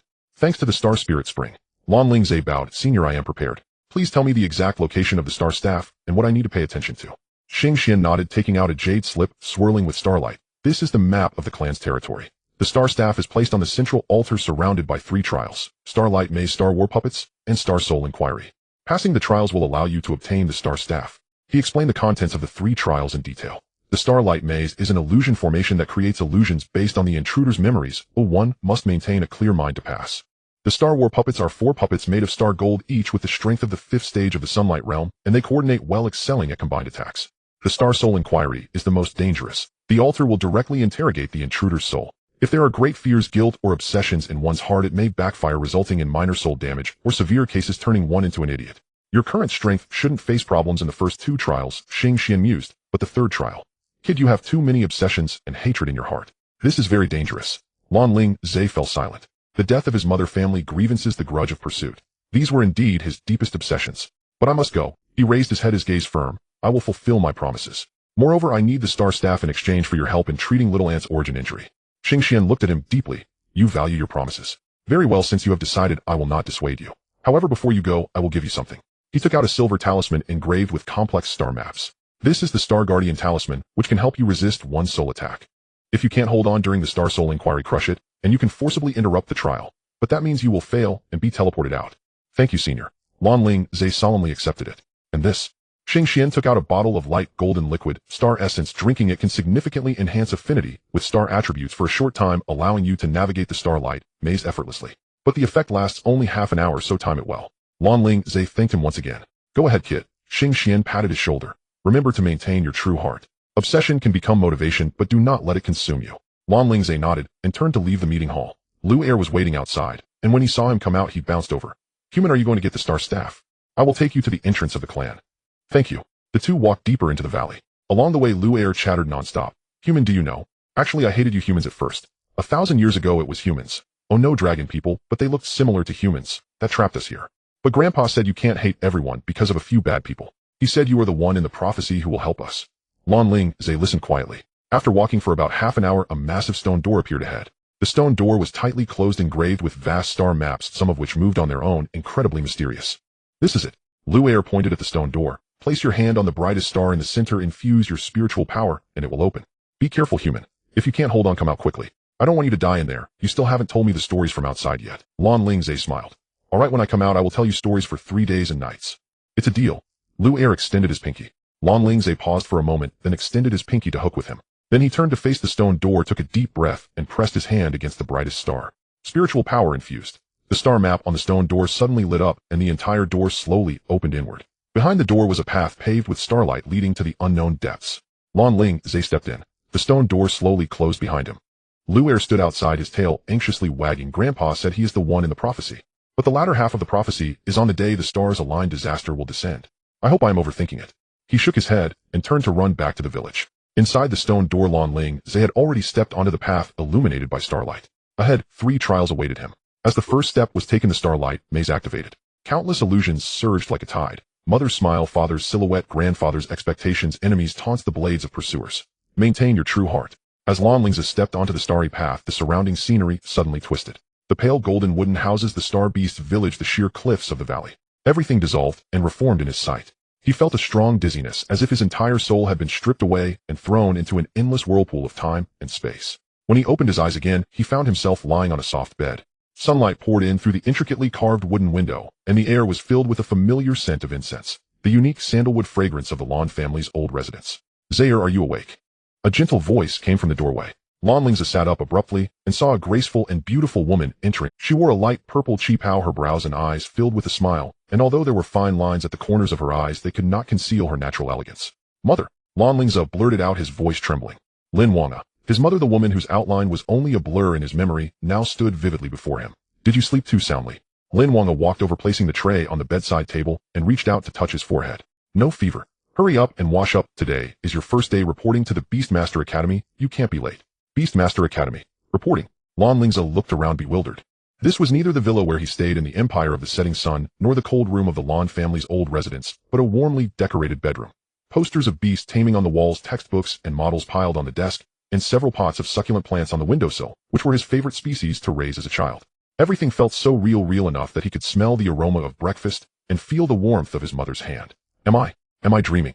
He murmured to himself. Lan Lingze chuckled. What nonsense are you talking about? Go wash your face quickly, your father is already downstairs waiting impatiently. Father! Lan Lingze almost stumbled down the stairs. In the living room, a tall figure with his back turned was flipping through the morning newspaper. Hearing the commotion, the person turned around. It was Lan Tianqing, but he looked much younger than Lan Lingze remembered, his brows free of the heavy weariness. What are you dawdling for? Lan Tianqing frowned. When I went to the Beastmaster Academy back in the day, I got up to prepare. The young people these days have no fighting spirit at all. Father! Lan Lingze's voice choked. Lan Tianqing paused for a moment, the seriousness on his face slightly softening. All right, don't cry. It's not like you're going to war. Hurry and eat. I'll take you to school. That day Lan Lingze felt quite dazed. He entered the best Beastmaster Academy in the magic capital, where his classmates were friendly and the teachers were gentle. There was no oppression from the Shangwan family, no internal family strife, no life and death battles. He lived like any ordinary child from a family of beastmasters, attending classes, training, sparring with classmates, returning home after school, eating the meals his mother prepared, and listening to his father's adventurous stories from his youth. At night, lying in bed, he stared at the ceiling, feeling an indescribable emptiness in his heart. This isn't real. But there was no response in his ears. The system was silent, the beast taming space was unresponsive, the black wristband was gone, replaced by an ordinary communication watch. Days passed by. He graduated from the academy, smoothly contracting several promising beasts. Not the abyssal demon dragon, not the moonlight divine crow, not the heavenly horn ant, but a fire cloud leopard, a wind spirit sparrow, and a rock armored turtle. He helped with the family business, gradually taking over some affairs.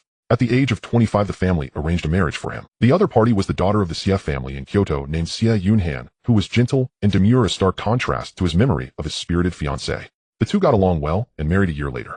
The wedding was grand, with his father patting his shoulder saying, "You've grown up," and his mother tearfully adjusting his collar. At that moment, Lan Lingze almost believed that this was his life, ordinary, stable, and happy. In the 3rd year after their marriage, Xie Yunhan gave birth to a son. Lan Lingze held that tiny life, a wave of unprecedented tenderness surging within him.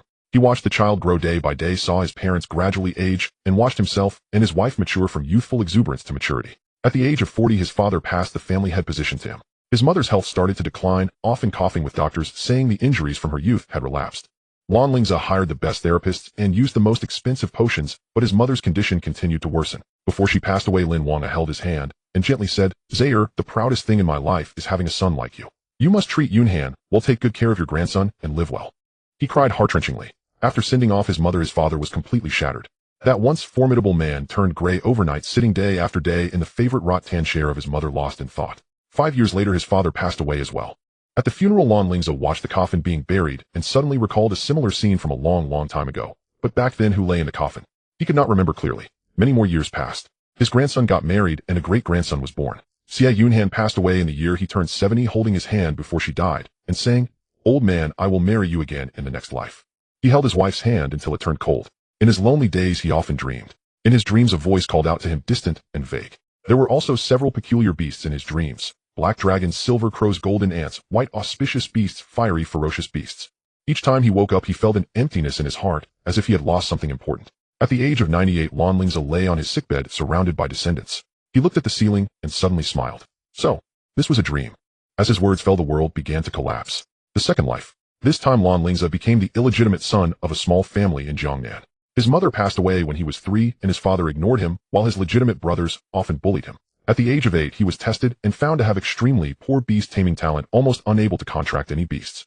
The family decided to give up on nurturing him and sent him to a remote branch family, letting him fend for himself. In that small town Lan Lingze opened a small tea house to barely make a living. He did not marry, had no offspring, and raised a limping old cat, spending his days drinking tea and reading the news, living out his remaining life. In the winter of his 56th year the old cat died. Lan Lingze buried it under the plum tree in the yard, leaning against the tree trunk and watching the snow fall. This life is also very lonely. He closed his eyes and the snowflakes fell on his shoulders, gradually covering him. The world collapsed again. The third life, the fourth life, the fifth life.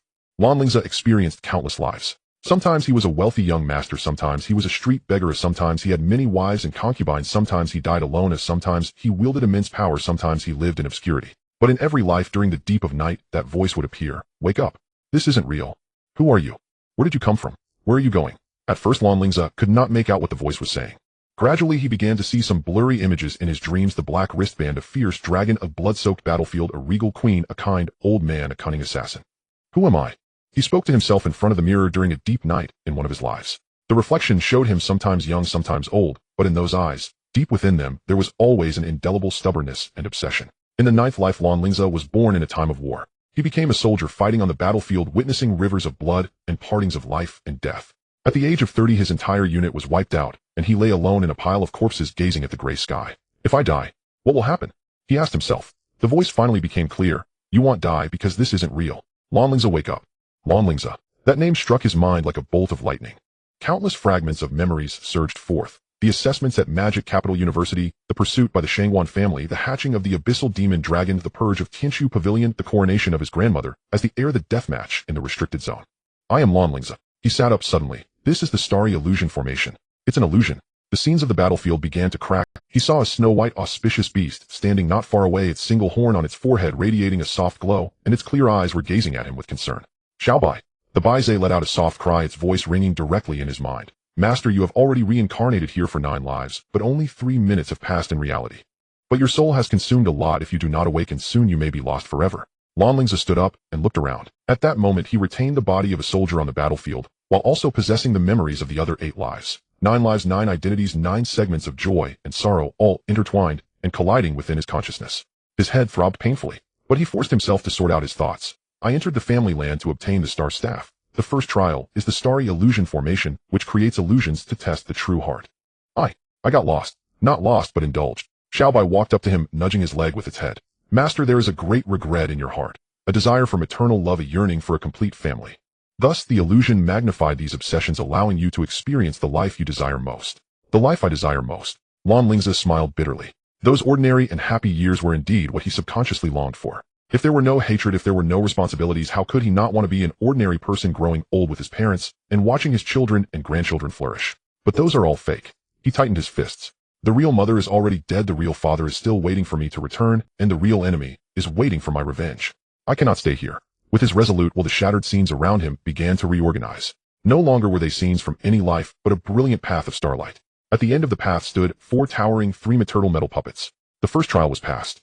Lan Lingze took a deep breath and walked toward the end of the path. With each step he took, the memories of the 9 lives faded a little more in his mind, while the real memories belonging to Lan Lingze became clearer.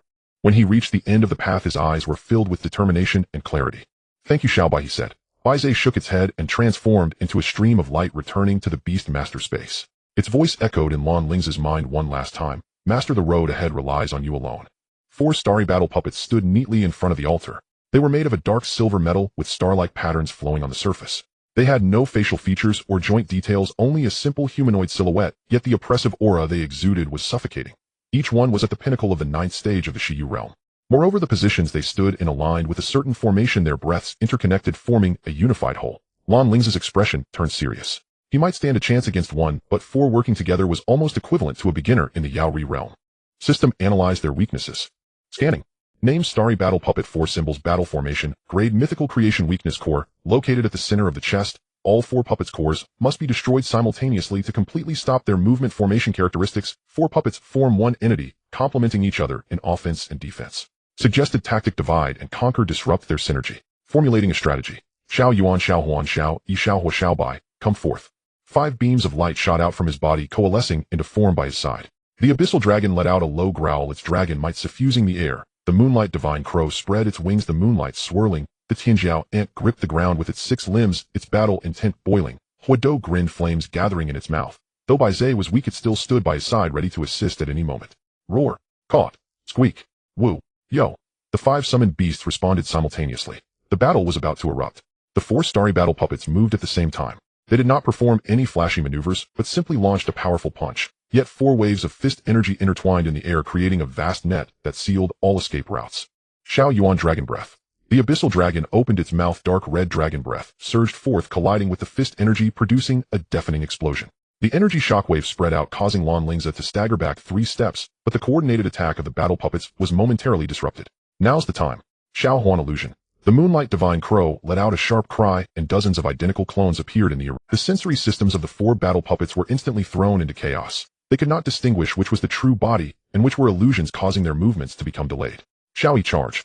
The Tianjiao ant transformed into a golden light, lunging straight at the leftmost battle puppet. In midair, its body swelled and its 6 segmented limbs stabbed towards the puppet's chest like blades.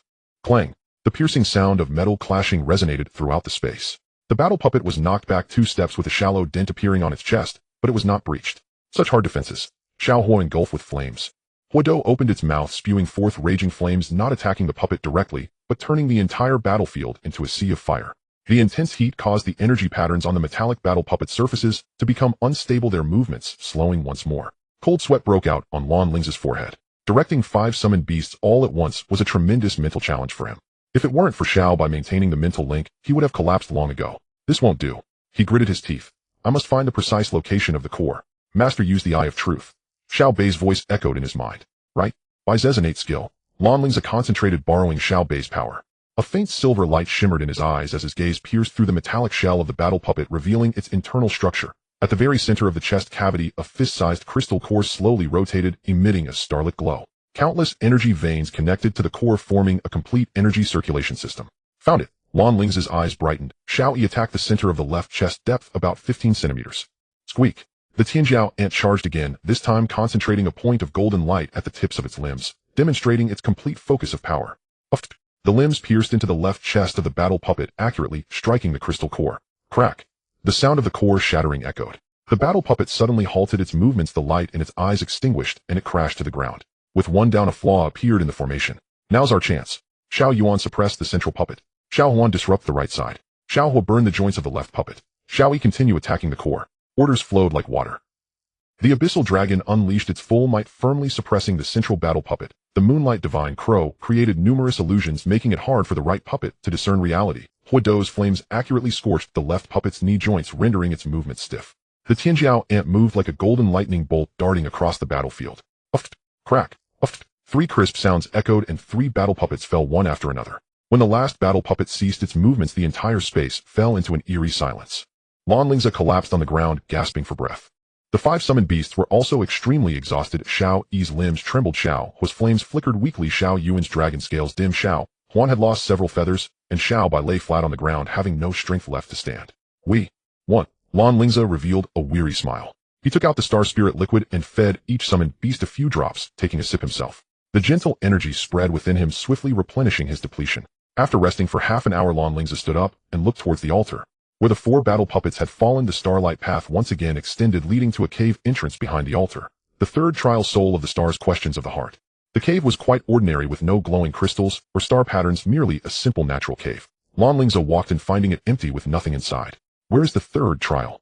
He searched around in confusion. Walls, ground, cave, ceiling. He meticulously inspected every corner, leaving no crack unchecked. But there was nothing.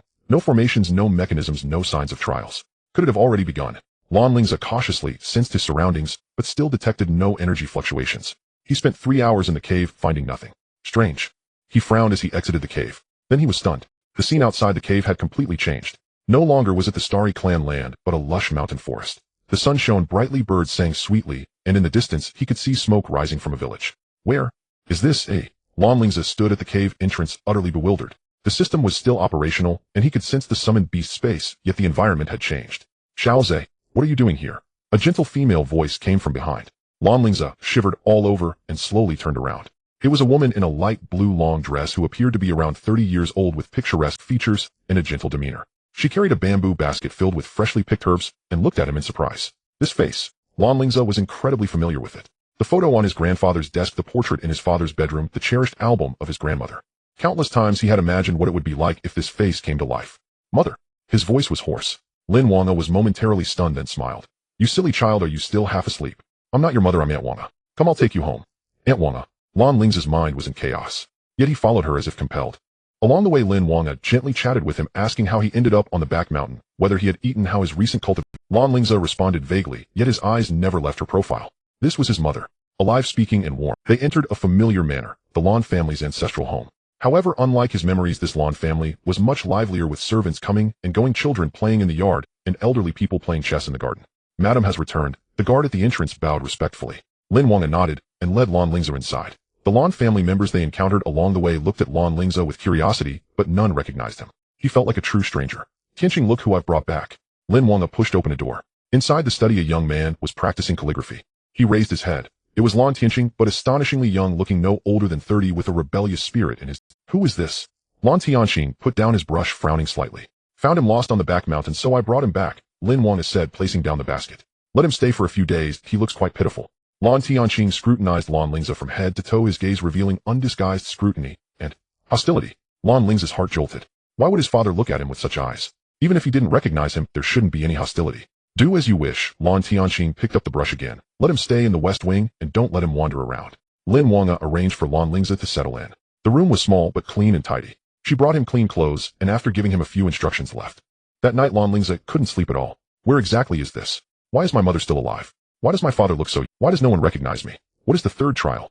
Countless questions swirled in his mind. Early the next morning, Lan Lingze waited outside Lin Wang's door. When the door opened and he saw that gentle face, he could no longer control his emotions and rushed forward to tightly embrace her. Mother, I miss you so much. He choked out. Lin Wang's body stiffened for a moment, then she gently patted his back. Silly child, what are you saying? Lan Lingze released her, holding her face in his hands, looking closely, as if wanting to engrave every detail in his heart. It's real, warm, breathing, smiling. You? A cold voice came from behind. Lan Lingze turned around to see Lan Tianqing, standing not far away holding breakfast, his gaze as cold as ice. In that gaze there was anger, disgust, and murderous intent. Tianqing, don't misunderstand, this child is just... Lin Wanga hurriedly explained. Just what? Lan Tianqing interrupted her, stepping closer, staring at Lan Lingze. Let her go. Lan Lingze released his grip, looking at his young father, a surge of complex emotions rising within him. He wanted to say, Dad, I am your son, but the words that came out were entirely different. Lan Tianqing, do you really want to kill me? But your strength isn't enough. If you had the power to oppose the world, I would willingly be killed by you. As soon as he said it, Lan Lingze was stunned. How could he say such words? That wasn't what he intended to say at all. Lan Tianqing's expression turned ferocious in an instant. You seek death. A terrifying aura erupted, far surpassing the pressure of the Sierra realm. Lan Lingze felt like a leaf in a storm, ready to be torn apart at any moment. Lin Wanga quickly positioned herself between the two. Tianqing. Stop. He's still a child. Childy. Lan Tianqing sneered. Wanna look closely, this person has an aura not weaker than mine. He is here to kill you. Lan Lingze felt as if struck by lightning. He suddenly understood. He understood why his father looked so young, why his mother was still alive, why no one recognized him, and why he had spoken such words. This is not the present. This is the past. 20 years in the past. And his current identity was not Lan Lingze, not the young master of the Lan family, not the crown prince of the Rising Sun Empire. He is the guard brought back by his mother from outside. No, it can't be. Lan Lingze stumbled back, his face pale. Lan Tianqing had already drawn his sword. The sword light blazed, piercing towards his throat. But Lin Wanga once again stood in front. I won't move. Lin Wanga spread her arms, shielding Lan Lingze behind her. I trust him. My intuition tells me he is not a bad person. Your intuition will get you killed. Lan Tianqing roared. At that moment, Lan Lingze's black wristband suddenly heated up. The system's voice echoed in fragments detected.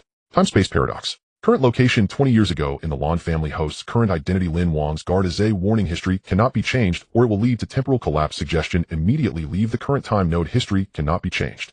Lan Lingze looked at his mother in front of him, at his angry father, at this world he had never experienced before where his mother was still alive. Lan Lingze looked at his furious father, waves of shock surging in his heart. Just as Lan Tianqing's sword was about to strike, Lan Lingze spoke up. But the words came out uncontrollably. Lan Tianqing, I do not intend to harm Aunt Wanga. You can sense my level of cultivation, or if I truly wanted to hurt her, I would have attacked long before entering the Lan family. His voice was terrifyingly calm, even laced with a hint of sarcasm. Lan Tianqing's sword halted midair, his gaze becoming even more dangerous.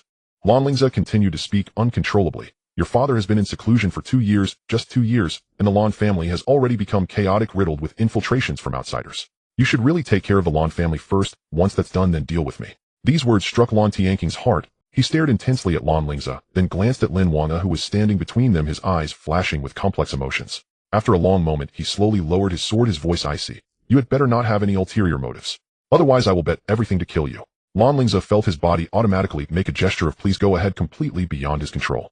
Lan Tianqing snorted coldly and turned to leave, but before departing, he cast a deep glance at Lan Lingze, his expression filled with worry, warning, and helpless affection. I'm sorry, Ace. Lan Lingze turned around looking at Lan Lingze apologetically. Tianqing has a temper like this, but he is not a bad person. Oh, it's just the Lan family has indeed been unstable recently, and he's under a lot of pressure. Please be understanding.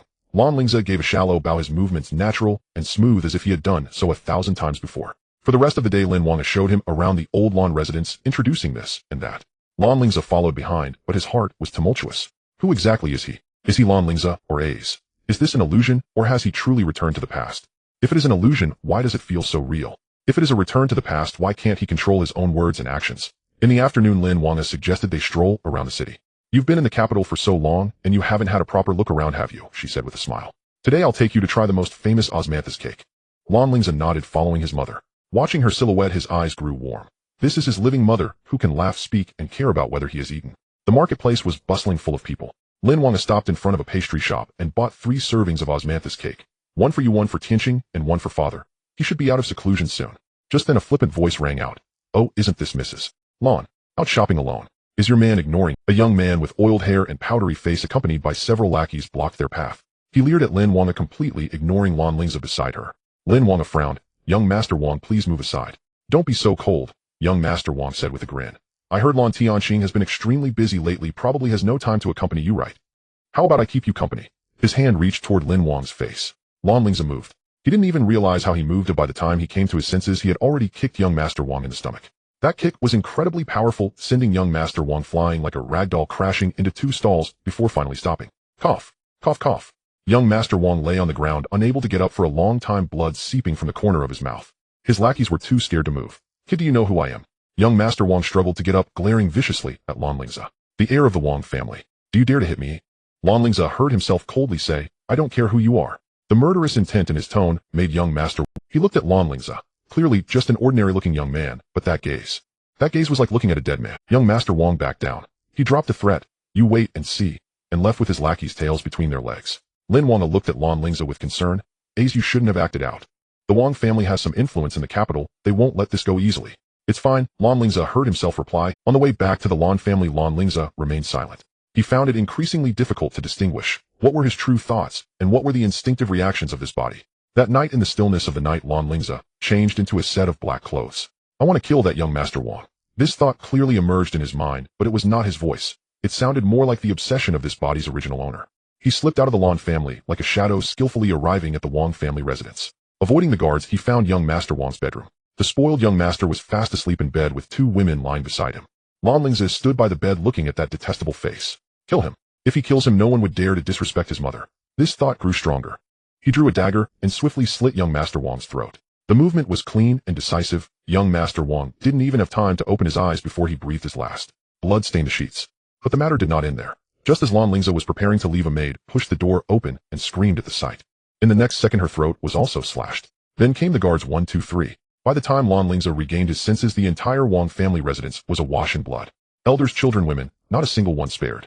He stood amidst the mountain of corpses and the sea of blood, the dagger in his hand dripping with blood, yet he was not stained by a single drop. What have I done? He looked at his hands, feeling a chill throughout his body. This is not what he wanted to do. He only wanted to kill young Master Wang. But the body would not obey. The original owner of this body was a complete killing machine, eradicating any potential threat without hesitation. Lan Lingze fled the Wang family. When he returned to the Lan family, it was still dark. He changed out of the black clothes, cleaned himself up, and lay in bed with his eyes open until dawn.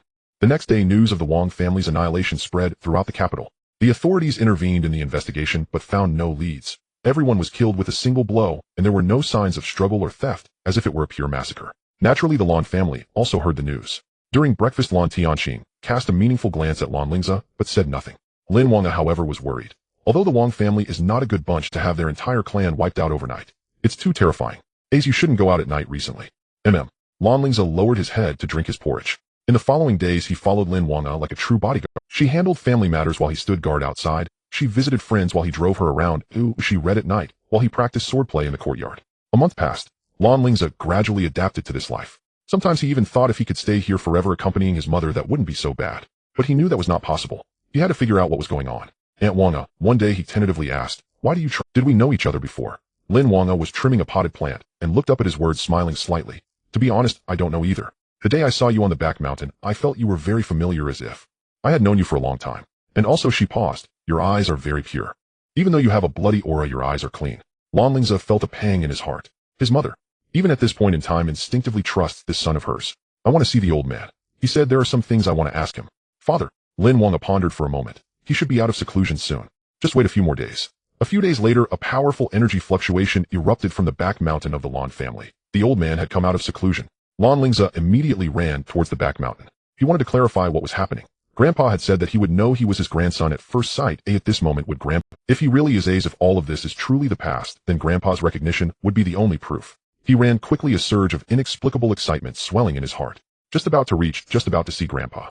Just as he was about to step into the forbidden area of the back mountain, the scene before him suddenly twisted and spun. In the next second, he found himself standing in a familiar cave. Surrounding him were cold rocks, in the distance the fallen star battle puppets, and in front of him was Bai Zai's worried face.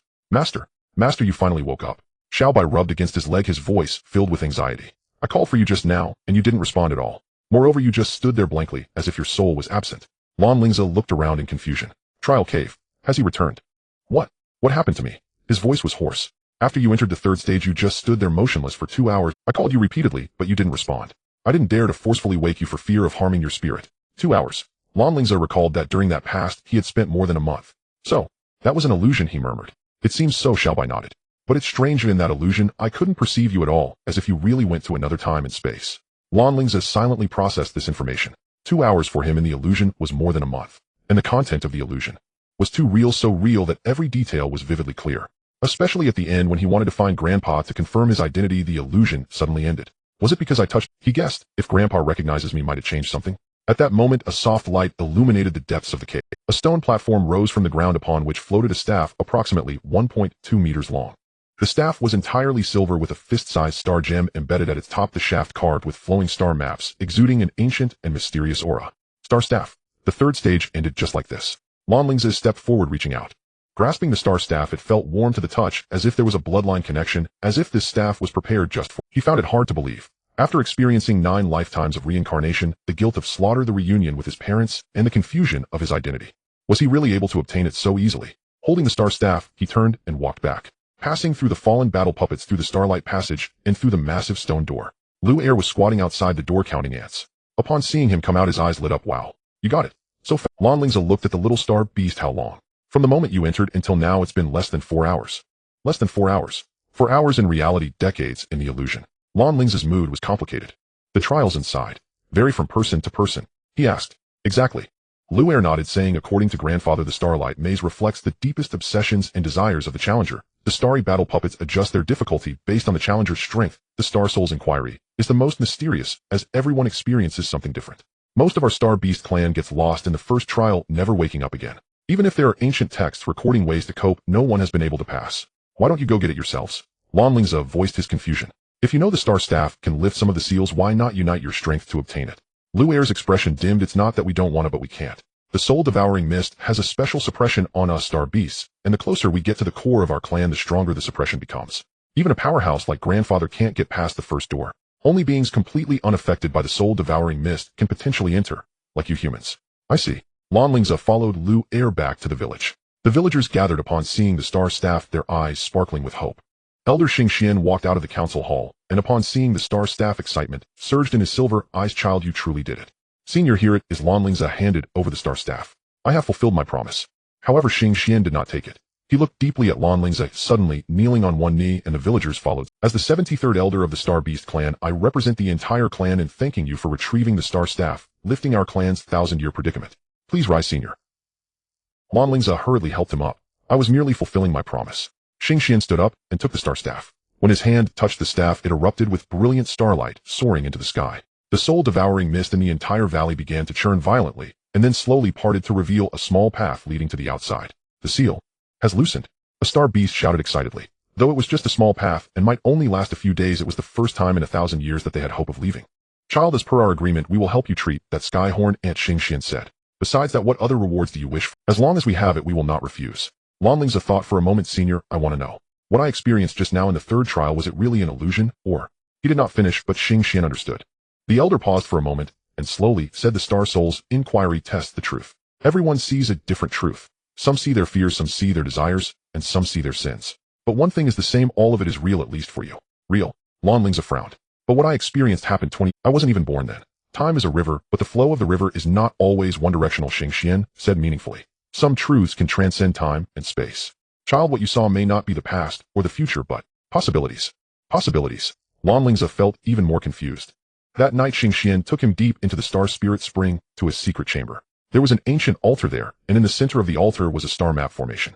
Put the little ant in, Xingxian said. This formation can gather the essence of the stars to repair its damaged life source. Though it cannot completely heal, it can at least restore it to a level of normal growth, no longer losing vitality. Lan Lingze placed the little ant in the center of the formation. Xingxian began reciting ancient incantations, and the star staff hovered above the altar, showering it with gentle starlight. The formation lit up, and countless star powers surged towards the little ant, wrapping it in a silver cocoon. It will take 3 days, Xingxian said. During this time you can stay here or go rest. He'll stay. Lan Lingze replied without hesitation. Xingxian nodded and left the secret chamber.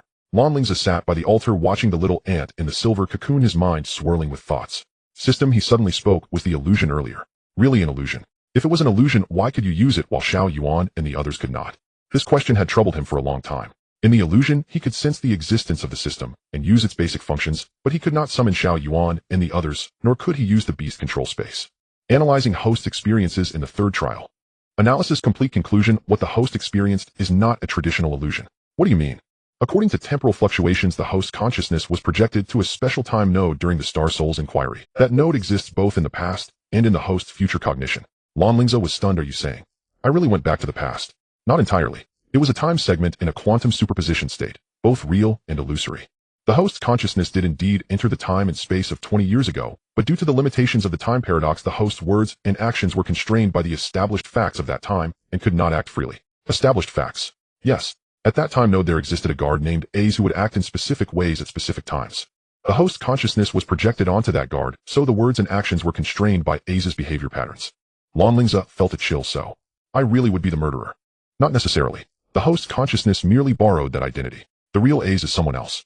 However, the host's consciousness became quantum entangled with that identity, causing the host to perceive some of Ace's memories and obsessions, such as the desire to protect Lin Weiner and the instinct to kill threats. I see.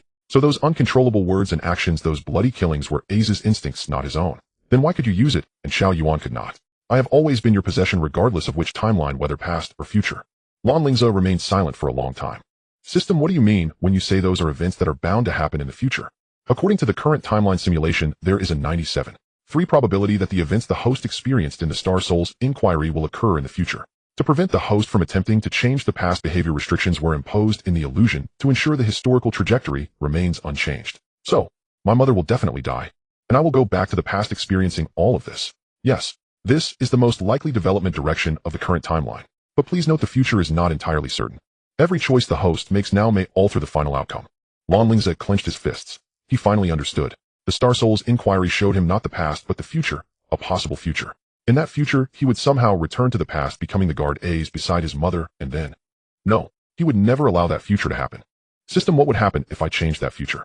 Warning: significantly altering historical nodes may cause the timeline to collapse, resulting in unpredictable consequences. It is advised that the host proceed with caution. The sudden assault by Grey Crow sent a chill through Lan Lingze's heart, but he was now a 5th-rank practitioner of the Sea realm, his reflexes several times swifter than during their last confrontation. At the very instant the heavy blade descended, Lan Lingze did not evade. Instead, he raised his right hand. Clang! A piercing metallic clash reverberated through the forest. To Grey Crow's astonishment, his own heavy sword had been arrested mid-strike by a silver spear. Its shaft shimmered with starlight, a provisional weapon forged from stellar steel, gifted to Lan Lingze by the Starbeast clan. You? Grey Crow's pupils contracted. So soon? How is this possible? He could sense it unmistakably. Lan Lingze's spiritual energy had surged, not merely doubled, but magnified beyond measure. and woven within that aura lingered an ancient, enigmatic stellar power. Lan Lingze's gaze turned glacial. With a subtle flick of his wrist, the spear coiled free like a celestial dragon and lashed sideways in a sweeping counterstroke. The spear tip carved a silver crescent through the air, an arc of condensed chi. Grey Crow leapt backward, yet too late. The crescent grazed his chest plate, gouging a deep furrow from which blood welled. 5th rank Searing realm. Impossible. Grey Crow recoiled in disbelief. Just days earlier this youth had been only 3rd rank, and grievously wounded while fleeing pursuit. Even with unparalleled talent, such a leap across 2 cultivation ranks in mere days defied all logic. Nothing is impossible, Lan Lingze replied, voice calm. Rather you still linger here, waiting to kill me. Does the Shadowkill sect possess so little patience? Enough talk. A flash of ruthlessness ignited in Grey Crow's eyes. This time you have no clones to shield you. As he prepared to strike again, boom, a golden swordora tore through the sky, descending like divine judgment upon Grey Crow's face paled. He barely raised his blade in defense. Clang. The cataclysmic impact drove his feet half a foot into the earth. Agony seared up his arm as his palms split open, crimson streaming down his wrists. A towering figure landed before Lan Lingze, his dark gold armor blazing beneath the sun. Commander Dravan. Lan Lingze exhaled in quiet relief. Your Highness, forgive my tardiness. Dravan dropped to one knee, then rose, glaring at Grey Crow. Filth of Shadowkill, daring to raise your hand against the Crown Prince. You court death. Behind him, over 100 royal knights surged from the woods, encircling Grey Crow. Each radiated formidable chi. The weakest among them matched 5th rank Sia realm. Several captains stood at 9th rank. Grey Crow's expression darkened drastically. Though ranked among Shadowkill's elite tier's assassins, masterful in stealth and single combat, he stood no chance against an entire royal knight brigade led by a Yaori realm sovereign. Retreat. The thought had barely formed when Dravan moved. One step forward, and space itself trembled. His greatsword blazed with incandescent gold light, cleaving downward with lightning speed. Shunk. Its tip pierced Grey Crow's left arm, pinning him to the earth. Arg. Grey Crow screamed, eyes blazing with resolve. His right hand flashed upward. Shink. He severed. Blood gushed forth, but he did not glance down. From his robe, he drew a crimson jade talisman and crushed it between his fingers. Boom. Crimson mist detonated, swallowing 10 meters in all directions. Dravan cleaved through the mist with a single stroke, but Grey Crow had vanished, leaving only bloodstains and the severed limb behind. Bloodflight talisman. Dravan frowned. Decisive indeed. He turned toward Lan Lingze, his stern features softening with palpable relief. Your Highness, are you unharmed? Her Majesty has searched for you night and day. She is nearly beside herself. And your grandfather, Elder Lan Zhan, is already en route. He should arrive by tonight. Grandfather is coming. Lan Lingze blinked in surprise. Indeed, Dravan nodded. Upon receiving word in Huagua, Elder Lan departed that very day, reportedly forging his path all the way here. Forging his path.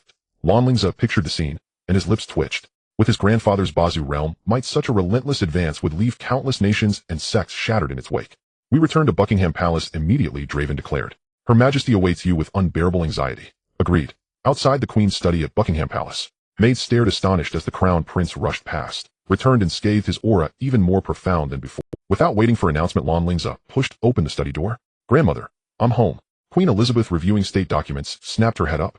At the sight of him, her steel pen clattered onto the desk. In the next breath, the regal sovereign rose and strode forward, embracing Lan Lingze tightly in her arms. You're safe. Her voice trembled, stripped of all imperial composure. If you hadn't returned soon, this empire of eternal sunlight might well become mine alone. Lan Lingze felt her body trembling faintly. This woman, so formidable, so commanding, had shed every mask. In that moment, she was simply a grandmother terrified for her grandson. He let her hold him, absorbing the long-delayed warmth of kinship. Gently she cupped his cheeks, inspecting him for wounds, her concern overflowing like a dam broken. Only after a long silence did she release him, regaining some dignity, yet tenderness still lingered in her eyes. I hear grandfather is coming, Lan Lingze asked. Queen Elizabeth's expression grew layered. That old man should have come the moment he learned of you. But lacking diplomatic clearance, he chose force instead. Rumor holds that several nations foolish enough to bar his path were swept aside without hesitation. He'll arrive tonight, most likely. Lan Lingze couldn't help but smile. That was grandfather, blunt, domineering, utterly indifferent to convention. Grandmother, he met her gaze steadily. I'll ensure grandfather apologizes. Father wishes to see you too. Will you return to Huagua with us? For our family to reunite. The queen paused, then slowly shook her head. In earlier years perhaps, but now, no. Not until I secure a suitable heir. I cannot abandon the empire of eternal sunlight. Why, Lan Lingze frowned. You are Huagua-born. Returning home to your family is only natural. Huagua-born. The queen gave a wry smile. Child, do you truly wonder why a Huagua native ascended to the throne of the empire of eternal sunlight? Lan Lingze nodded. It was a question he'd pondered for years. The queen walked to the window, gazing at the garden beyond, as if her thoughts drifted centuries away. My mother, your great-grandmother, was the eldest princess of the empire of eternal sunlight. My father hailed from an ancient Huagua lineage. Their union ignited fierce controversy across both realms. At birth I resembled my father. appearing wholly Huagua in visage. That displeased certain royal factions who deemed my blood tainted. In youth unable to endure such prejudice and ostracism, I journeyed alone to Huagua. There I met your grandfather, Lan Lingze. Her voice softened. He was then a brilliant, fiery young man, formidable in strength, fiercely independent. We endured much together. Later circumstances compelled me to return. At that time my aunt, the reigning queen, had no heirs and named me successor. Yet opposition mounted. Conservative factions cited my Huagua heritage to obstruct my ascension. It was your grandfather, backed by the Lan clan, who secretly dismantled those barriers. A complex emotion flickered in the queen's eyes. He deployed the Lan clan's centuries-old covert networks across the west, eliminating rivals, securing alliances, even removing extremists. With his aid, I claimed the throne. But in exchange I swore an oath so long as I draw breath I must remain in the empire of eternal sunlight, to guard this land. She turned back to Lan Lingze. That is why I cannot depart with you. I owe this nation, and those who stood by me. Lan Lingze fell silent. So this was the untold history binding grandmother and grandfather. Then their estrangement. That is another matter entirely. The queen waved a hand, unwilling to elaborate. Tell me now, what transpired deep within the Forbidden Zone? Commander Dravan believes you reached the 9th layer, a place even I dare not penetrate. Lan Lingze reflected, then recounted the Star Beast clan's story, omitting the vision revealed by the Stellar Soul Inquiry. He spoke only of passing 3 trials, retrieving the Stellar Scepter for the clan, and in exchange their healing of Xiao Yi's life source injury. The Star Beast clan, an extraterrestrial race, the Deyuan dynasty. The queen murmured, awe dawning in her eyes. So the 9th layer seals beings of such magnitude. Grandmother knows of the Dan dynasty, the Dragonkin empire of ancient legend. The queen spoke gravely. According to royal archives, the Deyuan dynasty ruled this planet for over 3 millennia, then collapsed, abruptly vanishing without trace. Never imagined they imprisoned an interstellar race.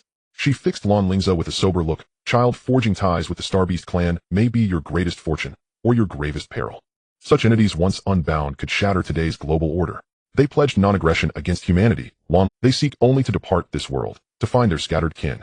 Let us hope so, the queen sighed. Still I must visit the Forbidden Zone soon, to meet Elder Xingshu in person. Some truths demand face-to-face confirmation. Lan Lingze nodded. Time slipped away, already dusk. He remained in his grandmother's study listening. Her youthful adventures, memories of his mother Lin Wang, of the intricate balance of power within the empire of eternal sunlight. As sunset gilded the windows, the study door swung open.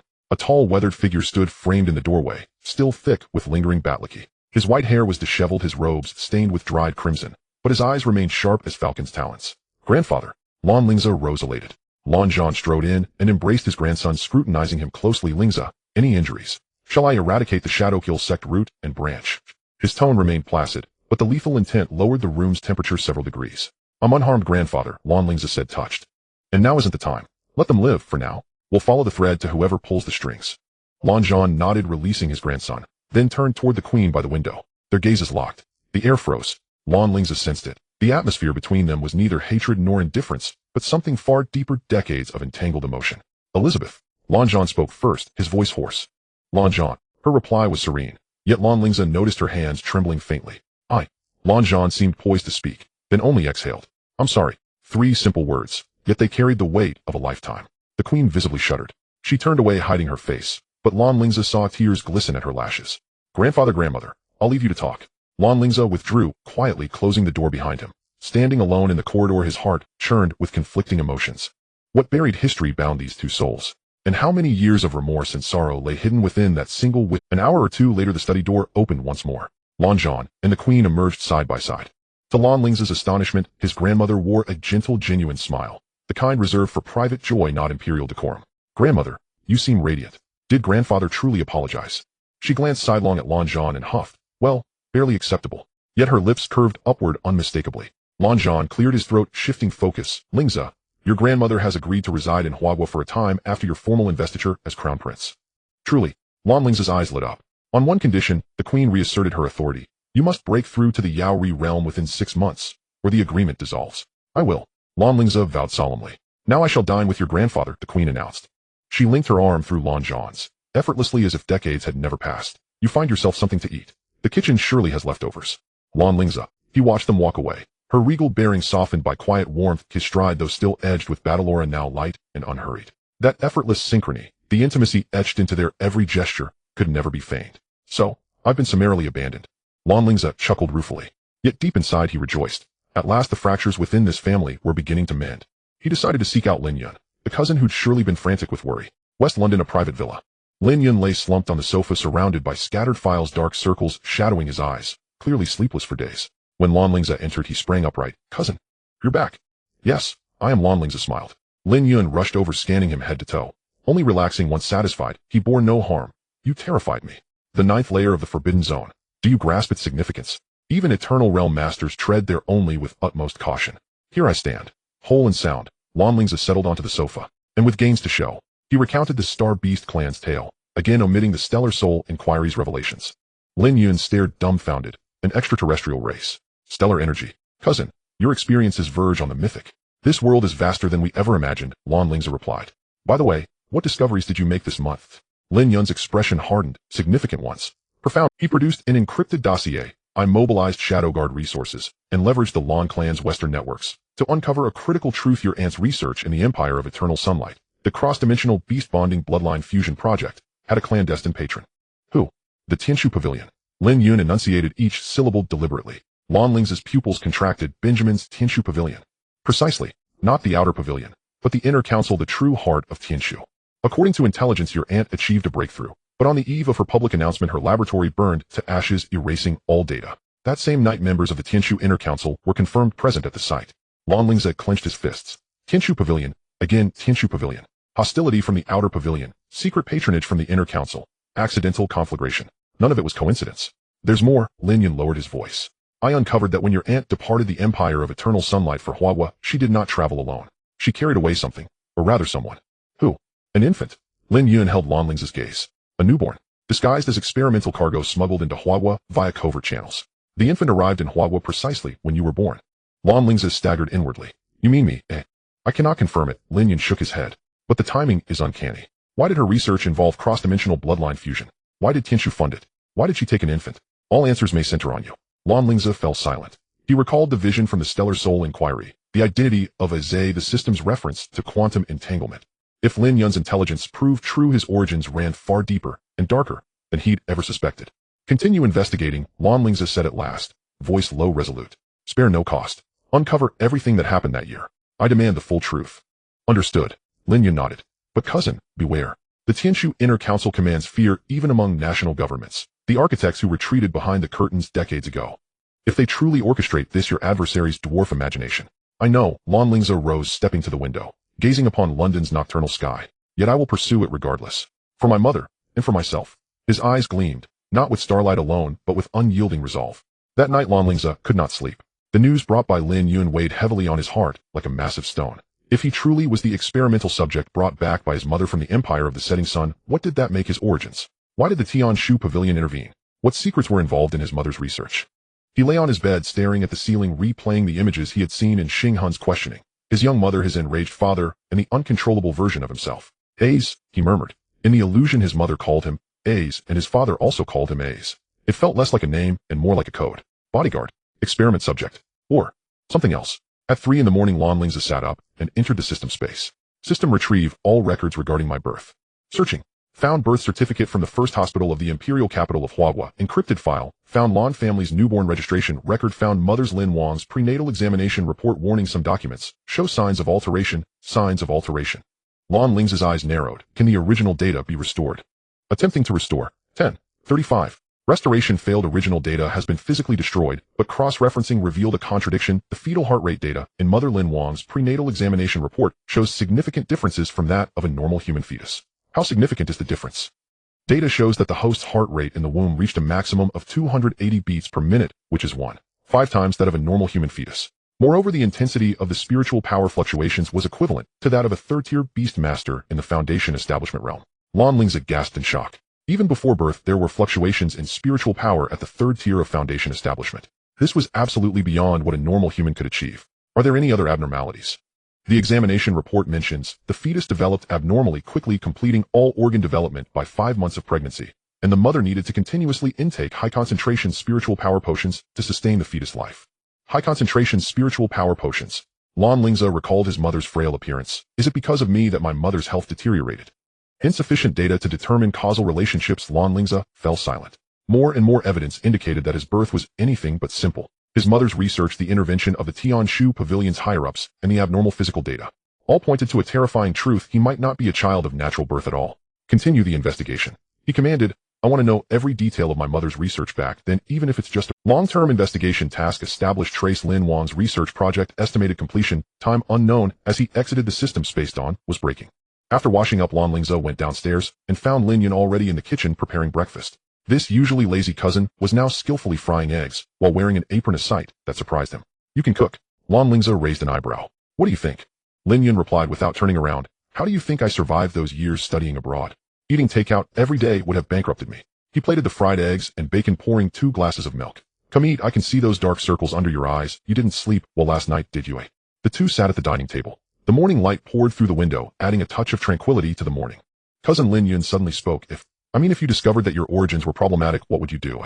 Lan Lingze paused with his fork in hand. What have you found out already? No concrete evidence yet. Lin Yun shook his head. But through some special channels I found out that my aunt repeatedly visited a place called Abyss Valley before going to the Empire of the Setting Sun.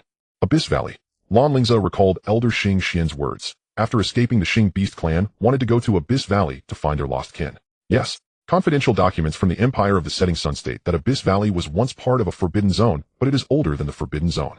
It is said to be the site of the world rift connecting different planes.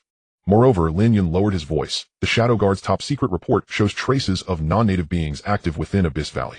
Lan Lingze thought of Xiao Yuan. The Abyssal Dragon came from the royal bloodline of the otherworldly Abyss dynasty. If Abyss Valley truly connects to other planes, what was his mother doing there? Continue investigating Abyss Valley, he said at all costs. Understood, Lin Yun nodded. But cousin, you need to be psychologically prepared. Some truths may be more brutal than we imagine. I know, Lan Lingze replied calmly, but no matter how brutal the truth is, it is better than being kept in the dark. After finishing breakfast, Lan Lingze received a call from Buckingham Palace. The Queen requests an audience.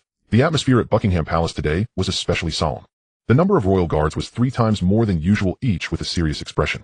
In the hall, civil and military officials whispered to each other, and the air was thick with tension. Lan Lingze was guided by the attendants to the council chamber.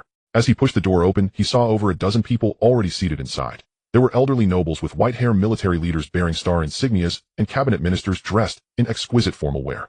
The queen sat at the head of the table, her demeanor imposing. Lan Zhan sat to her left, meditating with eyes closed, yet the invisible pressure he exuded rendered everyone present breathless. Crown Prince Driven was the first to rise and bow. Others followed suit, though their movements were somewhat uneven. Lan Lingze could sense that some gazes were scrutinizing, some filled with hostility, while only a few were genuinely respectful. Sit down, child, the queen spoke. The purpose of gathering everyone today is to discuss the matters regarding the coronation ceremony of the crown prince. An elderly noble immediately stood up. Your Majesty, according to tradition, the crown prince's coronation requires a vote and council approval from the noble house, and a joint recommendation from at least 3 royal family members. Currently, these traditions can be changed. The queen interrupted. I signed a special decree yesterday granting the crown prince emergency succession rights. As long as Lingze can break through to the Radiant Sun realm within 6 months, the coronation ceremony can simplify the process and proceed directly. This does not conform to the rules. Another civil official protested. Your Majesty, the Empire of the Setting Sun has been established for thousands of years, and there has never been such a hasty coronation ceremony. Moreover, the crown prince is not of pure royal blood. The last statement was spoken softly, but everyone in the council chamber heard it. The air instantly froze. Lan Zhan slowly opened his eyes and looked at the official. With just a single glance, the official turned pale, trembling, as if he were being stared down by a ferocious beast. Bloodline. Lan Zhan's voice was calm, yet each word pierced like an ice pick. Are you implying that my grandson is unworthy? Lan. Senior Lan, I didn't mean that. The official was drenched in cold sweat. Then what do you mean? The queen coldly replied. Lingze carries the blood of both me and Lan Zhan. That is the most noble royal bloodline. Who dares to object? No one dared to speak. Yet Lan Lingze could feel the discontent and hostility simmering beneath the silence. The coronation ceremony is set for the 15th of next month. The queen continued. At that time, envoys from various nations will be invited to witness. Driven, you will be fully responsible for security. As you command. Driven rose to accept the order. Your Majesty, a military leader hesitated to speak. Isn't it too rushed to hold the ceremony on the 15th of next month? Moreover, the borders have been unstable lately, and it is suspected that people from the Tianshu Pavilion have been frequently active. There are even reports that the Shadow Kill organization has taken on a mission to assassinate the crown prince. Holding a large ceremony under such circumstances is too risky. Precisely because of this, we must proceed. The queen's gaze was sharp. I want everyone to see that the crown prince of the Empire of the Setting Sun is not a rat hiding in the shadows, but a lion standing in the sunlight. Anyone who dares to extend their claws will be cut off. Her eyes swept over everyone present. I know that some of you have ties with certain forces. I am making it clear today. Before the coronation ceremony, if anyone dares to make small moves, I would not hesitate to replace the ministers of the Empire of the Setting Sun. This was a blatant threat, yet no one dared to refute. They were well aware of the queen's methods. 30 years ago when she ascended to the throne, she had cleansed the entire noble class with blood. The meeting